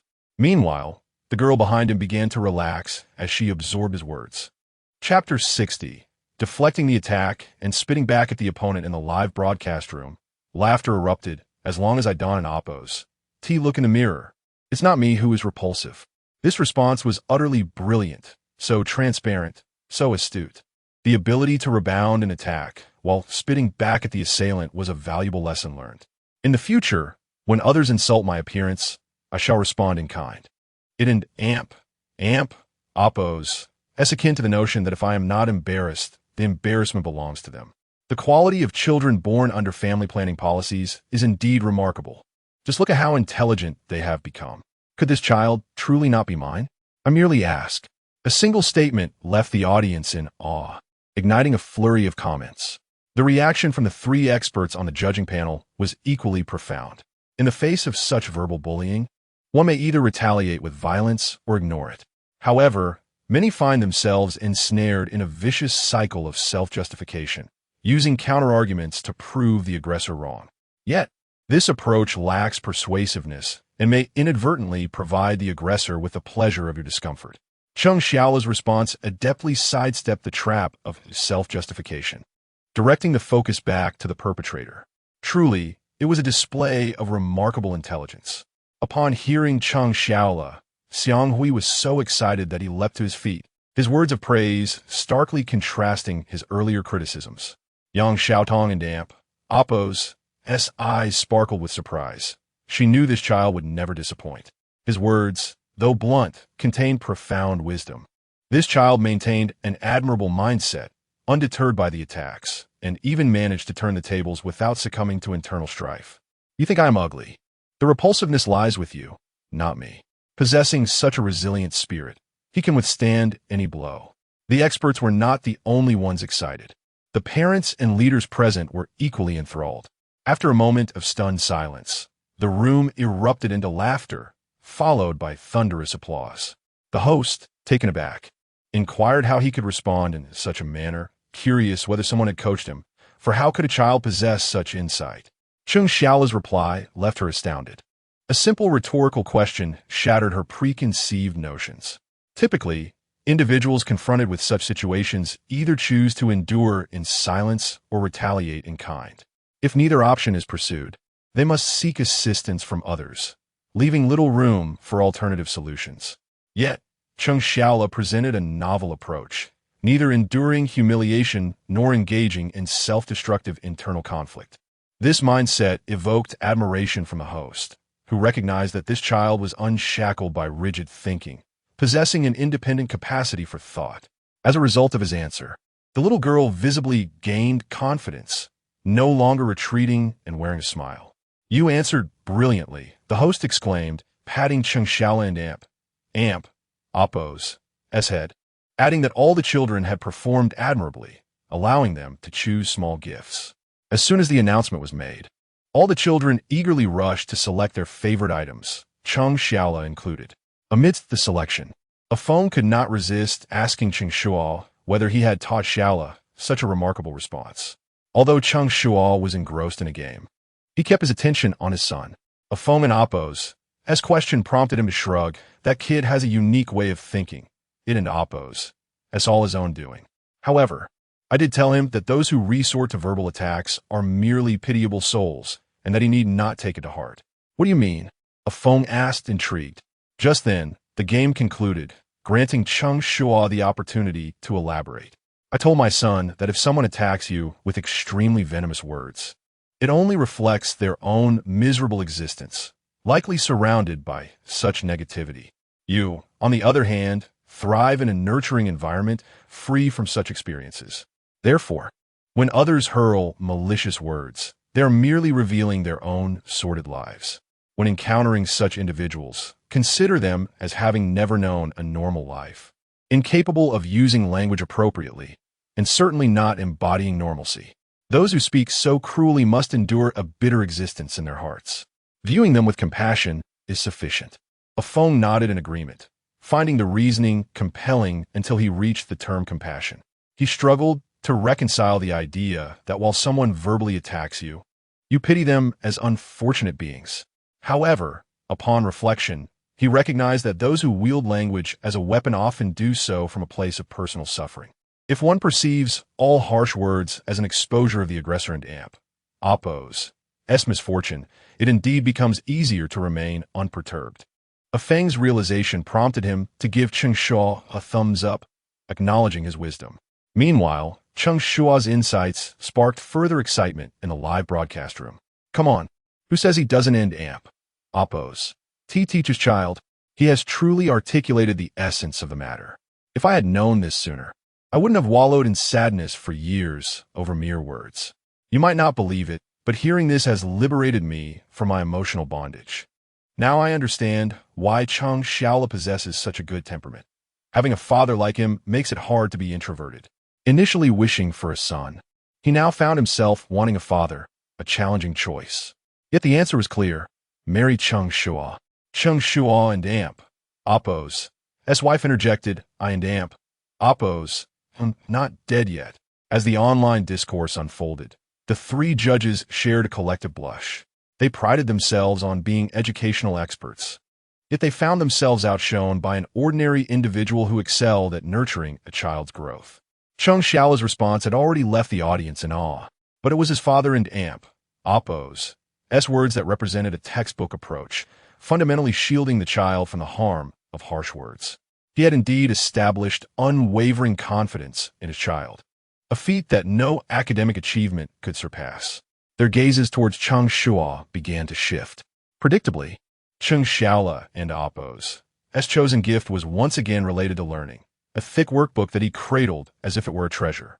The host chuckled at the sight, remarking, "It appears you have a genuine passion for learning. If you can continue to answer questions actively, I might just gift you a few more books. It was no wonder the host desired him to participate more. His responses consistently dazzled. To let him squander time merely reading would be a pity.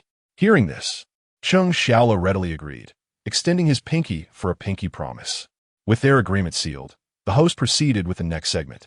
The upcoming question required the children to identify potentially dangerous water areas from a series of images, as drowning incidents occur annually, making it essential for children to recognize such hazards. Now, please direct your attention to the large screen. Chapter 61. My son is still quite young. He may not be able to bear such a heavy burden. Cheng Shuo was having a wonderful time on stage, while Cheng Shuo was engaged in a fierce battle off stage. What initially seemed harmonious took an unexpected turn when the homeroom teacher, Mr. Wang, approached. Mr. Cheng, I would like to have a word with you. The interruption during such an exhilarating game was utterly exasperating, yet Cheng Shuo resolved to endure it, being the teacher of his son. All right, Mr. Wang, what would you like to discuss? Reluctantly, he turned off his phone, mourning the impending loss of his credibility for a brief moment. I had intended to speak with you yesterday, but I was hindered by other matters. Today is not too late, Mr. Wang remarked, gesturing towards the stage. Look at Xiaola. He is quite clever. If only he could direct that intelligence towards his studies. Hearing this statement stirred a vague sense of familiarity in Cheng Shuo. It reminded him of similar words addressed to his father during his own school days, words that were often followed by criticism. In his youth, he had mistaken them for compliments, only to realize now that they were merely precursors to admonition. Cheng Shuo listened attentively, eager to discern what Mr. Wang intended to convey. You see, academic performance is crucial for a child. Completing assignments is the most fundamental requirement. If he cannot manage even the basics, how can we expect his grades to improve? Poor grades will inevitably lower the overall class average. One student's performance can drag the entire class down in the rankings and hinder the collective honor during evaluations. Can we accept that? Having witnessed Cheng Shuo's formidable nature, Mr. Wang chose his words more gently this time. Yet, despite his measured tone, Cheng Shuo felt a surge of indignation. When did his son become so pivotal? Could one child's academic standing truly dictate the fate of an entire classroom? He endeavored to convince himself that Mr. Wang's intentions were noble, aimed at encouraging him to prioritize his son in Oppo's education. However, the weight of such expectations seemed far too great for a child so young. Mr. Wang, I will certainly monitor my son and Oppo's academic progress. However, please refrain from placing all the blame on him. He does not possess the capacity to influence the collective performance of the class. Cheng Shuo wished to express himself delicately, yet the thought ignited his anger. It was unreasonable to cast blame on his son for the shortcomings of the entire class. He could not tolerate the idea of his child being made to shoulder such a burden before even stepping into the world. Mr. Wang's irritation was palpable in response to Cheng Shuo's bluntness. Mr. Cheng, I'm only concerned for Xiao's well-being. If you cannot facilitate his improvement and he continues to lag behind, we may not welcome such a student in our class. At this, Cheng Shuo remained calm. But the online commentators were quick to react. What on earth? Can anyone be a teacher nowadays? ISN and Oppos. T at the teacher and Oppos. S responsibility to help the child progress? What purpose does the teacher serve if parents are left to do the work? The notion of collective honor is merely a guise for their own bonuses. The criticisms continued, with many expressing concern over potential repercussions from the teacher. The unexpected altercation left the panel of judges visibly perplexed. The class group chat was already rife with confrontations against the teacher, and now an in-person dispute ensued. Could this continue? While the teacher in Oppo's intentions may have been good, his choice of words was regrettable. Zhong Xiuqin, usually biased in favor of the faculty, acknowledged that the teacher was not infallible. To abandon a student due to their flaws is unacceptable. If all teachers acted this way, we would be doomed. Each expert voiced their discontent with Mr. Wang and Oppo's conduct. Though they did not directly advocate for Cheng Shuo, their criticisms resonated with him. Not welcome? The leaders are right here. Let an Oppo's take this to them. My child may struggle academically, but he is not a bad student. What gives you the right to reject him? Judging a child solely by their grades is an overly simplistic approach. As a teacher, You should focus on improving your pedagogical methods, rather than shifting blame onto children and parents alike. If you disdain my son, then I question your worth as an educator. Cheng Shuo was unyielding, determined to confront the principal about the matter. This startled Mr. Wang, who had never encountered such a resolute parent. Most parents would have apologized by now, yet Cheng Shuo remained unperturbed by threats. The teacher and Oppos, as professional arrogance and the adoration from parents had led him to speak without restraint.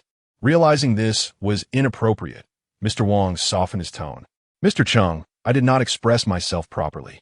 I am genuinely concerned about the child and Oppos' performance. Cheng Shuo recognized Mr. Wang and Oppos' fear of confrontation.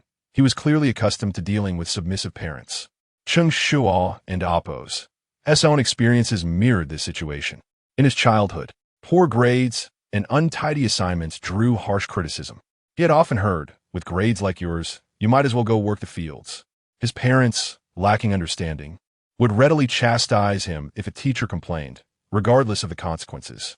The feeling of being scapegoated and abandoned haunted him, and he was determined that his son would not endure the same fate. Your urgency does not justify disregarding the child's feelings. If he struggles academically, you should strive to assist him in improving.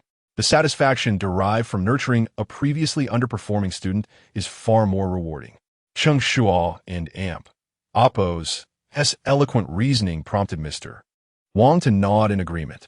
Deep down, Cheng Shuo remained wary. He feared repercussions for his son from an annoyed teacher. However, it was clear that softening his approach would yield no results, so he decided to take a firm stance. Mr. Wang, many children today possess fragile mental health. Just yesterday, someone resorted to poisoning. What if your words provoke someone to leap from the teaching building?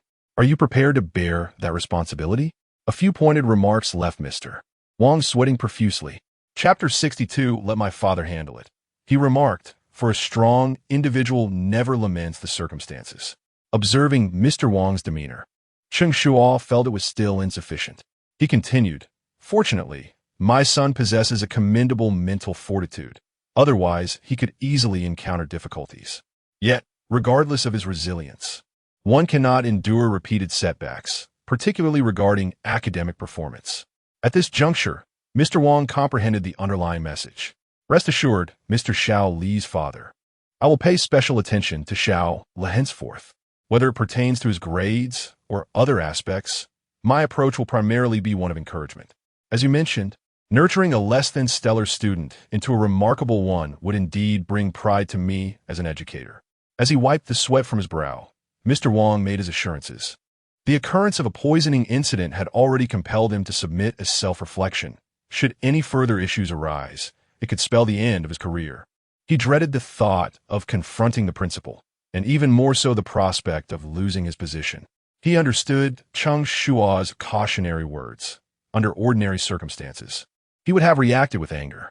However, the present situation was different, as Cheng Shuo had provided him with an irrefutable reason, the gratification derived from saving a child.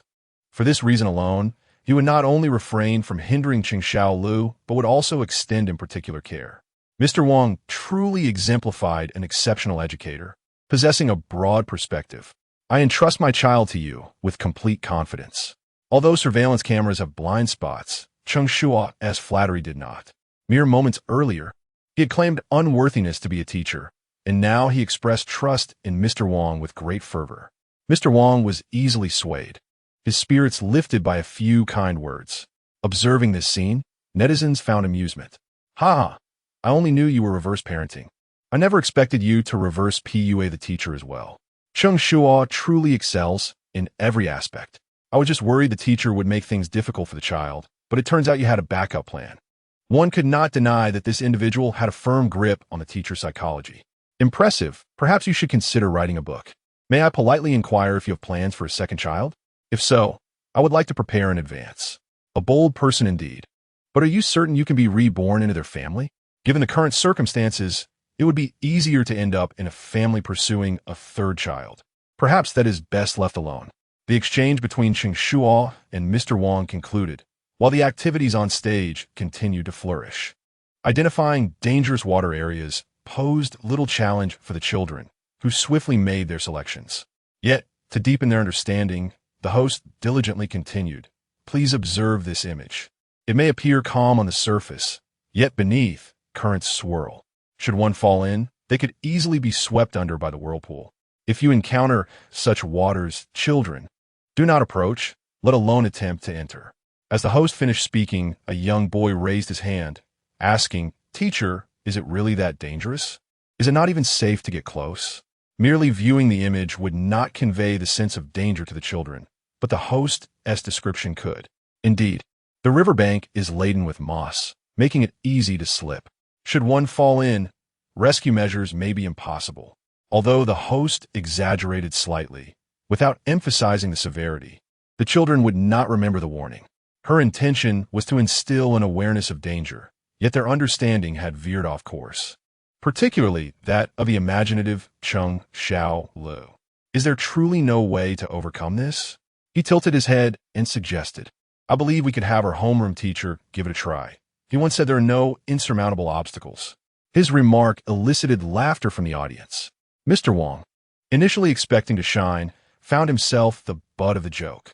He should have been angry, but upon reflection, he could not suppress a chuckle. This mischievous boy, while struggling academically, had evidently remembered his words well. Cheng Xiaoli's comment not only amused the audience, but also made the host laugh. "No, not," she stammered between giggles, attempting to clarify that overcoming difficulties was not applicable in this context. But once laughter seized a person, coherence was lost. After several attempts, all that escaped her lips was laughter. Failing to correct the children and oppose, as thoughts promptly, they were led astray by Cheng Shuo. "Perhaps my father could join." He asserted that a strong individual never complains about their environment. "My mother could come as well. She claimed her childhood was far more challenging. My brother could participate too. His boss often remarks that he can skate by and still manage to do well, so he would be perfect for this." This time, even the viewers in the live stream burst into laughter. "Hahaha, single-handedly leading everyone astray. I'm about to split with laughter. Truly, strong individuals do not complain about their circumstances. Skating by and doing well? That brother seems to be a specialist in that regard. Is this the utterly dull promotional lecture? This is funnier than any comedy club." Curiosity piqued. Someone wondered if such waters were genuinely that perilous. Would one truly be unable to find their way back if they fell in? You might not even be able to locate the tripe in a hot pot. Another remarked, "I don't amp, oppose, to find it dangerous. It's not even as deep as the water at our workplace." Indeed, if there were any real danger, parents would have long since lodged complaints to have it removed, came another voice. Certainly, experts would have suggested canceling that section of water. With a barrage of comments, lively laughter echoed throughout the venue. Even the usually composed school administrators were now all smiles. The television crew responsible for filming faced their own challenges, laughing while striving to maintain steady camera work, appearing rather beleaguered.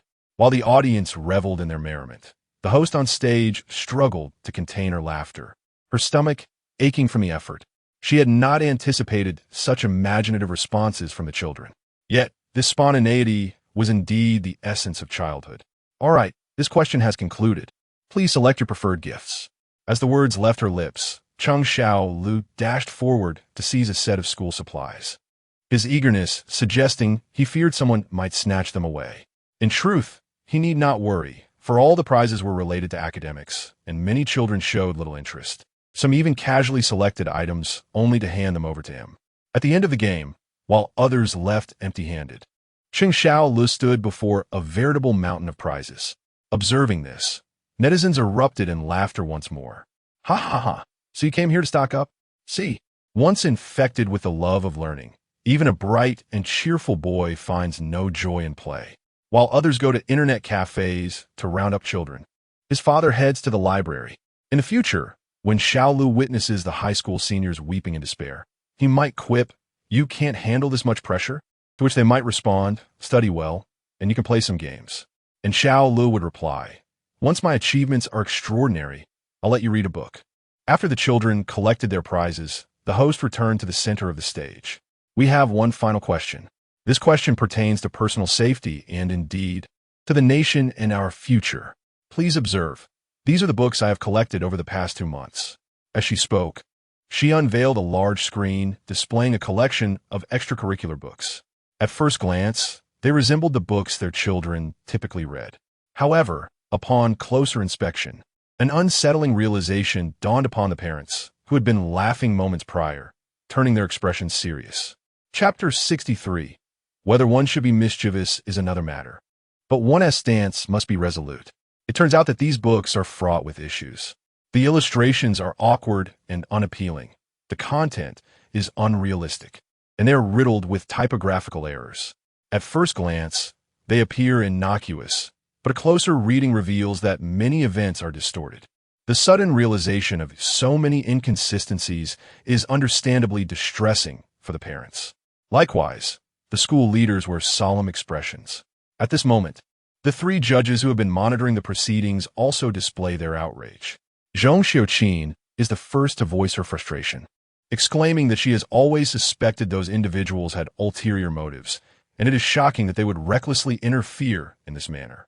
Children lack the discernment to navigate such content. If they consume these books excessively, can they still grow up healthy? After expressing her anger, Xianghui solemnly concurs, acknowledging the gravity of the issue. Schools now mandate extracurricular reading, particularly illustrated books, which children are especially drawn to. If they are exposed to such literature over time, they may develop conditioned responses that lead to imitative behavior as they grow. The depth of influence and potential harm is alarming. By the end of his statement, Xianghui is nearly gritting his teeth in frustration. Yang Xiaodong's expression is equally grave. Children and Oppo's literature should be a conduit for beauty, not a tool for those with ulterior motives.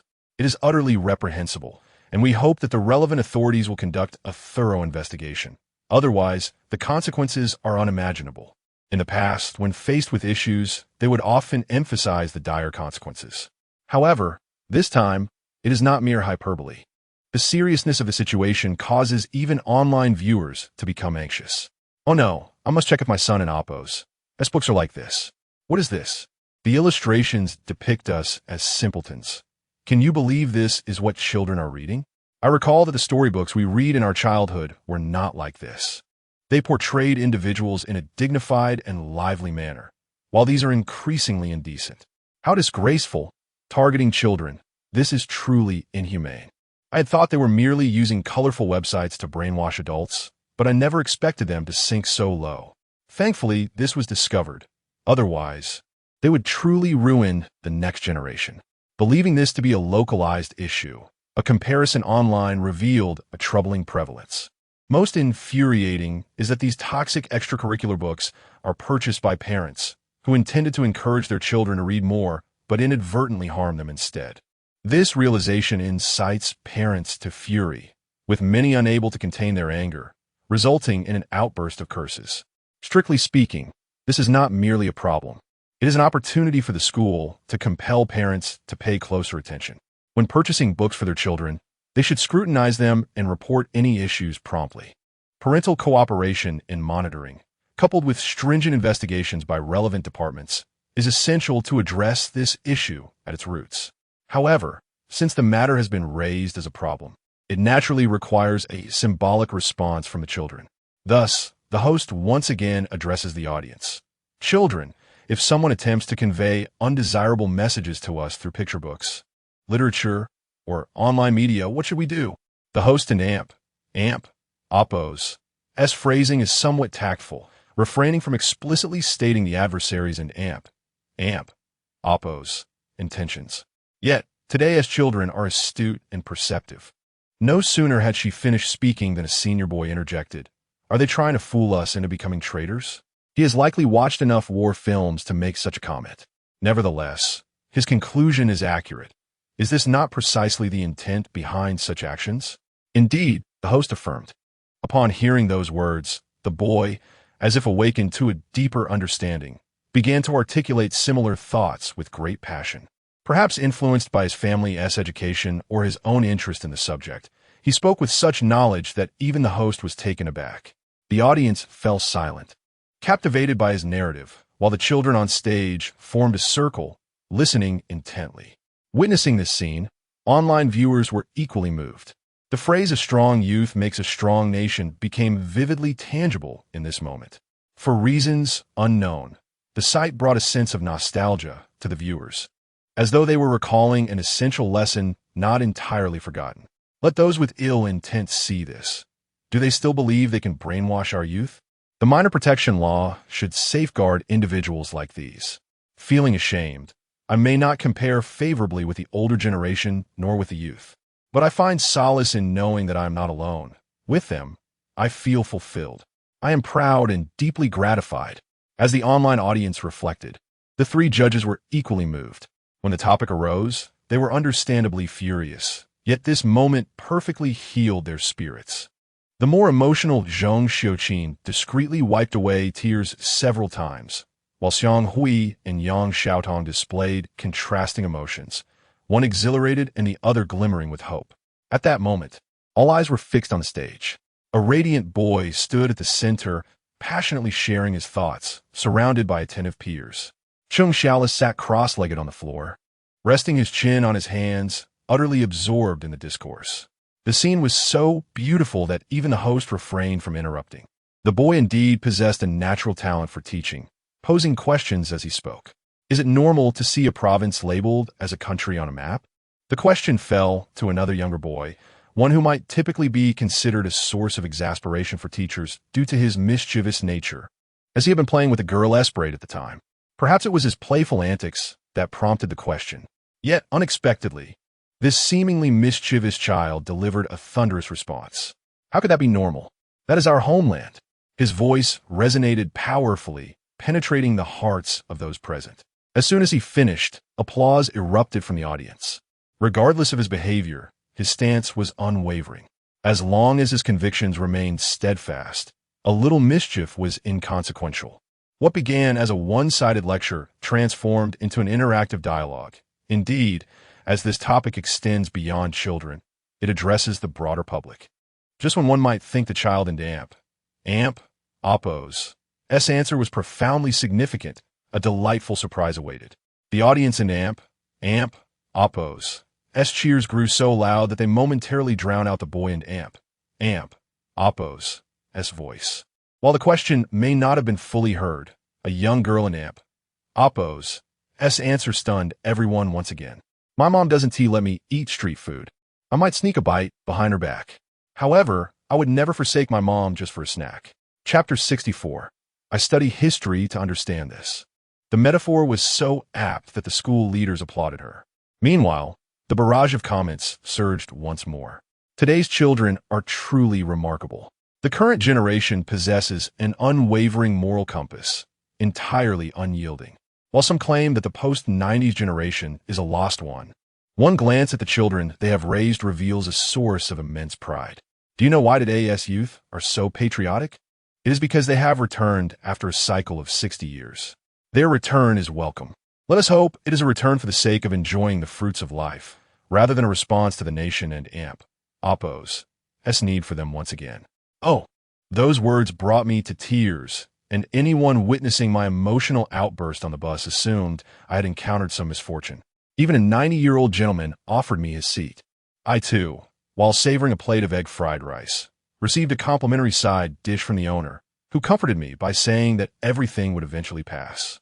How could I explain that? The little girl in Oppo's response sent the barrage into a frenzy. This topic equally captivated a phone, who leaned in to share his own experience. It reminded him of a previous incident involving a foreign website that used attractive women to peddle their agenda, attempting to indoctrinate the youth. However, the young people in our country seemed only interested in the allure of beauty, disregarding everything else, ultimately causing the website to shut down in frustration. Cheng Shuo had heard of this as well. He chuckled, noting that those foolish individuals simply do not understand the essence of Chinese culture. How many learners are there among those who can scale the walls of the internet to view questionable content? During political classes, they show no interest, while in English classes, they struggle to comprehend. Yet those misguided souls attempted to teach them political ideology in English. What absurdity! Cheng Shuo and Oppo's blunt yet humorous remarks shifted the mood. The atmosphere had been somber, filled with tears, but now laughter ensued. Wait, retract that statement. I feel chastised, someone exclaimed. Just when I was sobbing, you had to make me laugh, leaving me in a state of emotional turmoil. Great, now that I smiled, the owner took back the side dish. No more pretense. I cannot deny it. Indeed, I am among those who scale the walls for such content. There is no way to brainwash me. When I gaze at beautiful women, my focus may waver, yet I remain true in heart. It was refreshing to hear someone articulate a fondness for beauty in such a novel manner, leaving me at a loss for rebuttal. This question elevated the entire program to a new level. Both the live audience and online viewers engaged in fervent discussion. Many children eagerly posed questions and offered answers, yet Cheng Shuo merely listened intently, showing no desire to participate. It was not that he did not wish to engage. Rather, his understanding was limited. Daily dragged by his father to play video games, he lacked opportunities to explore extracurricular reading, inadvertently shielding him from the potential harm of such materials. Moreover, his age dictated that he had yet to begin formal political studies. Any knowledge he possessed stemmed from animated shows. With his scant reservoir of knowledge, he could merely serve as an audience member, unable to contribute to the conversation. Nevertheless, he listened with rapt attention. When he heard a little boy mention that abroad, there are efforts to culturally infiltrate while simultaneously suppressing our cultural exports, he perked up. The boy referenced a recent animated film that, despite its quality, received scorn. Even neighboring Japan criticized it as subpar without providing clear reasons, simply stating their dislike. Upon hearing the film's name, Cheng Shuo and Amp, Oppo's eyes sparkled. Hadn't his father taken him to see it just yesterday? They had discussed its merits on the way home.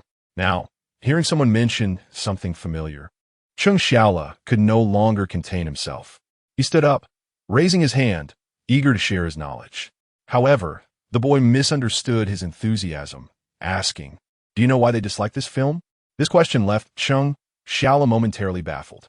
Yet, since he had already stood, he felt no reason to retreat. He fabricated a response. Yes, they probably don't like the fat character and the little boy. After watching the film, he found the characters of Tai, Yi, and Neza most memorable. At first glance, it seemed everyone assumed Cheng Shuo was merely clueless and rambling. Children his age, even when speaking nonsense, often garner affection. The audience chuckled, failing to delve deeper into his words. It was at that moment when the host excitedly proclaimed, "I study history to understand this." This unexpected declaration left everyone in attendance momentarily speechless, including the online viewers, who flooded the screen with question marks, hoping for clarification. Soon, someone provided context. In August 1945, the United States dropped an atomic bomb codenamed Little Boy on Japan, followed by another bomb named Fat Man a few days later. When this revelation appeared in the comments, the entire chat erupted in astonishment. Oh, so that is what it means. Back in school, I wanted to raise pigs instead, and now I can't even comprehend this. Laughter ensued. If that's the case, I might forgive their disdain. It seems hypocritical to dismiss the film now when both Fat Man and Little Boy were immensely popular in Japan at the time of release. Whether they liked it or not, they had to endure it. The United States didn't ask for their opinion upon gifting the bombs. The absurdity of it all was almost too much to bear. Online discussions and conversations at the venue flourished. Parents, upon realizing the truth, began praising Cheng Shuo fervently, leaving him bewildered, yet enjoying the attention. His proud demeanor even elicited a smile from Cheng Shuo. Who would have thought you were imparting historical knowledge? Cheng Shuo was basking in compliments while Cheng Shuo received flattery from a phone. However, Cheng Shuo refrained from accepting any credit for his son's comments, knowing full well that the boy had merely stumbled upon the right answer. He was not nearly as brilliant as people believed. A father knows his child well. He understood exactly how much Cheng Shuo was capable of. It was indeed surprising that he could articulate such thoughts. Cheng Shuo felt compelled to deflate the inflated praise, aware that excessive adulation could lead to a harder fall.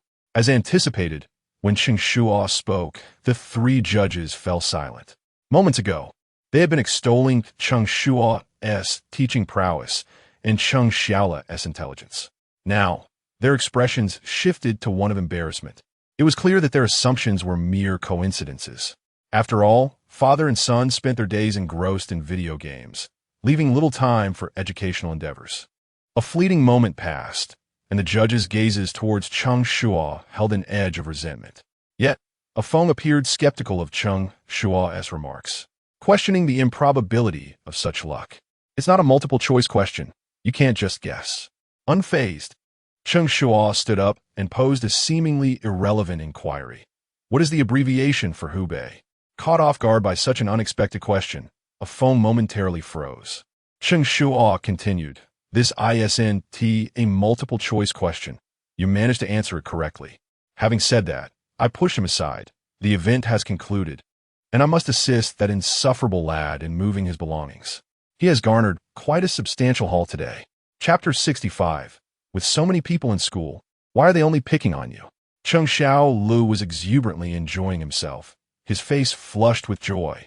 Son, do you have any plans for the afternoon? Cheng Shuo inquired while tidying up. The afternoon was designated for class activities. In the past, they had watched movies. It remained uncertain if today would be the same. At the mention of a movie, Cheng Shuo and Appo's interest waned instantly. After sitting through a dull morning, the thought of enduring another session was unbearable. Can we leave early? Cheng Shuo tentatively asked. Playing video games at home would surely be more gratifying than sitting idly here. Upon hearing this, his son leaned in with a sly grin. We should be able to. Let us keep an eye out. If someone leaves, we'll slip away too. The clever lad understood the importance of not being the first to venture out. All right then, shall we settle for lunch in the cafeteria? Absolutely. Dad, let me take you. Our cafeteria serves the most delicious chicken legs. Cheng Xiao Lu exclaimed, tugging his father toward the dining hall. A Feng followed suit. The morning and Appo's activities, broadcasted via live stream and news channels, garnered significant public interest. The online discussions were fervent. That child is so selfish, unwilling to share his toys. Why should he? I believe he did well. Why should the other party yield? Stop the moral coercion. Online participants, 122, 356. What's disgusting about it? As long as I don't look in the mirror, the repulsive one isn't me. That's the most refreshing answer I've encountered. Haha. If you find me ugly, that's your punishment. Online participants, 527, 116. My son has also learned to identify hazardous areas, and he got them all right. Haha. Such safety activities are quite meaningful. I suggest they be conducted regularly. Online participants, 102, 931. Those textbooks are truly abominable. I just unearthed a dozen of them and discarded them all. I've reported them to the relevant authorities. Each time I discover an issue, I report it. Online participants, 468, 381. Each issue sparked extensive discussions among countless netizens. Some opinions aligned, while others diverged. This divergence only served to amplify the program and Appo's popularity, with official account followers surpassing 4 million. The peak online viewer count in a live stream hit an astonishing 8 million. Cheng Shuo and Appo's room alone accounted for more than half of that number. Furthermore, clips from the live stream were incorporated into news segments and documentary specials, receiving enthusiastic acclaim. Just as everyone believed the event was a resounding success, an unexpected moment in room 5 captured everyone in Appo's attention. Mom, I'm Appo's. You've been bullied by my classmates too. The 5-year-old participant, Tong Yao, the eldest among the young competitors at 13 and currently in the first year of middle school, shared her plight. The school had also hosted a safety awareness event. During the Q&A segment addressing verbal abuse, she became despondent, having endured experiences far worse than mere verbal bullying, exclusion, isolation, and even physical assault. Many classmates had suggested seeking help from parents or teachers, but her attempts with the teacher had yielded little. Thus, she sought her mother's intervention, having received encouragement for her earlier plea for parental assistance. This bolstered her courage, yet the reality was starkly different. When her mother, Tong Lily, heard her daughter and Appo's recounting, her brow furrowed. Bullied? How are you bullied? They hit me, Tong Yao replied, rolling up her sleeves to reveal bruises on her delicate arms. 4 or 5 conspicuous marks that were jarring to behold. Witnessing this scene incited outrage among netizens in the livestream. Goodness, are today and amp, oppos, as children that cruel? How can they dare to hit someone at school? Is there no law? What are the teachers doing? Are they not intervening? They don't care. Many teachers merely smooth things over and avoid taking responsibility. Some children act like delinquents, indulging in smoking, drinking, and fighting. Should we keep such students around for the holidays? They can't be expelled. The 9-year compulsory education protects them. This child is absolutely right. When faced with such situations, seeking parental help is crucial. It simplifies resolution. This generation of netizens remained somewhat naive, believing all parents would stand up for their children. Even the 3 experts on the judging panel shared this sentiment. Tong Yao and Oppo's method is commendable. One cannot remain passive in the face of such behavior. Tolerance merely emboldens the aggressor. However, one should not retaliate, as that could lead to personal harm. Seeking assistance from parents and teachers is the most prudent course of action. Having witnessed the unfolding drama, Zhang Xiuqin promptly shared her insights, which garnered unanimous agreement from the other 2 teachers. Just as everyone anticipated a textbook response from Tong Yao and Oppo's mother, she unexpectedly uttered, "With so many people at school, why are they only picking on you?" Tong Yao. The 3 judges. The viewers in the live stream. Everyone who heard those words was momentarily stunned, especially Tong Yao, who incredulously stared at her mother and exclaimed, "Mom, what are you saying? I was the one who got hit. I was hit." Her voice trembled, tears of frustration welling in her eyes. She had expected her mother to empathize and support her, yet the first response was a question. Overwhelmed by emotion, she stood defiantly, her bruised arms exposed. This moment naturally drew the attention of many onlookers. The child has been hurt like this, and you, as her mother, didn't oppose. Do you notice? Indeed, the girl is trying to convey the severity of her situation. A mother must not remain indifferent. Those present felt compelled to voice their concerns. In response, Tong Lily shot her daughter a fierce glare, her expression seemingly conveying, "Are you satisfied with making such a scene? What a disgrace." While she continued to glare at her daughter, she turned to the onlookers with a welcoming smile. "I do look after my child. I previously approached her homeroom teacher regarding this matter, but the teacher said it was merely a few students playing around, and they usually get along well. Children can be like that. When they're on good terms, they are inseparable, yet they quarrel and fight when things go awry. We adults need not involve ourselves in every little issue." Tong Lily and Oppo's rationale held some merit, leaving the onlookers speechless and momentarily clouding the judgment of some viewers in the live stream. Playing around? It's no big deal. Can you truly call this playful? Have you no capacity for critical thought? The homeroom teacher said so.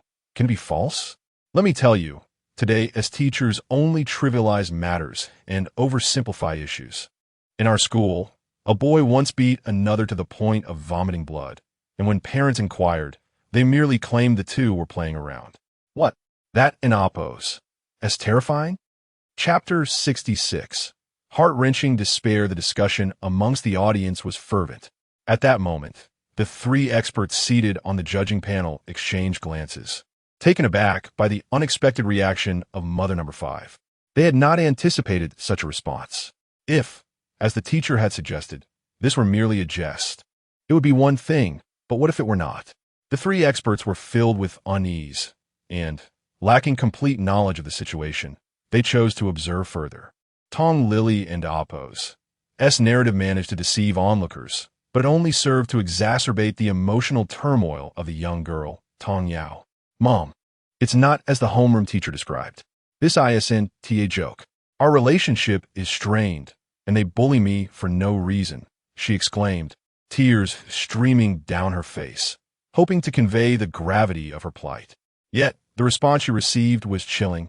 "It takes 2 to tango. How could they bully you without reason? Hurry up and leave. Stop embarrassing yourself here." Tong Lily dismissed her daughter and Oppo's claims entirely. As the crowd grew larger, she disregarded Tong Yao and Oppo's protests and dragged her away, continuing to scold her. "With so many students at school, why do they only target you? You must have done something." This statement became the final straw for Tong Yao. She broke down completely, pleading, "Mom, what could I possibly do? You and Oppo's Do you rather believe strangers than trust me? How am I supposed to know why they choose to bully me? Go ask them. It's not my fault. Why are you questioning me? At that moment, Tong Yao and Oppo's distress transcended mere breakdown. It manifested as a desperate scream, encapsulating feelings of injustice, resentment, and hopelessness. Even from a bystander's perspective, the scene was heart-wrenching. Yet, despite this, Tong Lily and Oppo's attitude remained unchanged. Why are you shouting? Is that how you speak to your mother? If you're so tough, why don't you fight back when they hit you? You only act tough in front of me.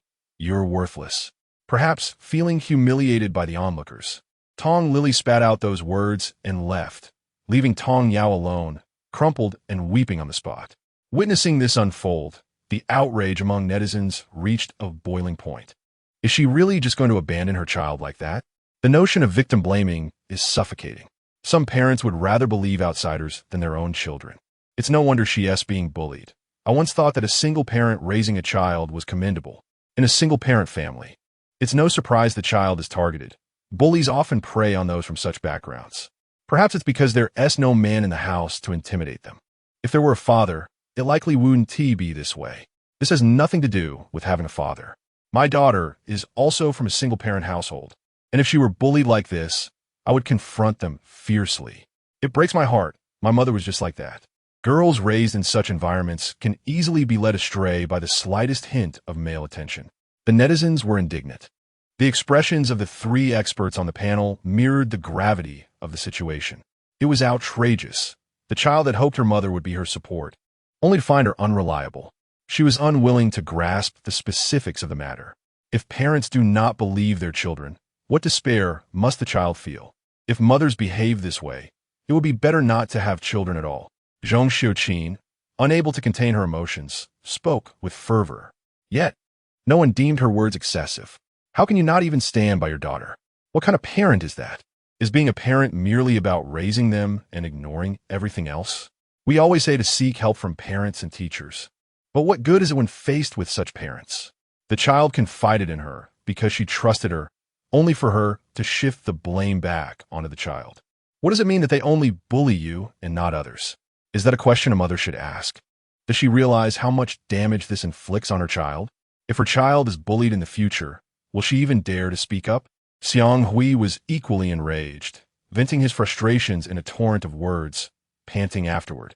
Yet, he felt it was insufficient. Once he calmed down, he added, I will never cast my vote for her. She must be eliminated. Previously, when the judges mentioned the possibility of elimination, some netizens felt it was an overreaction. However, this time, the public and Oppo's ire was palpable. Many netizens expressed their resolve not to vote for her. The judges' and netizens' sentiments were unusually aligned. Two judges conveyed what Yang Xiaotong wished to express. She preferred to remain silent at this moment, focusing instead on Tong Yao and Oppo's condition. Having crouched in silence for some time, she had transitioned from a state of hysteria to an unsettling calm. The greater the silence, the more frightening it became. Who is responsible for capturing their moments on camera? Can we check on the child in Oppo's state? The production team was attentive. Male cameramen were assigned to follow father-son pairs, while female cameramen accompanied mother-daughter duos. As soon as Yang Xiaotong finished speaking, a female hand appeared in the frame, gently patting Tong Yao's back. Yao Yao, are you feeling okay? Everyone expected to see a sorrowful face. Yet when Tong Yao lifted her head, she appeared unexpectedly tranquil, although traces of tears remained. The contrast to her earlier hysteria was stark. In that moment, she evoked even greater sympathy. Yao Yao, are you all right? The camera woman inquired again, unable to suppress her concern. I and Oppo's am fine, Tong Yao replied, her tone flat. She hastily wiped away the remnants of her tears and forced a smile, reflecting. If even my closest ones don't believe me, perhaps being bullied isn't such a big deal after all. Her tone was unnaturally composed, almost mundane. Yet, as her words settled, the camera visibly shook, indicating the profound impact her statement had on the camerawoman. In the live stream, viewers exclaimed, "Oh my God, are you trying to break me? How desperate must one be to utter such words? Child, don't think like that. We believe you. Who said being bullied is insignificant? Which school is this? Uncles will stand by you. I'll go too. While I may not be articulate, I know a thing or two about fighting.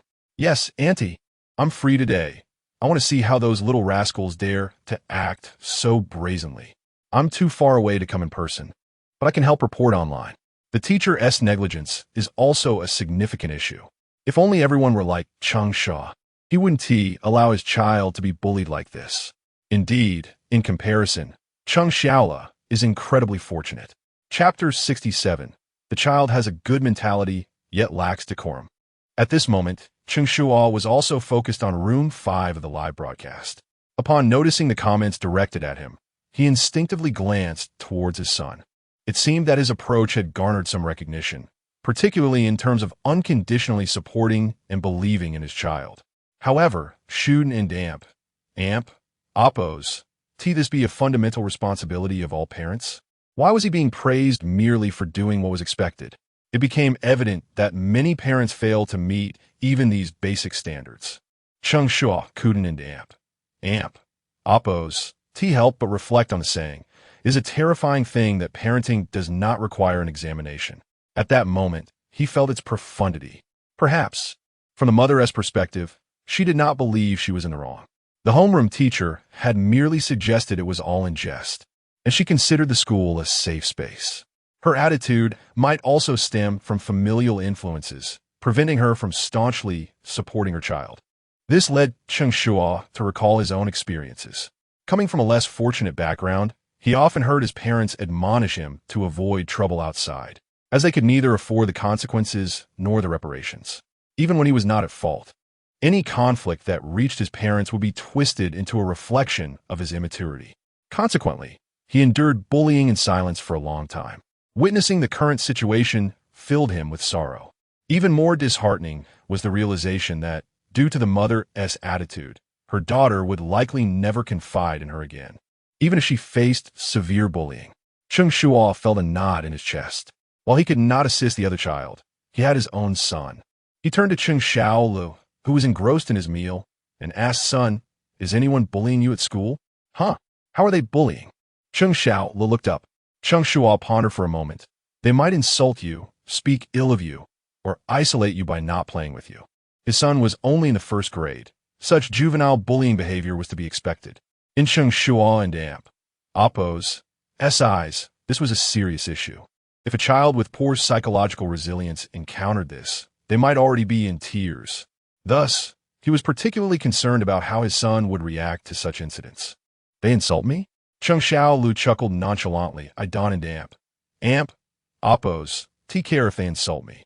At this point, Cheng Shuo felt a surge of joy, believing his son to be open-minded. However, as he heard the entire sentence, his smile faded. "I don't care if they insult me, because I can insult them back. They might not even insult as well as I do." Not only did he stop smiling, but his lips began to twitch. The child had a good mentality, yet lacked decorum. Just when he thought that was the end of it, his son's voice chimed in again. "As for isolating me and not playing with me, that's even funnier. As long as I don't care, I'm isolating them all."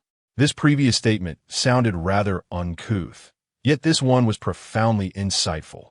It reminded Cheng Shuo of the truth that if one truly does not care, no one can harm them. This understanding he had only grasped in adulthood. To think his son had realized it while still in elementary school was astonishing.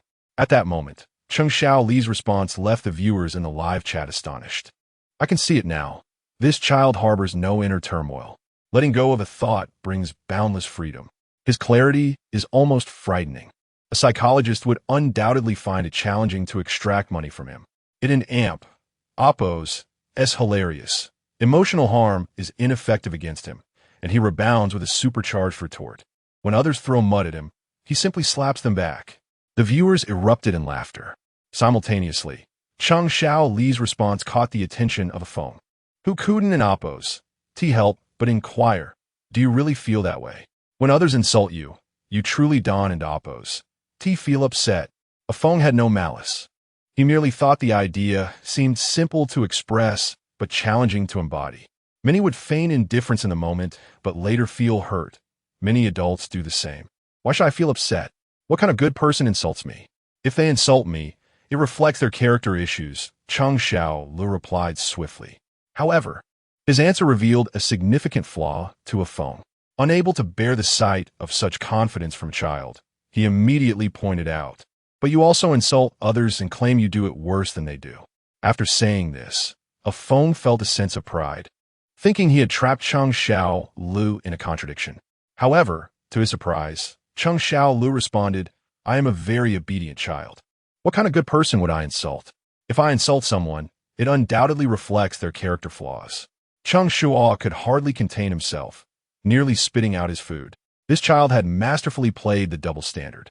When others insult, it's indicative of their poor character. When he insults, it's equally a reflection of their character flaws. It was all the other party's fault, while he remained blameless. A mind untainted by corruption is indeed sharp. Cheng Shuo felt compelled to applaud him. A phone, on the other hand, was pleasantly surprised by Cheng Shuo Lu and Amp, Oppo's, as response. Although it was somewhat of a stretch, it was undeniably comforting to hear. You can blame others, but never yourself. Ask yourself less and Amp, Oppo's, why and Amp, Oppo's, and more in Amp, Oppo's, why not an Amp, Oppo's of others. A phone generously gave him a thumbs up. Unsurprisingly, the chat room erupted again due to Cheng Shuo Lu and Amp, Oppo's, as remarks. The fervor of the discussion caught the attention of the three judges. What were they discussing? Why is it so lively? Teacher Zhong Xiaoqin inquired. Healing quickly responded. Perhaps after witnessing the situation of the child in room 5, the father in room 10 is also inquiring about whether his child has faced similar experiences. The events that transpired in room 5 had awakened many parents, prompting them to naturally begin to concern themselves with their own children. Fortunately, apart from Tong Yao in room 5, the other children selected by the program were still in elementary school. After a round of inquiries, no severe bullying was discovered. As for the petty gossip among classmates and excluding one another from play, parents perceived it as trivial squabbles, merely passing comments before moving on. They were utterly unconcerned with whether their children received comfort or whether these minor issues could inflict harm. Thus, many children appear to be less than happy. In contrast, Cheng Shuo Lu's insightful remarks garnered even more attention, striking a chord deeper than the trivial reassurances offered by other parents. In incidents of bullying, the victim's mindset is equally crucial. This was the first thought that emerged in Zhong Xiaoqin's mind after hearing Cheng Shuo Li's words. When one is overly concerned about the actions of others, it allows them to inflict harm. What if everyone were as unconcerned as Cheng Shuo Lu?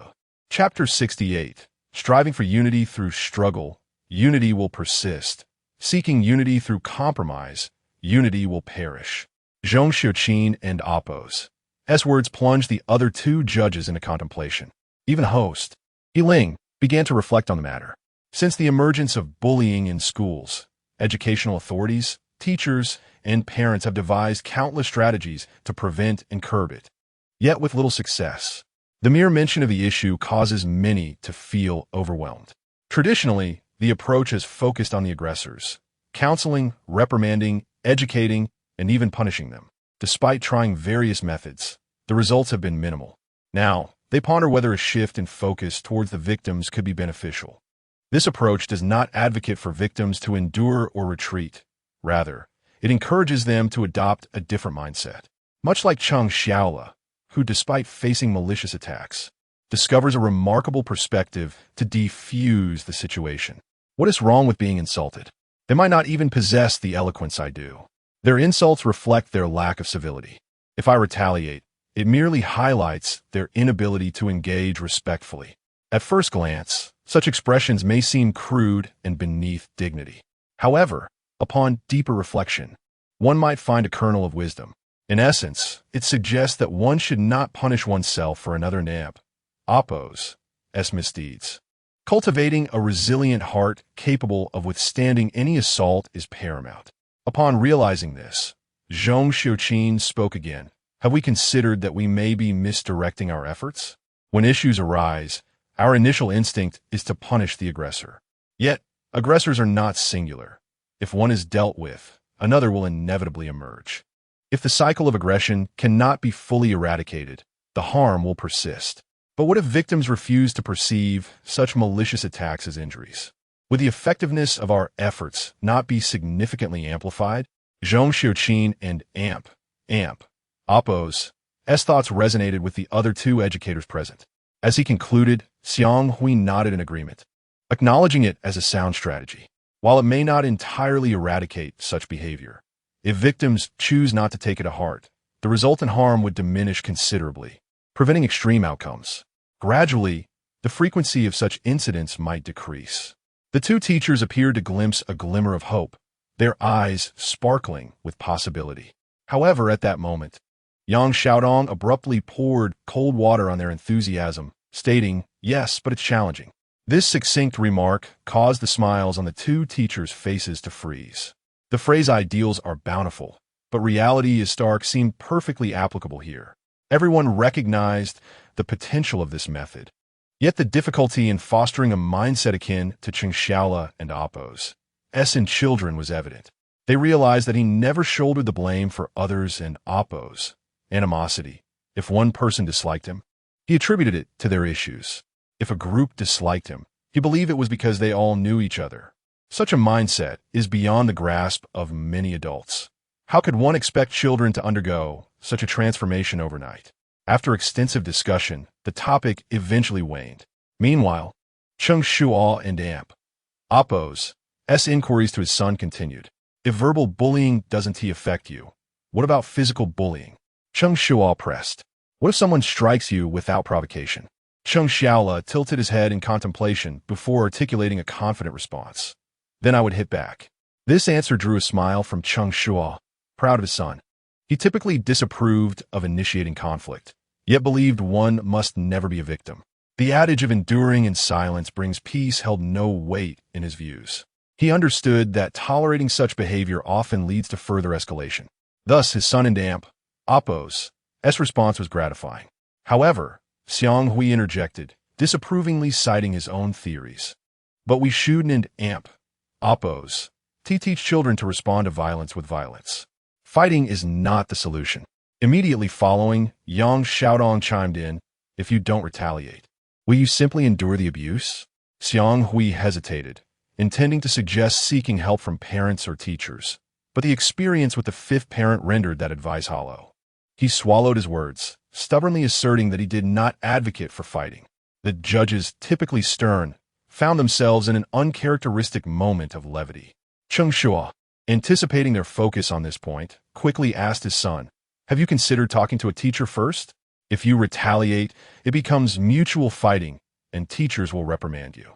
Cheng Shuo aimed to gauge his son and Oppo's genuine thoughts. While he appreciated his son and Oppo's assertiveness, he did not endorse such direct confrontation due to concerns over his son and Oppo's safety.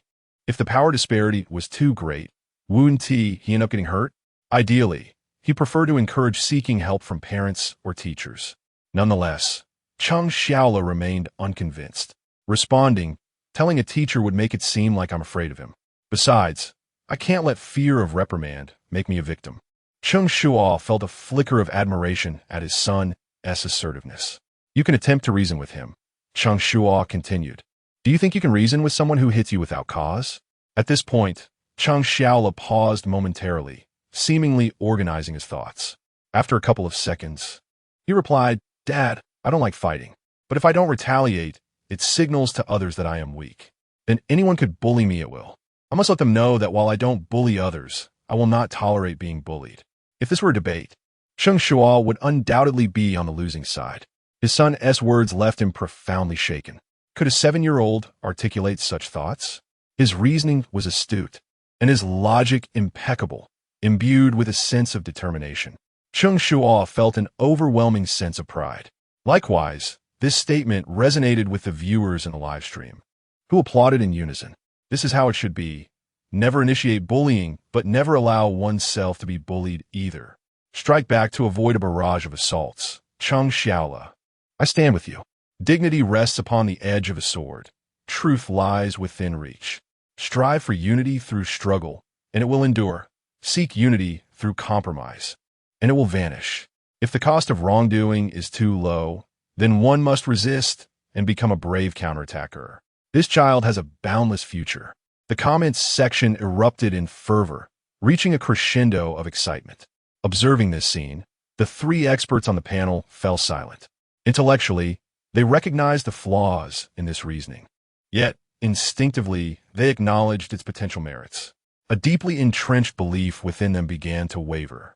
This topic seemed poised to conclude, yet unbeknownst to them, a certain blogger had edited the earlier footage and shared it online alongside the previous incident from the fifth live stream.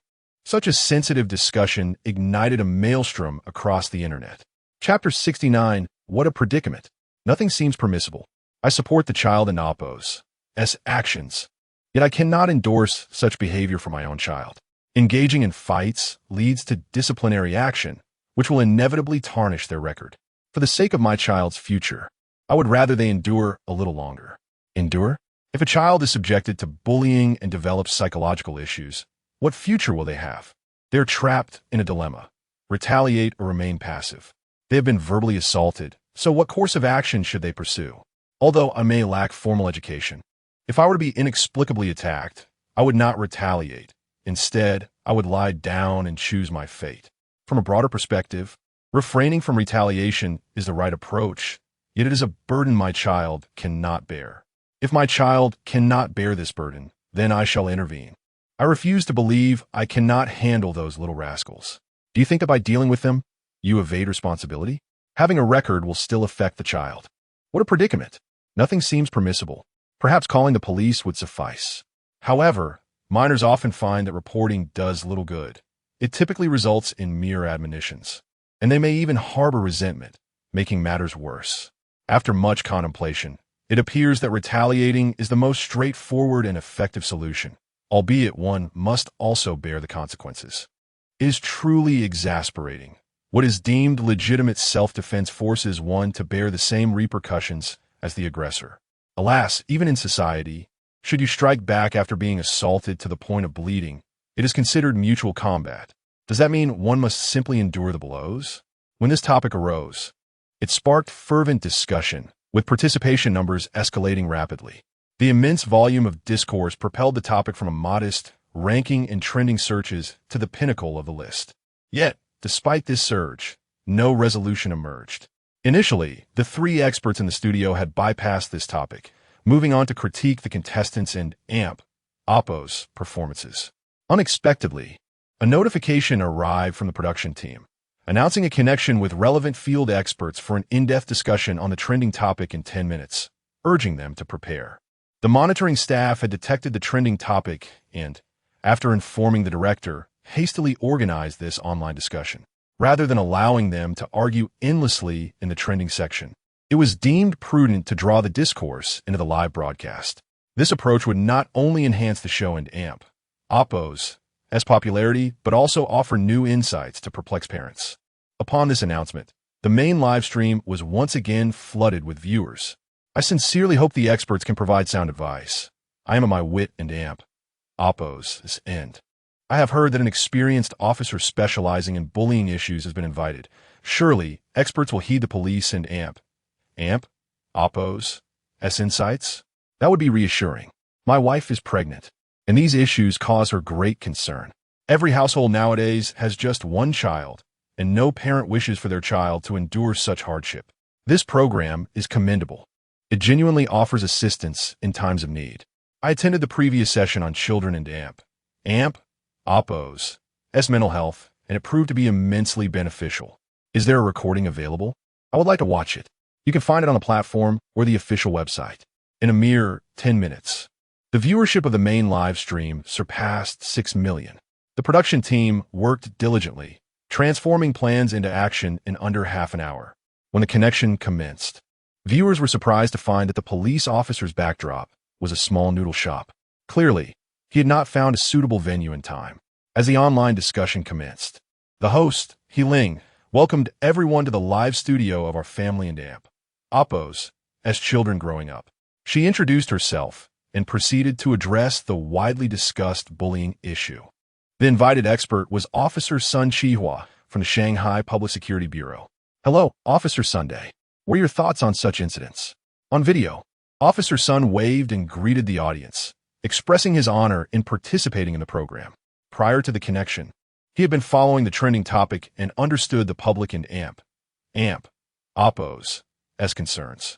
However, he asserted, do not retaliate, do not respond with violence. Upon hearing this, the comment section erupted with indignation. They had heard similar sentiments from the judges too many times. Logically, they understood the rationale behind non-retaliation. Yet how does one resolve the issue without resistance? They had come seeking better solutions rather than reiterations of what they already knew. Clearly, Officer Sun and Oppo's response did not satisfy them. Some frustrated viewers began to express their discontent vehemently. Observing this, Healing quickly intervened to calm the audience, urging them to remain patient. Officer Sun possesses over 30 years of investigative experience, the majority of which involves handling similar cases. Please allow him to finish. With Healing and Oppo's reassurances, the comments subsided somewhat. Officer Sun, undeterred, continued at his own pace. Before we proceed, I would like to ask everyone, what types of children typically become targets of bullying? As soon as he posed the question, answers began appearing in the comments.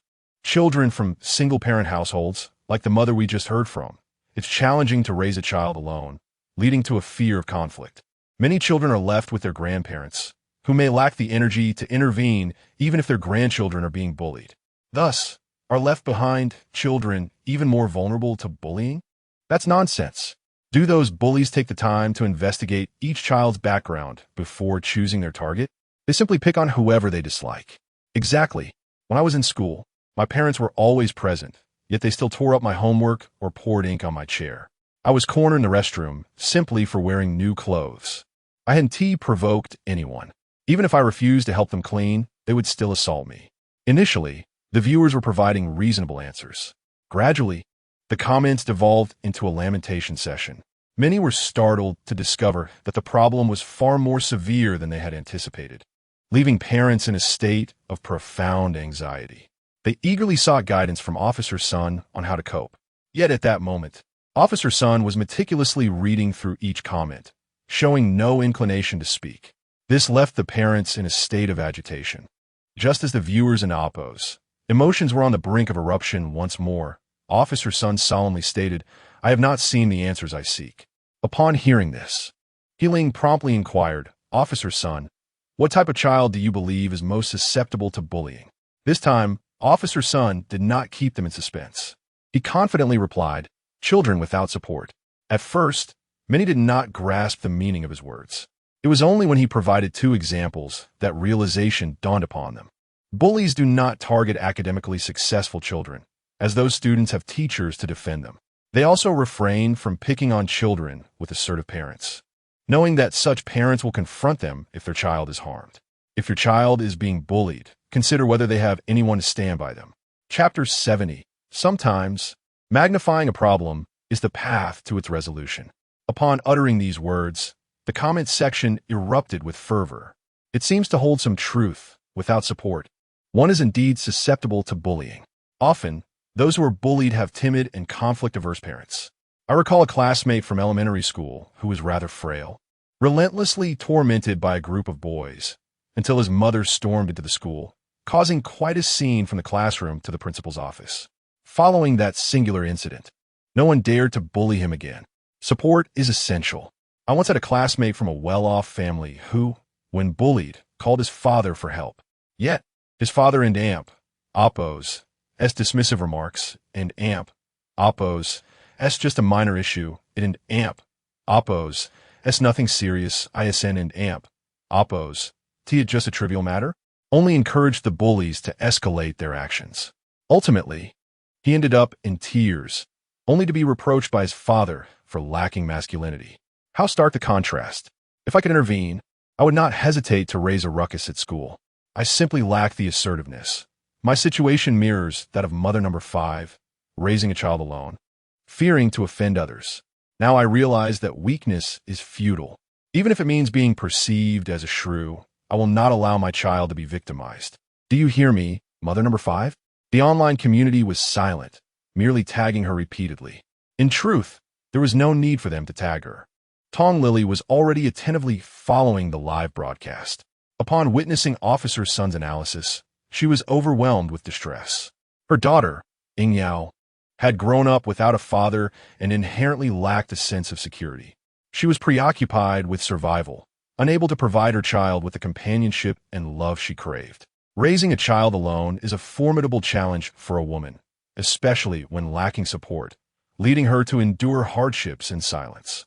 It was one thing to endure her own struggles, but she had unwittingly imposed the same expectations on her daughter, hastily blaming her for being bullied, instinctively assuming it was due to her shortcomings. In hindsight, she realized how grievously mistaken she had been. Tong Lily, filled with regret, hurried to seek her daughter's presence. The audience's emotions surged, and the comment section buzzed with activity. Meanwhile, Officer Sun continued his discourse. He urged parents to recognize that any instance of bullying should never be attributed to the victim. If your child is being bullied, it is imperative to stand firmly by their side. I refrained from mentioning the actions of a particular mother earlier, as they were utterly misguided. Do not interrogate your child. When they confide in you, the foremost action should be to approach the teacher. If the teacher is unhelpful, escalate the matter to the principal. And if the principal is indifferent, contact the Education Bureau. Sometimes, amplifying the issue is the most effective means of resolution. Upon hearing this, Yang Xiaotong could not resist interjecting. If one seeks the teacher's intervention, it merely addresses a student-to-student issue. When the principal becomes involved, it indicates a problem with the teacher. Escalating to the Education Bureau signals a problem within the school itself. The more individuals involved, the greater the likelihood of securing assistance in resolving the issue. As long as one is assertive, the problem can often be resolved before it even reaches the principal's desk. Wouldn't you agree, Teacher Xiang Hui? Suddenly, upon hearing his name called, Xiang Hui was startled, casting a resentful glare at Yang Xiaotong. Why was he being singled out at this moment? Having spent a lifetime as a teacher, he understood that many educators shy away from handling such matters to avoid complications. Yet, he was acutely aware of the significant impact of these words. Teachers fear the principal, and the principal fears the Education Bureau. Ascending through these layers entails a considerable toll. While direct confrontation with the principal may not be necessary, any teacher who senses your intent to escalate will promptly assist in resolving the issue. Indeed, this approach holds merit. Xiang Hui, wiping away the sweat, concurred. Even in retirement, the remnants of that oppressive atmosphere lingered. With two experts affirming this perspective, many parents undoubtedly felt invigorated. They learned that one must not be overly honest. Honesty often equates to disadvantage, a notion far from commendable. Initially skeptical of the program's utility, they now recognized its profound assistance, as this approach effectively mitigated risk without resorting to retaliation. Parents must also stand firm. Without parental support, bullying continues unabated. Indeed, I lacked parental backing in my youth, but my child will not. Well said.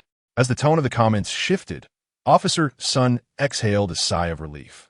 He continued, elaborating that bullying is inherently illogical, occurring randomly.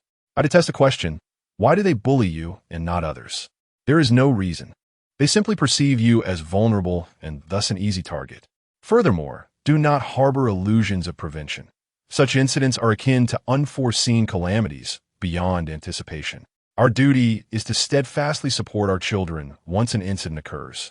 As Officer Sun concluded, the comment section erupted in applause.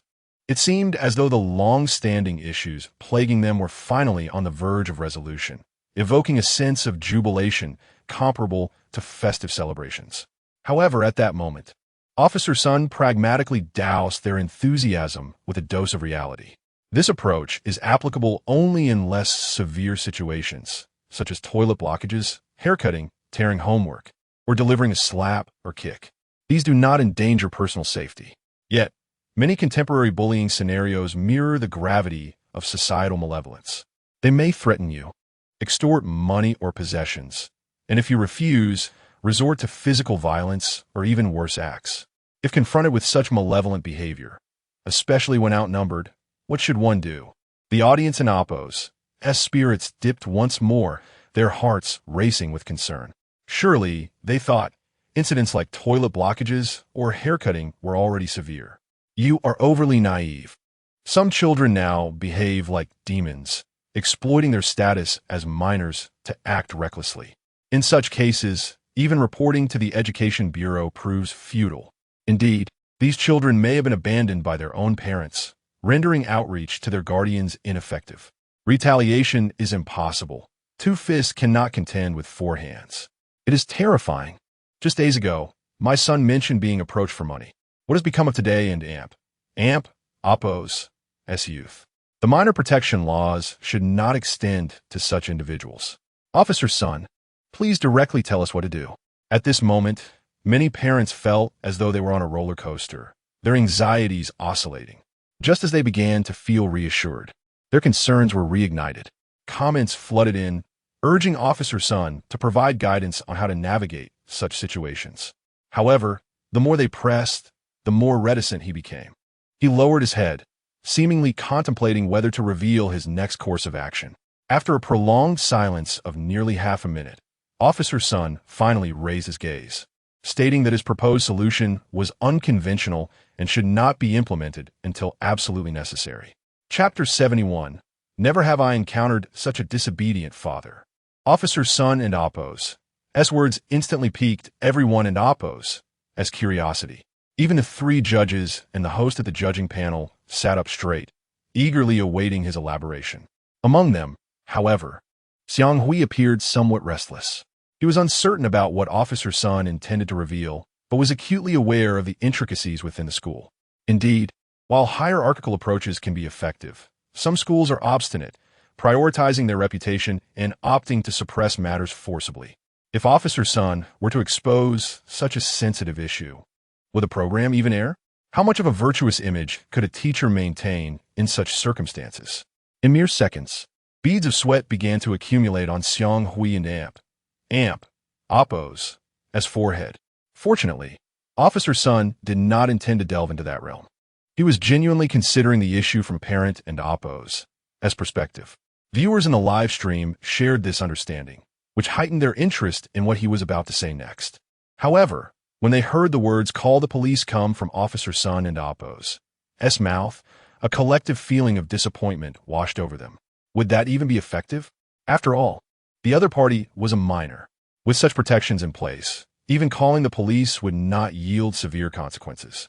Luckily, the viewers in Oppo's attitudes had shifted by this point, and they no longer expressed doubts in the comments, as they had previously.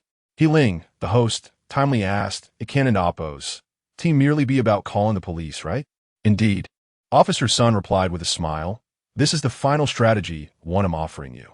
If even the school teachers are unable to restrain the aggressor, who displays a ruthless demeanor and is protected by minor status, this method can be employed."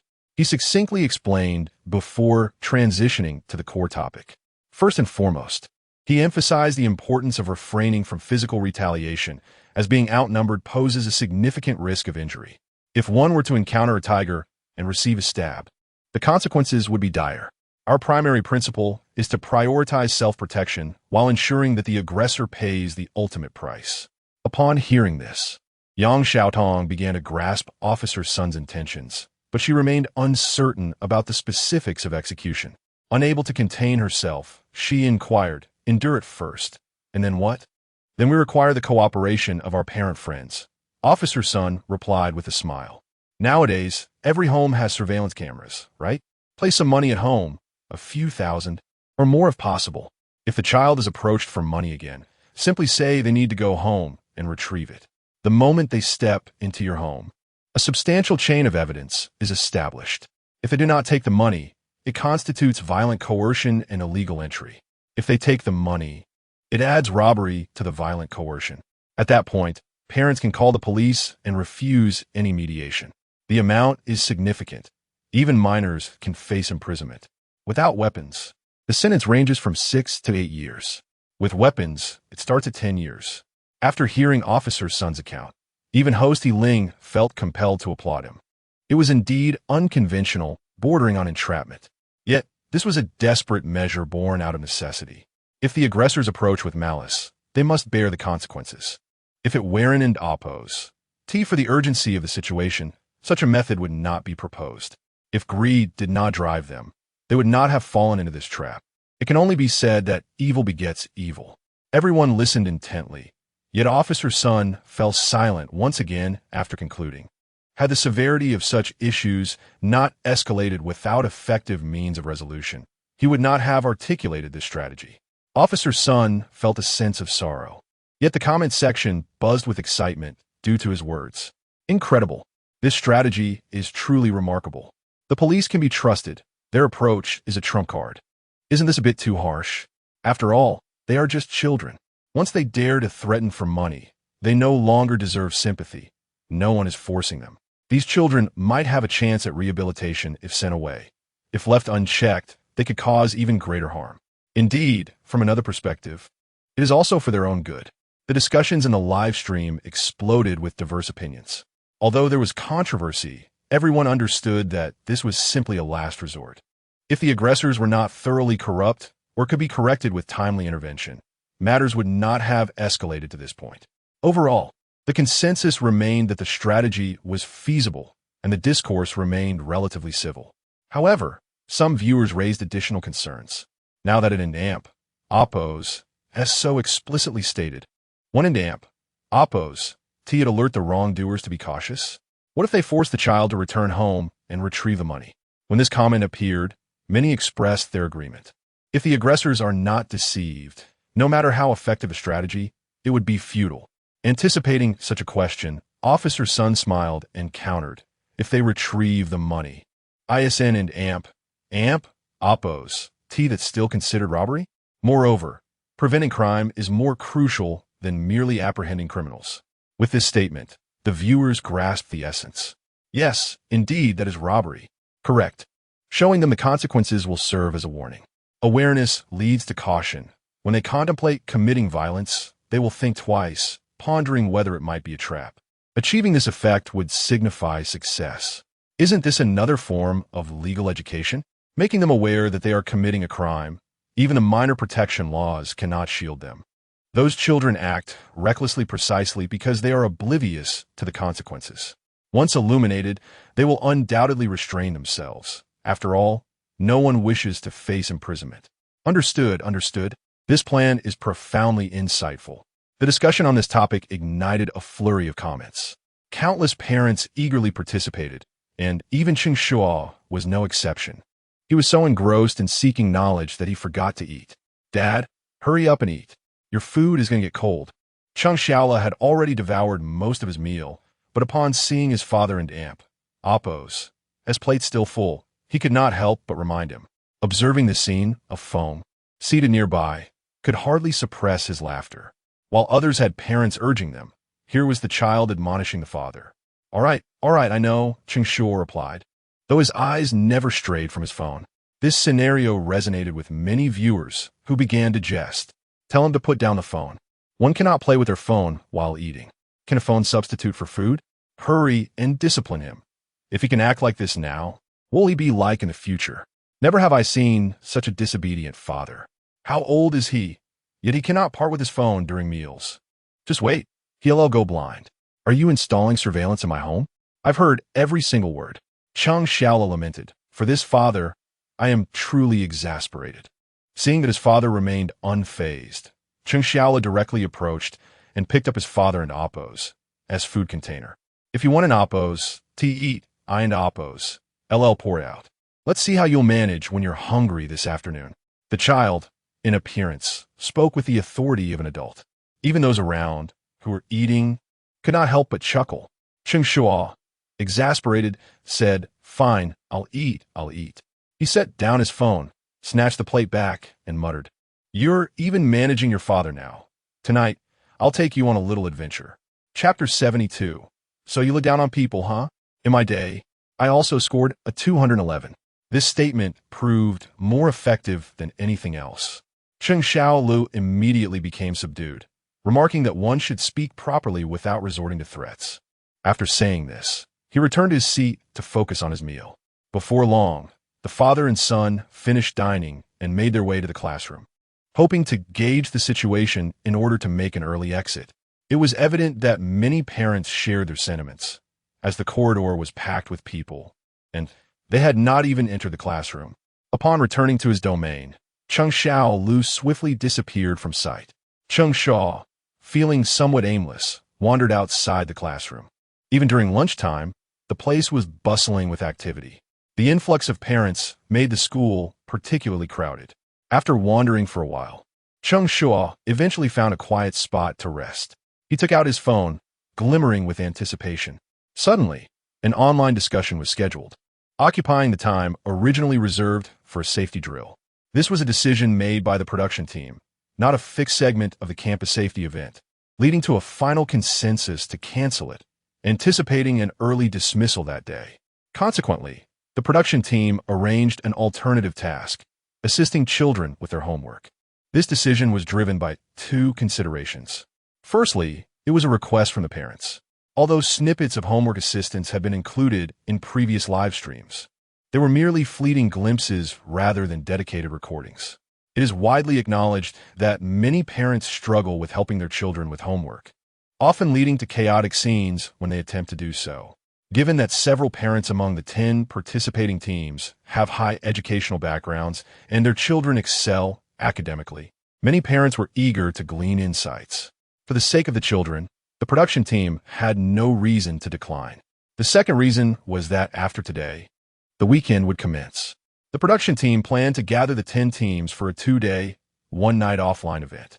Thus, arranging the homework assistance segment was intended to ensure that the young participants completed their assignments today, allowing for more time during the offline activities. As soon as this task was announced, both the online audience and the contestants displayed tremendous interest. Some were excited to gain knowledge, while others were merely eager to witness the spectacle. The latter group was primarily comprised of viewers in the 10th live stream room, eagerly anticipating the humorous anecdotes stemming from Cheng Shuo and Appo's homework assistance with his son, which had left a lasting impression even a day later. The barrage of comments in the 10th live stream reflected this sentiment perfectly. Homework assistance? This is entirely directed at Cheng Shuo.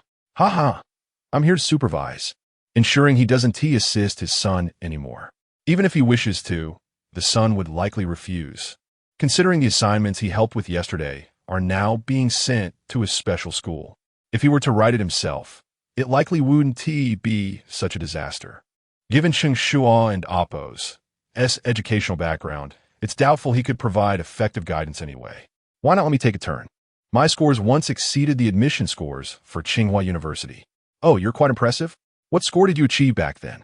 The admission score for Tsinghua was 695, and I scored 69. 5. Haha. That is indeed a little more. I can see now that the words in this live stream cannot even be trusted. Not even the punctuation. The viewers were relishing the spectacle, while Cheng Shuo bore a look of despair upon hearing this task. Is it truly necessary? My son is only in the first grade. Cheng Shuo contemplated bringing out his usual arguments, but the production team had already anticipated his reaction. Having off phone convey the message. It is indeed necessary. Good completion of homework is required to participate in the offline activities tomorrow. I've heard there are many rewards. Surely you wouldn't want to miss out?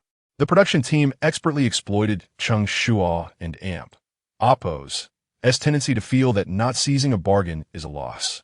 They leveraged rewards to sway him. Indeed, this program is thriving with sponsorships, and the rewards are bound to be generous. Just the fact that the offline event is scheduled at a resort speaks volumes. These 2 days of activities resemble a vacation. There will be fun and rewards to be had. Cheng Shuo found it hard to refuse. Very well, I shall do my best. Afeng refused to let Cheng Shuo off the hook, even after he had agreed, continuing to poke fun.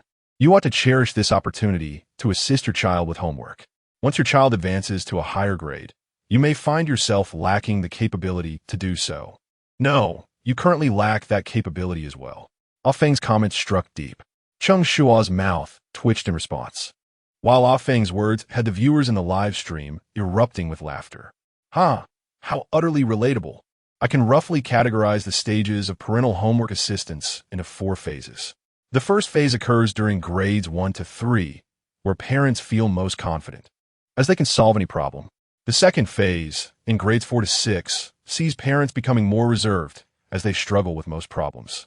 The third phase arises when children enter middle school, leading parents to adopt a calm demeanor, often communicating with their children, as they find themselves unable to solve any problems at all. The fourth phase occurs in high school, where parents face disdain from their children, as they can no longer assist at all, relegated to domestic tasks. The higher the grade, the more harmonious the household. To be frank, I am currently experiencing the second phase. How is it that the world operates in such unison? The viewers continued to jest freely, while Ah Feng maintained a playful demeanor.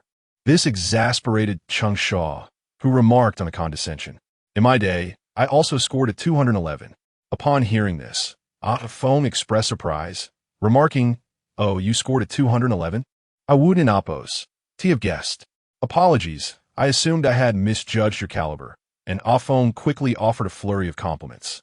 Cheng Shuo dismissed him, tucking his phone back into his pocket and preparing to seek out his son. If they could leave early, he would head straight home. Cheng Shuo had moved on. Yet, Ah Feng persisted in questioning him. "Which 211 institution did you attend? Let me see if I know it." Cheng Shuo walked ahead, while Ah Feng trailed behind, persistently inquiring. Growing weary of the questions, Cheng Shuo halted, chuckled softly, and replied, "The score was 211. He then strode away, leaving Ah Feng standing alone, bewildered in the wind. At that moment in the livestream room, "Your 211 was a score? That's quite the smooth boast. I want to even need to support the walls for you. All right, where there's a hidden dragon, there's a crouching tiger. You're certainly on par with that person above who scored in a Tsinghua. I knew I should not have held him in too high regard. This father and son duo are indeed a pair of clowns." Conclusion reached. Chapter 73. I carry my brother in my pocket, yet he leads me astray. Before reaching the classroom door, Cheng Shuo saw his son dash out, shouting, "Dad, they in amp? Oppos, re-showing a movie. In an amp? Oppos, that's not one you like. We can leave early." Cheng Xiao appeared particularly elated at the prospect of returning home sooner. Like a little cannonball, he charged straight at Cheng Shuo, colliding with his chest painfully. "Calm down. You and amp. Oppos, we're not a 5 or 6-year-old anymore," Cheng Shuo said, rubbing his sore chest. His tone resembled a reprimand, yet his actions were filled with indulgence. He affectionately ruffled his son's hair, thinking how rewarding it was that the child recognized his father's film preferences. "Of course." Cheng Xiao proudly tilted his head. "You only like movies with 2 people in them. You have plenty on your phone." Upon hearing this, Cheng Shuo and Oppos' expression froze. Ah Feng, his companion, cast him an understanding glance, illuminating the misunderstanding that had ensued. He realized he was not the only one who was misled. In the live stream, one of the viewers remarked, "Is it the 2-person film I'm thinking of? Haha, it seems I've stumbled upon something scandalous. It would be wise to keep the child away from this. He is still young, and it could have adverse effects. But you needn't oppose, shield me. I am an adult, and I seek to share in this knowledge. Hey buddy, lend me a film. Seriously? Such audacity. What morals? What a decorum? What a URLs? Ah, you folks reveal your true colors so swiftly. If that's the case, share one with me. Not that I and amp, oppos, am particularly interested, but I fear being left out." The viewers were fervently indulging in banter, while the experts on the judging panel wore awkward expressions, feeling the pressure of the situation. They were not there to comment on such matters. They could only sympathize with Cheng Shuo, who was experiencing an embarrassing moment. Feeling the sting of the situation, Cheng Shuo playfully swatted his son's behind, then quickly clarified. "Misunderstanding. In an oppos, that's not what you think." But before he could finish, Ah Feng gestured to him, indicating that everyone was aware. "We are all adults here," he said. "You know nothing," Cheng Shuo retorted, hastily pulling out his phone. "Just take a look." Ah Feng initially hesitated, thinking it inappropriate, but curiosity got the better of him. Upon glancing at the screen, his eyes widened in disbelief. The incredulity in his tone was palpable, igniting the viewer's interest. "Show me. What is it that I cannot see? I'm willing to pay to watch. Do not treat us as outsiders." Amidst the clamoring of the viewers, Ah Feng turned the camera towards Cheng Shuo and amp, Oppo's phone screen. The moment they saw it, they could no longer contain themselves. The complete collection of Guodi Gang and Yu Qian and Oppo's crosstalk? Are you kidding me? After all this build-up, you show me this? There and Oppos. Nothing wrong with this. It is indeed two people performing. If you thought otherwise, that and Oppos. On you. And they happen to be two men. Ha. It was time to invoke the wisdom of our beloved Baogo. Prejudice in one and Amp, Oppos. Heart is a mighty mountain. Alas, I carry my brother in my pocket, yet he leads me astray. The barrage of comments exploded with energy. Cheng Shuo contemplated confronting his son, yet he noticed that the little rascal had already scurried off, playing with a large golden retriever by the roadside. The two, boy and dog, were engaged in a mock duel, baring their teeth at one another, their clothes now filthy. Witnessing this scene, Cheng Shuo couldn't and Amp, Oppos, help but rub his forehead. Tell me, what difference is there between raising a child and raising a dog? Alphone, too, observed the playful interaction. He found it delightful, though he recognized that expressing such sentiments would differ from the reality of it.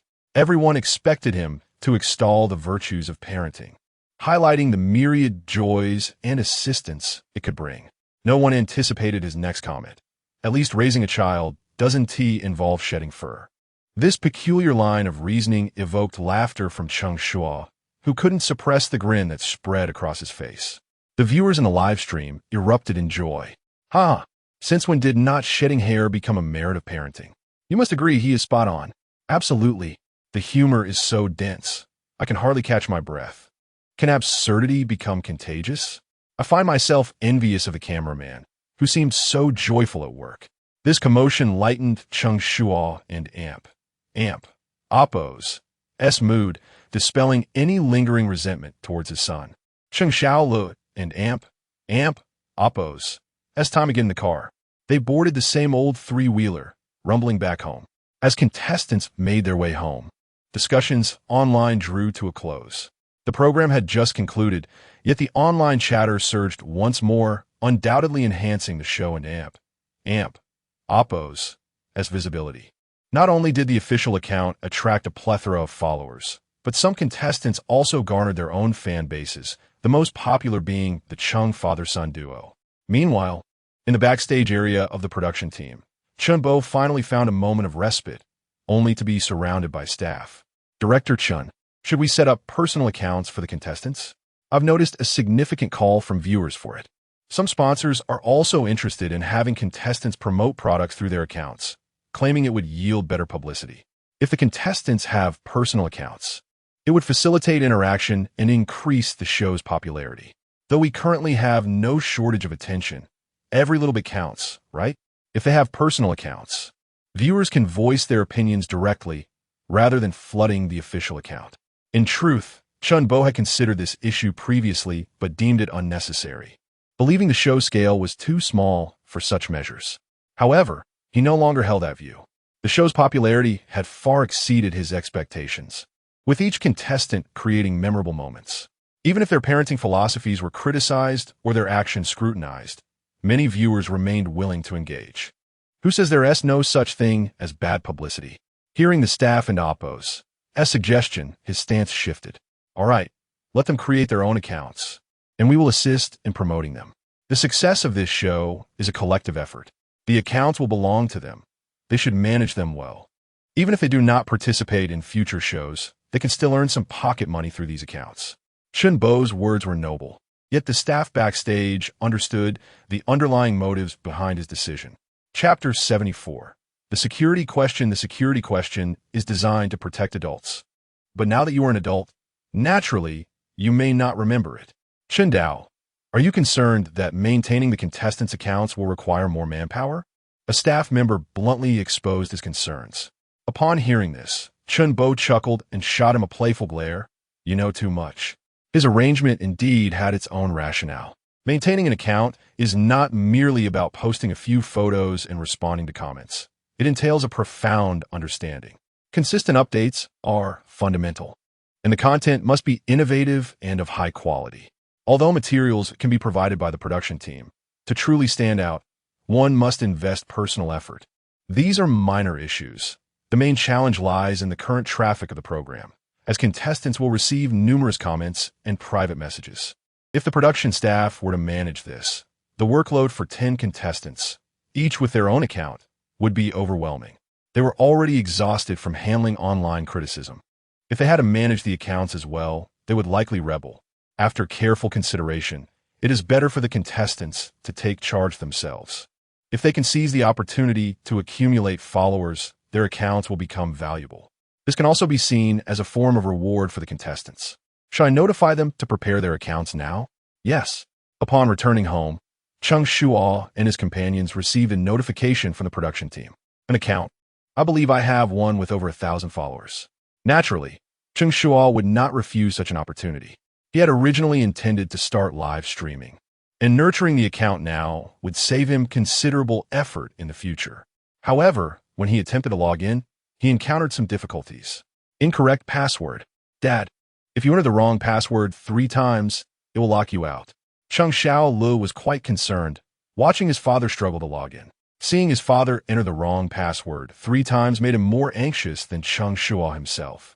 I understand. This was the original owner's account, and Cheng Shuo assumed the password would be similar to others. He was surprised to find it incorrect. Let us recover it using the phone number, Cheng Shuo suggested. Cheng Shuo nodded. All right, I'll give it a try. However, when it came time to verify the phone number, he was taken aback. This is the number you used previously. You want to receive a verification code. Cheng Shuo took on the role of an impassive commentator, summarizing each step his father took. He meant well, but it was truly unnecessary, as his words sounded more like schadenfreude to Cheng Shuo. Just be quiet and go take a shower. Cheng Shuo urged his son, but Cheng Shuo was undeterred, clearly more interested in helping his father resolve the issue. Use the security question to recover the password, he suggested again. Let me try. While he grumbled about his son, he obediently followed Cheng Shuo's instructions. Yet, he overlooked a significant issue. The security question was set by the original owner, and he had no clue. Dad, who is the person you love the most? ISNT at mom? Why don't you fill that in? Noticing his father's in action, Cheng Shuo pressed him again. This put Cheng Shuo in quite a predicament. If he entered Jiang Shuyu's name, and it was incorrect, would he see the light of day tomorrow? Why do you have to worry about everything? Hurry up and take a shower or do your homework. If you don't want to shower, open the computer and practice shooting. Cheng Shuo understood how to manage his son. As soon as he said this, he saw Cheng Shuo dash towards the bathroom. The surroundings became quiet, but Cheng Shuo continued to fret over the security question. He could not answer this life or death question. He couldn't even dare to try. Quickly change it. What is your dream? Cheng Shuo was again left speechless. Who was this security question meant to protect? Why not ask something with a fixed answer, like a birthday, or even the names of his parents? Helpless, he continued to change the question. What was the name of your best friend in childhood? Damn, he decisively gave up. This path was unfeasible. It would be simpler to apply for a new account altogether. What Cheng Shuo did not expect was that such a simple task as recovering a password could spark a heated discussion among the viewers in the live stream. The security question is just like mine. I had to answer who my favorite person was to recover my password, and I couldn't get it right after 10 tries. Who remembers their first love in middle age? What was my dream? It's even more heartbreaking. Those lofty dreams of childhood are long forgotten, and now I only toil for daily sustenance. My best childhood friend? He remains in my memories from when I was 12. Come on, don't be like this. I hate being sentimental, but I really want to cry a little. I don't understand why such difficult security questions were set in the first place. Oh, they are meant to guard against our adult selves. The security question is designed to protect adults, and now that you are an adult, naturally, you will not remember it. Perhaps when it was established, it was thought that the answers would be unforgettable throughout one's life. It's merely a matter of recovering a password, yet everyone is so emotional about it. Stop, don't be so emo. I'm here to enjoy the live stream. Cheng Shuo also lightened up. Just a simple action had caused a surge in comments. It is easy to imagine how rapidly his follower count would increase once his account was revealed. At 4 in the afternoon, in the studio, host Ling stood at the center of the stage. The campus safety event has concluded successfully. Next, we will vote on the performances of the children. As her words fell, the vote counts for each child began to fluctuate. Today's event did not involve parents. So when it came to voting based solely on the children's performances, all the votes, except for Cheng Shuo's, were relatively close. Everyone had grown accustomed to this outcome. After all, Cheng Shuo's mischievous demeanor was simply charming, and his performance was the best. Compared to the other obedient children, he stood out remarkably. His overwhelming lead in votes was entirely justifiable. Surprisingly, the second highest vote count went to the fifth child, Tong Yao. It was worth noting that her earlier outburst had frightened quite a few people. However, upon reflection, it was not hard to comprehend. Viewers are kind-hearted. They wish to encourage her with their votes. Perhaps they see a reflection of their own past selves in her. They are healing their own wounded spirits. All right, the voting has concluded. Contestants with lower votes should not be disheartened. There will be another voting opportunity tonight. I hope everyone performs well. Next, we will observe the homework guidance situation for each family. Before we begin, I would like to ask everyone, what is the biggest issue you face when helping your child with homework? Feeling merely intended to warm up for the upcoming segment, but unexpectedly, the moment the question was posed, the comment section instantly transformed into a critique fest. Chapter 75. Who was the first person to set foot on the moon? My son Tsinghua. To discuss this would be an endless conversation. Let me put it this way. My level of quality is determined by the standard of my child's homework. To this day, I cannot fathom why there are exercises involving chickens and rabbits confined in a cage, with only their feet visible for children to calculate how many of each there are. Of course, my child is just as perplexed. You have never experienced the joy of 113. The pressure relief medication must not cease. Double, fill in the blank. My daughter wrote both parents deceased, and now assisting my child with homework has become a perilous endeavor. Question: who was the first person to land on the moon? My son, Chong and Amp, Opposite. I'm naturally not one to smile. Compared to you, my child is much better, yet he is quite stubborn. He knows that a double negative implies affirmation, as the books instruct, but he insists that isn't necessarily so, and only after a good scolding did he relent. To the individual upstairs, your child as punishment seems rather unjust. Sometimes, a double negative truly does not imply affirmation. When does it? Can you provide an example? Has your wife never told you? No, you are not wrong. Truly remarkable. Darling, it is not that you cannot. I am not unhappy. The child cannot possibly not be yours. Need I provide more examples? Goodness. You have utterly diminished my virtue with laughter. When it comes to discussing children as homework, there is much to complain about, yet even more joy. The atmosphere has reached a delightful crescendo, and various live streaming rooms have come alive. In room 9, a warmly decorated space, young Yu Shaoran is seated at her desk. She maintains an upright posture, her back straight, diligently completing her assignments with impeccable form, while her mother, Ding Jing, tidies the wardrobe nearby, creating a harmonious and heartwarming scene.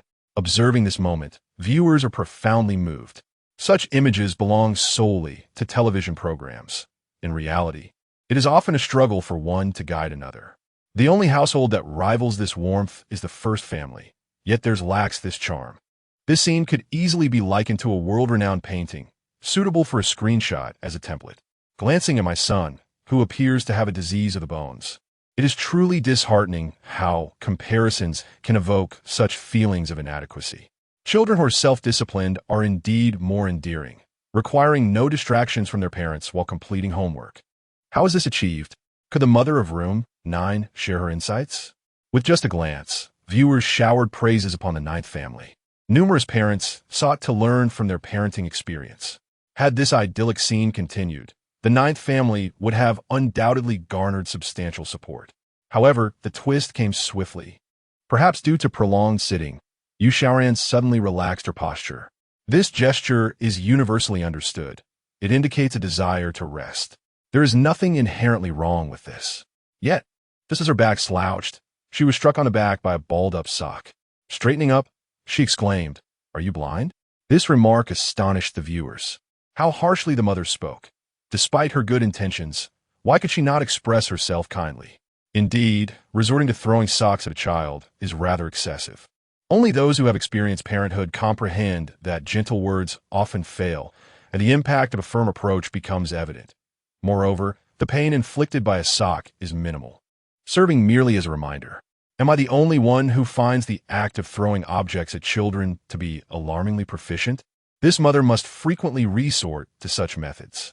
Indeed, my own mother behaved similarly.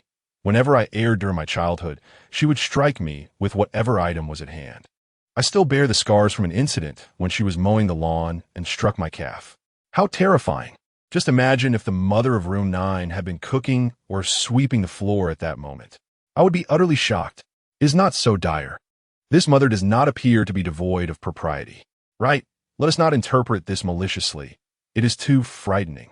Although many viewers criticize the actions of the ninth mother, others believed she merely sought the best for her child, albeit through misguided methods.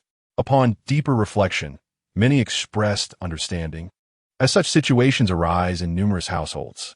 Provided that the behavior does not escalate to extremes, viewers tend to exhibit tolerance. Furthermore, they prefer to believe that they are overthinking, as a child raised in such an environment must endure considerable hardship.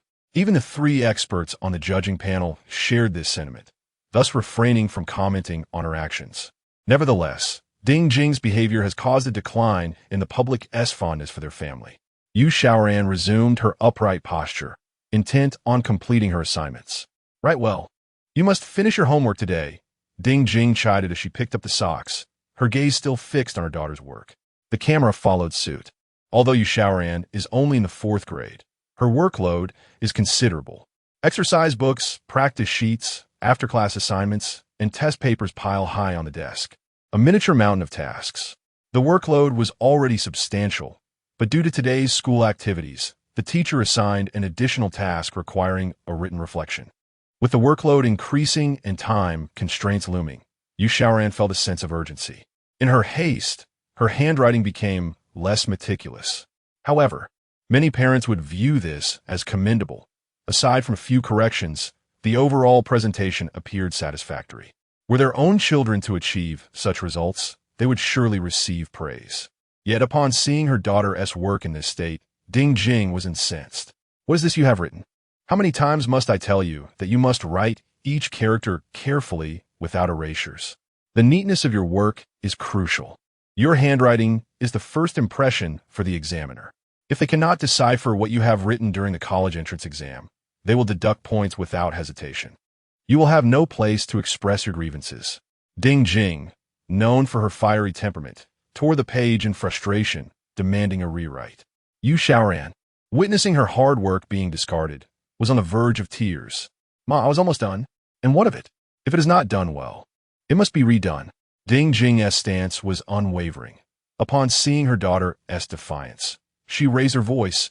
If you continue to be half-hearted, you shall go without dinner tonight. Perhaps realizing her words were excessive, Ding Jing deliberately lowered her tone. Ran, mother only wants what is best for you.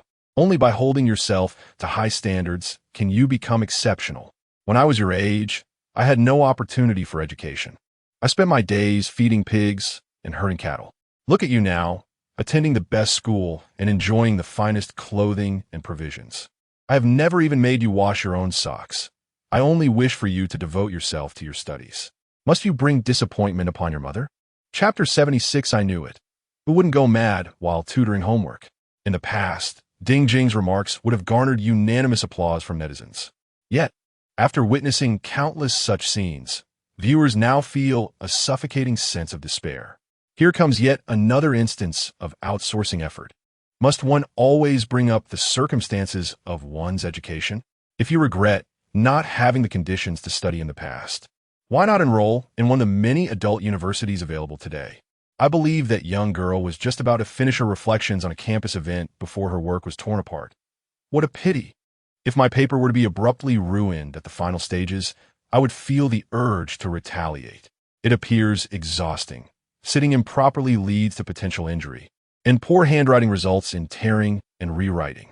Does this mother perhaps possess a compulsive disorder? Compulsiveness may manifest as self-imposed rigidity, but forcing others is undoubtedly a sign of deeper issues. While the intention to benefit the child is understandable, the pressure is simply overwhelming. A child raised under such intense strain may find everything else in life to be a breeze. Merely a day has passed, yet the pressure exerted by Cheng Shuo, the child, has already diminished to second place. Netizens are not swayed by the educational methods of Mother Number 9. Although they recognize her good intentions, they remain resistant to her approach. Even some traditionally minded parents acknowledge that this is not the right way. Inflicting pressure on a child at such a tender age in various matters is problematic. Currently, they may not be able to resist, but who knows how rebellious they may become when they can. Aware of this, Judge Zhong Xiuqin interjects, asserting that parents must not be overly authoritarian. Demanding perfection in every detail tires the parents and burdens the children even more. We must allow ourselves to unwind, relieving the tension so that children can feel at ease. A balanced relaxation leads to greater efficacy. As soon as Zhong Xiuqin finishes speaking, Yang Xiaodong takes the floor, affirming that indeed, many parents share this common flaw. They tend to nitpick over trivial matters. An occasional slouch in posture is hardly a grave issue. Mistakes in homework, too, are common among children. Insisting that children achieve perfection in everything. Are such demands truly for their benefit, or is it simply the parent and Oppo's inability to accept their child and Oppo's imperfections? Ironically, parents can cultivate their children in the manner they desire, yet do they ever consider what kind of parents their children wish for? Yang Xiaodong has always focused on the issue rather than the individual, and her remarks are characteristically incisive. As she concludes, the comment section becomes lively once more. Yes, you are a first-time parent, and I'm a first-time child. Why should you be able to mold me in the way you desire, while my wishes for my parents go unheard? This resonates deeply with me. I have never demanded wealth from my parents, yet they expect me to be successful. If parents wish for their children to strive, they should also put forth their own efforts. I too desire to experience life as a rich heir. People are merely engaging in idle chatter here. I recently used this very argument against my father, only to receive a sharp slap in return. I am genuinely infuriated and feel the urge to fight. Such coercive parents can indeed be exasperating, pushing their children to the brink of madness. For guidance, head over to room 3. It stands in stark contrast, as that boy is nearly driving his father insane. No one wishes to watch a live stream only to add to their own frustrations. Upon seeing comments praising room 3, many netizens flocked there. Mother Number 9 was oblivious to what had gone awry, wondering why the number of viewers in her stream had suddenly halved. In room 3, young Zhu Ziheo does not complete his homework at home, but rather at a small table set up beside his father's fish stall. The marketplace is noisy and chaotic, yet the sight of Zhu Fu tutoring his child stands out as an unusual spectacle amidst the disorder. If one were to merely observe the scene, netizens would undoubtedly commend it, commenting on how even in harsh conditions, one does not forget to study. However, when the dialogue between the father and son emerges, viewers quickly realize that this is not a picturesque sight, but rather a disaster zone. Come on, tell me again, how many letters are there in total? Clearly, this question has been a point of contention for some time. Zhu Fu's patience is wearing thin, his hair disheveled from frustration. His son, Zhu Ziheo, appears unfazed, wide-eyed and gazing at his father, neither fearful nor particularly earnest. 24? That means 25. Zhu Ziheo observes his father and Oppo's expression, merely responding with an aha before promptly changing his answer. This infuriates Zhu Fu to the brink of exasperation. How could it suddenly be 25 again? Hadn't Oppo's just counted? He grabs his hair in irritation. Despite his imposing appearance, Zhu Fu is not the type to strike his child. Even in his fury, he refrains from laying a hand on his son. Perhaps knowing he is safe from punishment, Zhu Ziheo remains unperturbed, quietly watching his father spiral into madness. It seems such scenes are commonplace for him, hence his calm demeanor amidst chaos. What are you looking at? Do I have the answer on my face? Count again. Zhu Fu bellows, slamming his palm on the table. The personalities of this father and son are strikingly different. The father is hasty, while the son is leisurely. Fortunately, Zhu Ziheo is obedient, following his father's commands. Yet, his slow pace could drive Zhu Fu to despair. 1, 2, 3. With one hand pointing at the alphabet and the other counting on his fingers, he proceeds at a leisurely pace, his speech slower than a ticking second hand. For someone impatient, this is sheer torture. The catch is that Zhu Fu cannot interrupt him. Doing so would require starting the count anew. This predicament leaves him so agitated that he can hardly remain seated, pacing anxiously beside him. Although he appears slightly frazzled, his ears remain attuned to his son and oppos, as progress. When he hears Zhu Zihao pause at 26, he knows the boy has finally grasped the total number of letters. How many letters are there now? Su fu inquiris confidently. 21. Zhu Zihao responds with newfound assurance. Cough, cough. Zhu Fu nearly chokes on the answer. After reaching 26, how can there still be only 21? Observing this scene, netizens can no longer contain their laughter. Ha, this is too real. I believe there is no script here. I can vouch for it. He truly counted correctly, but as for why he answered 21, I suspect the child has his own reasoning. In stark contrast, the other family's tutoring session appears almost seamless, akin to a scene from a science fiction film. This is the genuine portrayal of an ordinary family. The journey of homework assistance is fraught with challenges, whispers, shouts, gritted teeth, and tempers flaring. This father is on the verge of losing control. It turns out everyone has a silly child, which brings balance to my heart. I reiterate, who can remain sane while tutoring homework? One must possess patience. Children will not repeat themselves often. If you over-explain, they will naturally lose interest. Chapter 77. Call my mother back and have another child to keep me company. The scenes of the family tutoring on Channel 3 were astonishingly vivid, evoking uproarious laughter from the viewers. No one could truly grasp Zhu Fu's despair. Instead, they continued to joke and playfully poke fun. I assert that there are merely 21 letters in the alphabet, for E.T. is an alien who departed in a UFO. Can you believe it? Wrong. The correct answer is 14, as E.T. left on in AJ, carrying LV and adorned with YSL. Therefore, one might argue the answer should be 9, as he piloted a UFO while listening to DJ music, utilizing GPS, and taking along Hello Kitty. In that case, let nothing remain, as the only letters left are those in Hello Kitty and Oppo's S-name. Haha, how clever. I shall inevitably die of laughter in this live stream. The barrage of comments was lively, and the 3 experts on the judging panel were stifling their laughter behind their hands. In the past, they would have admonished Zhu Fu for his demeanor, urging him to be patient and to adopt a more methodical approach.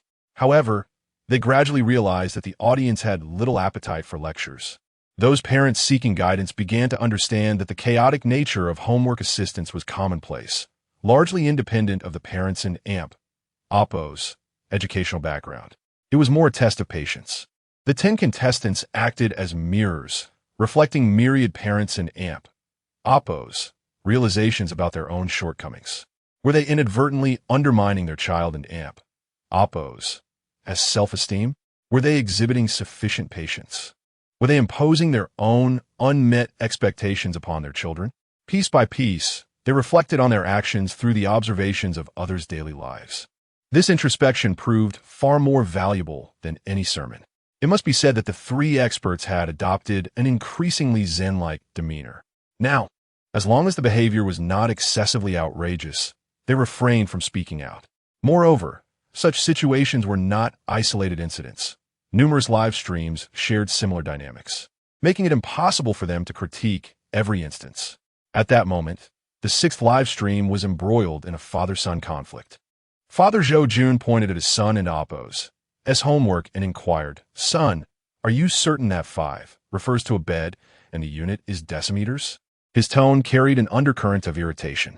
Unfortunately, his son Zhou Yang remained oblivious, confidently nodding, "I'm certain. And the washing machine is 1. Hi. So yun placed. The washing machine is 1 centimeter. The answer was delivered without the slightest hesitation. Cough, cough. Upon hearing this response, Zhou Jun couldn't restrain himself from coughing violently, closing his eyes to regain composure. He then asked, "And the pencil is 15 long?" "The pencil is 15 meters. Zhou Jun could no longer contain his frustration and abruptly rose from his seat, exclaiming, "Which teacher taught you this?" The pretense of a benevolent father evaporated as he raised his hand, intending to deliver a loving reprimand. 15 meters for a pencil? Do you believe I'll whip out my 40-meter machete? Zhou Yang, ever the quick-witted one, sensing his father and Appo's impending wrath, quickly darted away, shouting, I believe it. Your 40-meter machete is just right for sharpening my 15-meter pencil. The comedic antics unfolded endlessly, causing viewers to nearly laugh themselves into stitches. If my child were like this, I would feel like dying. Yet, witnessing another in Appo's child in such a state brought me unrestrained joy. I can't take it anymore. I'm about to die from laughter. If I laugh like a pig, my mother might think a pig has wandered into my room. With such hilarity emanating from the contestants, I could only imagine the greater amusement awaiting in Channel 10. I almost forgot. I promised to supervise them. Supervise what, though? They might just be playing games instead. That one do. Come on, everyone, follow me. We must critique them for forcing their children to game incessantly. If you want to enjoy the spectacle, just say so instead of shouting slogans. Thus, a multitude of viewers surged towards Channel 10, only to be met with profound disappointment. The anticipated scene of a father-son gaming battle was absent. To be precise, Cheng Shuo had yet to persuade his son. Son, just one round? Cheng Shuo slumped disinterestedly over the table, while Cheng Xiaolu diligently worked on his homework nearby. Upon hearing his father's voice, he did not lift his head, responding, I'll play after I finish my work. This line struck a chord of familiarity with countless viewers, but it was astonishing that it was the son speaking it. Wasn't that the very excuse my father would use to postpone my responsibilities? It was utterly absurd. His son was requesting his father to play by himself until he completed his homework? An illusion, surely. Perhaps in other contexts, it would seem an illusion. But here, it was quite reasonable. His father's gaming addiction was genuinely profound. Alas, this child had ultimately succumbed to a penchant for reading, and the gaming world had lost a promising star. There was no other option. He had chosen this path and could only tread it with a smile. Though the viewers and Appo's remarks were steeped in mockery, genuine joy resonated within them. To witness a child so willingly engaged in learning was not achieved through theoretical admonitions or coercion, but rather by aligning with the child and Appo's innate nature. If he wished to play, then let him play freely. Otherwise, an obsession with play would only serve to fuel defiance. Once he experienced the reality of gaming, realizing it was not as exhilarating as imagined, with only ridicule from opponents and pressure from teammates, the allure began to wane. When the satisfaction derived from gaming no longer filled the void and escalating difficulties led to feelings of frustration, children would gradually lose interest in games. In contrast, they might even find studying to be comparatively easier. Just like Cheng Shuo now, despite his father and Appo's pleas, he remained unmoved. Son, have pity on your father. I haven't touched a gun all day, while others beseeched and cajoled their children into completing assignments here. It was the father pleading for his son to accompany him in gaming. The father shamelessly feigned distress, prompting nearby a phone to roll his eyes in exasperation. Dad, you must listen. I truly need to finish my homework. If that's not possible, call my mother back, and you can have another child to keep me company. Cheng Xiaolu was somewhat annoyed by his father and Appo's antics, deliberately distancing himself. Yet his father clung on like a stubborn adhesive, quickly closing the gap again. Why not have another child? Isn't there one already available? Cheng Shuo jested, immediately shifting to a pitiful demeanor. Back in our day, we had no resources. I know. Cheng Xiaolu interrupted before his father could continue. You were going to say that your educational conditions were poor, and you had to trek several miles through the mountains to get to school, and that the learning environment was often drafty and leaky. Despite such hardships, you persevered in your studies. You want me to cherish our current favorable conditions and study diligently, right? All right, Dad. I shall study right now. Although these words had never been uttered by his father, Cheng Xiaolu had heard them from his peers. The intent behind parents and Appo's statements was merely to motivate their children to focus on their studies. Thus, when his father merely hinted, he anticipated the rest and responded proactively. Good news, his anticipation was spot on. Bad news, His anticipation was misaligned. No, son, you've misunderstood. Cheng Shuo hurriedly corrected him. What I meant to say is that we didn't have the means to play games back then. The computer configurations were poor, and there were few games. Now the conditions have improved. You should play with me more. Chapter 78. The ancestors would never have expected to bear the blame, even after hundreds of years. Cheng Shuo and Amp. Oppos. S words caused Afong to spray the imported water he had just sipped. He could scarcely believe his ears. How could a father utter such a thing? The child's understanding was heartwarming, yet the father's irresponsibility was disheartening. At that moment in the live broadcast room, was this really appropriate? This should be directed at mom of number 9. His absurd reasoning was elaborate, and what was astonishing was that I found his arguments somewhat valid. Indeed, the current gaming conditions are quite favorable. Internet CAFs have transformed into internet coffee shops, complete with waitresses in maid outfits serving instant noodles. Such conditions were unheard of before. But wait, this is a digression. We were discussing the child in Oppos as education, right? While not providing guidance, he's shooting into Oppos to disrupt. Finally, some netizens began to voice their discontent with Cheng Shuo. The judges in the panel noticed and swiftly urged Afong to intervene. Although they were aware that Cheng Shuo was unpredictable, they could not allow him to go too far. After all, this was a parenting show, and preventing a child from completing their homework was utterly unreasonable. Soon, Afong received a message from the judges. He had long been unable to tolerate it and promptly nudged Cheng Shuo's arm, saying, "Don't disturb him. Have you forgotten he barely passed last time?" Afong and Oppos. S implication was that as long as Cheng Shuo focused on his studies, he would surely improve. Yet, Cheng Shuo's understanding was anything but ordinary. My son is so intelligent. How could he possibly fail? Cheng Shuo pretended to ponder this for a moment. This made Afong roll his eyes skyward, silently mocking. Isn't it because of you as a father? Dragging him into gaming, it would be a miracle if he passed. He had hoped that Cheng Shuo would gain some self-awareness regarding his shortcomings. But what Cheng Shuo said next left him coughing again. It must be an issue with our ancestral grave. We should relocate it during Qingming. Cough, cough. Afong's pupils dilated in disbelief, blaming the ancestors instead of oneself. Afong was bewildered, looking at Cheng Shuo as if he were a rare creature. If only he could dissect his brain to see what peculiar thoughts resided within. How could his reasoning become increasingly bizarre? This ludicrous behavior amused the netizens immensely. I'm dying of laughter. He truly never places the blame on the child. If it were other parents, they would undoubtedly say it was the child's lack of effort. Not blaming the child, not blaming himself, but blaming the placement of the ancestral grave. As if his ancestors haven't suffered enough. The ancestors must be thinking, I'm just resting peacefully, and now you want to relocate my grave? They never imagined they would still bear the blame after hundreds of years.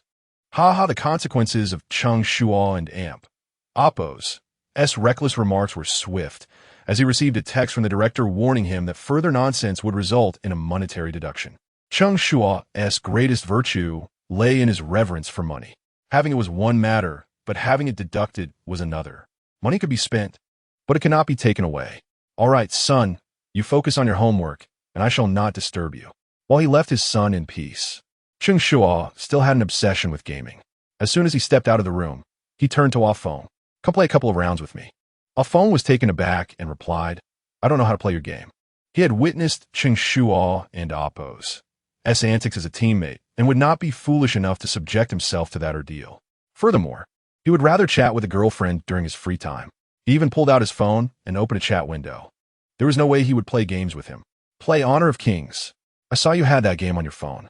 After pointing to Afong and Oppos' device, Cheng Shuo fortuitously caught sight of the chat window. Suddenly, he understood Afong's intentions. Brother, Cheng Shuo clapped a hand on Afong and Oppos' shoulder, speaking earnestly. You will come to realize that only Zhong Kuei can embrace you. Only Shun Shan will willingly hold you. Only Ming Shirin will take your hand. And only Yao will playfully sit upon you. So what is the point of dating? Just log in for me. In his quest for companionship in gaming, Cheng Shuo's cunning was fully engaged. Witnessing this scene, the netizens erupted into laughter once more. Ha ha! a new victim has emerged. With that mouth, he could have made a fine comedian. This guy's been playing Honor of Kings all day. Surely he accepted any sponsorship deals. The one willing to take you home is De Chiao. The one willing to traverse mountains to find you is Neza. The one willing to bear your children is Milady. The one willing to fly to see you is Na Kalulu. And the one unwilling to let go is Lan Lingwan. 666. This is beyond ridiculous. The insertion of sponsorship was executed with finesse. The last time I saw something this seamless was in traditional mortise and tenon joinery. Cheng Shuo lost track of time while gaming. By the time he came to his senses, it was nearly 8 o'clock in the evening. The sky had darkened, and the neon lights outside began to flicker. Oh no, is it already this late? My son hasn't eaten yet. Now, whenever Cheng Shuo spoke, Alphonse could hardly suppress his urge to roll his eyes. He had already reminded Cheng Shuo countless times throughout their gaming session. Yet, the only response he received was, just one more round. Now, he finally realized it was late. Order takeout then. Alphonse reluctantly opened the delivery app. Having already experienced Cheng Shuo's culinary skills that morning, he did not expect to benefit from a meal again. Breakfast was covered by the show, so now it seemed only fair to consider this as repayment. How can I be so shameless? Cheng Shuo pretended to be courteous for a moment before promptly pointing at the screen. Give me the sour soup beef and some minced eggplant, shiitake mushrooms, and broccoli. Alphonse was generous, ordering everything Cheng Shuo requested. Finally, he simply tossed the phone to Cheng Shuo. After ordering takeout, Cheng Shuo entered his son's room, only to find that the little one was still maintaining the same posture. He had evidently completed his homework and was now studiously reading a book. With half-eaten bread beside him, it seemed that when he was hungry, he would seek out food for himself. However, feeling guilty for allowing his son to go hungry due to his negligence, Cheng Shuo felt a rare surge of paternal love. Son, you've been reading for quite a while. You should take a break. Staring for too long can harm your eyes. Upon hearing his voice, Cheng Shuo looked up. How long have I been reading? When I was playing games with you, I didn't hear you say that playing for too long could cause nearsightedness. He was immediately countered. That fleeting paternal affection vanished, and Cheng Shuo adopted a stern expression. Wrap up quickly. Dinner's ready. Meanwhile, as they dined, the studio was introducing the upcoming itinerary. Host He Ling stood at the center of the stage, announcing, this weekend, we have arranged a parent-child trip for our contestants. To make the journey more meaningful, we will issue some challenge tasks during the trip. This approach will not only provide children with more opportunities for growth, but also strengthen the bond between parents and children. Now, I will present the first challenge to the children. Pack your luggage. Chapter 79. The Mind. I have learned. The Hands. UMLGB. As the host He Ling finished speaking, teacher Zhong Xiuqin chuckled and remarked that today and Oppos, as children generally lead a life of ease, where everything is handed to them. This has resulted in their poor self-care abilities. By assigning this challenge to the little ones, we not only train them, but also remind the parents that education should encompass more than just academics. Other aspects must also be attended to. Once teacher Zhong finished her statement, the camera shifted to Xiang Hui, who, in a slightly humorous tone, mentioned that parents were not allowed to assist with the challenge. If children fail to prepare adequately, it reflects the parents' lack of emphasis on such matters. Only through experiencing some hardship can one truly recognize a child in Oppos as weaknesses. Understanding that self-care skills are indeed a fundamental lesson is essential. Next, we hear from Yang Xiaotong, who has consistently exuded a sense of clarity and fairness throughout the journey. Yet at this moment, a mischievous smile graced her lips as she whispered to everyone that although the destination was a picturesque resort, not every family would be accommodated in satisfactory rooms. Inadequate packing could lead to discomfort. Upon hearing this, the audience became animated. I knew this was more than just a simple getaway. Hahaha, letting the kids pack their bags. Surely they wanted Oppos. Stuff a suitcase full of toys. I already sensed that the next 2 days would be quite entertaining. There was a vague feeling that the production team had something up their sleeves, but I had no evidence. After all, it was just a 2-day trip. How bad could it really get? A little endurance would see us through. However, one should not underestimate the production team and Oppos as penchant for mischief. Some netizens have already seen through the production team and amp, oppos, tactics, while others merely enjoy the spectacle. Although packing may seem like a trivial segment, it vividly reflects the living conditions of each family. The contrast is stark. Family 2 is exceedingly affluent, their dressing room larger than my living room, filled with luxury items. A child raised in such wealth could only ever know the greatest hardship as sipping an iced Americano. I too have a home, albeit a rundown one. Life is a balance of gains and losses. While they acquire wealth, they inevitably forfeit certain things. Have they lost their worries? Let us not kid ourselves. It's a mere superficiality. Viewers were astonished by the opulence of Family 2 and Oppo's dressing room, yet this remains an exception rather than a rule. Most families are quite ordinary. Meanwhile, the amusing blunders of the children while packing quickly captivated the attention of netizens. Meow meow, you really can amp, Oppo's, bring a stuffed doll. This trip is different. It was fine before, why not this time? Tsinghua, stop packing so much. It's only a 2-day trip. Leave out the unnecessary stuff. Dad, maybe you should stay home and let Mom go. Lu Chong, I told you to bring food, not a pot. Isn't this just your cooking tool? Cinny, hurry up and pack. Mom, I don't know how. Where'd I put the clothes? Why is there only one sock? Rannon, bring some books and a couple of practice papers. We can't neglect our studies while having fun. Novels count as books too. Although the production team stipulated that parents could not assist, they did not prohibit them from giving reminders. I thought this would provide some help, but instead, it left the parents feeling helpless. When toys were banned, the children clamored to bring their phones. When instructed to pack study materials, they packed their favorite leisure books instead. They were told to bring clothes for changing, yet they indiscriminately stuffed their suitcases without regard for the seasons. Personal items and toiletries were entirely overlooked, while snacks were plentiful. With the production team's South rules in place, these little ones relished a rare moment of rebellion, leaving their watching parents anxiously helpless. In stark contrast, the 10th live broadcast room appeared almost frighteningly normal. After dinner, Cheng Shuo lounged on the sofa in a relaxed pose, while his son Cheng Shuo was busily packing. Despite being the youngest among the children, he was remarkably diligent in organizing his belongings. Toiletries, change of clothes, and spare items were all meticulously categorized. He even understood to keep his underwear and socks separate, which caused the cameraman, a phone, to significantly increase his step count in just half an hour. The audience erupted in excitement, noting the clear distinction. It is essential to allow children to handle things independently. The essence lies in the fact that the father is inept, prompting the son to be exceptionally industrious. Cheng Shuo declared, "Ultimately, I bear the brunt of everything.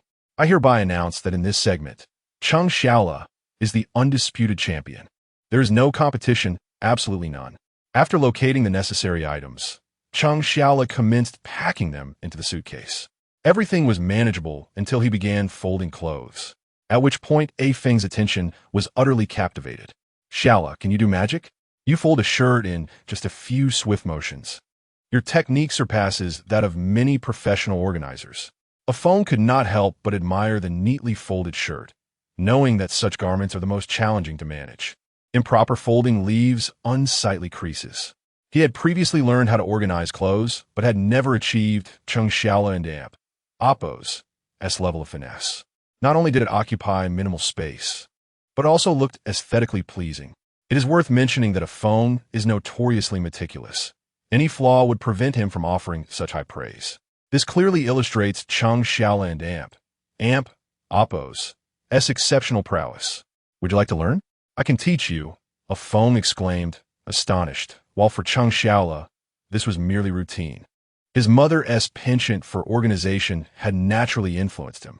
The more he practiced, the simpler it became. Moreover, with an incapable father at home, if he did not exert himself, the household would be in disarray. "All right," a phone replied enthusiastically, positioning the camera nearby. He casually picked up a piece of clothing and waited for Cheng Shuo to demonstrate, eagerly following each step. His eager demeanor was contagious, prompting many viewers to join in, searching for their own garments. Whether or not they could master the technique was secondary. The sense of participation was paramount. Thus, the 10th live broadcast room witnessed a scene where the viewers followed along. fold the left side over, and do the same on the right. Tuck both sides in. Pay attention to these 2 points and lift. With just a few simple movements, the shirt was folded. Cheng Shuo had slowed down his pace. Yet a phone struggled to keep up. Slow down. How do you do it? Oh, you're so clumsy like this. At that moment, Cheng Shuo resembled a little teacher, repeating instructions. A phone was a diligent student, learning with utmost seriousness. Folding clothes appears simple, but is genuinely challenging. Even with Cheng Shuo and Appos, as hands-on guidance, a phone found it difficult, let alone the online viewers learning from a distance. Oh my, is it really this hard? I refuse to believe it.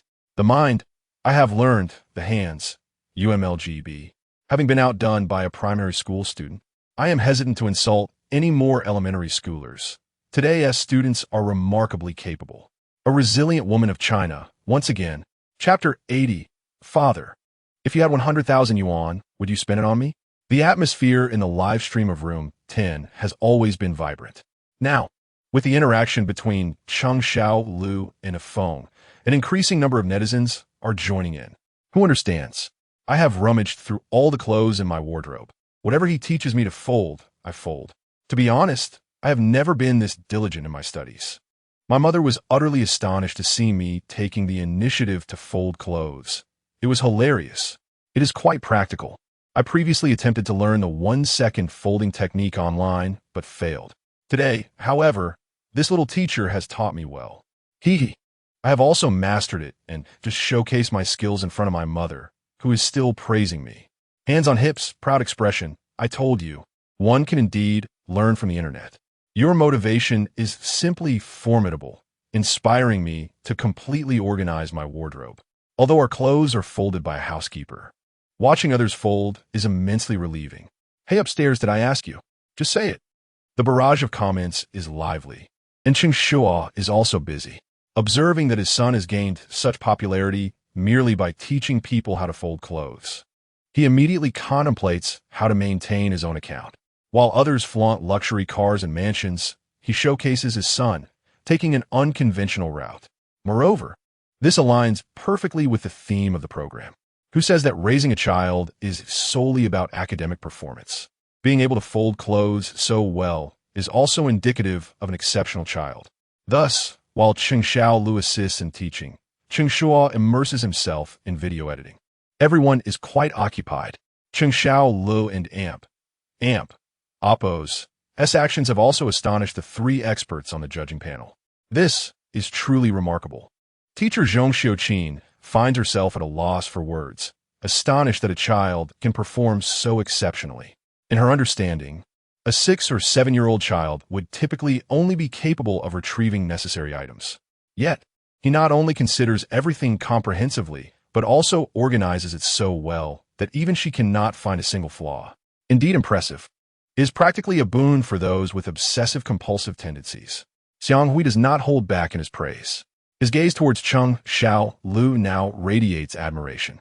Initially, he was not particularly fond of Cheng Shuo Lu, believing that poor grades were a significant drawback. However, through these past 2 days of observation, he increasingly recognizes the child and Appos' merits. Aside from academic performance, he excels in other areas. Communication, interpersonal skills, and action-oriented capabilities far surpass those of his peers. Now, reflecting on it, if his grandson were similarly inclined, he would likely wake up laughing in his dreams. He demonstrates strong self-management skills, but have you noticed? He adeptly seizes opportunities to showcase himself and willingly shares his acquired skills. As Yang Xiaodong speaks, she gestures toward the screen, continuing. It turns out he is only folding clothes meant for the next few days. The teaching materials are merely these few items. However, upon seeing a phone learn with such seriousness, he even brings out off-season clothing for demonstration, including a dress worn by his mother. This unreserved willingness to share and showcase oneself is truly commendable. Hearing Yang Xiaodong and Appos' remarks, the other 2 teachers nod in agreement. Many children today face a common issue. They may know how to do something, yet become shy when asked to demonstrate. Unlike Cheng Shuo Lu, who approaches everything with confidence, his self-assurance surpasses that of many children. Having neatly folded the clothes, Cheng Shuo Lu begins tidying up the smaller items. perhaps influenced by his surroundings. He enjoys tidying while muttering to himself. I said we should bring back the disposable toothbrushes from the hotel. Look, now they come in handy. This pair of slippers can also be taken. Just wear them and discard them afterward. Shower gel and shampoo should be transferred into smaller bottles. Carrying the large ones is too cumbersome. Cheng Shuo is diligently preparing. His meticulous demeanor makes one momentarily forget he is still a child. In contrast, Cheng Shuo lounges lazily on the couch, engrossed in his phone. This comparison is particularly displeasing. If he were quietly playing with his phone without causing a disturbance, it would be acceptable. However, he suddenly exclaims, "Son, where's my charging cable? ISN and Oppos. Tee it right on the table?" Cheng Shuo, focused on tidying up, manages to respond to every remark. Yet, his father truly appears somewhat useless. "No, I can't find it. There is one. Look carefully. I have searched thoroughly. It's not here. How could that be?" Cheng Shuo and Oppos. His tone grows impatient as he sets aside his task and approaches. "See, in Oppos. S right here." Just as Cheng Shuo attempts to assert that it is genuinely missing, he sees his son holding the charging cable aloft. He gives an awkward smile. "Oh, there really is one." Cheng Shuo imitates his father's chuckle, turning to leave while playfully critiquing him. "If it's not in your hands, it's completely invisible." The tone and inflection of his voice momentarily bewilder the netizens in the live stream. Can you believe it? I seem to see my mother's reflection in this child. The ability to conjure objects from thin air is identical to my mother's. Remarkable. I and Amp, Oppos. V heard similar sentiments. It seems to be the universal language of parents across the nation. The parent-child dynamic appears to have reversed, evoking a sense of surrealism. The scene in room 10 resonates with countless netizens, as Cheng Shuo's every move perfectly mirrors that of their own mothers. Both engage in a blend of muttering while tidying and possess the uncanny ability to locate items that you cannot find. Though he appears so adept, he is merely a first-grade student. This juxtaposition astonishes them while simultaneously evoking humor. The netizens erupt in laughter. What is this? A parenting show or a role reversal between father and son? Poor Shuo, juggling the roles of both child and mother, tirelessly worrying for his father. Henceforth, you shall call each other by your respective roles. You shall call him father, and he shall call you mother. I concur. I wholeheartedly agree. Cheng Shuo, while editing videos, naturally notices the netizens and Oppos' playful jests directed at him. However, he remains indifferent. As long as his son thrives, he can indulge in leisure. After toiling in his previous life, now being a father is not a burden.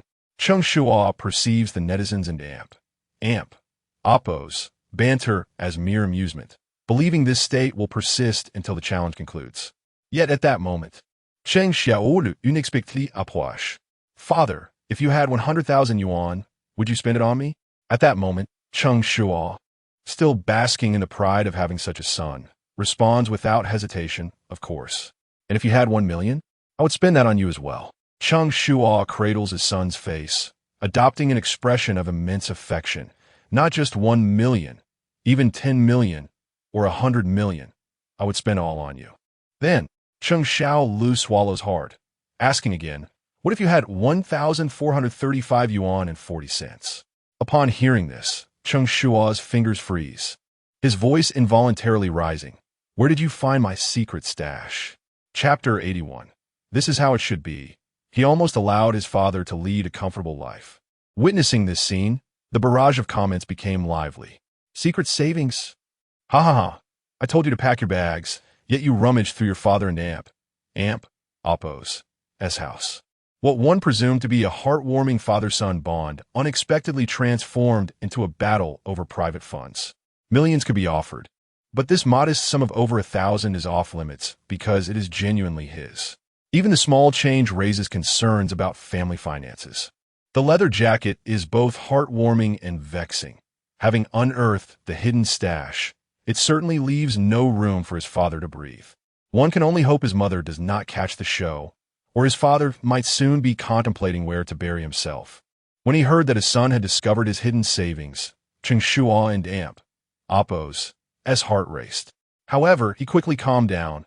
After all, hiding private funds is not a cardinal sin. Moreover, his wife was currently preoccupied. Whether she would find out was another matter entirely. Cheng Shuo was remarkably untroubled. Not only did he soothe himself swiftly, but he also began to contemplate the hidden savings. Extending his hand, he thought, "Good lad, there is nothing in this house you cannot find. Since it had been found, it was time to hand it over." Observing this, Cheng Shuo reluctantly produced a red sock with a hole in it. The sock was bulging, clearly concealing a fair amount of items. Before placing it in his father and aunt Appo's hand, he hesitated, questioning, "You are willing to spend millions on me, yet this little amount is off limits? Is it not simply because this amount genuinely belongs to me?" Taking the red sock, he extracted the money and began to count it earnestly. Another sum was added to his account. This money was evidently hidden away by its previous owner. A good person indeed, who occasionally surprised him.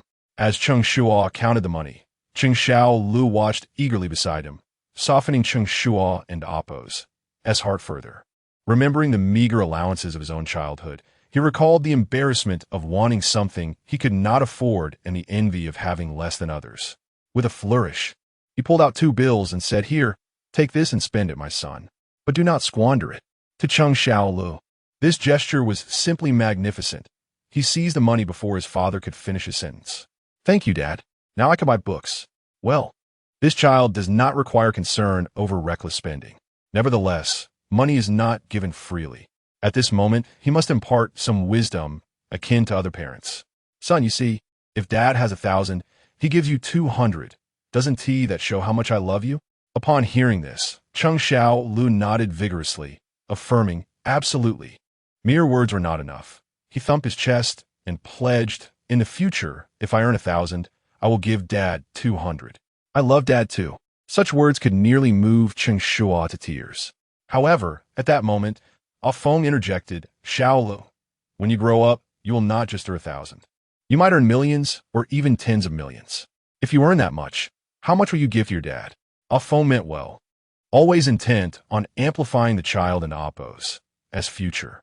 With numerous people earning thousands monthly, he believed that with Cheng Shuo and Appo's intelligence, he would not remain ordinary.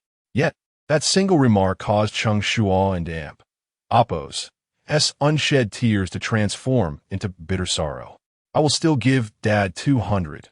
My love for him will never change." Cheng Shuo could no longer maintain his composure. His face darkened as if he had consumed bitter melon. Seeing his son and Appo's triumphant smirk after his clever maneuver, he could not help but smile knowingly. Cheng Shuo's response once again sent the viewers in the live stream into fits of laughter. Haha, he cannot be easily outsmarted. No matter how much he earns, he will always set aside 200 for his father. Such a clever little rascal, truly endearing.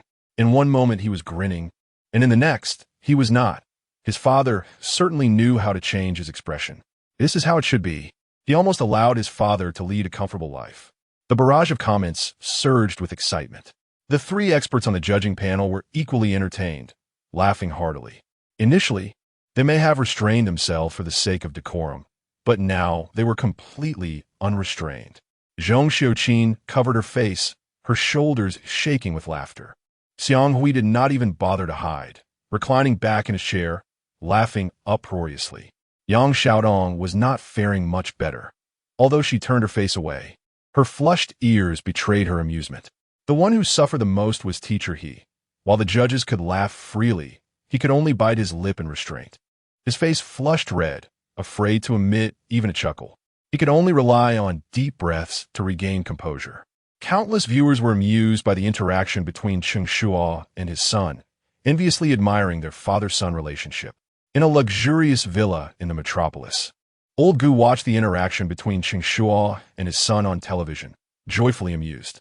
As the CEO of a publicly traded company, he was usually consumed by work, leaving little time to relax. Today, he unexpectedly found the time to turn on the television, only to be captivated by this parenting show. Particularly, the footage of the father-son duo struck a chord, bringing tears to his eyes. Once upon a time, he and his son shared a similar bond, engaging in playful banter and laughter together. Yet, he could not pinpoint when their closeness began to fade. Their time spent together dwindled, and even phone conversations became brief. Now, Witnessing the harmonious relationship of another father-son pair, he could not help but reminisce about the precious moments he once shared with his son. Coincidentally, as he was lost in thought, his son's call came through. "Hello, June. Just as old Gu intended to inquire about his son's well-being, he was interrupted. "Old man, I'm out of living expenses. Send me some more. Didn't I just give you some last week?" Old Gu seized the opportunity to speak a bit longer, knowing that once the money was sent, his son would hang up. "You gave me last week, and I've already spent it. Hurry up." Hearing this, old Gu felt helpless. "All right, I'll transfer it to you shortly."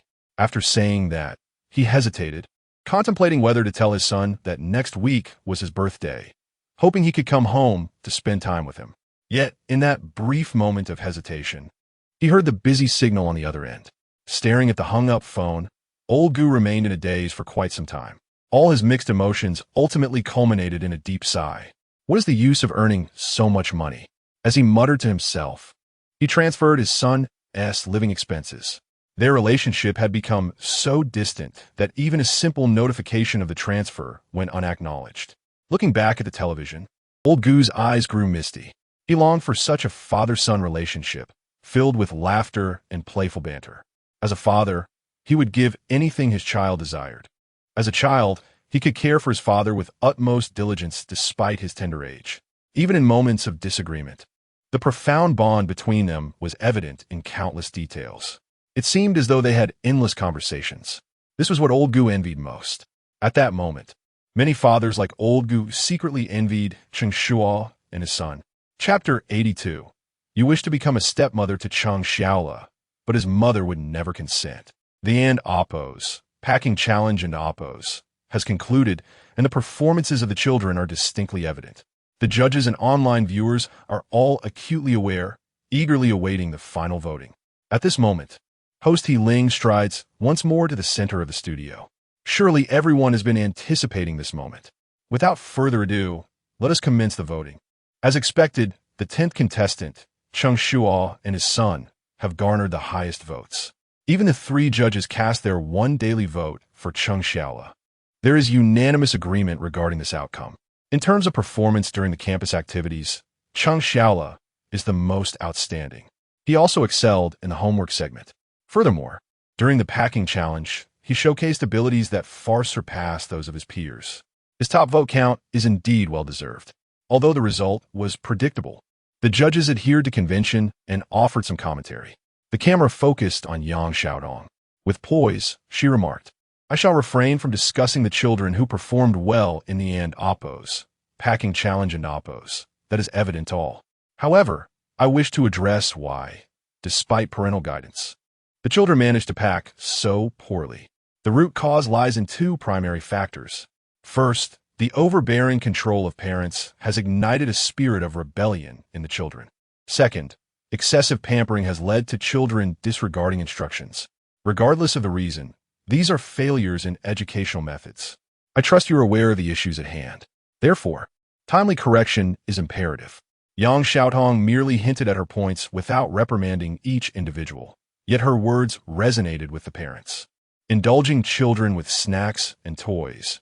Do these truly serve a purpose in subsequent activities? And what of the children who never dared to defy their parents? Why were they disobedient this time? It is simply a reaction to the immense pressure imposed by their parents, a desire to rebel. Once rebellion has commenced, it is unlikely to be a solitary act. They are beginning to realize that attempting to control their children is futile. Perhaps, if they were to ease their grip, their children might flourish like Cheng Shuo. As the parents ponder this, host He Ling continued, "Raising children involves more than focusing on a singular aspect. Our program and Oppos' intent is to foster well-rounded development in children. In the upcoming 2 days, we will arrange various challenges that require children to complete tasks independently or collaboratively, and even involve parent-child role reversals. Through these challenges, we aim to uncover the shortcomings of both children and parents, facilitating growth and development for all. Let us anticipate tomorrow and Oppos' journey together." He Ling's words signified the conclusion of today's broadcast. The time was then allotted for each group to engage freely at home. The program had reached a point where viewer engagement began to wane, entering a period of tranquility. All live, streaming rooms gradually cooled down. Yet behind the scenes, the production team was bustling with activity. The next location had been confirmed. It would be your turn next. Apologies, but the advertisements have already filled the space. Product placement? 20,000 for a single shot? Let me consult the director. We are still planning the contestants and AMP. Oppos, platform promotions. Please await our notice. We have secured sponsorship for prizes. But your health products do not align with our program's tone. Perhaps we can reconnect when we produce a program focused on elder care? Sister, please refrain from causing disruptions. We require capable logistical support. Should you wish to be Cheng Shuo's stepmother, even his mother would not agree. Due to the weekend activities, the program and AMP, Oppo's backend was in a frenzy. Phone lines were ringing incessantly. Although these plans had been established prior, the announcement of future itineraries during the live broadcast attracted many eager to offer venues for promotion, sponsorship, advertising, and even job inquiries. It was nearly overwhelming the program team's phone lines. Everyone recognized the show's popularity. Merely appearing on it could yield publicity. Previous sponsors demonstrated foresight by supporting the program before it gained traction, reaping benefits at lower costs while enjoying host endorsements, product placements, and even sharing the spotlight with popular contestants. It was indeed a remarkable value proposition. Now, however, a single camera shot commanded exorbitant prices. Sponsors who previously looked down upon the program were now increasingly humble.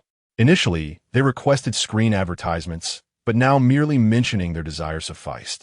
They understood that as long as Cheng Shuo and his son remained on the show, its popularity would endure. The advertising effectiveness surpassed that of many trending variety shows. Consequently, the program and Oppo's chief director, Cheng Shuo, experienced a sense of vindication, reveling in the pinnacle of his career, feeling both busy and joyous. This was all thanks to Cheng Shuo and his son, whom he felt immense gratitude towards, nearly venerating them as deities of fortune. Achoo! Cheng Shuo, nestled in bed, suddenly sneezed. Who is speaking of me? With an early departure scheduled for the morrow, he had prepared for bed after packing his belongings. Just as he was about to check today's gains, an itch in his nose prompted a loud sneeze. He paid no mind to whether someone was disparaging him behind his back, muttering softly before opening the system. Current available emotional value, 1,403. 100. Cheng Shuo awarded attribute points. Intelligence 1, Constitution 1. Host has achieved the milestone of 1 million emotional value for the first time, granting the skill, Strengthen Constitution. Would you like to accept? Upon noticing the emotional value had amassed to 1 per million, a smile spread across Cheng Shuo's face. Throughout the entire day, he had accumulated nearly 800,000 emotional values. If converted to currency, that would be 800,000. Earning 800,000 in a single day was something he would never have dared to dream of previously. Even more delighting was the fact that achieving 1 million emotional values granted him a skill. He relished anything that came without cost. Even if the skill appeared unremarkable, he accepted it with glee. Except, the moment he spoke, Cheng Shuo felt an immediate transformation. His body gradually became taut and powerful, as though he had undergone a complete metamorphosis. In truth, Cheng Shuo did not possess good physical health. He spent his days ensconced in gaming, disinterested in exercise. Sometimes, climbing a few flights of stairs left him breathless. To describe his 30-year-old self as having the body of a 60-year-old would not be an exaggeration. Yet at this moment, he sensed a monumental change within himself. It would not be an exaggeration to say that he could now effortlessly run a marathon or conquer Mount Tai. This sensation was simply marvelous. Just moments ago, he had scoffed at the notion, yet now he was utterly satisfied. Physical health is the foundation of revolution. Even if this skill had cost him 1 million emotional values to obtain, he would not consider a loss. Moreover, it was free. Having claimed the skill, he arrived at the pivotal moment. Would you like to consume 1 million emotional values to redeem a super lottery draw? Cheng Shuo decisively selected yes. Chapter 83. Acquiring Divine Skill, Masterful Culinary Arts. As Cheng Shuo and AMP, Oppo's voice faded, countless small orbs appeared before him. Golden, silver, black, blue. They spun irregularly, approaching and receding, immersing Cheng Shuo in a vast cosmic expanse. The beauty was mesmerizing and overwhelming. Just as Cheng Shuo was lost in the spectacle, a shimmering, transparent orb floated before him. The orb burst with a sound. Congratulations, host. You have completed the super lottery and acquired the divine skill, Masterful Culinary Arts. Masterful Culinary Arts. Mastery of various global cuisines with top-notch culinary skills. Any ingredient in the host and Appo's hands possesses the ability to transform the ordinary into the extraordinary. Furthermore, the skill can be inherited. Cheng Shuo currently inherits 30 and will gain more as he ages. Upon realizing he had drawn a cooking skill, Cheng Shuo felt a twinge of dissatisfaction. Was his cooking so abysmal that even the system deemed it necessary to grant him such a skill? Learning to cook for 1,000,000 seemed exorbitant, even more so than New Oriental. However, upon reading the details, his perspective shifted. Mastery of all cuisines and unparalleled culinary prowess. Such a feat was likely unattainable by any chef. Most importantly, his son could inherit this skill. Though it was only a 30 inheritance, it surely wouldn't be lacking. Did this imply that after cultivating a gaming companion, he had inadvertently trained a chef for himself? For this reason alone, Cheng Shuo felt the investment worthwhile. Having obtained such a skill, it was only natural to test its efficacy. He rolled out of bed and headed to the kitchen. Unfortunately, the available ingredients in his home were scarce. After rummaging, he could only find eggs and a box of leftover rice from takeout. The simplest ingredients often showcase the essence of culinary skill. Let the cooking commence. Cheng Shuo never complained about his circumstances. He made do with what he had and promptly set about preparing fried rice. He took an empty bowl, skillfully cracking the eggs into it, adding a pinch of salt. Then, he began to whisk the eggs in a clockwise motion. Previously, he had cracked eggs, but never with such a sense of purpose. It felt as if he instinctively knew when to stop whisking. Even the optimal amount of salt felt second nature. The familiarity was akin to having executed this task thousands of times. Having whisked the eggs, he proceeded to chop green onions. With the skill and Appo's enhancement, his knife skills seemed remarkably improved. Though chopping green onions requires little finesse, the uniformity and aesthetic appeal of his cuts were far superior to his previous attempts, which often resulted in uneven lengths or a complete mash. With the accompaniments ready, Cheng Shuo turned his attention to the iron wok on the stove. He held a genuine grievance against it. How could it burn food at the slightest increase in heat and refuse to cook at the slightest reduction? Each time he cooked, adjusting the heat felt akin to calibrating a delicate instrument. Too high was unmanageable, too low was ineffective. Even after all his efforts, the food remained unpalatable. Having been intimidated by this pot, he couldn't help but feel apprehensive despite the skill support. If I fail, so be it, he thought. Let us see what I can produce. With resolve, he ignited the flame, poured in the oil, and executed the motions seamlessly. As he began to work, he was astonished to find the cooking sensation returning. He could discern the appropriateness of the heat and knew precisely when to add the egg mixture based on the oil and Appo's temperature. Following his instincts, Cheng Shuo proceeded step by step. With a sizzling sound, the egg mixture released an enticing aroma as it hit the hot oil. Fortunately, the dreaded burning did not occur. The egg mixture rapidly solidified into a golden hue, and with a few deft flips, it transformed into delicate scrambled eggs. Following his instincts, he adjusted to medium heat, introduced the leftover rice, and began to stir while deftly tossing the wok. Such a display of skill would surely impress any onlooker. As the stirring intensified, the scrambled eggs enveloped the rice grains, turning them golden and lustrous, each grain distinct. The visual appeal was striking. Coupled with the tantalizing aroma wafting through the air, Cheng Shuo found himself salivating uncontrollably. He had never known fried rice could be so delectable. Finally, he added the seasonings and sprinkled the chopped green onions. The golden eggs and white rice formed a visually stunning combination, accentuated by the green onions. The interplay of colors was enough to ignite anyone in Appo's appetite at a mere glance. while the fragrance of the green onions elevated the entire dish to another level, leaving Cheng Shuo in a state of blissful confusion.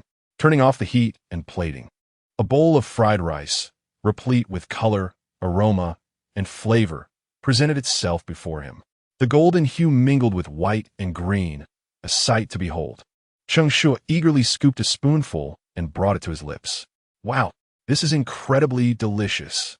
The rice was chewy and perfectly complemented by the fragrant eggs, creating a delightful explosion of flavors. The freshness of the eggs harmonized with the sweetness of the green onions, all while the rice retained its intrinsic flavor. The symphony of tastes danced in his mouth, leaving Cheng Shuo in awe. It's only now that I realize how lacking my previous meals were, he thought. The only words that could encapsulate his current sentiment were an astonished exclamation. A bowl of fried rice had made him reflect on the hardships he had endured before. He yearned to devour it swiftly. Just then, a voice heavy with sleep interrupted, "Dad, what smells so good?" Cheng Shuo leaned against the kitchen doorway, his eyes half closed.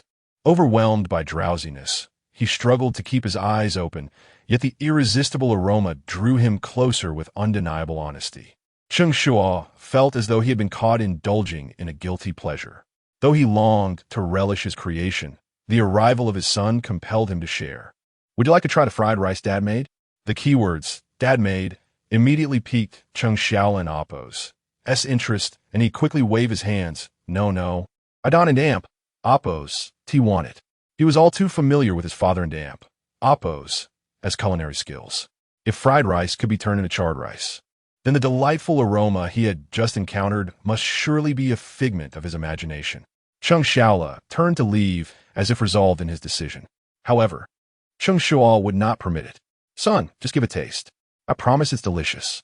He felt compelled to redeem his reputation as a cook. Had it not been so late, he would have considered streaming live to announce his newfound skills. No, Cheng Shuo was resistant and attempted to refuse.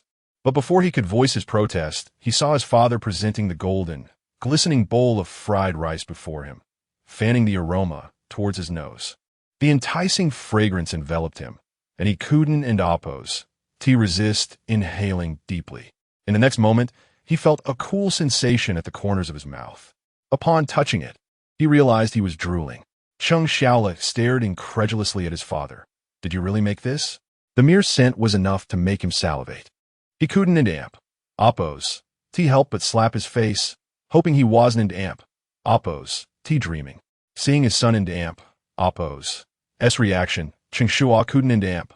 Appo's, helped but chuckle. Had his culinary skills deteriorated to the point that his son believed this moment was an illusion?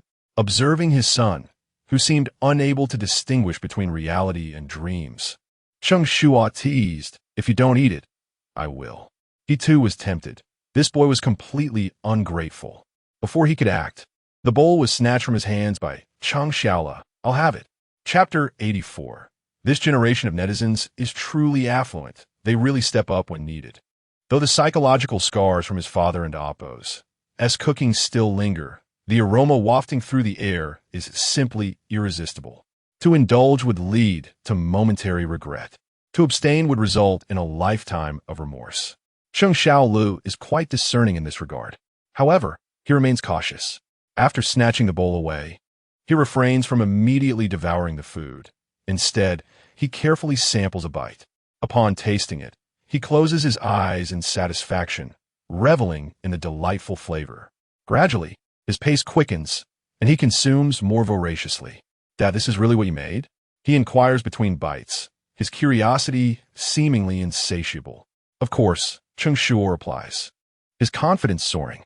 Just as he believes he can finally erase the stigma of being a culinary disaster, his son suddenly questions him, suggesting it must be takeout, as it cannot possibly be this delicious. This single remark freezes Cheng Shuo's smile in place.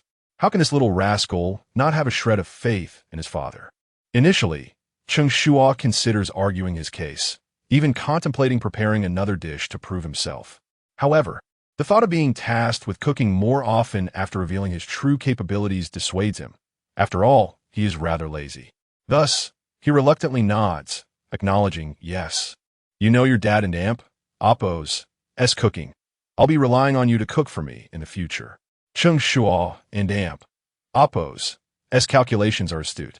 Even if his son inherits merely 30% of his skills, the flavor will undoubtedly be commendable. Cooking is a matter that must hinge on his son. Cheng Shuo, ever loyal, agrees. All right, but if you sneak a bite, you must invite me. Let South order from this place in the future. It's too delicious. One believes he has successfully bamboozled his son, while the other feels he has cunningly ensnared his father.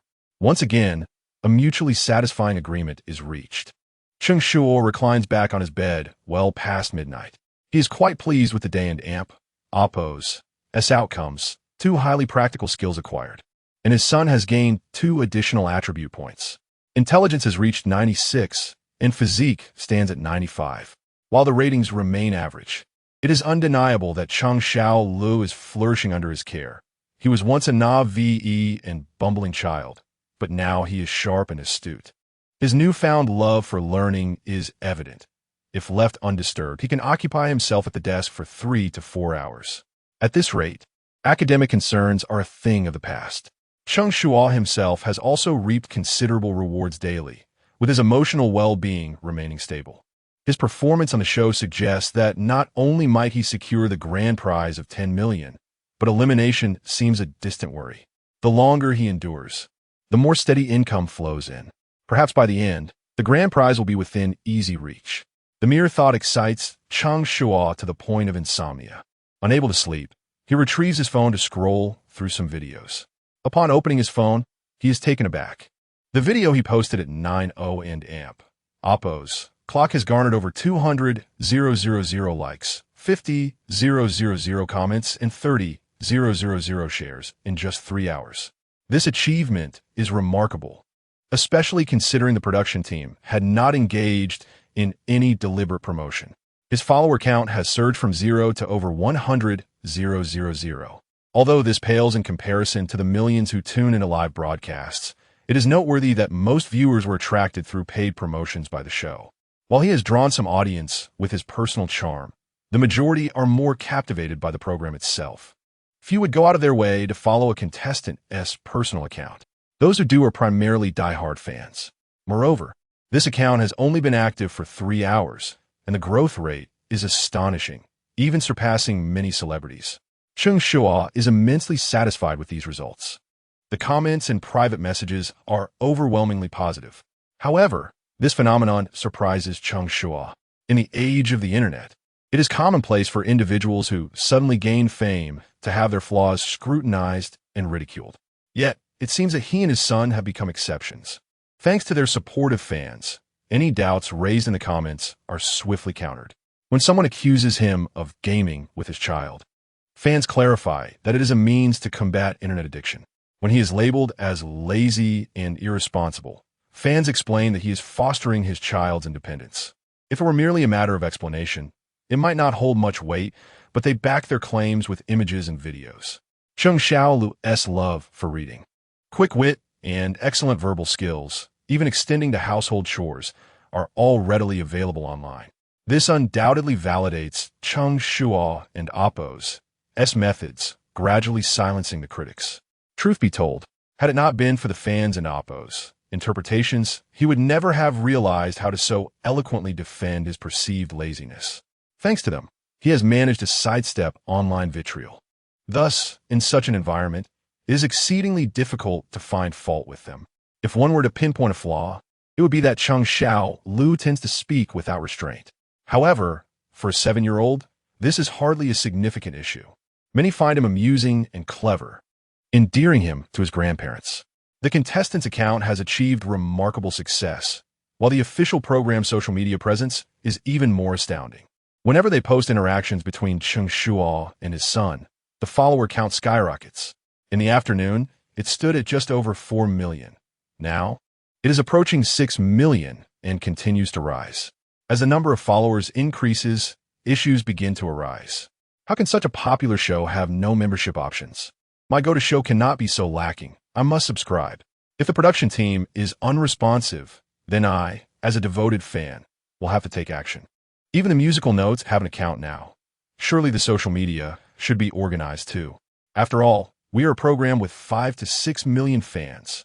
After several days of live streaming, this show has evidently become a favorite among many netizens for their viewing pleasure. Even those who cannot watch during work hours enjoy listening in. However, seeing their beloved show devoid of any membership options incites anger and disappointment. They start to retaliate by subscribing in droves, extending membership validity until the year 2100. This move leaves the back-end staff utterly astonished. The staff responsible for maintaining the account are preparing to release today as highlights when they're caught off guard. Cheng Shuo arrives, slightly dazed, realizing their oversight. The show's rapid development has left every staff member overwhelmed. In the past, a single post would yield at most a few thousand likes throughout the day, leading them to believe that there was no need for a membership. Now, a single post can garner over 10,000 likes within 10 minutes and surpass 100,000 in an hour. Each post reaches likes and comments exceeding 500,000. For popular contestants like Cheng Shuo and his son, the numbers are even higher. Now that they realize the necessity of offering memberships, the netizens have already taken the initiative. Cheng Shuo finds the situation both amusing and perplexing.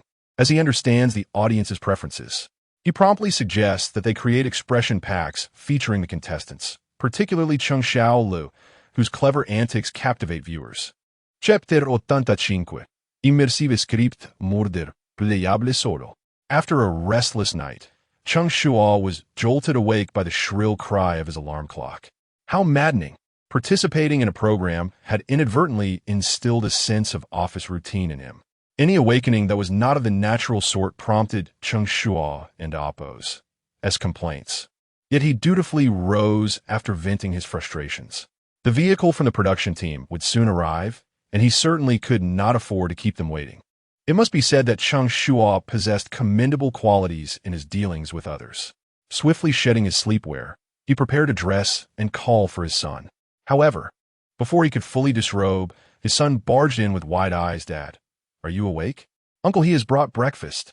Behind him trailed Uncle He, a camera slung over his shoulder. Caught off guard by this sudden intrusion, Cheng Shuo froze, momentarily forgetting to continue undressing. Uncle He, equally surprised, had not anticipated such a timing.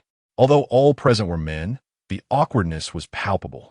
My apologies, he stammered repeatedly, hastily retreating and kindly closing the door behind him.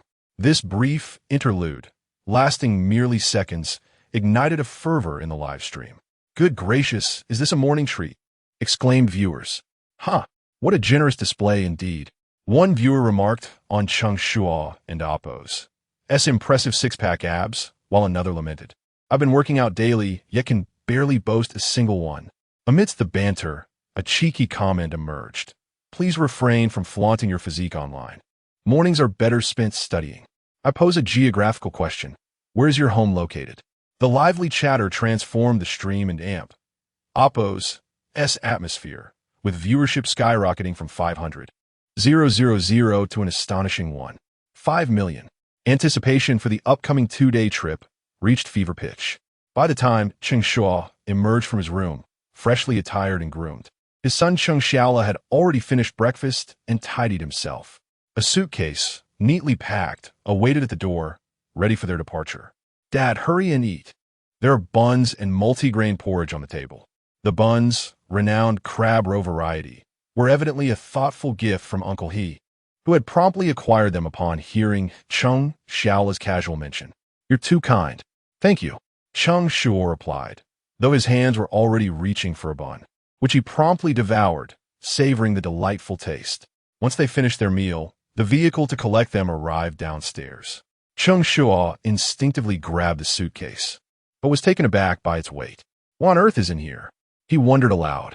As yesterday, he had observed his son packing merely a few articles of clothing and toiletries.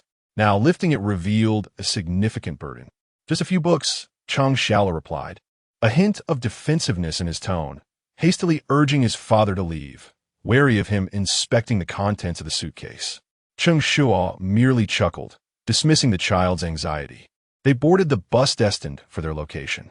The production team likely opted for a bus to facilitate early interactions among participants.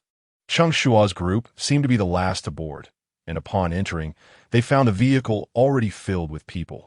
Despite several days of online interaction, this was their first in-person meeting, and a palpable shyness enveloped the atmosphere. After a few hesitant greetings, silence reigned. Even Cheng Shuo, typically gregarious, sat still, restrained by the ambience. The destination, Jinshe village, was over 200 kilometers away and derived its name from a scholar of the Ming dynasty. The village retained its ancient architectural style and organic lifestyle, untouched by modern development. In recent years, ecotourism had surged in popularity, leading the government to initiate investments to enhance the village and Oppo's economy by developing tourism projects such as rafting, grass sliding, and camping, alongside a resort and food street. Despite its expansive development, few were aware of this newly established locale. The production team likely sought to promote it, encouraging tourism. As they left the city limits, the air grew fresher and the scenery more picturesque. Yet, even the most stunning vistas could not stave off the monotony of the journey. Cheng Shuo occupied himself with his phone, while Cheng Shuo found it increasingly difficult to remain still, squirming in his seat. "Would you like to play with my phone?" Cheng Shuo offered, not wanting his son to become too bored. Under different circumstances, any other child would have eagerly accepted. Yet, Cheng Shuo disdainfully shook his head, unimpressed with the offerings of the device. Suddenly, an idea sparked in his mind, and he mischievously said, "Dad, I want to play script murder." "Script murder?" Cheng Shuo echoed, intrigued. "Sure, let an amp, Oppo's, play together." He was eager to pass the time. However, to his surprise, Cheng Shuo declined his invitation, stating, "You can end amp, Oppo's, play. It has to be just me." "Wait, what?" Cheng Shuo was puzzled. This immersive script murder game involved elements of deduction, intellectual challenge, horror, and suspense, yet it was designed exclusively for solo play.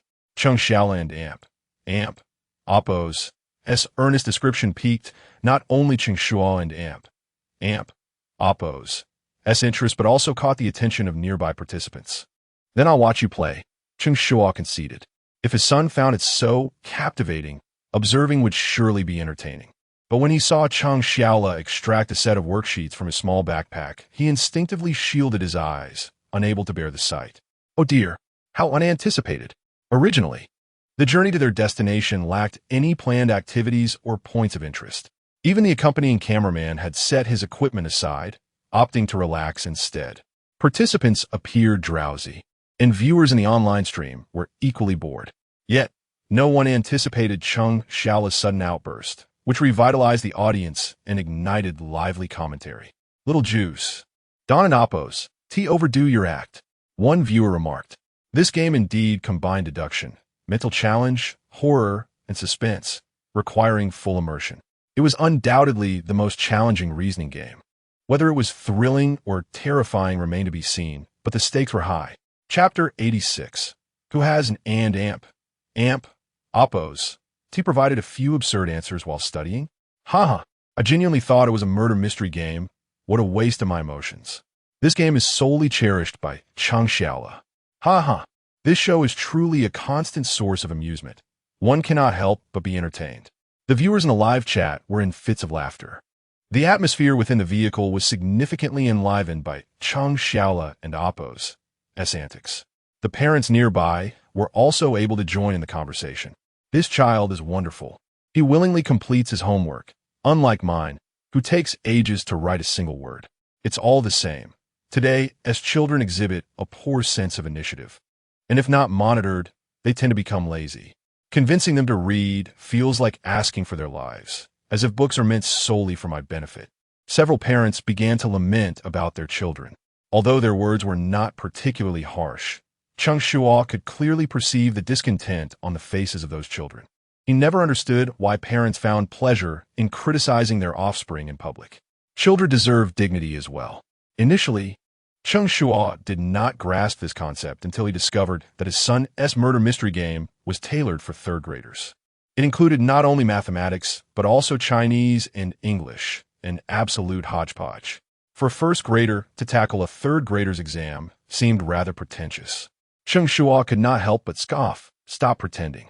Can you comprehend it?" Just right. It wasn't his intention to discourage his son. He merely wished for him to engage in age-appropriate activities. Early exposure to complex knowledge points would not be beneficial for a child. Cheng Shuo held this belief. Yet Cheng Shuo had a different perspective. It's not difficult at all. I've seen the third-grade textbooks. Cheng Shuo replied confidently, showing no signs of boasting. Cheng Shuo believed in this assertion. His son demonstrated a strong learning aptitude, and his boldness suggested he was quite capable. The pivotal moment came when he glanced at the exam paper and discovered that several of the answers Cheng Shuo had already written were, astonishingly, correct. This filled Cheng Shuo with a sense of pride. His son was remarkable. Though swelling with pride, he had always been contrarian and could not resist teasing his son. Why is this blank? Can an amp, oppose, do it? This was a classical Chinese translation question. Parents are present. Do not wander far. Such a question poses a challenge even for a genuine third grader, let alone a first grader who has solely relied on self-study. Cheng Shuo was quite honest. Yeah, I can't do it. He did not feel embarrassed to admit his inability, his straightforwardness earning Cheng Shuo a newfound respect. Why not an oppose, till you give it a try? Classical Chinese often shares similar meanings with modern language. He patiently encouraged. However, sometimes, the more one guides, the less they obtain the desired answer. The question was inherently beyond the standard, and allowing a clever child like Cheng Shuo to unleash his creativity could lead to unexpected outcomes. Your parents are in my hands. You can an oppose, run far. Ha. This divine translation made Cheng Shuo burst into laughter, and other participants joined in as well. Ha. That's amusing. Interpreting it literally too far off. When learned later, the memory will be more profound. Quite commendable, at least for the courage. When it comes to other people in oppose, children, these parents are often more forgiving. There is no mockery, only encouragement. They speak kindly, but the viewers in the live chat are less restrained. It's fortunate that his mind hasn't been tainted. He can translate like this. Can he translate? And oppose, 80 years. Passed away in oppose. Will he say he joined the army at 80? Ha. Yes, just an elementary student. Don't set the bar too high. Indeed, not everyone was as capable as him when they were children. Who hasn't given a few ridiculous answers during their studies? I remember a word problem where I calculated that the bus had 5 people left. I still can't forget how my desk mate calculated that 8/12 of a teacher took 231 students on a spring outing. Ha, what absurd answers. The comments flooded in again. This commotion brought the contestants closer together. They began to chat more freely, and the atmosphere in the vehicle became much livelier. As they chatted, time flew by. Before they knew it, they could see the entrance of the resort not far ahead. It must be said, this place is quite nice, with beautiful scenery. Yes, with fewer tourists now, we can truly enjoy nature. We should all be staying in the lodge.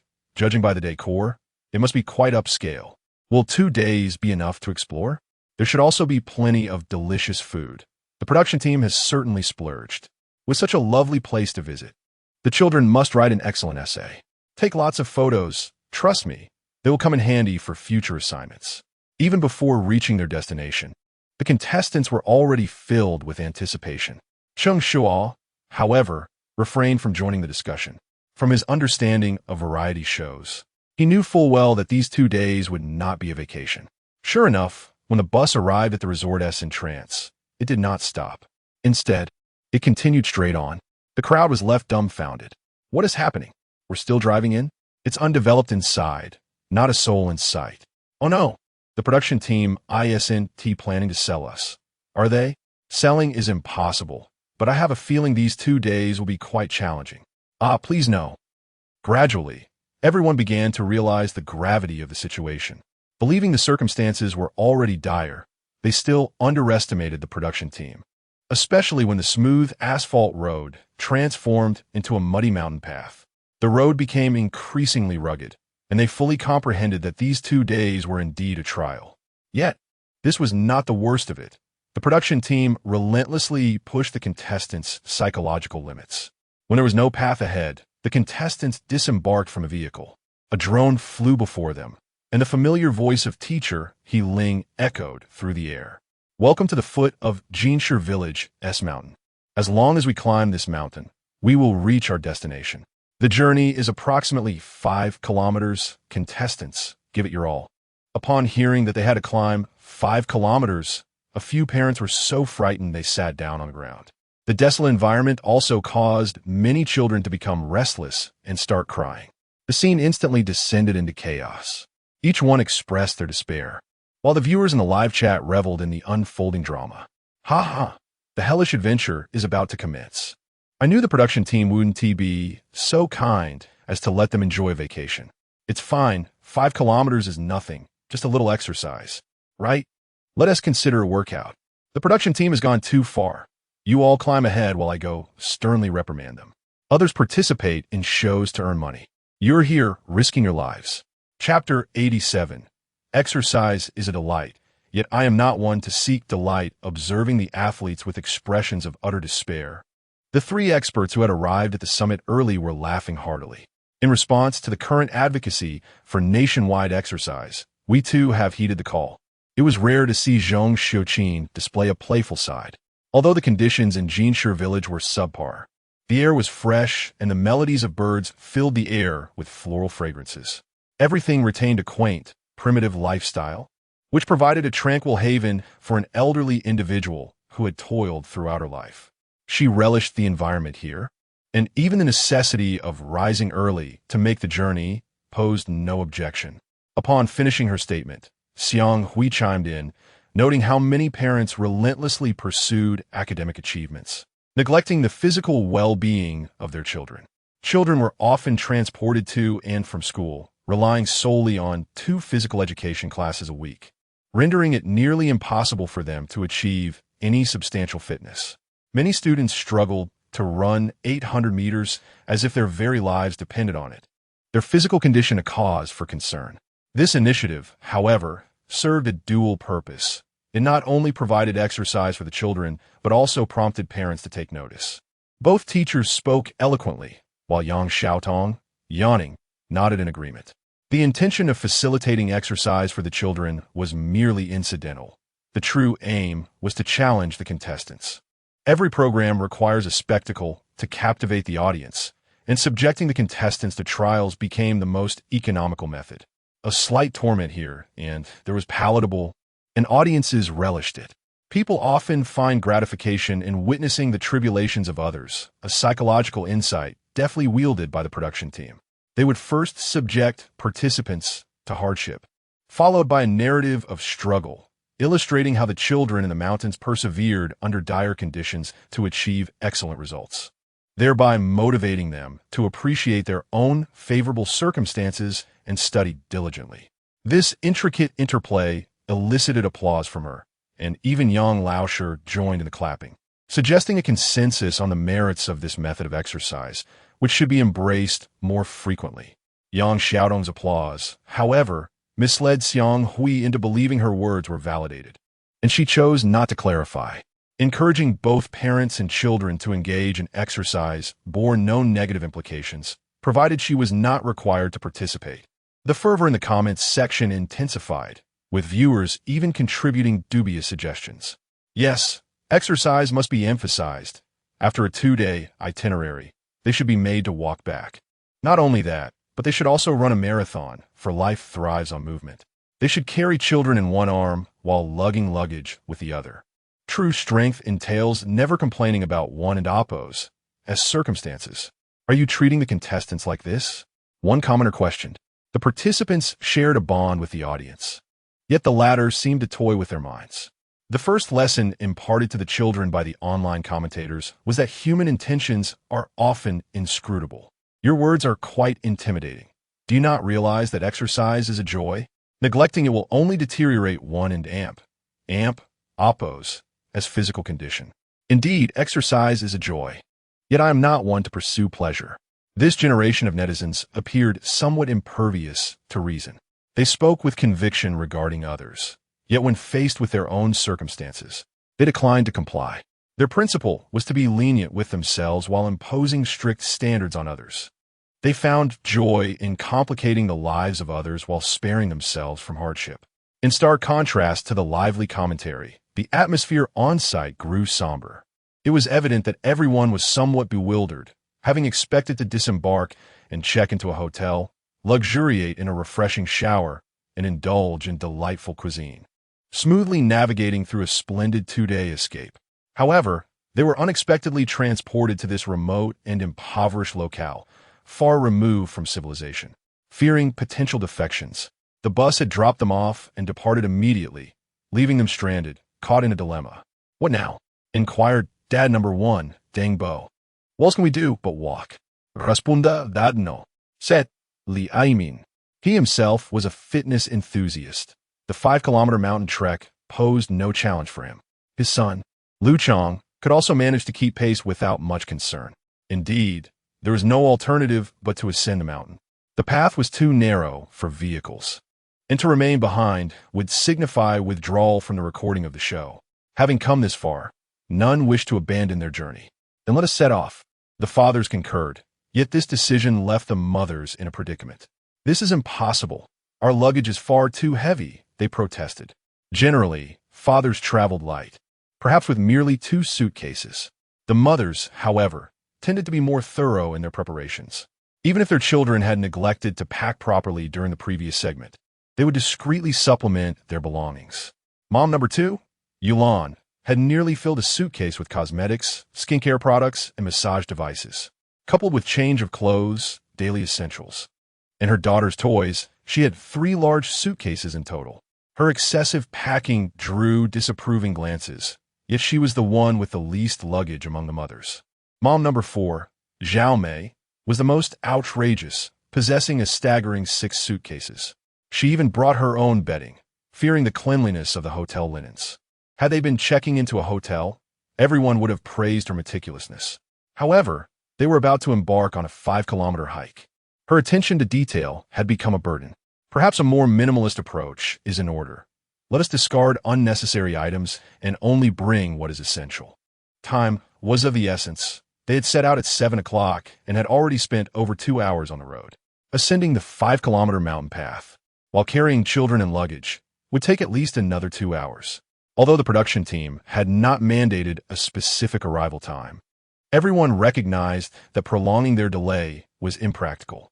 The mothers wasted little time, opening their suitcases to organize what they deemed useful. Meanwhile, the other fathers busied themselves lightening their load. Everyone was fervently engaged in the task at hand. Cheng Shuo and Cheng Xiaola, however, had become the most idle participants. Sitting beside a fallen tree along the roadside, Cheng Shuo asked, "Son, aren't and damp? Oppos, we supposed to organize our belongings? Let us put together the items we don't need and leave them for the production team to take back." What Cheng Shuo intended was for his son to remove a few books from their load, despite having the strength, who would reject the idea of carrying less. However, Cheng Xiaola misunderstood. "No, this is a parent-child program. If the production team takes you back, I want and amp, oppos, to be able to record by myself." Upon hearing this, Cheng Shuo was momentarily taken aback. It was only when he heard the laughter of old he nearby that he realized he had been scolded. Cheng Xiaola, Cheng Shuo, and oppos. Exclamation echoed through the mountains. This scene brought uproarious laughter from the online viewers. "Ha, that stings, my friend. It and oppos. It's hilarious. That has become the most useless item here. Honestly reflect. What purpose do you serve? Your son carries the belongings. He prepares the meals. You merely play the role of a tool. Thank the program in oppos as format. Otherwise, they might genuinely send you back. Be grateful. While other children come to collect debts, your son is here to repay kindness." Chapter 88. The profundity of the Chinese language is boundless, and its interpretation often depends on one and amp, oppos, s mood. Netizens mockingly jest, while Cheng Xiaola, filled with a strong desire to survive, swiftly changes the subject upon witnessing his father on the brink of a meltdown. "I believe it can still be organized," he asserts. As he opens his suitcase, a cascade of books tumbles forth. Textbooks, reference materials, extracurricular reads, practice papers, and exam sheets are all present in abundance. No wonder it is so heavy. Cheng Shuo can barely bear to look. He anticipated that his son would obediently set these books aside, yet instead, he merely transfers them from the suitcase to his own small backpack. After loading it up, he weighs it on his back, ensuring he can manage the burden before securely closing the suitcase once more. This scene is heartening, in stark contrast to the struggles of the mother-daughter duo from the 9th team. Yu Xiaoran wishes to extract her homework and textbooks, but these items are quite hefty. 2 days cannot possibly encompass all this learning, she protests. However, her mother, Ding Jing, insists, Ran, it is inconsequential if you leave your clothes behind. Your textbooks and assignments must accompany us. You were supposed to attend classes today. Taking a leave has already put you behind. If we do not act promptly, you shall fall far behind others. We cannot afford to be complacent. Ding Jing seems quite self-satisfied, hastily removing toiletries and spare clothing without a second thought, while cramming textbooks, assignments, and exam papers back into the suitcase. No worries, she reassures, I can manage the essentials. You simply need to focus on your studies. This place is peaceful and conducive to learning. The suffocating embrace of maternal love is palpable. Yu Xiaoran attempts to intervene multiple times, yet her mother and Appo's formidable presence compels her to swallow her protests. This tableau, even as a mere observer, evokes a sense of fatigue. Consequently, viewers in the live stream express their discontent. If the child is willing, that is one thing. If not, then why insist? It's only 2 days. Let the child enjoy some leisure. We're here to have fun, so why be such a killjoy? This approach to learning will yield no benefits, and playing poorly is equally unproductive. It seems like sheer torment to me. I can clearly see the distinction between passive and active learning. Forcing a child could yield counterproductive results. She believes she is acting in her child and Appo's best interest. As for ordinary individuals, education is the sole pathway to success. It is not that she is wrong. Rather, it is about not being overly restrictive. The atmosphere is stifling, reminiscent of my own childhood. This discussion, once ignited, spirals endlessly.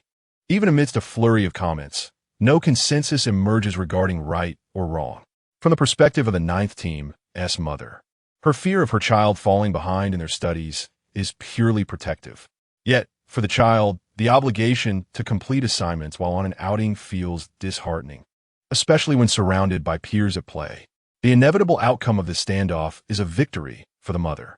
Observing the bulging suitcase, Ding Jing expresses satisfaction. I have organized everything. Should anything be amiss later, we shall assist one another. Her calculations are astutely made, prioritizing her own needs while neglecting others. Although other parents may be reluctant, they placate her with hollow affirmations. After repacking, the group finally embarks on their journey, with the organized items to be managed collectively by the production crew. Witnessing this, teacher He Ling has something to say. Each challenge we design serves a purpose. While it may appear to be mere luggage organization, it is, in fact, a test of the children and Appo's planning abilities. If everyone were like the 10th child, we would have ample time for other activities instead of exhausting ourselves on a single task. The group unanimously agrees with teacher He Ling's sentiments. If this were a competition, the time saved would have afforded the 10th child and their father a significant lead. Everyone recognizes that planning can enhance personal efficiency, which in turn leads to greater rewards. The uphill path proves to be more arduous than anticipated. Ahead lie steps, followed by an unrelenting mountain trail. In some places, the gaps are considerable, necessitating leverage to ascend. This ordeal leaves the group in anguish. Initially, some children protested and cried, but gradually, even their strength for lamentation waned, and they merely focused on climbing higher. This is a grim reality, and the production team seems intent on not sparing anyone. Along the ascent, directional signs are dotted along the way, each bearing slogans. If the messages were encouraging, it would be tolerable. However, they are provocations instead. Are you unable to move? It has taken you this long to advance just 500 meters. Are you a tortoise? Don't stop now. Even a tortoise is about to surpass you. Remember to smile while climbing. For those behind you are still crying. As they progress, Cheng Shuo can no longer contain himself. Dad, they are mocking me. What should I do? For Cheng Shuo, this mountainous path is a breeze, even with a suitcase on his shoulder and his son in Appo's backpack in hand. He remains composed. Upon hearing his son in Appo's query, he simply replies, climb. His implication is clear. continue ascending. Yet, he overestimates his son and Oppo's ability to comprehend. Any lack of clarity leads to misinterpretation. Dad, why are you cursing? Cheng Shuo furrows his brow. I said climb. He believes he has finally communicated clearly. But the response is, you're cursing again. Cheng Shuo is left speechless, exasperatedly rubbing his forehead. I told you to keep climbing. Why, you're still cursing. Cheng Shuo is utterly defeated. Who will come to his son's rescue from this extraordinary misunderstanding? As they ascend, the playful banter continues, and the comments section buzzes with activity. The Chinese language, rich and profound, is open to interpretation based on one's mood. Indeed, the language is challenging. I have been here for 5 years and still cannot grasp why falling to the ground and falling underground convey the same meaning. With a history spanning 5,000 years, how could one expect to comprehend it in just 5? If you figured out, please share your insights. I will then present you with another riddle. Is to beat you to death the same as to not beat you to death? To have good fruits to eat versus to have no good fruits to eat also warrants contemplation. An hour and a half equates to 3.5 hours. Do not make it so difficult. Simply tell him that a cigarette but equals a cigarette end, and that should keep him pondering for another 5 years. You are certainly increasing the learning curve for foreign friends. Amidst the lively discussions in the comments, the group draws ever closer to their destination. As the last member reaches the summit, it is nearly noon. I never wish to climb a mountain again in this lifetime. This truly is a weight loss endeavor. Upon my return, I shall undoubtedly shed several pounds. Whether the children have been exercised remains uncertain, but I am certainly feeling the strain. My calves are trembling. It is indeed taxing.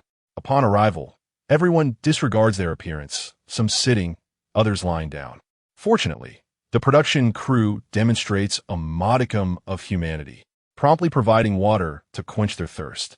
They consume bowl after bowl in one breath. At this moment, Teacher He Ling and Oppo's voice resonates from the village loudspeaker. Congratulations on successfully challenging yourselves. Please proceed to the threshing ground.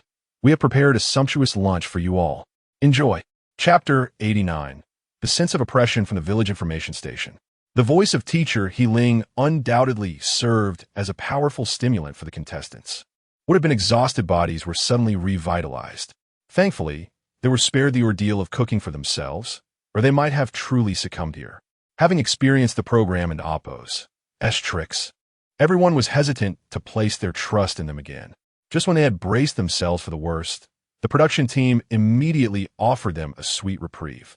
This left them in a state of ambivalence, unable to express either gratitude or resentment.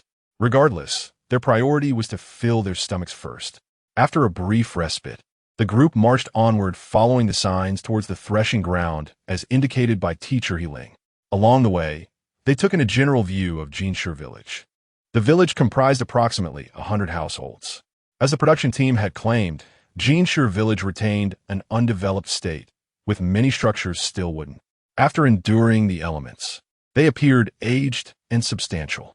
The outer walls were adorned with various crops, and chickens, ducks, and geese wandered freely in the courtyards. Although there were some newly constructed buildings, the overall impression was one of poverty. Moreover, the program's numerous sponsor advertisements scattered throughout the village created an incongruous atmosphere, neither entirely modern nor rustic. The 5-kilometer mountain path proved to be quite challenging for many adults, let alone the children, who looked utterly fatigued, lacking even the desire to converse. However, Cheng Shuo maintained a relatively good spirit, largely thanks to Cheng Shuo's stamina, as he carried the boy for the latter half of the trek. Moreover, while waiting for others, they could rest and thus did not feel overly weary. Perhaps it was the novelty of visiting such a place that piqued Cheng Shuo's curiosity. He was constantly exploring, picking flowers and gathering stones, even attempting to tug at the passing dogs for fun. As they ventured deeper, they encountered more villagers. Beneath a large locust tree, a circle of ants sat together, engaged in conversation while tending to their agricultural tasks. They discussed the recent influx of visitors, likening it to the bustling atmosphere of the new year. They come here to experience life, yet they refuse to rent our better houses, opting instead for the cow sheds. What could they possibly be thinking? One voiced, "Oh, but the village head's two-story building is also rented out, so not all are seeking poor accommodations. Perhaps it's a matter of finances. Hence they settle for anything." As they approached the threshing ground, they had to pass by the large locust tree. Cheng Shuo and his son led the way. Overhearing the gossip of the ants before they even neared, it seemed old patterns persisted, and Cheng Shuo realized he needed to perform well to avoid ending up sleeping in the cow shed with his son. Initially, the ants and Oppo's chatter was benign, but soon one began to gossip about others' affairs, and an overwhelming sense of pressure enveloped them. They halted abruptly, Cheng Shuo stopping so suddenly that those behind nearly collided with him. "Father, what is wrong?" Cheng Shuo asked, noticing his father's sudden stillness. Cheng Shuo awkwardly gestured ahead, inquiring how they might pass. At first, the others were bewildered by his meaning until the contents of the ants' conversation reached their ears. "If I hadn't said anything, you'd still be in the dark. It's about the Zhou family's daughter-in-law who ran off with someone. It's not just about going to work, as they claimed. No wonder she hasn't returned for the new year. What a cover-up." The atmosphere turned somber as they absorbed the gossip. The power of the village information station was undeniable. They could fabricate tales about their own neighbors, let alone about outsiders like them. This was proving to be a tricky situation. If we simply walk through, we will surely become the subjects of their stories. If possible, I would prefer to take a detour. Where is there a road to circumvent this? The group stood rooted, hesitant to advance. Meanwhile, the online viewers in the live stream reveled in the unfolding drama. "Ha! The most mysterious intelligence organization in Huaxia. Just take the detour. This path is blocked." Even passers-by were subject to scrutiny, let alone human beings. This scene evoked memories for Cheng Shuo of when he had left for university, and rumors had spread that he was involved in illicit activities. You can never truly know what tales those meddling aunties may weave. Even if you frequently return home, you'll still attract gossip. To avoid complications, I opted for rideshare services, only to have the village speculate that I was changing boyfriends each time. One should never underestimate the gossiping power of these women. Rumors could escalate from a simple cold at the village entrance to a terminal illness by the end. While delivering takeout, they claimed I was selling myself. I mentioned my shyness, and they said I was involved in scams in Myanmar. The oppressive atmosphere brought on by the village ants instilled a sense of dread among countless viewers. Images of several women whispering, casting sideways glances while concocting stories about others lingered in their minds. Those with social anxiety felt that this path was indeed impassable. The adults were reluctant to move forward, while the children, blissfully unaware of the gravity of the situation, marched ahead with unbroken focus. The adults, left with no choice, begrudgingly followed. Thankfully, these ants did not gossip openly in their presence, or they would have all experienced what it meant to suffer social death. The threshing ground, where villagers dried and threshed their grains, was roughly the size of 2 basketball courts.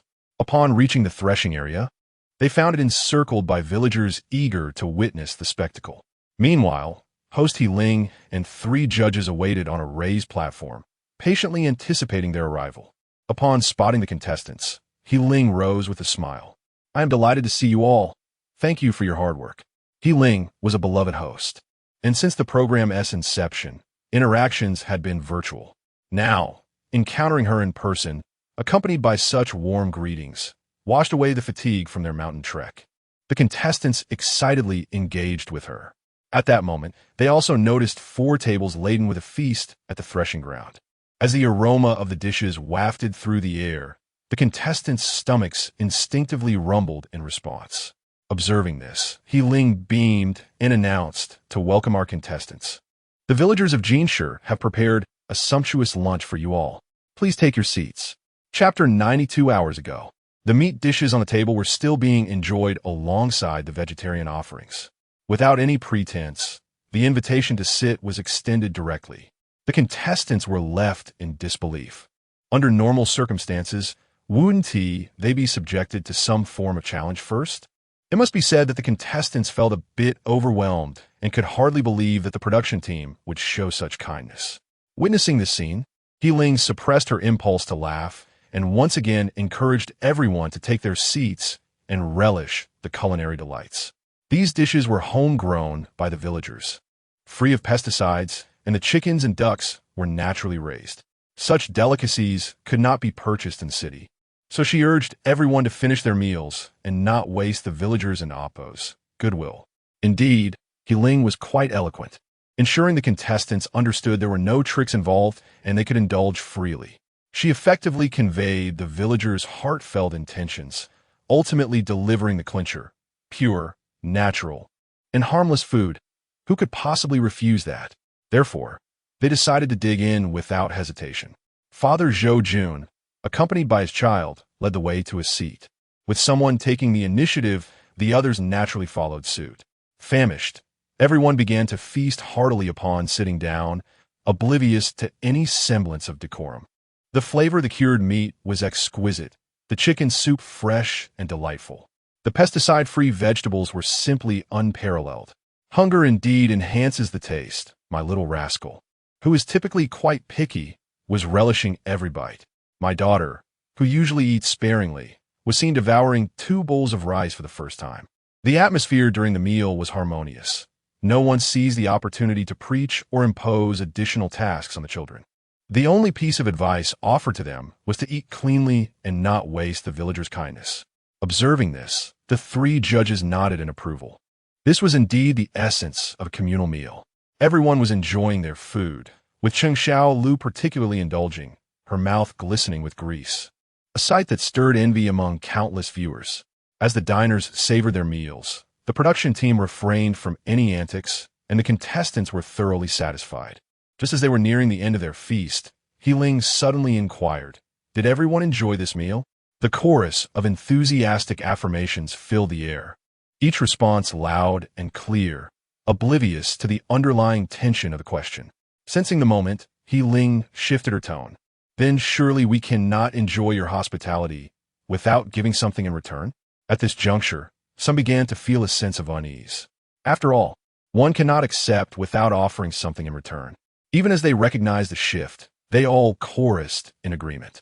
Those with a more impatient disposition openly declared their willingness to contribute financially or physically. This sentiment went unchallenged. After all, it was only right to reciprocate the kindness shown to them. Given the contestants' understanding of reality television, they assumed financial contributions were unlikely, and that physical labor would be required instead. Even the children appeared eager to take part, ready to roll up their sleeves. Witnessing this, Heiling's smile deepened as she reassured everyone, "There is no need for monetary contributions or physical labor. What we require is your help in resolving issues faced by our villagers." This revelation left all contestants bewildered. Without the need for money or labor, what problems could they possibly resolve? As they pondered this, Heiling's voice rang out again. "As you all know, we will be living here for 2 days and 1 night. Though the time is brief, it is inevitable that we will interact with the villagers. Since we are engaging with them, it involves the art of interpersonal relationships. Therefore, our first lesson here is conflict resolution." The contestants were even more perplexed by this notion. Whispers of confusion spread among them. Does conflict resolution mean mediating disputes? They wondered. It must be, but how does that relate to interpersonal interactions? Naturally, it was connected. Having observed the issues faced by others would provide them with the experience to handle their own. That seems plausible, but how am I supposed to mediate? Girls should excel at this. I have no idea how. No matter, another chimed in, "If I don't know how, I'll just speak freely. At least I'm well fed now." As the contestants engaged in hushed discussions, the online commentary erupted in laughter. They have no idea about conflict resolution. Simply avoiding conflict would be a victory. It became evident that no meal came without strings attached.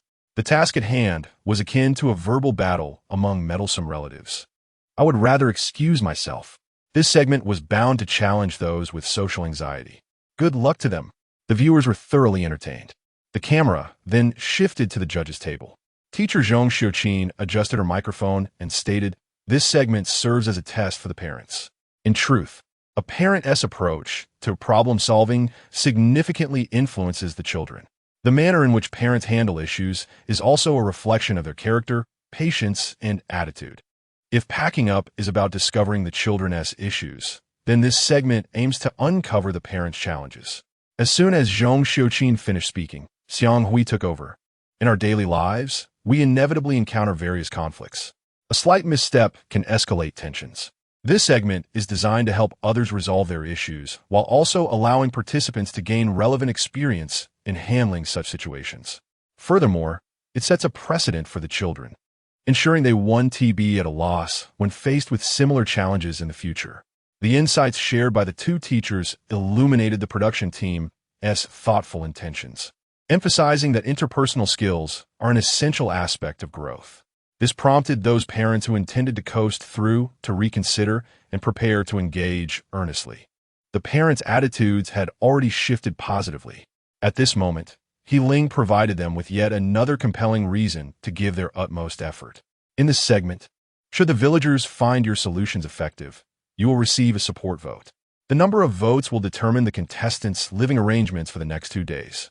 We have prepared 10 accommodations, ranging from picturesque lakeside rooms to spacious cabins with breathtaking views. The selection will be made based on the number of votes received. Thus, the quality of your lodging will depend on your collective efforts. Chapter 91. Without effort, you cannot work for others as teacher He Ling and Amp. Oppos. S words faded.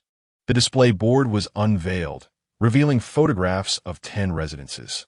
Instantly, the venue erupted in astonishment. Seriously, do you consider a wooden house with a leaky roof to have a good view? And what is this? A cowshed? Can anyone actually live in that? Goodness gracious. Please let us not choose a tent, or we'll have insects crawling in at night. The contestants were utterly terrified, while the viewers in the live stream found amusement in the unfolding spectacle. Hilarious. You can't fool me. A dilapidated century-old house is not a century-old residence. Laughable. A small earth building with local customs is merely a mud brick house. A pastoral-style cottage is just a straw hut next to a vegetable garden. What a convoluted name concocted by the production team. Had I not seen the images, I too would have been deceived. Buyer-S showcase versus seller-S showcase? Being close to nature means residing in a tent. The most absurd of all is the panoramic room with an open view, which is simply a wooden house without a roof. Yes, there's a roof, but it's merely a sheet of transparent plastic. The production team showed a modicum of humanity, albeit very little. The scenery is indeed beautiful, but the accommodations are severely lacking. The pampered children are in for a rude awakening. They must be cautious at night and ensure they aren't into oppos, carried off by snakes or insects. The production team has not spared them, nor have you. The barrage of comments was lively. Upon seeing these photographs, Cheng Shuo could only sigh in exasperation. He had prepared himself mentally, yet it was evidently insufficient. The production team had employed all their cunning against the contestants. Fortunately, there remained a glimmer of hope. As he surveyed the options, Cheng Shuo noticed a 2-story building by the lake that appeared satisfactory. It seemed to be a repurposed school building, spacious, and, most importantly, equipped with a restroom. He must strive to select it. If that fails, he could settle for the small house cluttered with tools. The conditions were subpar, yet it was still habitable. The remaining choices were utterly unacceptable. Naturally, the houses that caught Cheng Shuo's eye were also noticed by others, who eagerly prepared to vie for them. This immediate resource became a tool for parents to educate their children. Among them, Mother Ding Jing of Contestant 9 was the most fervent. You see, only through effort can one reside in the finest houses. If you do not strive, you may find no place to sleep even on the main road. Are you willing to put in the effort to live in the best house? Perhaps accustomed to this method of education, several parents cast admiring glances in her direction, even using her words to admonish their own children. However, upon hearing these sentiments, Cheng Shuo involuntarily frowned. This education, albeit delayed, had arrived. While Cheng Shuo felt uncomfortable, he lacked the standing to voice his discontent.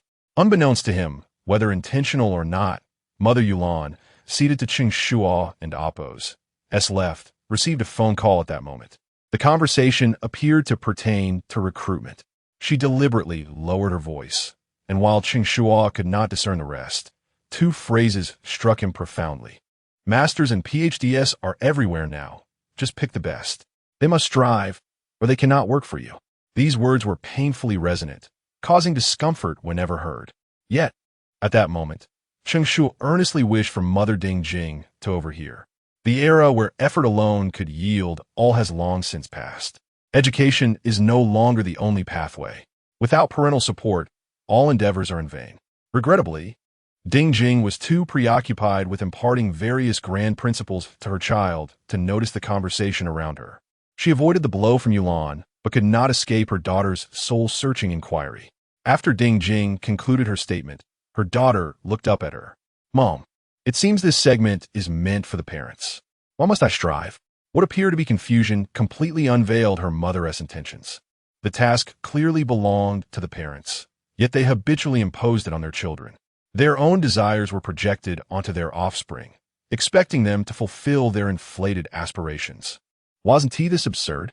Yu Shaoran's words seemed to tear away her mother's facade, rendering her expression awkward and uncomfortable. She felt a surge of anger, but, upon meeting her daughter's innocent gaze, realized that lashing out would only exacerbate the situation. Containing her frustration, she found herself momentarily pained in heart and chest. After the introduction of the residences, the formal segment commenced. Teacher He Ling and Amp, Oppo's voice resonated once more. "We have collected numerous questions from the villagers. I will present these questions shortly, and parents in the audience may raise their hands to respond. If your answer satisfies the villagers, you will receive a support vote. However, there is one point that parents need to heed. To ensure clarity for the villagers, responses must be succinct, preferably not exceeding 10 words. The type of house you will inhabit today depends on your performance." Once teacher He Ling stated the guidelines, a wave of discussion ensued. 10 words to resolve conflicts? Isn't that a challenge? It's difficult for one person to accept, but when it comes to a group, it seems normal. After all, if no one can solve it, then no one gains an advantage. With this perspective, the pressure lifted considerably, even for Cheng Shuo, who agreed with this sentiment. He was not adept at mediating disputes among villagers. He had initially prepared to perform well, but now felt deflated. There was no way around it. The questions were beyond the scope. This was not something that could be resolved through mere pressure. Perhaps sensing her father's frustration, Cheng Shuo approached him. "Dad, don't worry. I think 10 words are too many. 4 words can solve the problem." Intrigued, Cheng Shuo asked, "Which 4 words?" Some parents might dismiss Cheng Shuo as boastful for claiming that 4 words could suffice when 10 were insufficient. However, Cheng Shuo viewed it differently, adopting a posture of open-minded curiosity. Seeing this, Cheng Shuo chuckled, feigning profundity with a shake of his head. Yet the 4 words he ultimately uttered nearly caused Cheng Shuo to lose his balance. "None of your business." What? Cheng Shuo believed he had misheard and asked for clarification. "None of your business, Al." Without waiting for his son to finish, Cheng Shuo instinctively delivered a light punch to his head. "You've been spoiled, haven't you? Do you think you can speak to me like that?" Believing his son had genuine ideas, he was instead met with a jest. Rubbing his head, Cheng Shuo protested, "Dad, these 4 words can truly solve 50% of the world in Oppo's problems." Responding with a dismissive snort, Cheng Shuo refused to be foolish enough to believe him a second time. "Really?" Cheng Shuo, being quite earnest, raised examples when his father showed skepticism. "Your wife spends too much money. None of your business. Your salary is too low. None of your business. How come you've taken the civil service exam so many times without success? None of your business." Chapter 92. In Huaxia. 4 simple words can resolve all issues initially. Cheng Shuo scoffed at the notion, but as he listened more intently, he found it increasingly intriguing. He couldn't help but pose a few questions. "Why do you always rank last? What is it to you? Your outfit today is quite unattractive. What is it to you?" By the end of the questioning, Cheng Shuo himself was chuckling. Surprisingly, the approach proved quite effective, especially when dealing with verbose relatives. It was simply too useful. By rendering the interlocutor speechless, the issue was naturally resolved. Cheng Shuo's cleverness not only convinced Cheng Shuo, but also resonated with numerous viewers in the live stream, who deemed it a splendid strategy. Transforming passivity into proactivity, truly impressive. It was somewhat absurd, yet within that absurdity lay a certain rationale. However, one must tread carefully, as this could easily invite retribution. Hence, It should not be employed lightly. While it might be suitable for banter, it would prove ineffectual in critical moments. In significant situations, the law prevails. This method is more apt for minor disputes, provided one does not regard the other party as human, thus facilitating the perfect resolution of all matters. The online audience was highly supportive. Even those who perceived it as futile refrained from mockery. After all, there was no need to engage in a serious debate with a child. Nevertheless, Cheng Shuo absorbed the insights. Son, you claim these 4 words can resolve 50 of issues. What about the remaining 50? What is it to you? Upon hearing these words, Cheng Shuo assumed his son was being cheeky again and raised his hand to swat him. Yet, Cheng Xiao had learned from experience. As soon as his father made a move, he instinctively dodged. Don't hit. Am I not addressing your question? What kind of answer is that? Just as Cheng Shuo was about to retort, a sudden epiphany struck him. What is it to you? These 4 words can indeed resolve 50 of the world in amp. Oppos as problems. And the other 50? What is it to you? Haha, realizing the profundity in his son's words. Cheng Shuo lowered his raised hand gently. He affectionately patted his son's little head, acknowledging, you truly are a clever little rascal. Though Cheng Shuo comprehended the meaning, the viewers in the live stream remained perplexed. What does that mean? Can someone elucidate? Is it not clear? When you were told to study, you chose to feed pigs. The other 50 of issues are resolved by those 4 words. How does that work? The couple upstairs is quarreling. What is it to me? Old Wang is climbing the wall again. What is it to me? Old Lu's son isn't biological. What is it to me? Really? Is that even viable? Ha! Starting from 0 frames, how clever. When combined with the earlier sayings, they are collectively termed the 8-character mantra. Having mastered it, one instantly feels formidable. I'm off to find someone to challenge. Brothers, await my news. The live stream chat was abuzz, while the on-site segments proceeded in an orderly fashion. The first conflict requiring mediation was a marital discord. The couple, in a marriage arranged by their parents, faced dissatisfaction due to the wife's lack of beauty, leading to contempt from the husband. Just days into their marriage, they were already contemplating divorce. The village had previously intervened, but the couple remained obstinate. With the arrival of the show's crew, they became the first issue to be addressed. However, as contestants began to propose solutions, some advocating reconciliation, others suggesting separation, the couple remained dissatisfied. As the first problem seemed on the verge of collapsing, teacher He Ling grew increasingly anxious. Surely, you've encountered similar situations of couples seeking divorce in your vicinity. How were they ultimately resolved?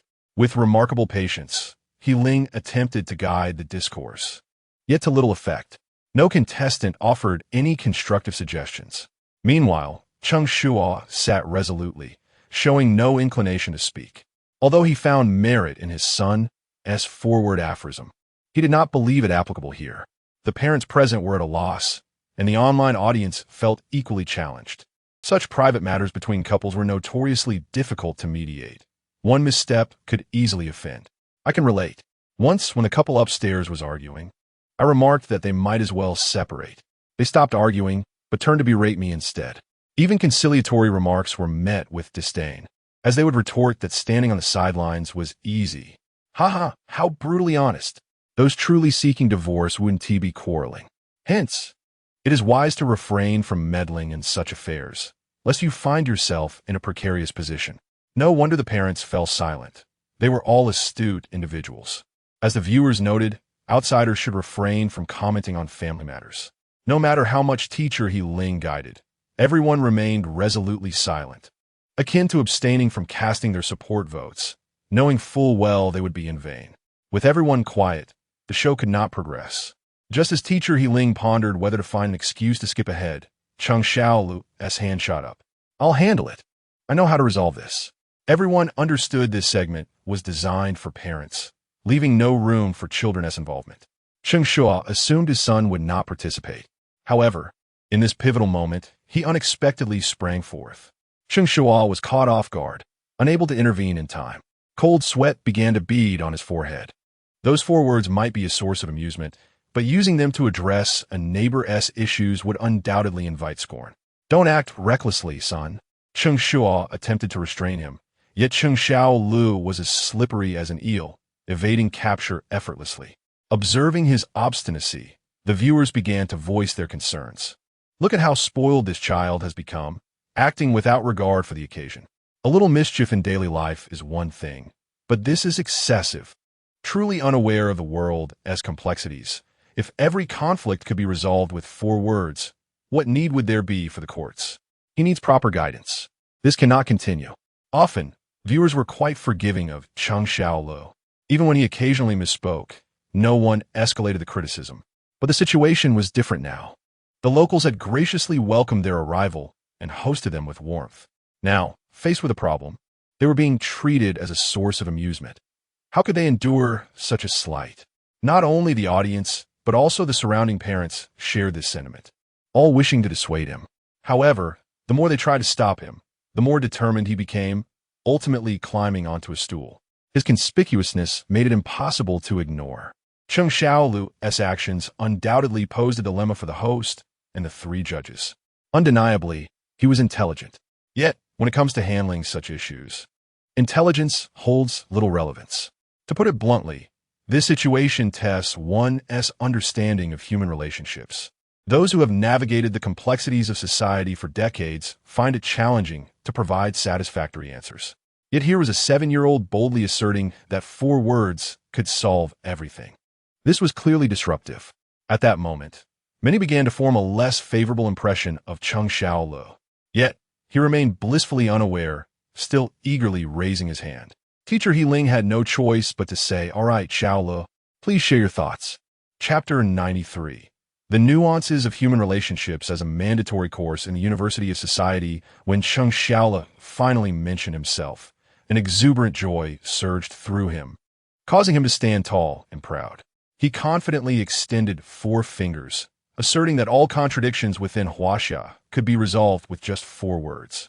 Moments ago, his remarks had been whispered among a few parents and netizens, leaving room for negotiation. However, now that he had boldly declared it, Cheng Shuo felt an acute sense of embarrassment wash over him. The gazes of his fellow townsfolk pierced him, making him feel as if he were sitting on needles. Drenched in sweat, his mind raced, contemplating how to salvage the situation. The tension was palpable, not just for Cheng Shuo, but also for the host and the 3 judges, who were equally anxious. The online viewers were no better off, feeling the weight of the moment. They mused that while Shuo was undoubtedly extroverted, his behavior seemed excessively reckless. After all, he was merely 7 years old, an age characterized by innocent candor. This was indeed a precarious situation, as familial disputes were already tiresome without adding fuel to the fire. The host, He Ling, seized a moment to inquire, what are those 4 words?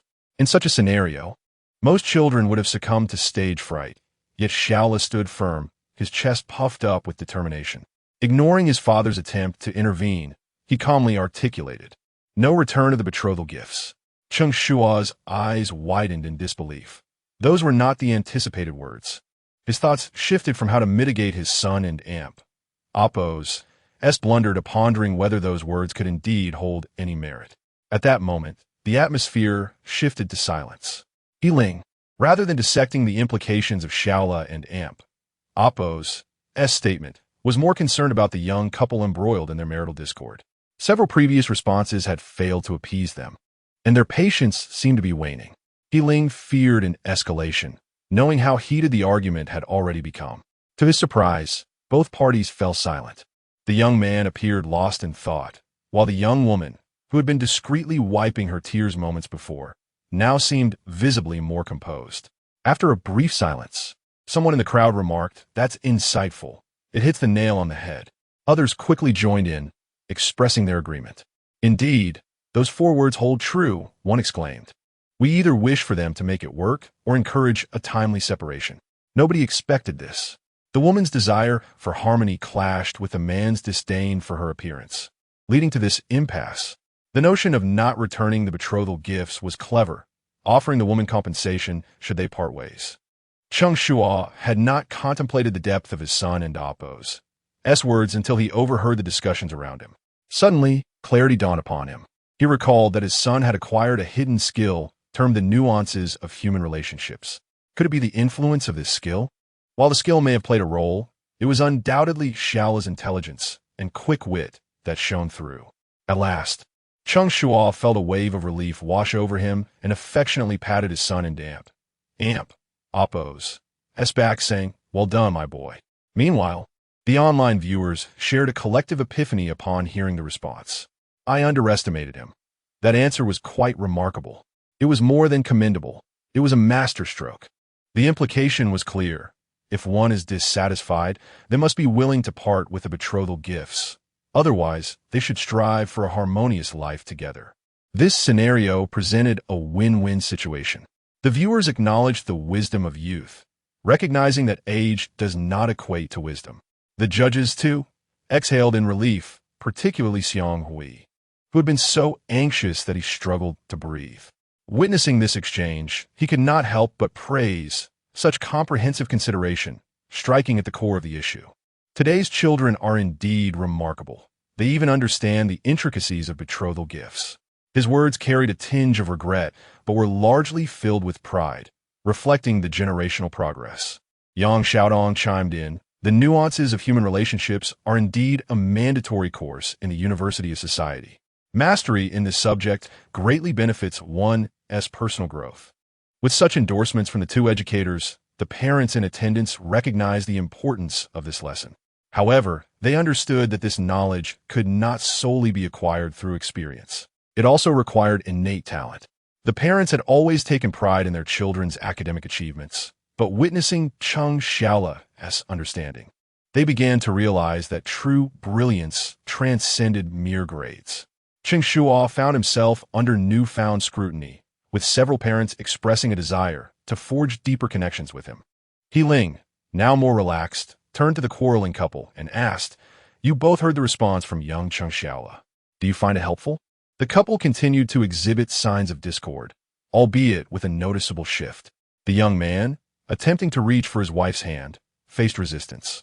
However, upon hearing He Ling's question, he sheepishly scratched his head and replied, "Yes, it's useful. We want to separate. We'll work towards a better future together." His declaration triggered a chorus of encouragement from the audience. "You better follow through. We're all watching." Others chimed in, "Don't force it. If it's not working, just part ways."